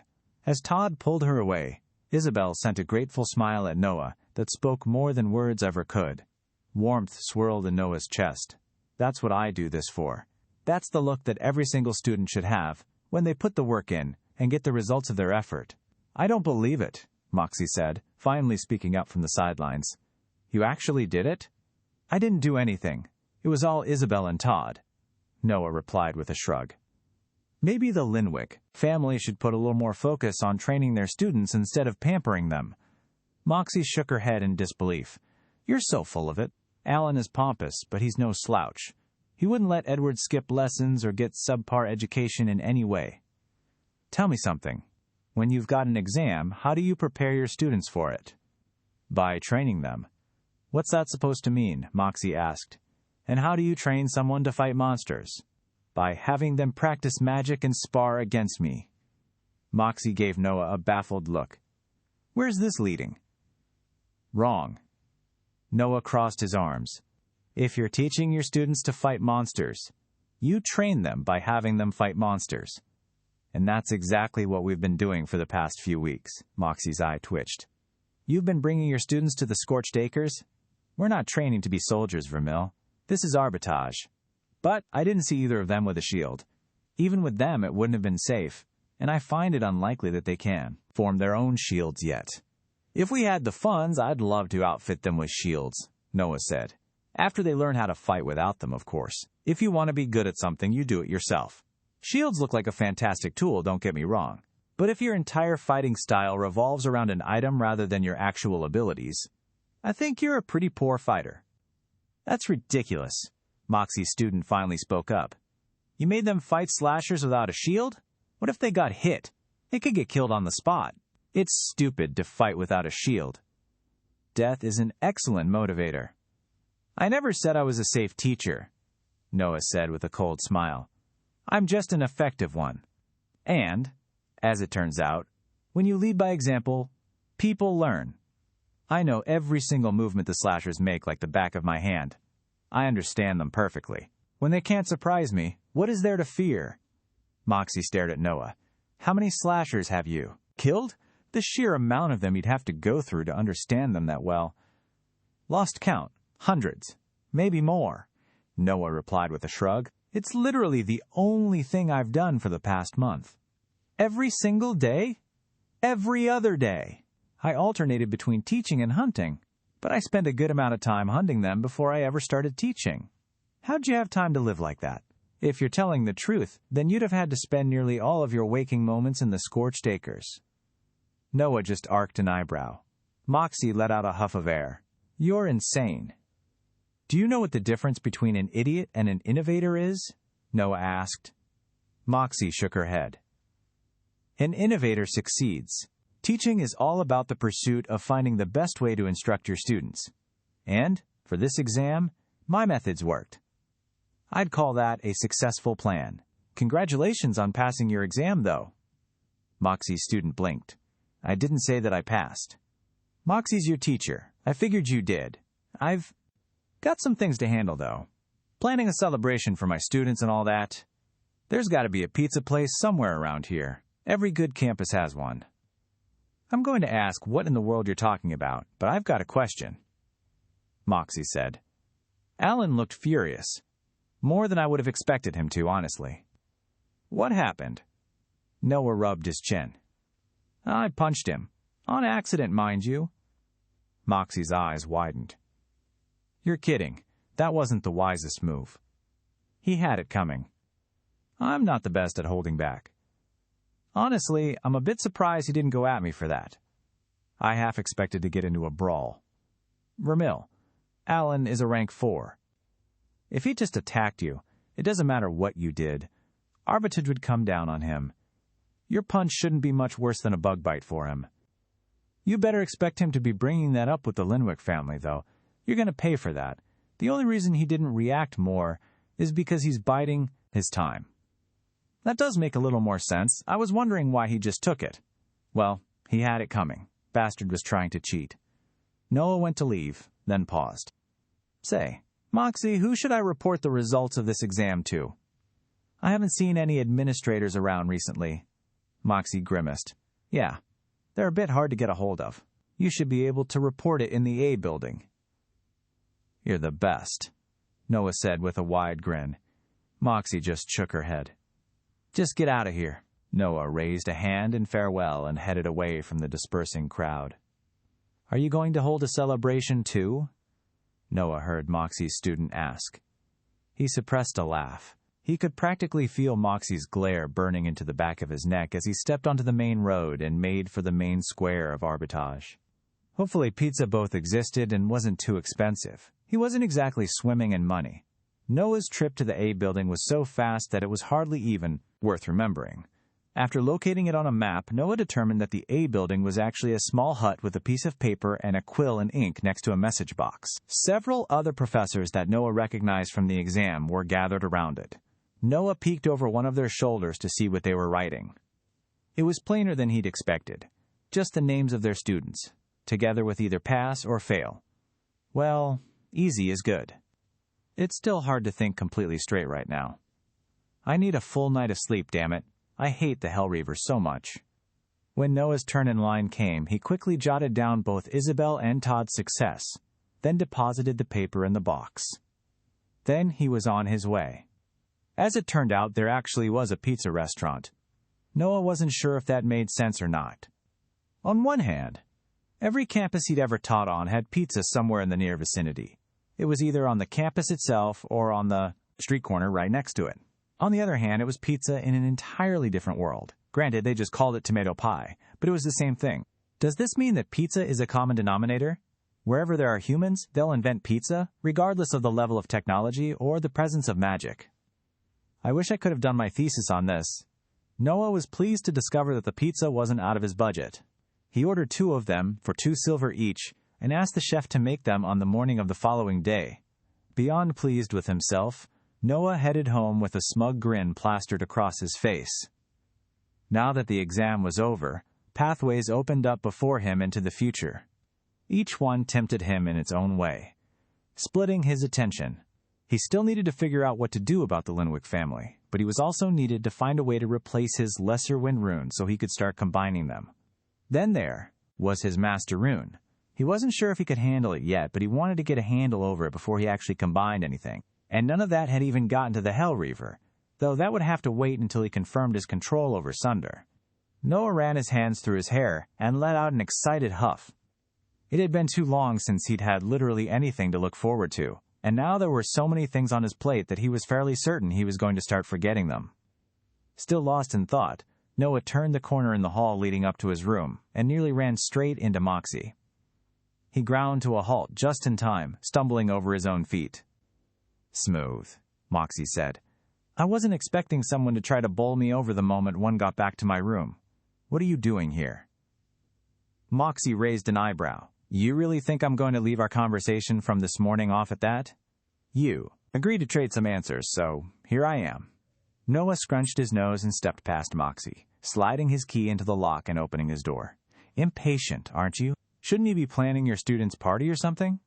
"Already did that," Moxie said, striding past Noah and claiming his chair before he could even enter the room. "I told her we'd be attending your party." Noah shook his head, stepping in after her and closing the door behind them. "Lazy." "Innovative," Moxie corrected with a snicker. Noah headed over to his bed and pulled his coat off. He tossed it into the corner of his closet and sat down, stretching his arms over his head and yawning. "Okay, fine. We'll play ball. Trade question for question. You want to go first? I need to think about what I'm going to ask about." Moxie blinked, as if she hadn't expected Noah to agree to her request so quickly. She frowned and rubbed her chin. Several times she opened her mouth and then closed it again, reconsidering. "You don't have to. Be so careful with your first question," Noah said. "If I don't like it, I just won't answer." "Fine. Why'd you choose to remake yourself?" "I told you, self-improvement." "My turn. Do you know a way I could get information about the Linwick family other than the book in the library? That brat Edward took the book and now I can't research them at all." "Hold on. That hardly answered my question." "You should have been more specific," Noah grinned. "You can try again after you answer mine." Moxie huffed in annoyance. He's got some time before he has to return it, so if you're in a rush, you'll have to get another copy. There should be another one of those books in all of the bastions, as well as any city that the Linwicks have influence over, which is quite a few. You could send for one of those pretty easily. How? "Nope." Moxie matched Noah's grin. "My turn. How did this change of captain happen?" Noah chewed his lower lip. He wasn't willing to share the story of how he arrived in this world, and he certainly wasn't going to share the secret of Sunder. Even though he was starting to trust Moxie, if word of the Master Rune's abilities got out, he'd never live a free man again. It had to be kept secret until he was much, much stronger. Not to mention that he couldn't think of an allegory that was vague enough to give as an answer that wouldn't incriminate him if Moxie did turn out to not be an ally. "Sorry," Noah said with a shake of his head. "I don't feel like answering that one. Let's just suffice to say that the old captain learned the error of his ways, and the new one is set on self-improvement. I'll let you ask a different question if you want, Moxie pursed her lips and tapped a finger against her thigh. Why do you know so little about everything? Noah thought for a while before he answered to try to find a way to safely answer her question. Self-improvement is a difficult journey. I needed to go back to the things that the old captain once knew and find out if I truly knew them or not. Haven't you tried seeing a healer? That sounds pretty bad. Sure have. Thankfully, he couldn't find anything wrong with me, and that's because there's nothing to fix. I won't count that as a question against you, out of the kindness of my heart. Moxie studied Noah for a few moments. He could practically hear the gears turning inside her head. Moxie's eyes widened and she leaned forward. Healers can't detect damage to the soul. That's what you are. A soul that consumed Vermil's soul and stole his body? Noah's heart skipped a beat. Moxie was quick. She'd gathered a very close rendition to what had actually happened within just a few seconds. I'm not sure we're on the same page. I'm talking about self-improvement here, not murder. It's a state of mind. Moxie scrunched her nose in annoyance. My turn, Noah said. You've gotten enough from that question. Let's see. Can you show me how to get that book on the Linwicks? I can get the damn thing for you. Deal. Hardly a deal, Moxie grumbled. But fine. What sparked this sudden bout of self-improvement? Did you just decide to change one day? I had a very convincing drink that made me rethink the errors of my ways. Forever. Moxie's brow creased in confusion. Then her eyes widened and immediately shot to the gourd at Noah's waist. Poison. You asked about the healing potion earlier, that's why, isn't it? Someone poisoned you. Damn, you're good at connecting dots. That's fine, though. I was already certain it wasn't Moxie that tried to poison me, so having someone else that's actually on my side will be helpful. Noah nodded. Yeah. Someone poisoned my potion. It made for a very strong attitude change. Oh, shit, Moxie muttered. I joked that I would have poisoned it. Did you think I was actually the one that tried to kill you? I don't think you get how this game is supposed to work. That's 2 questions in a row, Noah said with a playful chuckle. And actually, our talk convinced me that you didn't. The offhand manner you mentioned poisoning the potion was very clear that you were making a joke, which means it wasn't likely you actually did it. But I want to know who did. Moxie leaned back and rubbed her chin.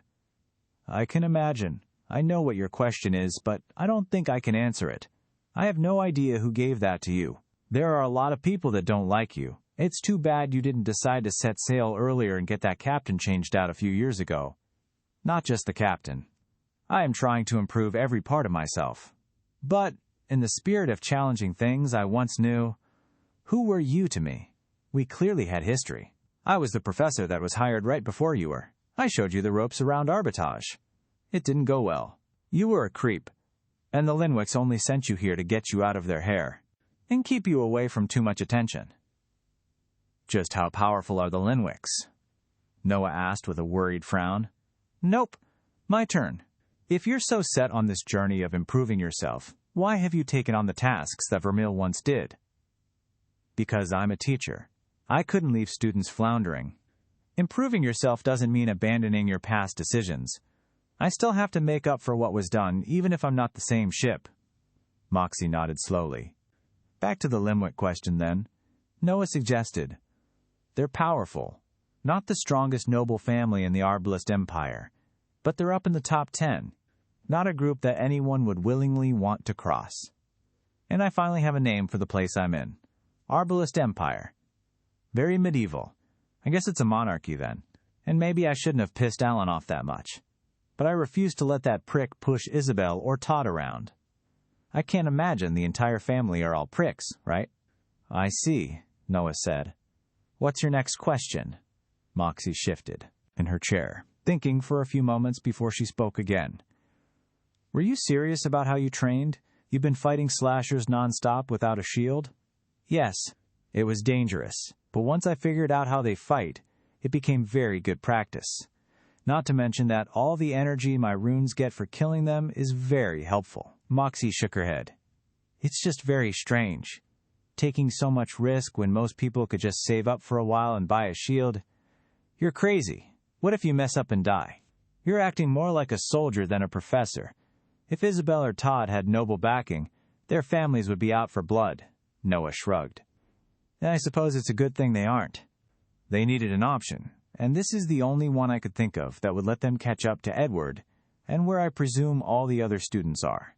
Somehow it's working, but shouldn't you cut it off while you're ahead? You're going to get yourself, or worse, your students, killed. Don't worry about that. I meant it when I said there's absolutely no way a slasher could ever kill me. If you'd fought them as many times as I have, you'd know it as well. How do you train your student? Do you just spar with her and help her kill monsters? Pretty much, Moxie admitted. That's what everyone does. Some sparring, some tips while they train on their own, and then beat monsters until they're weak and let her finish them off. Add that in with normal training, and it's much safer and more reliable, even if it isn't as fast. These kids, most of them at least, are nobles. They've got their whole future ahead of them. They don't want to have to risk their life when they have no reason to. Time isn't exactly an issue. That seems like it wouldn't teach them much in the way of fighting monsters, practically. What if your student gets hit? I understand prioritizing safety, but it almost seems like you're taking it too safe. That's what a shield is for. And if she gets surprised? Using the shield like a crutch will inevitably fail one day. Better to be able to fight without it and have the shield as a backup, no? Moxie's gaze fell downward. She fell silent, staring at her hands. My turn, Noah said after giving her a little time to process his words. Just how rare are greater wind runes? I need one. Moxie frowned, still clearly not fully done digesting Noah's warning. Greater runes are very expensive. Easily a few hundred gold, depending on how commonly the rune is used in combinations. Wind is one of the most popular because of its ability to fly, so you'd probably be looking at around 500 gold or more. Shit, that's a lot. What about finding it from a monster? You'd have to go somewhere with monsters that used wind runes. There's a list of that somewhere. I could help you find it. I need a wind rune myself for the combination I'm currently working on. Noah's eyes lit up. That would be great. But not for free, Moxie said, her eyes sparkling with mischief. I want something in return. Noah tilted his head to the side. What? I want to shadow your class with Emily. You took 2 students that hadn't done any work since the start of this year. Ones that had absolutely no prospects and no right to even stand on the same footing as Edward, and crushed him completely. That means you're either lying to me, or I'm doing my job wrong. Noah rubbed his chin. That's fine with me. I'll make the educated guess that Emily is your student. I don't mind adding the 2 of you to the roster for a little while. So I'll find you that book on the Linwicks, as well as a location to look for a greater wind rune and a method to get it. In return, you let us tag along for a while. Deal? Deal. Noah extended his hand and Moxie clasped it. Moxie left shortly after their conversation to dredge up the information she'd promised Noah, who realized that the day was finally still for the first time since he'd woken up. He stood in the center of his room, suddenly unsure of what to do. He couldn't hunt the Hellreaver until he upgraded his wind runes, nor could he read up on the Linwicks. But the longer he left the Hellreaver alive, the more likely he would end up getting killed at a bad time. The sleep deprivation was also starting to get to him. Luckily, there wasn't any class today, as the exam had just finished. But he refused to sit around and do nothing. Noah walked to stand by the window and rubbed his chin in thought. He wasn't sure how long he stood there, but when he finally snapped out of his trance, the sun had shifted significantly through the sky. Noah cursed under his breath. I have to stop doing that, he said, shaking his head and turning from the window. No point wasting more time. I'm not actually going to defeat the Hellreaver the next time I go for it, so I might as well give it another run. Evil bastard. Maybe I'll actually manage to get a good blow in this time. Besides, I need to visit the forest to collect Lee anyway. Might as well do 2 things at once. Noah swapped into his cheap clothes and grabbed his flying sword before heading out of his room. A short walk later, he'd swung by Tim and gotten himself launched off to the Scorched Acres for the 2nd time that day, but this time with a 1-hour timer on it. As soon as Noah's feet landed in the burnt forest, he tossed his sword down and stepped onto it. He threaded wind magic into the blade, and it roared forth. Noah pulled back, having gotten somewhat used to its erratic movement, and hurtled into the treetops. He flew in a circle to orient himself, then set off in the direction that he recalled the Hell Reaver last being in. Arbitage shrunk behind Noah as he skimmed over the treetops, his eyes sweeping them for any signs of fire. It took a little longer than he'd expected, considering the Hell Reaver was surrounded by a literal giant circle of fire, but the identical forest stretching beneath him didn't help his orientation. After 30 minutes of flying zigzags, Noah's eyes finally caught on the smoldering orange that he was searching for. He abruptly turned toward it and shot above the trees, only descending once he was just a short distance away from it. Noah hopped off his sword a moment before it slammed into the ground and landed in a roll. He rose back to his feet, yanking the blade from the packed dirt with a single motion, and stepped up to the roaring ring of fire. The heat buffeted his face and made his entire body tingle uncomfortably, as if he'd stepped out into the path of the sun itself. He raised a hand to try and ward off some of the heat and glanced around. There weren't any other monkeys in the area. With their fur, Noah couldn't blame them. They probably would have gotten heat stroke in a minute, at most. At least that meant he probably wasn't going to get ambushed. I'm not sure if I want to sacrifice another perfectly good pair of clothes to the fire, though, even if they're the cheap ones. Especially when I know I'm unlikely to win this particular fight. I just need to learn more about how the Hell Reaver fights. Noah tried to squint through the gaps in the fire, but he couldn't see any more than he could the previous time. He resisted the urge to heave a sigh. There was only one option that he could think of, and he didn't like it. Reluctantly, Noah stripped out of all his clothes. He wrapped them around his gourd and placed everything in a tree branch, grimacing as he felt the fire immediately start to give his pale skin a sunburn. At least I'm not cold. Noah buried his flying sword in the trunk of the tree and swallowed heavily. The last time he'd jumped through the fire, his uniform had taken the brunt of the flame and kept it from singing him too badly. Is a crappy set of clothes really worth torching myself over? Noah stood there in all his glory for exactly 3 seconds before he came to a decision. Yes, it absolutely is. Money is money. Gritting his teeth, Noah took 2 steps back before sprinting at one of the gaps in the fire as fast as he could. He squeezed his eyes shut and dove forward, curling into a ball to try and minimize the area of his body that the fire touched. Hot licks of agony caressed his skin, and Noah hissed in pain as he hit the ground and instantly put pressure on the burns. He rolled to his feet, suppressing the powerful urge to curse or cry out in pain. His back, arms, and knees felt like they'd been charbroiled. The burn wasn't severe, but it wasn't light either. Luckily, his face and other frontal bits had been spared. Noah shook himself off, taking a slow breath and forcing himself to push the pain to the side. It was considerably easier to ignore the agony when he was well aware it was going to end very shortly. He'd gotten lucky, as he was downwind of the giant ape, and his toasty arrival had somehow failed to wake it from its slumber. Noah wasted no time in calling on the ash surrounding them, ripping it from the cracked trees with a loud crack. The magic swirled around his hands in a cloud of dark smoke and shot forth, forming into a dozen jagged spikes, just as the ape's eyes snapped open at the sound. It lurched to its feet and batted the spikes away with its hand, shattering them. Noah's eyes widened. The Hell Reaver had smashed his magic aside like it was nothing. The monster roared and reared back. Noah watched it closely, half expecting it to feint the punch again. It didn't. Its fist whipped forward, and Noah launched himself to the side, hitting the ground in a painful roll and scrambling to his feet. The Hell Reaver didn't wait for him to ready himself. By the time Noah was standing, a wave of fire was rolling out of the enormous monkey's mouth and toward him. Noah thrust his hands upward, ripping the ash from the environment and forming an angled wall before him. He ducked behind it an instant before the flame hit with a roar, washing on either side and over the wall.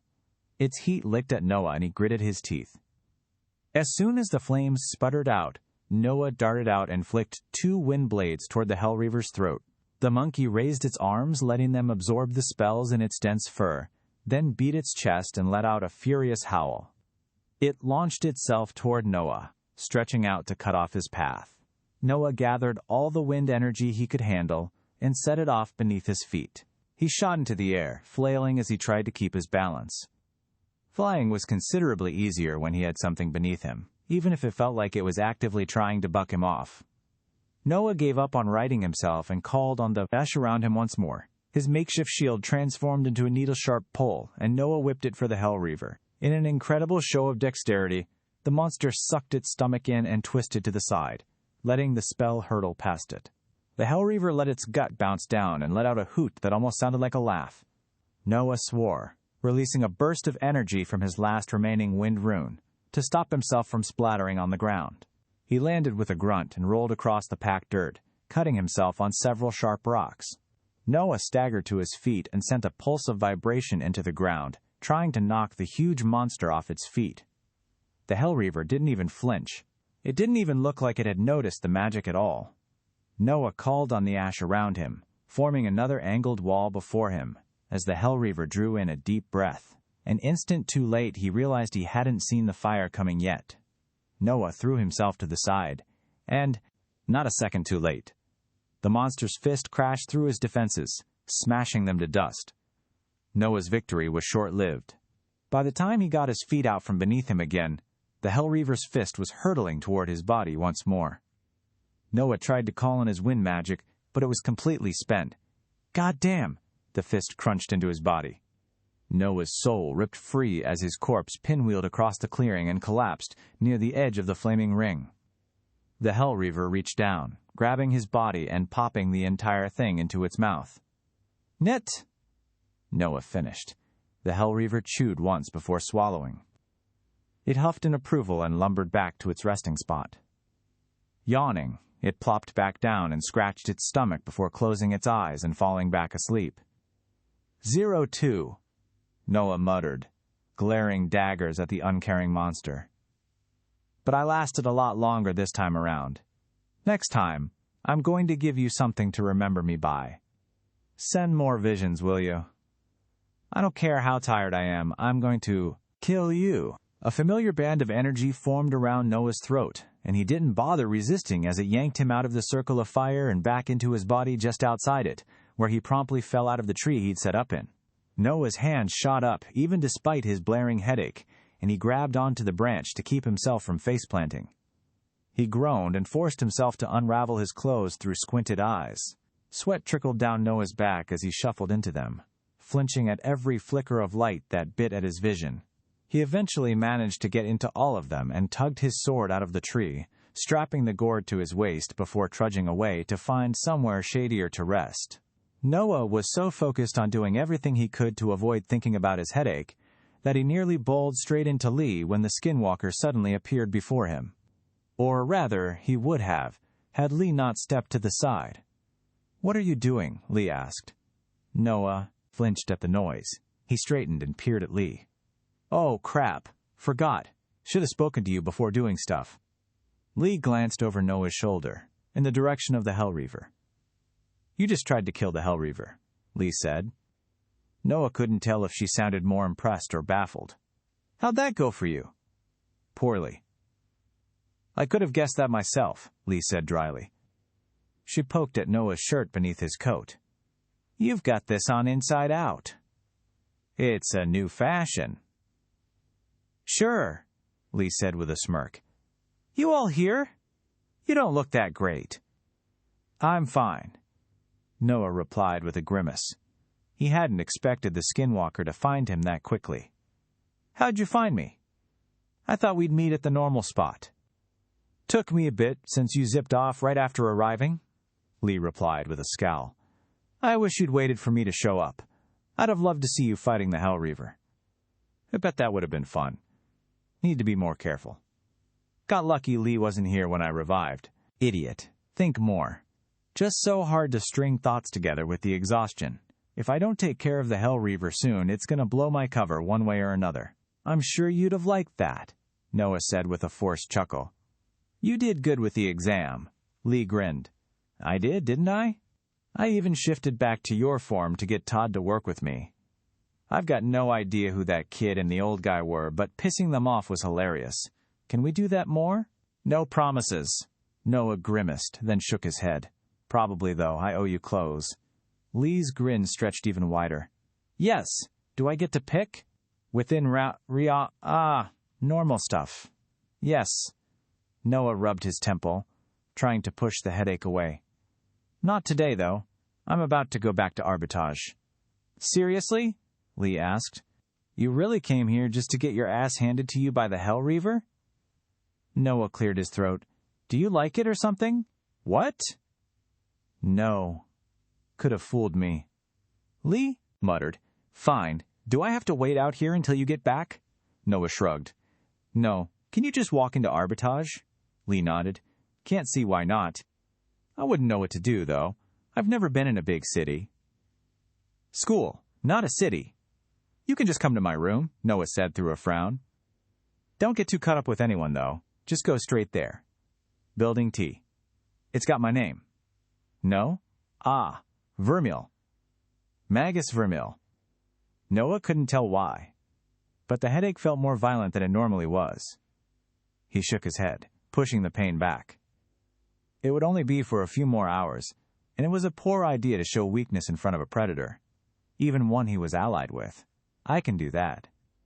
Lee rubbed her hands together. Okay, I'll find you in your room once you disappear. We can shop tomorrow, Noah said. Then he leaned back against a tree. I'm just going to relax now. Whatever you want, Lee replied with a dismissive wave. I've got a long run ahead of me. Be seeing you. Then she was gone, a blur vanishing through the trees. Noah grimaced and leaned his head against the rough bark, waiting until the transport cannon called him back. Noah barely even realized he'd been pulled back to arbitrage until he felt metal thump against his back. He groaned and slid out of the turret, staggering to his feet. Tim sent him a worried glance. You good there? Been better. Got bonked pretty good. I'll live. If you're sure. Tim gave Noah a concerned frown. Noah stumbled onto the lift and gave Tim a curt nod before it rattled away, lowering him to the ground. He didn't remember much of his walk back home, but somehow he made it. After several failed tries to shove an uncooperative key into its keyhole, Noah finally got his door open and lurched inside. He locked the door behind him and flopped face first onto his bed, letting a pained groan into his pillow. Seconds ticked by, agonizingly slow. At some point, they stretched into minutes, and the minutes to hours.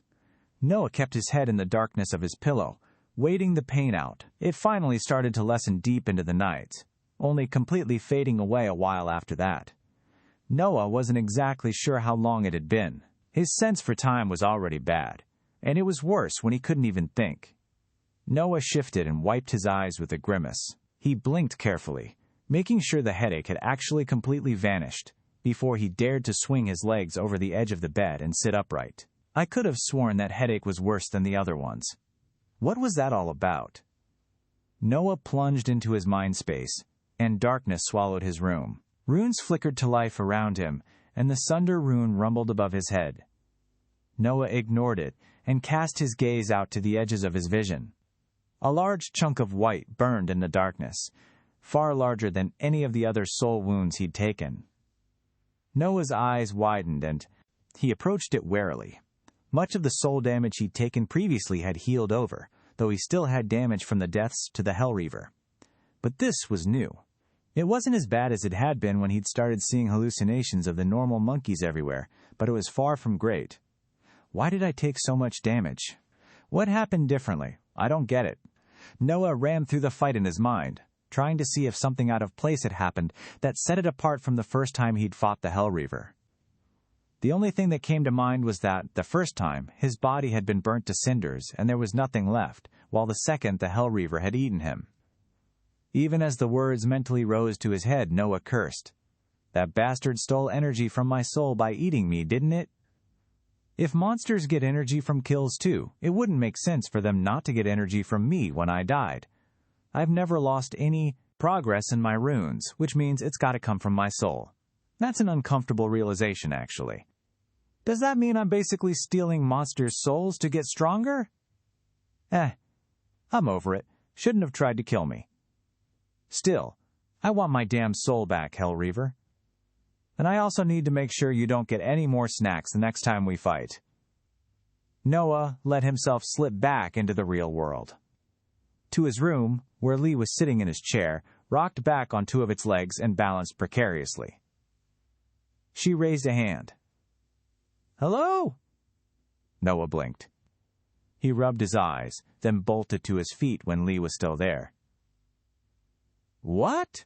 How did you get in here? Through the door. Under it, more accurately.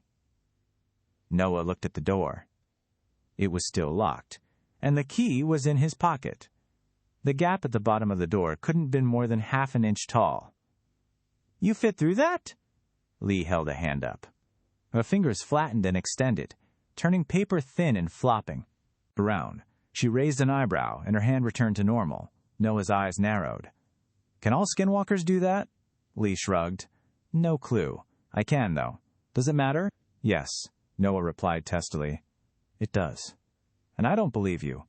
You knew other things about skinwalkers in general. You know, I didn't really think about it much, but if skinwalkers could just shift their forms into anything they wanted, there's really no need to mimic people's bodies. They wouldn't even be called skinwalkers, they'd be shapeshifters. Skinwalker implies you need the body, even if you have to consume it to replicate it. And, now that I can think a little more properly, how did you avoid getting tested by anyone checking for skinwalkers on the way into the city? Lee's expression flattened. My shift runes are all greater quality. It's very uncommon for skinwalkers to have multiple greater runes.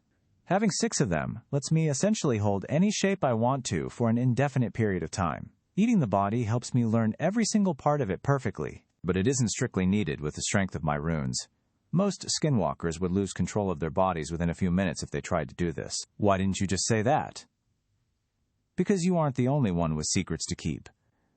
I don't know if shift runes are something humans can use, but do you realize what would happen to me if anyone found out I had them? I'd be hunted until I was dead.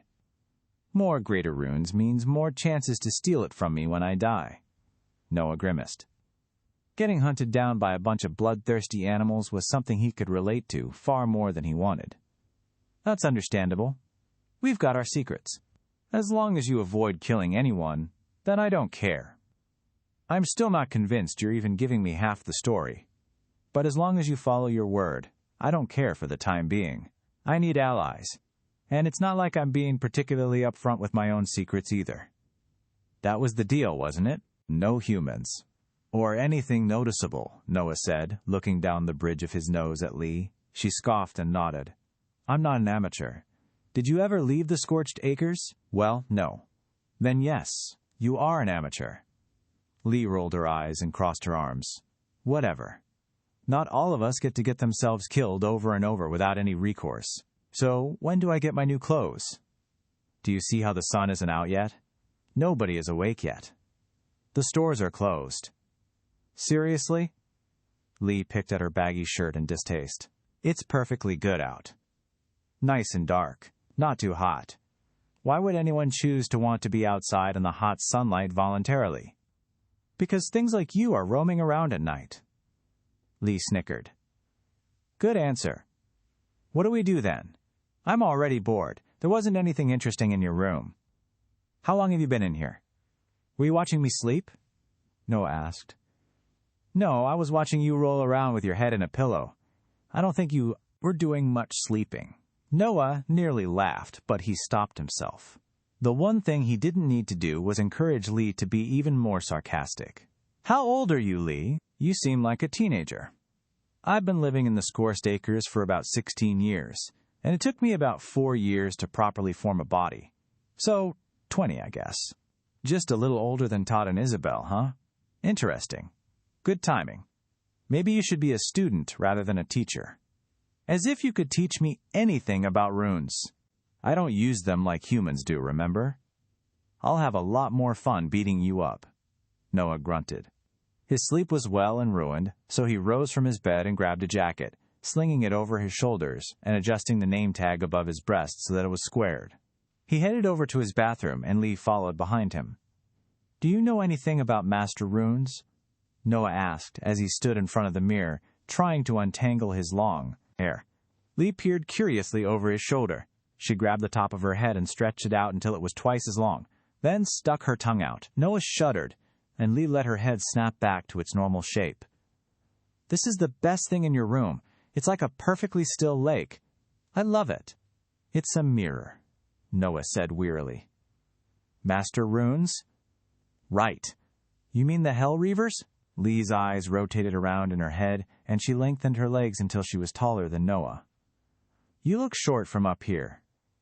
No, you're just tall. Are you sure you're 20? Lee shrank back down and faked a yawn. I don't know much about the Hell Reaver. Anything with a brain stays away from it. It's always got that ring of fire following it around, though I've seen it disappear before. The monkey? No. The ring. Noah rubbed his chin.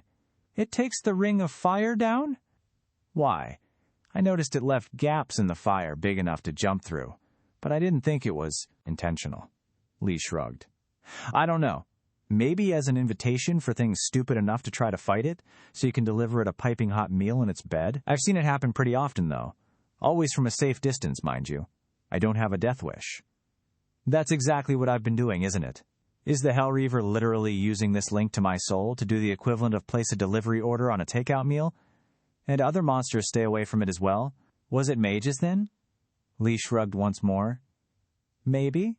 I don't think so, though. Never saw anyone near it when the fire went down. Then again, I'm not sticking around it all the time. It's not a very comfortable area. Noah finished messing with his hair and stepped back with a small frown. The stupid thing is almost always sleeping from what I've seen. If it's not fighting, why is it taking down the ring? Maybe because it ran out of energy in the rune, but if it's got the ring running while it's asleep, that doesn't seem right. Probably its passive effect. That would let it happen when it's not paying attention. Noah paused.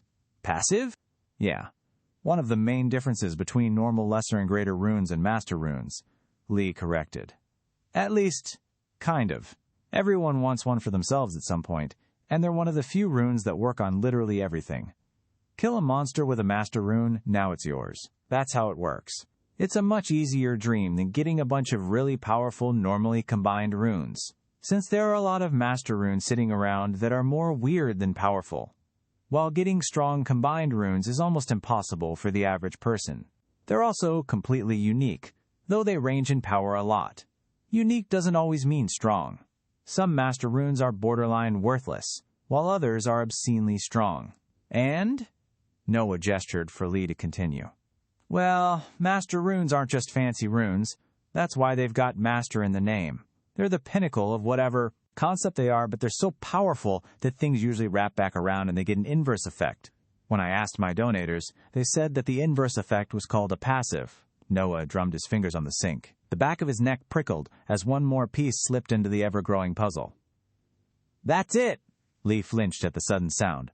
Noah spun toward her, his eyes lighting up. She took a step back. What? That's what I was missing. The Hell Reaver's master rune is something to do with fire. Fire going out seems like a logical passive. That's what I just said, Lee said slowly. You repeated what I said, but more excited. Yes, because you solved the biggest question I've had since arriving on this world. Sunder means to split apart. The opposite of sunder is to bind. That's why I keep coming back to life. I'm bound to the gourd that killed Vermil. Noah couldn't resist the urge to laugh. He doubled over, his body heaving as he laughed even harder, all while. Lee watched him with an increasingly concerned expression. It was nearly a minute before Noah finally got control of himself again. Lee had backed all the way out of the bathroom and had her back pressed to the wall. The hair on her body stuck up unnaturally, like she was a hedgehog.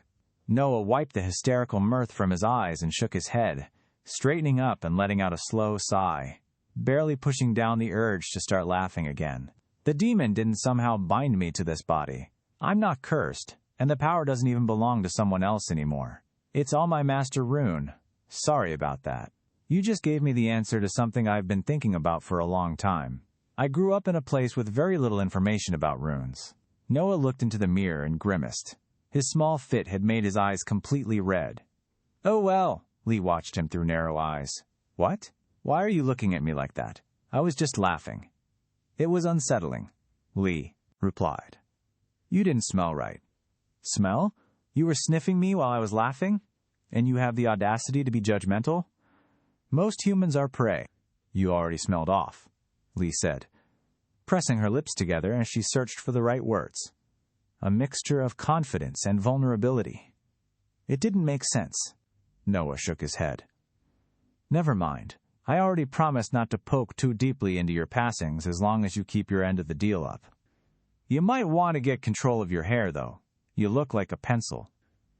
Lee flicked her head to the side and her hair, which had still been standing straight up, pointed at the ceiling, flopped down around her shoulders. She fluffed it out. Hair is always difficult to make properly. Noted. Maybe we'll get you a hat, Noah said. He headed over to his desk and grabbed his notes, arranging them before him as he sat down. Noah picked his quill up and quickly started to write, filling in the gaps he'd left behind. "What's that?" Lee asked. "Notes. You writin' code? You didn't strike me as the type." Noah paused to dip his quill in the inkwell. He glanced up at Lee. "What's that supposed to mean?" Lee didn't respond. Noah shook his head and went back to writing.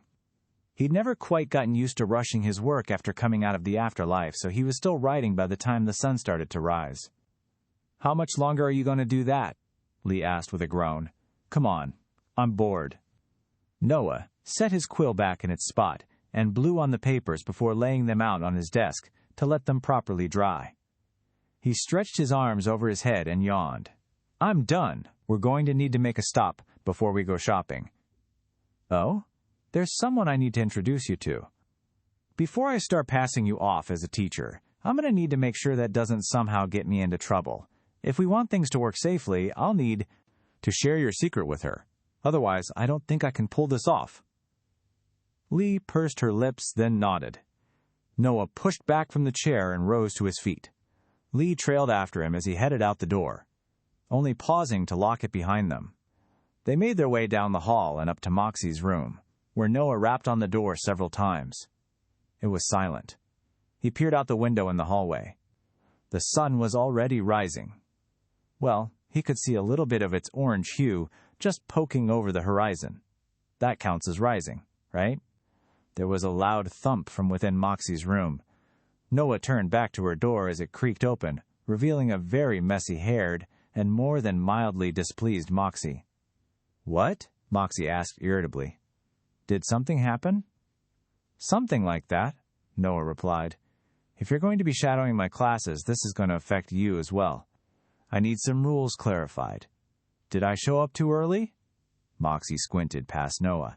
"It can't even be a few hours into the morning. The sun is probably still asleep itself." "So, too early?" Moxie sighed. She stepped back and opened the door. "Come in." Noah stepped inside and Lee followed him. Moxie wandered over to her bed and rubbed the sleep out of her eyes, covering a yawn. She turned back toward them and froze as her eyes landed on Lee. "Who is that? The rules I need clarified. That is a child." "I am not," Lee snapped. "What's wrong with how I look? I like this appearance." "Wrong? There's nothing wrong," Moxie snapped. "Seriously, Vermil, what? Did you decide that your reputation was getting repaired too quickly?" "Hold on." Noah raised his hands in the air. "You know me better than that. This is a bloodthirsty killer." Lee glared at Noah. "That's just cold." Noah shrugged. "Sorry. Not the best description, but this is the person I mentioned. I'm not about to be the idiot that gets into a really poor situation because I didn't explain everything beforehand, and then has to balance fighting off some bigger threat with keeping his allies from killing each other." Moxie and Lee stared at him. "That was very, very specific," Moxie said. "I used to read a lot," Noah said. He pushed Moxie's door shut with his heel. "Moxie, this is Lee. She's a skinwalker." Moxie snorted. "Vermil, if you woke me up this early in the morning, purely to play the worst prank I've ever seen on me, I will drive my foot so far up your ass that it never sees the light of day again. Lee, can you expedite this for me?" Lee scrunched her nose in annoyance. She hunched over and groaned, her body bubbling and twisting.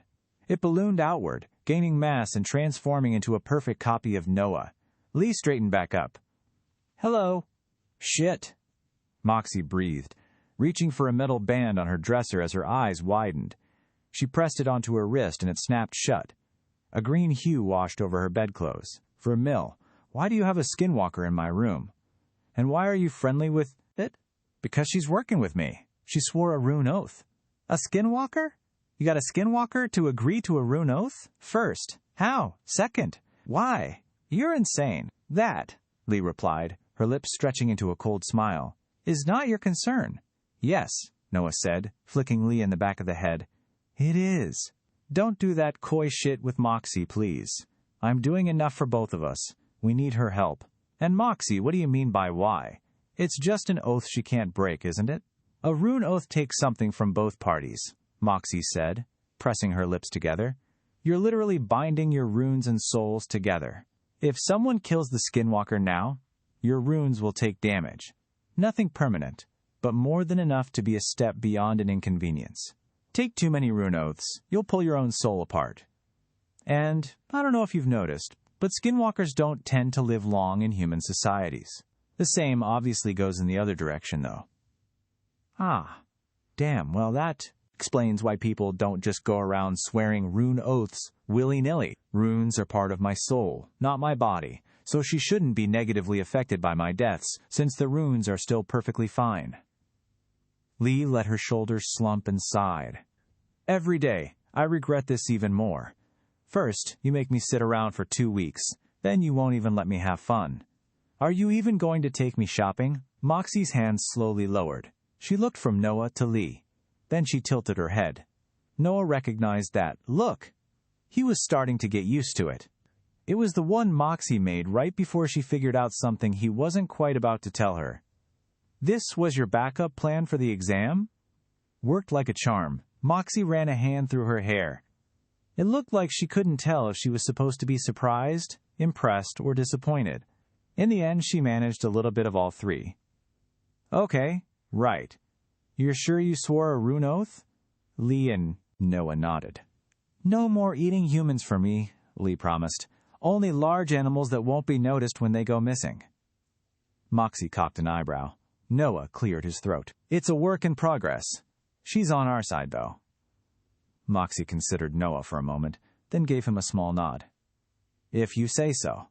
I can see why you woke me up so early, though. You need to find a way to hide her? No, I'm going to have Lee help teach my class. Moxie turned without a word, walking over to a shelf and pulling a crystal bottle full of a dark liquid down. She grabbed a glass and poured herself a cup, then tipped it back and drank the whole thing in one shot. A shudder ran down her back and she opened her eyes again, all traces of sleepiness gone. Can it count as day drinking if the sun isn't up yet? Noah asked. This isn't alcohol. Moxie wiped her lips with the back of her hand. Though I'm kind of wishing it was. It's a potion to help me wake up. I'm not dealing with this half asleep. Now say that again. You want the skinwalker to teach your students? She's very talented at physical combat. That's just as important to fighting as magic is? Moxie frowned. Why? What do you mean, why? Dodging attacks seems pretty damn important to me. And I'd like to point out that just about every victory I've had over other mages has involved my fist and their nose meeting in a very wet, messy kiss. Moxie stepped into her closet and pulled the door closed behind her. You might have a point there. There are a few mages that consider physical prowess an important part of growing their control over their runes, but most of us tend to gravitate toward just getting more powerful runes to work with. A punch isn't going to do you much good when someone can bring a mountain down on top of you. Depends how hard I can punch. Noah kept a straight face for a moment, then laughed. I'll be honest, a lot of what I've seen from other mages has been arrogance and airs of superiority. Maybe when I'm strong enough to kill things with a glance, it won't matter how fast I can do 100 crunches. But, especially for students that aren't using shields, it's vital that they learn how to fight without getting hit. And I'd like to get a bit better at it as well. Either that or I start carrying a bomb around to blow myself up and keep any monkeys from eating me after I die. Interesting, Moxie said. But you've got a point. Somehow you've shocked me enough that I forgot you're teaching them to fight naked. Fine. What exactly do you need my help with? Mostly arbitrage itself. Am I going to get in trouble for introducing someone that isn't an official teacher to the students? Moxie rubbed her neck. If your students were part of noble families, probably. But as it stands, for an issue to rise up, someone in your class would need to place a complaint. And I don't think that's going to happen.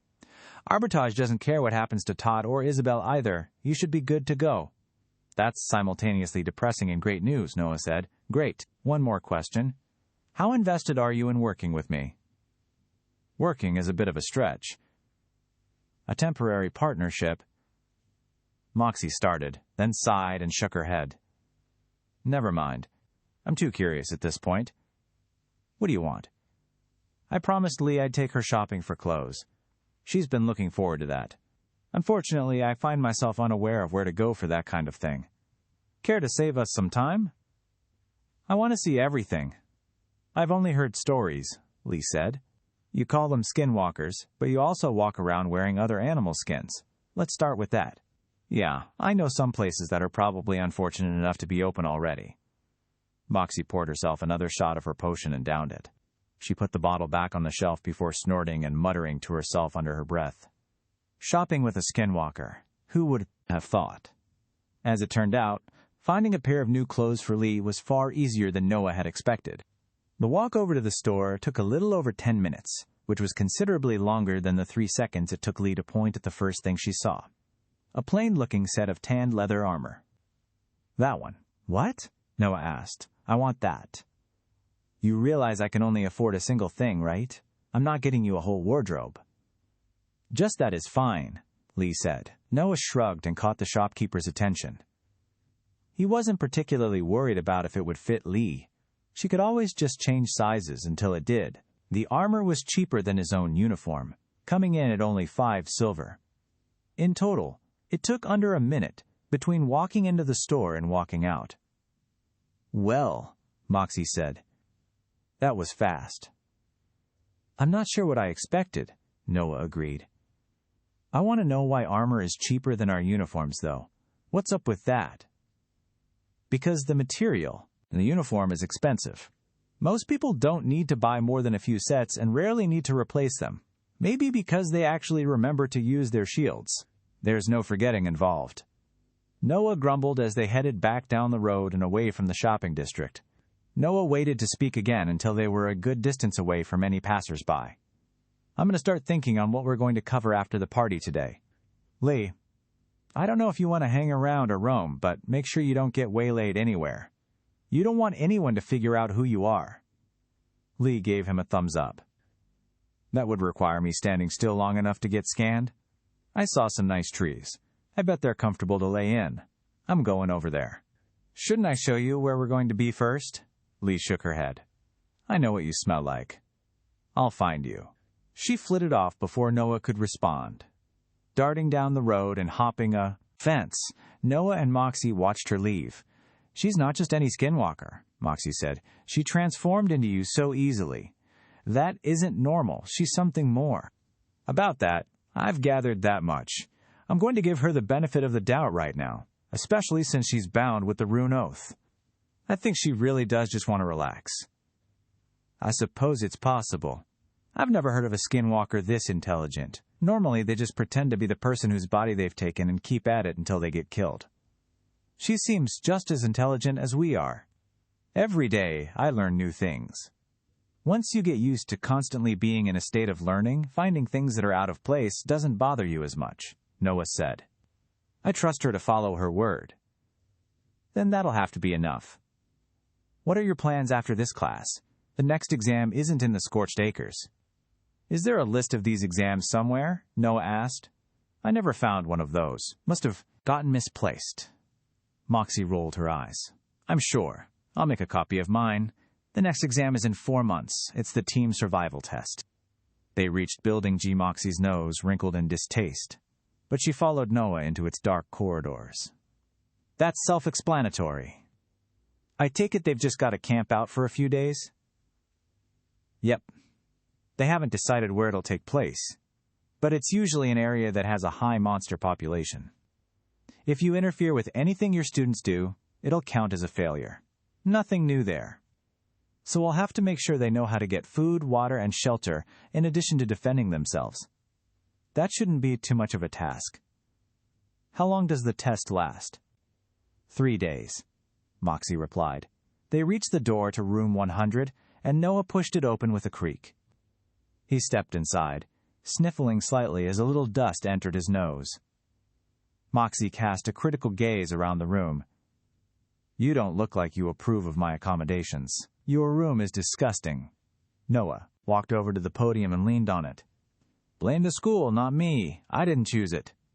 Vines curled out from Moxie's feet and slithered across the ground.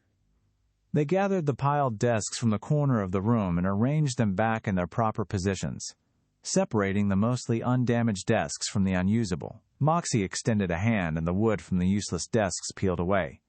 Vines carried it over to the remaining desks. The planks of wood merged into the desks, filling in cracks and repairing missing legs. Within seconds, Moxie had repaired all the desks that could be salvaged and left only a small pile of metal scraps. A vine swept the scraps into the back of the room and then rearranged the desks once more. There, Moxie said with a critical scowl. At least it looks a little more presentable now. Thank you, Noah said. I was honestly wondering what to do with those desks, but we've spent little time in the classroom as of the last few weeks, so it wasn't high on my priority list. Don't get too sappy. I refuse to subject Emily to low-quality instruction, and the environment is vital to learning. I'll agree with you on that, Noah said. He took a step back and studied the hole in the ceiling. The light was filtering through in such a way that it just barely alighted on his chalkboard, or half of it at least. Noah grabbed his one piece of chalk and drew Vermille's name on the board. Moxie tilted her head to the side. What are you doing? Writing my name. Why? Because I've got a new student. That's what you're supposed to do when you have a new student. She knows how to use your name, Vermille. She'll forget if she spends any amount of time around Todd. Noah chuckled to himself and set the chalk back down. You know, I didn't really think this through. Class isn't for a few hours in the Pete's. Tomato pies won't be done until then either. I'm glad you've realized that after waking me up. Rising early is a good way to get the blood flowing. Maybe I should have asked Lee to spar with me before class, Noah said, rubbing his chin. That would have saved some time. I don't suppose you managed to get your hands on that book on the Linwicks yet? Not even I work that quickly. Well, damn. They stood there in silence for a few moments. Moxie sighed and reached into her back pocket, pulling out a deck of cards. I had the foresight to bring this, as I was concerned your class would be boring. Noah's eyes lit up. Cards! It's been so long. What game? It doesn't matter. You're going to have to teach me either way. Moxie just shook her head as she directed a vine to position two of the desks across from each other and sat down. Asterisk, asterisk, asterisk. Several hours and multiple lost games later, Noah set out to collect his pies from the chef. He'd managed to win one of the many rounds he'd played against Moxie, which bothered her to no end. The game they'd played hadn't been too different from poker, although all the cards had been different. He picked them up and headed straight back to the classroom, knowing that he'd end up getting distracted for far too long if he let anything catch his attention. As he walked, the side of his neck prickled. Noah glanced to the side. In the shadow of a large tree, he spotted Lee. Her eyes widened as they made eye contact and she frowned, jogging to catch up with him. Did you smell me? My nose isn't anywhere near good enough to smell you from far away, Noah replied. And if I could smell you from all the way down the road, we'd have a very serious issue. Then how did you know I was there? Noah shrugged. I didn't know you were there, but it felt right to look in that direction. Maybe you were staring too hard at me or something and my subconscious somehow picked up on it. Maybe I've gotten better at noticing when things are watching me after all the fights in the scorched acres. It's like evolution, but it's only me. Neat. I want to test that further in the future. Maybe I should challenge Lee to a game of hide-and-seek after this. They made it back to the classroom, and Noah set the two large pies down on the counter. They'd come on metal platters that he'd had to assure the chef he'd return when everything was done. The pies smelled divine, and he had to remind himself several times that the party wasn't for him. You look like you haven't eaten anything in months. Please don't start drooling, Moxie said. You know, I haven't done much eating now that I think about it, Noah admitted, tearing his gaze away from the food. I've just been living off the energy from killing the monkeys in the scorched acres on most days. Moxie's eye twitched. What? Is that bad? How many of them are you killing? Moxie demanded. I've heard people who focus on drawing energy from the environment and into their runes can sustain themselves, but they sit still and don't move for days on end. You're surviving just from rune energy? I've killed a lot of monkeys, and it's not just killing them. I've gone to the mess hall a few times. Once. Maybe. I can't really remember much of the experience. It wasn't great. That's why only students use it, Moxie said, shaking her head. Can you go back to that drawing energy from the environment part? Noah asked. You mean like meditating? Moxie eyed him. No, it's not meditation. That's clearing your mind, and drawing energy in is a very dedicated task. I don't know if I'm the person to talk on it. I don't bother. There are much easier and more effective ways to grow in strength. I've done it, Lee put in. It's boring. Eating things is much more fun. Noah didn't get a chance to press any further on the topic. Footsteps echoed down the halls. They all fell silent as Isabel and Todd entered the room.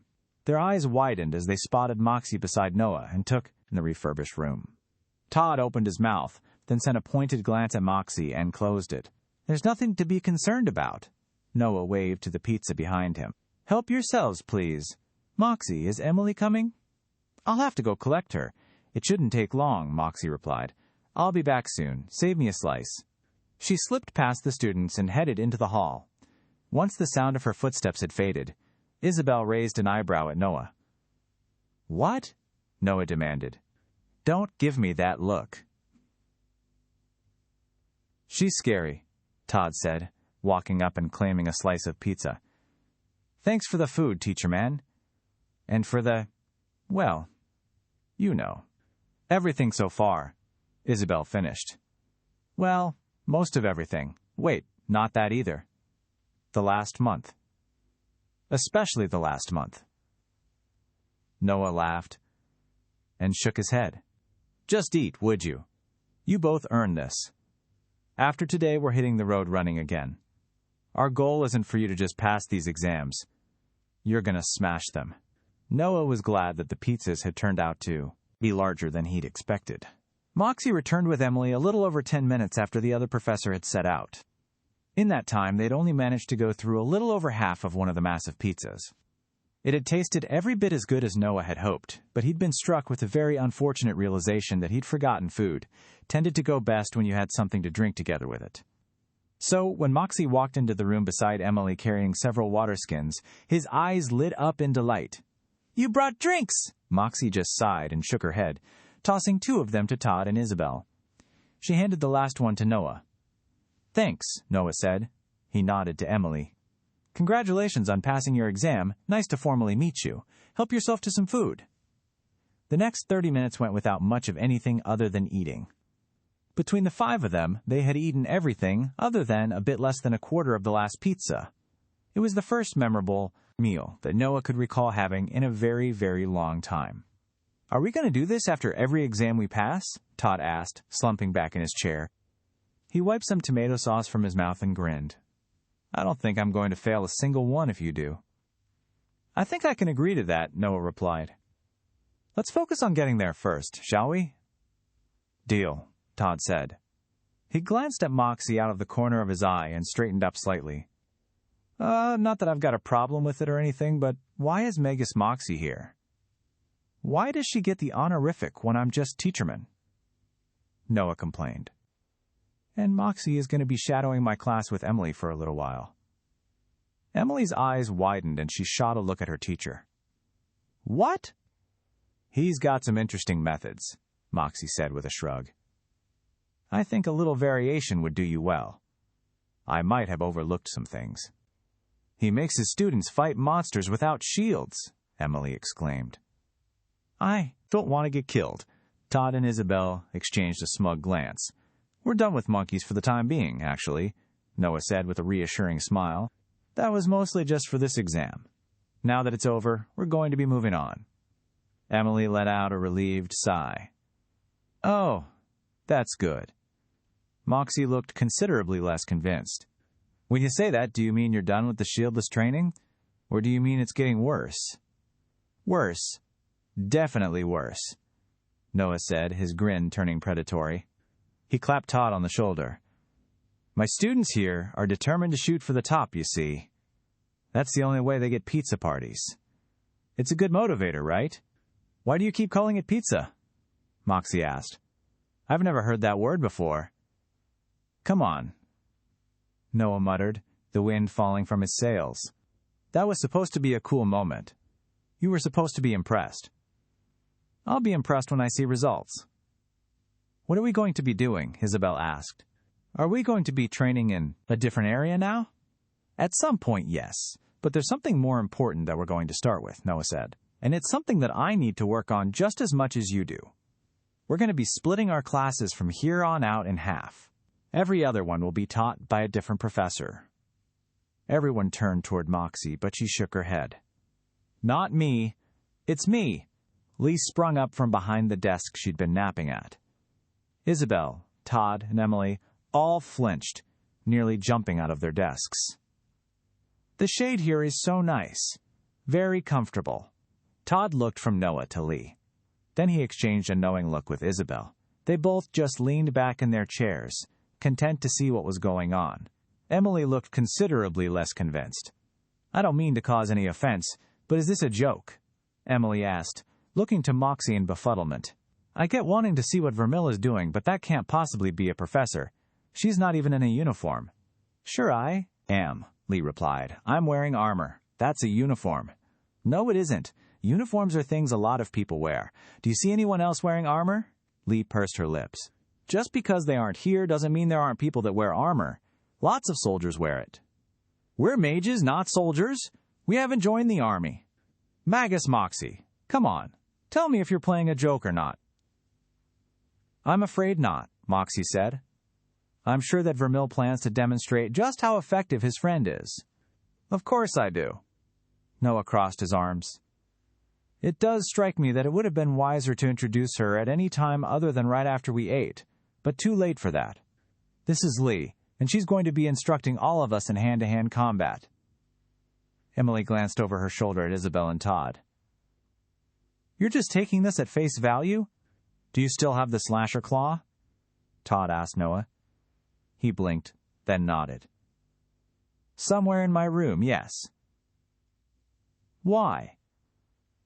Because as long as you've got that, I've decided not to question anything you do until it's done. Isabel nodded. Same here. Don't worry, Lee said cheerfully. This is going to be a lot of fun. Do you want any pizza before we get started? Noah asked. Lee shook her head. No, I prefer meat. Eating grass doesn't really suit me. Can we start now? Depends. Moxie, do you think you can keep your food down? I'd like you to spar with Lee. Moxie's eyes narrowed. Why me? Because you've decided to shadow my class, of course. It would be rude of me not to make sure your student didn't completely believe the validity of my claims, and I doubt she'd think much of any demonstration I was to make on my own. Also, you're a lot more impressive of a fighter than I am.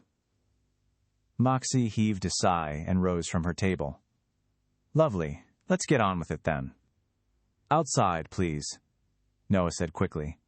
I don't want my classroom destroyed right after you fixed it. Noah snagged the last pieces of pizza as they headed out, stuffing them into his mouth. If nobody else wanted them, he wasn't about to let good food go to waste. A few minutes later, Noah and the students stood in a semicircle, watching Lee and Moxie as they squared off in the grass. What are the rules? Moxie asked. Physical attacks only. No magic, Lee said, and we go until one of us loses their footing or otherwise falls. It obviously favors me, but it's a demonstration and not a real fight. How's that sound? Works for me, Moxie said, rolling her neck and lowering into a fighting stance. She'd clearly had some training already. And no injuries, Noah added, sending a sharp glance at Lee. I don't want to have to waste a healing potion on this. Noted, Lee said. Feel free to attack whenever you'd like. I'll let you make the first move. Moxie shifted her weight from foot to foot, bouncing softly on the balls of her feet. Lee just stood, watching her as stiff as a board. Moxie shifted forward, thrusting, her leg to sweep Lee's feet out from under her. Lee blurred. Moxie slammed into the ground, grunting as the air was knocked from her lungs. I win, Lee said. I didn't even see her move, Todd said with an impressed whistle. That's got to be magic. Did she cheat? Maybe the lesson is don't follow the rules, Isabel mused. What is he teaching you? Emily demanded. That isn't a good lesson. Yes, it is, Noah replied, but it wasn't the one I was trying to get across. Lee, help Moxie up, would you? Lee extended a hand down to Moxie, who accepted it and let the skinwalker help her up. She brushed some grass off her back and shook her head. I have to agree with the students. I was under the impression you're going to be teaching us something, but speed like that can't be taught. Come at me again, Lee said, ignoring Moxie's observation. I'll move slower this time. Moxie rolled her shoulders. This time, she didn't wait for Lee to give her an okay. She lunged forward. Lee stepped around Moxie, dodging the attack easily. Moxie twisted, whipping her leg toward Lee's chest in a spinning kick. Lee arched backward and let the kick whistle past her nose. She sprung back to her feet and took a step toward Moxie, who immediately hopped back defensively. But Lee didn't even try to attack. She just closed the distance, forcing Moxie to jump back again. Moxie tried to sweep Lee's legs out from under her again, but Lee jumped forward and grabbed onto Moxie's shoulders. She lifted herself up into a handstand on the professor, then spun her legs violently. The force of the move spun Moxie in a circle, and Lee pushed her away, dropping to the ground behind Moxie and hooking her foot out. Moxie's leg caught on it and she tripped, hitting the ground in a roll. She staggered upright, but the round was already over. How can you move like that? Todd asked in awe. You're so smooth, Isabel finished, and bouncy. Because I'm cheating, Lee exclaimed before doubling over in laughter. You were using magic? Moxie asked, lowering her fighting stance and frowning. Nope, at least not in the way you're thinking. So how are you doing that? Todd asked. There aren't that many ways to use magic. Either you cast it actively or you imbue something. Emily's eyes widened. You imbued yourself? Point to silver hair, Lee exclaimed. Yes, I've been imbuing my own body ever since I was young. It's taken a good portion of my magical reserves, which does make it so I've got less to work with when casting magic, but I think the results speak for themselves. That's a common technique at higher ranks, but doing it as a rank 1 is almost unheard of, Moxie said, crossing her arms. I've done it myself, and find it very effective, though not effective as yours seem to be. But is it really viable for rank 1 students? I was rank 2 before I dared attempting it. Also, imbuements draw energy from their original runes. They're much more effective when you've got higher rank runes with bigger capacities. Is it wise to restrict them now? Lee waggled a hand from side to side. With how many monsters they kill, their max rune capacity will be filled back up in no time, and I think the drawback is more than worth it. There's more to fighting than just magic. What do you think the most important trait for a warrior to have is? I didn't think we'd actually start the lesson today. Whoops. I hope nobody throws up. No point wasting good time, though. Good job, Lee. Strength? Todd guessed. Wrong, Lee replied without missing a beat. Bad answer. Do better. Unzai damn it, Lee. Noah sent Lee a sharp glare. I'm sure you can do better, Lee corrected, clearing her throat. Anyone else? It was Emily and Isabel's turn to look at each other. Neither of them said anything. Intelligence. Noah offered. That's a very good one, too, but not the one I wanted you to say, so also wrong. The answer is flexibility. Having control of your body is what lets you make sure you avoid enemy attacks and land your own. It doesn't matter how hard you can swing a hammer when you can never land a blow. What about the intelligence part? If you outsmart someone, they lose the fight before it starts. Emily said. I am going to ignore that sentence, Lee said with a frown, mostly because I'm not actually a very good teacher. I'm sure Vermil or Moxie could give you a good, well-thought-out answer that explained things better. I'm just good at hitting things, so that's what we're going to do. We're going to start now? Isabel asked. Lee nodded. Yep, it's going to be fun. For the next hour, we're all going to get started with the routine that you're going to begin doing every day. What is it? A special technique? Todd asked. Stretching, Lee replied with an evil grin. I hope you've got good pain tolerance. Noah quickly discovered that, While he did have an unsurprisingly high pain tolerance, he wasn't flexible in the slightest.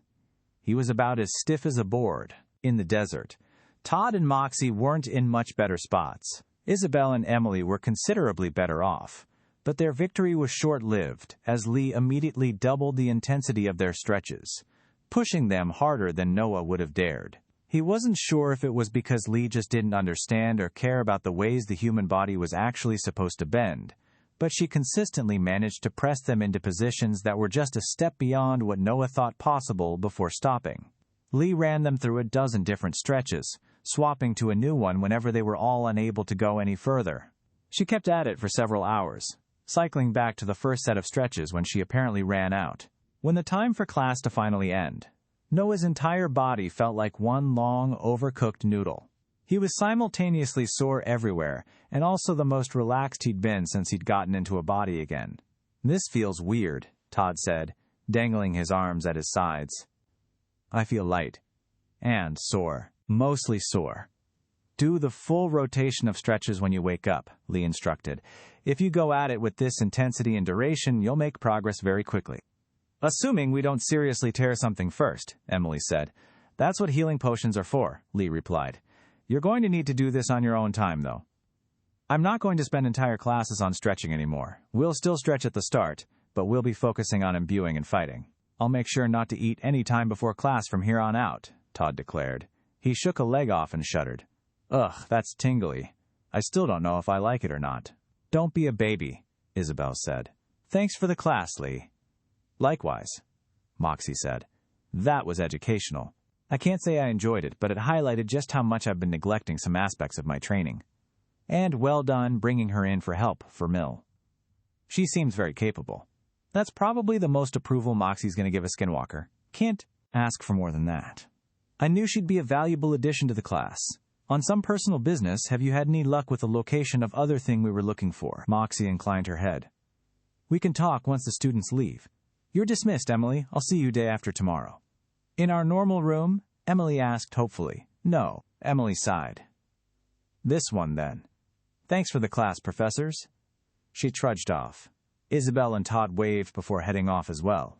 Lee watched them go with a thoughtful expression on her face. "Well done, Lee," Noah said. "You're a natural. Mostly. Just avoid the insults, and you'll be a pretty solid teacher."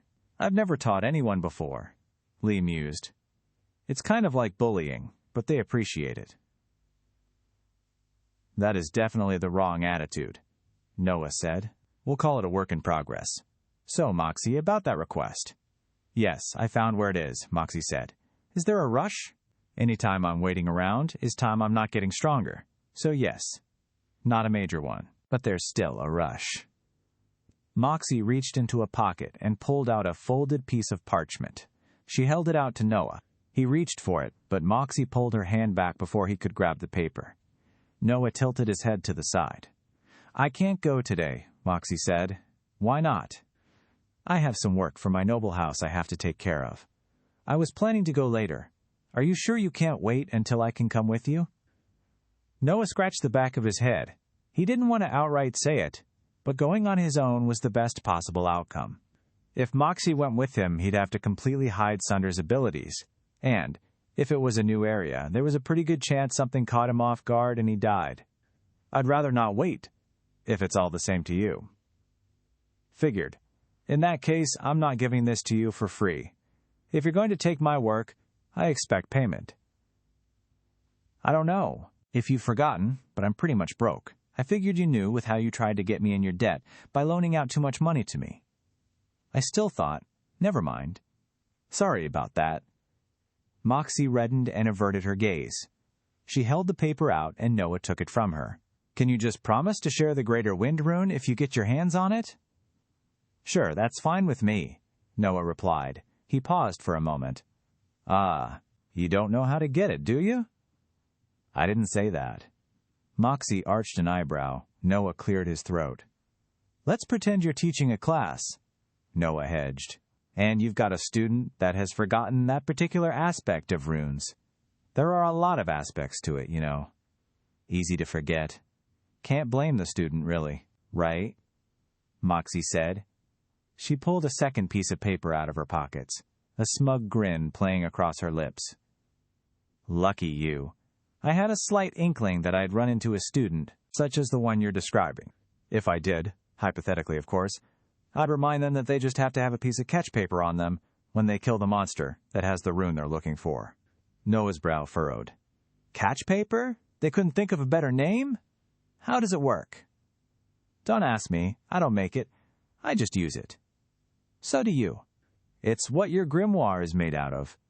But the grimoire is also made from magic-resistant material to keep it from leaching energy when you don't have it open, Moxie replied, handing the paper over. It didn't look any different from normal paper to Noah's eyes. They're popular for imbuing as well. Using catch paper makes it much easier to properly imbue a rune since they're so sensitive to magic. Interesting. And you just need it on you? That's it, Moxie confirmed. It'll absorb the energy you would have gotten for killing the monster, though. And that'll keep happening until you find a monster with a fully filled rune. Any fully filled rune? Noah grimaced. Including a lesser one? Moxie pulled out 5 more papers and wordlessly handed them over. If you're going to do this, you're going to need 2 greater runes, not just 1. What? Why? Because there's a pretty high chance the rune will fade away when someone copies it down, Moxie replied. It varies, but the act of learning the rune draws energy out of it. Noah paused. You mean you could technically get stronger by staring at runes instead of killing monsters?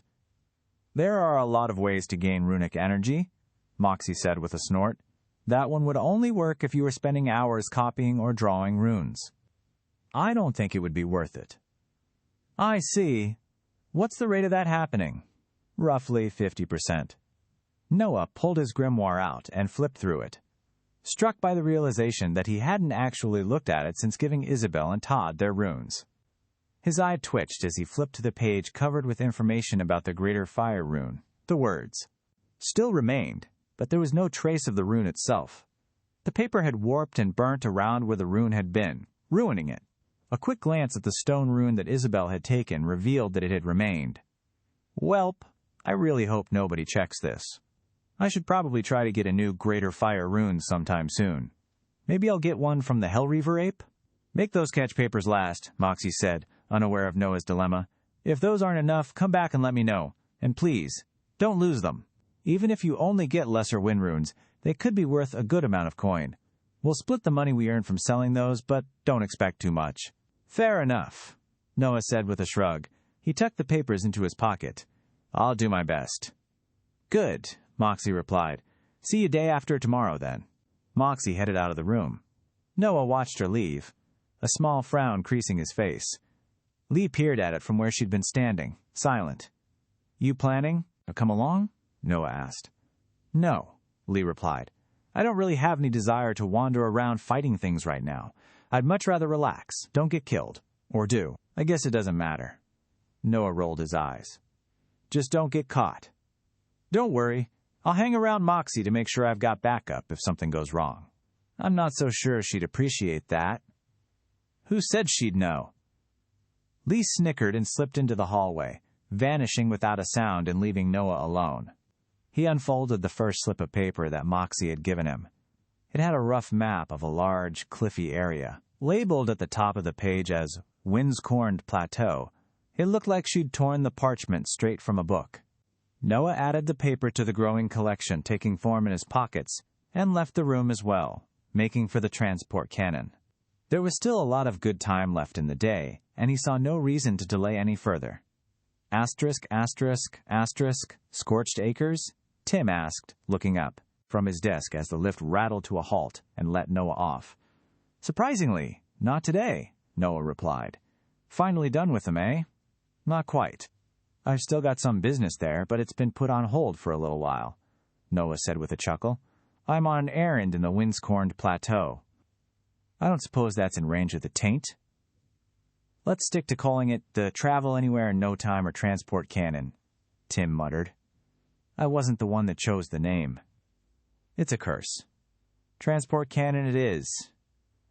Then yes, the Transport Cannon can get you there. How long are you looking to stay? This one might be longer. Let's do a full day. Sure thing, Tim grinned at Noah. The tower shifted as the turret rotated around, moving to point at a steeper angle.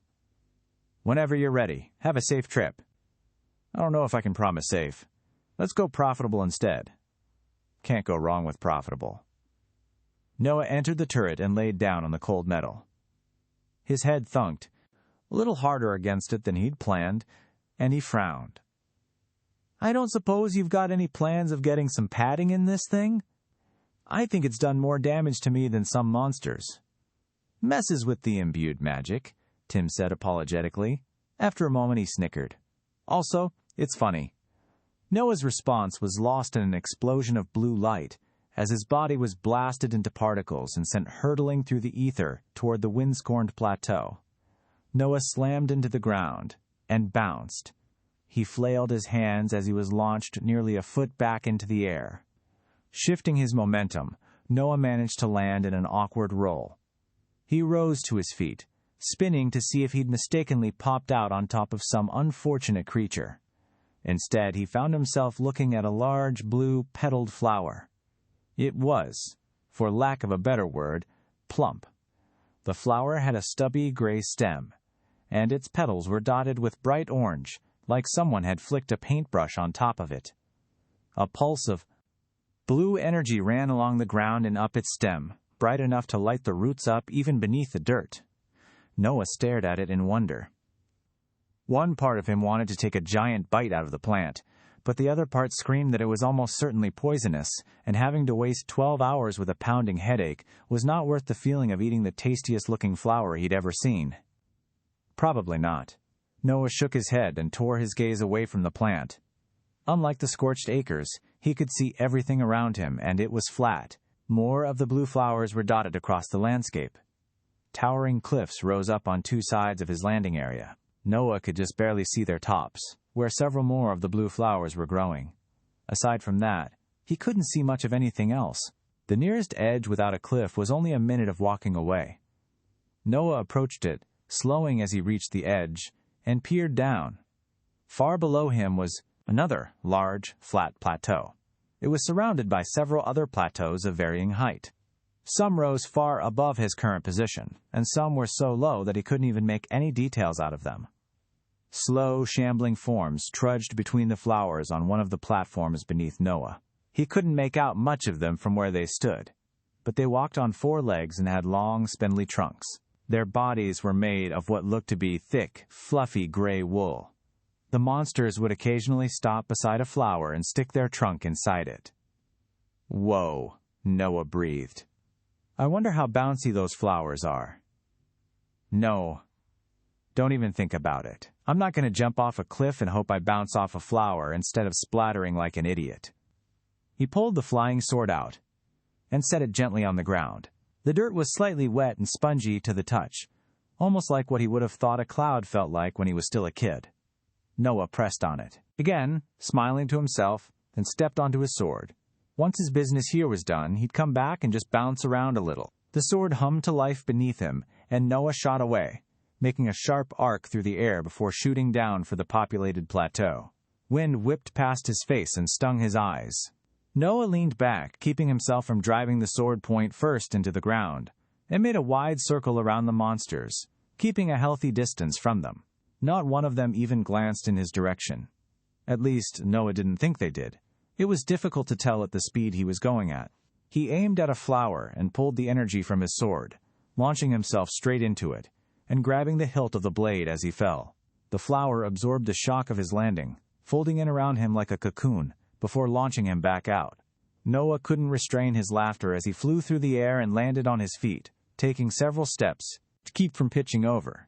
That has absolutely no right being that fun. He glanced at the nearest of the monsters.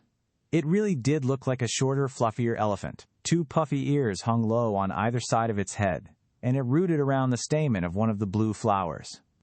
There was no sign of its eyes or mouth behind the thick layer of soft, gray fur.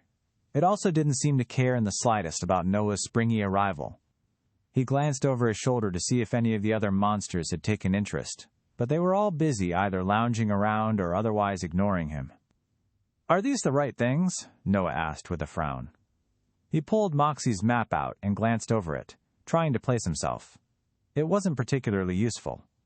He'd never been all that great at geography, and if he actually wanted to place himself, the best way to do it would have probably been to fly up until he had a bird's-eye view of the entire area. Noah folded the paper back up and slowly approached one of the fluffy elephants. Fluffants? That's a good name. It's a really good thing I wasn't a biologist in my past life. I would have gotten fired so fast. The fluffant's trunk undulated as it drank from the flower. Glowing energy ran down the monster's fluffy trunk and into its body, dispersing throughout it like little bolts of lightning in a cloud. "This is the thing I've got to kill? That doesn't feel right at all," Noah said, chewing his lower lip. "It's so fluffy. There's got to be some sort of intergalactic committee that'll hunt me down if I kick this, much less kill it." The fluffant didn't pay Noah's internal dilemma any mind. It simply continued to drink from its flower. Noah watched it for several minutes, walking in a circle around the monster. He found no trace of literally anything on its body, except for fur.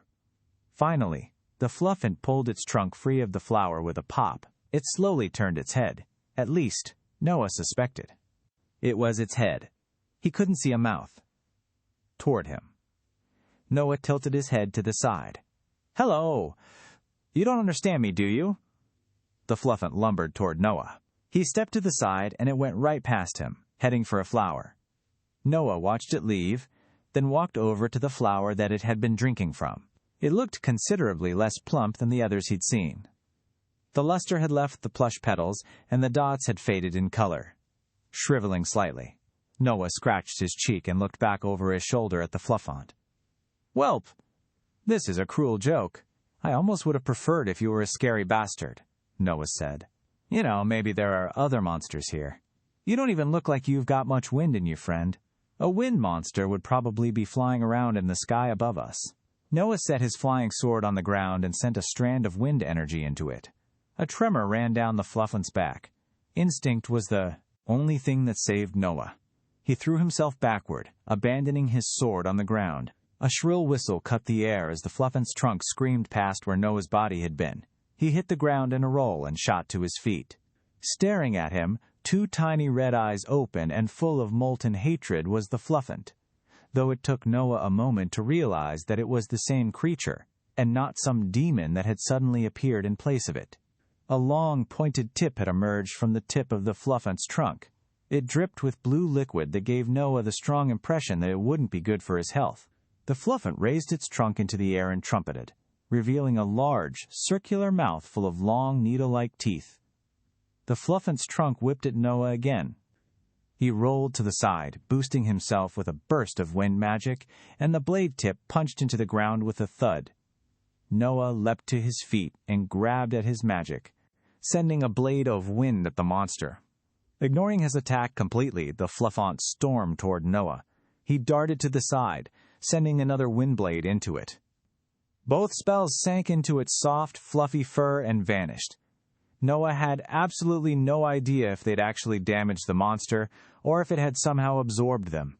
Shit. There's no ash anywhere. Why didn't I bring anything with ash? Noah scrambled back, trying to run for his flying sword. The fluffant stormed forward, moving at a disturbing speed and quickly gaining on him. Noah was forced to abandon his attempt, and threw himself to the side once more, narrowly avoiding getting crushed beneath the monster as it stormed past him. It carried on for several more feet before skidding to a stop and spinning to face him again. Whipping its trunk in fury, the fluffant trumpeted once more. It charged him again. Noah faced the monster, then launched himself into the air a moment before it reached him.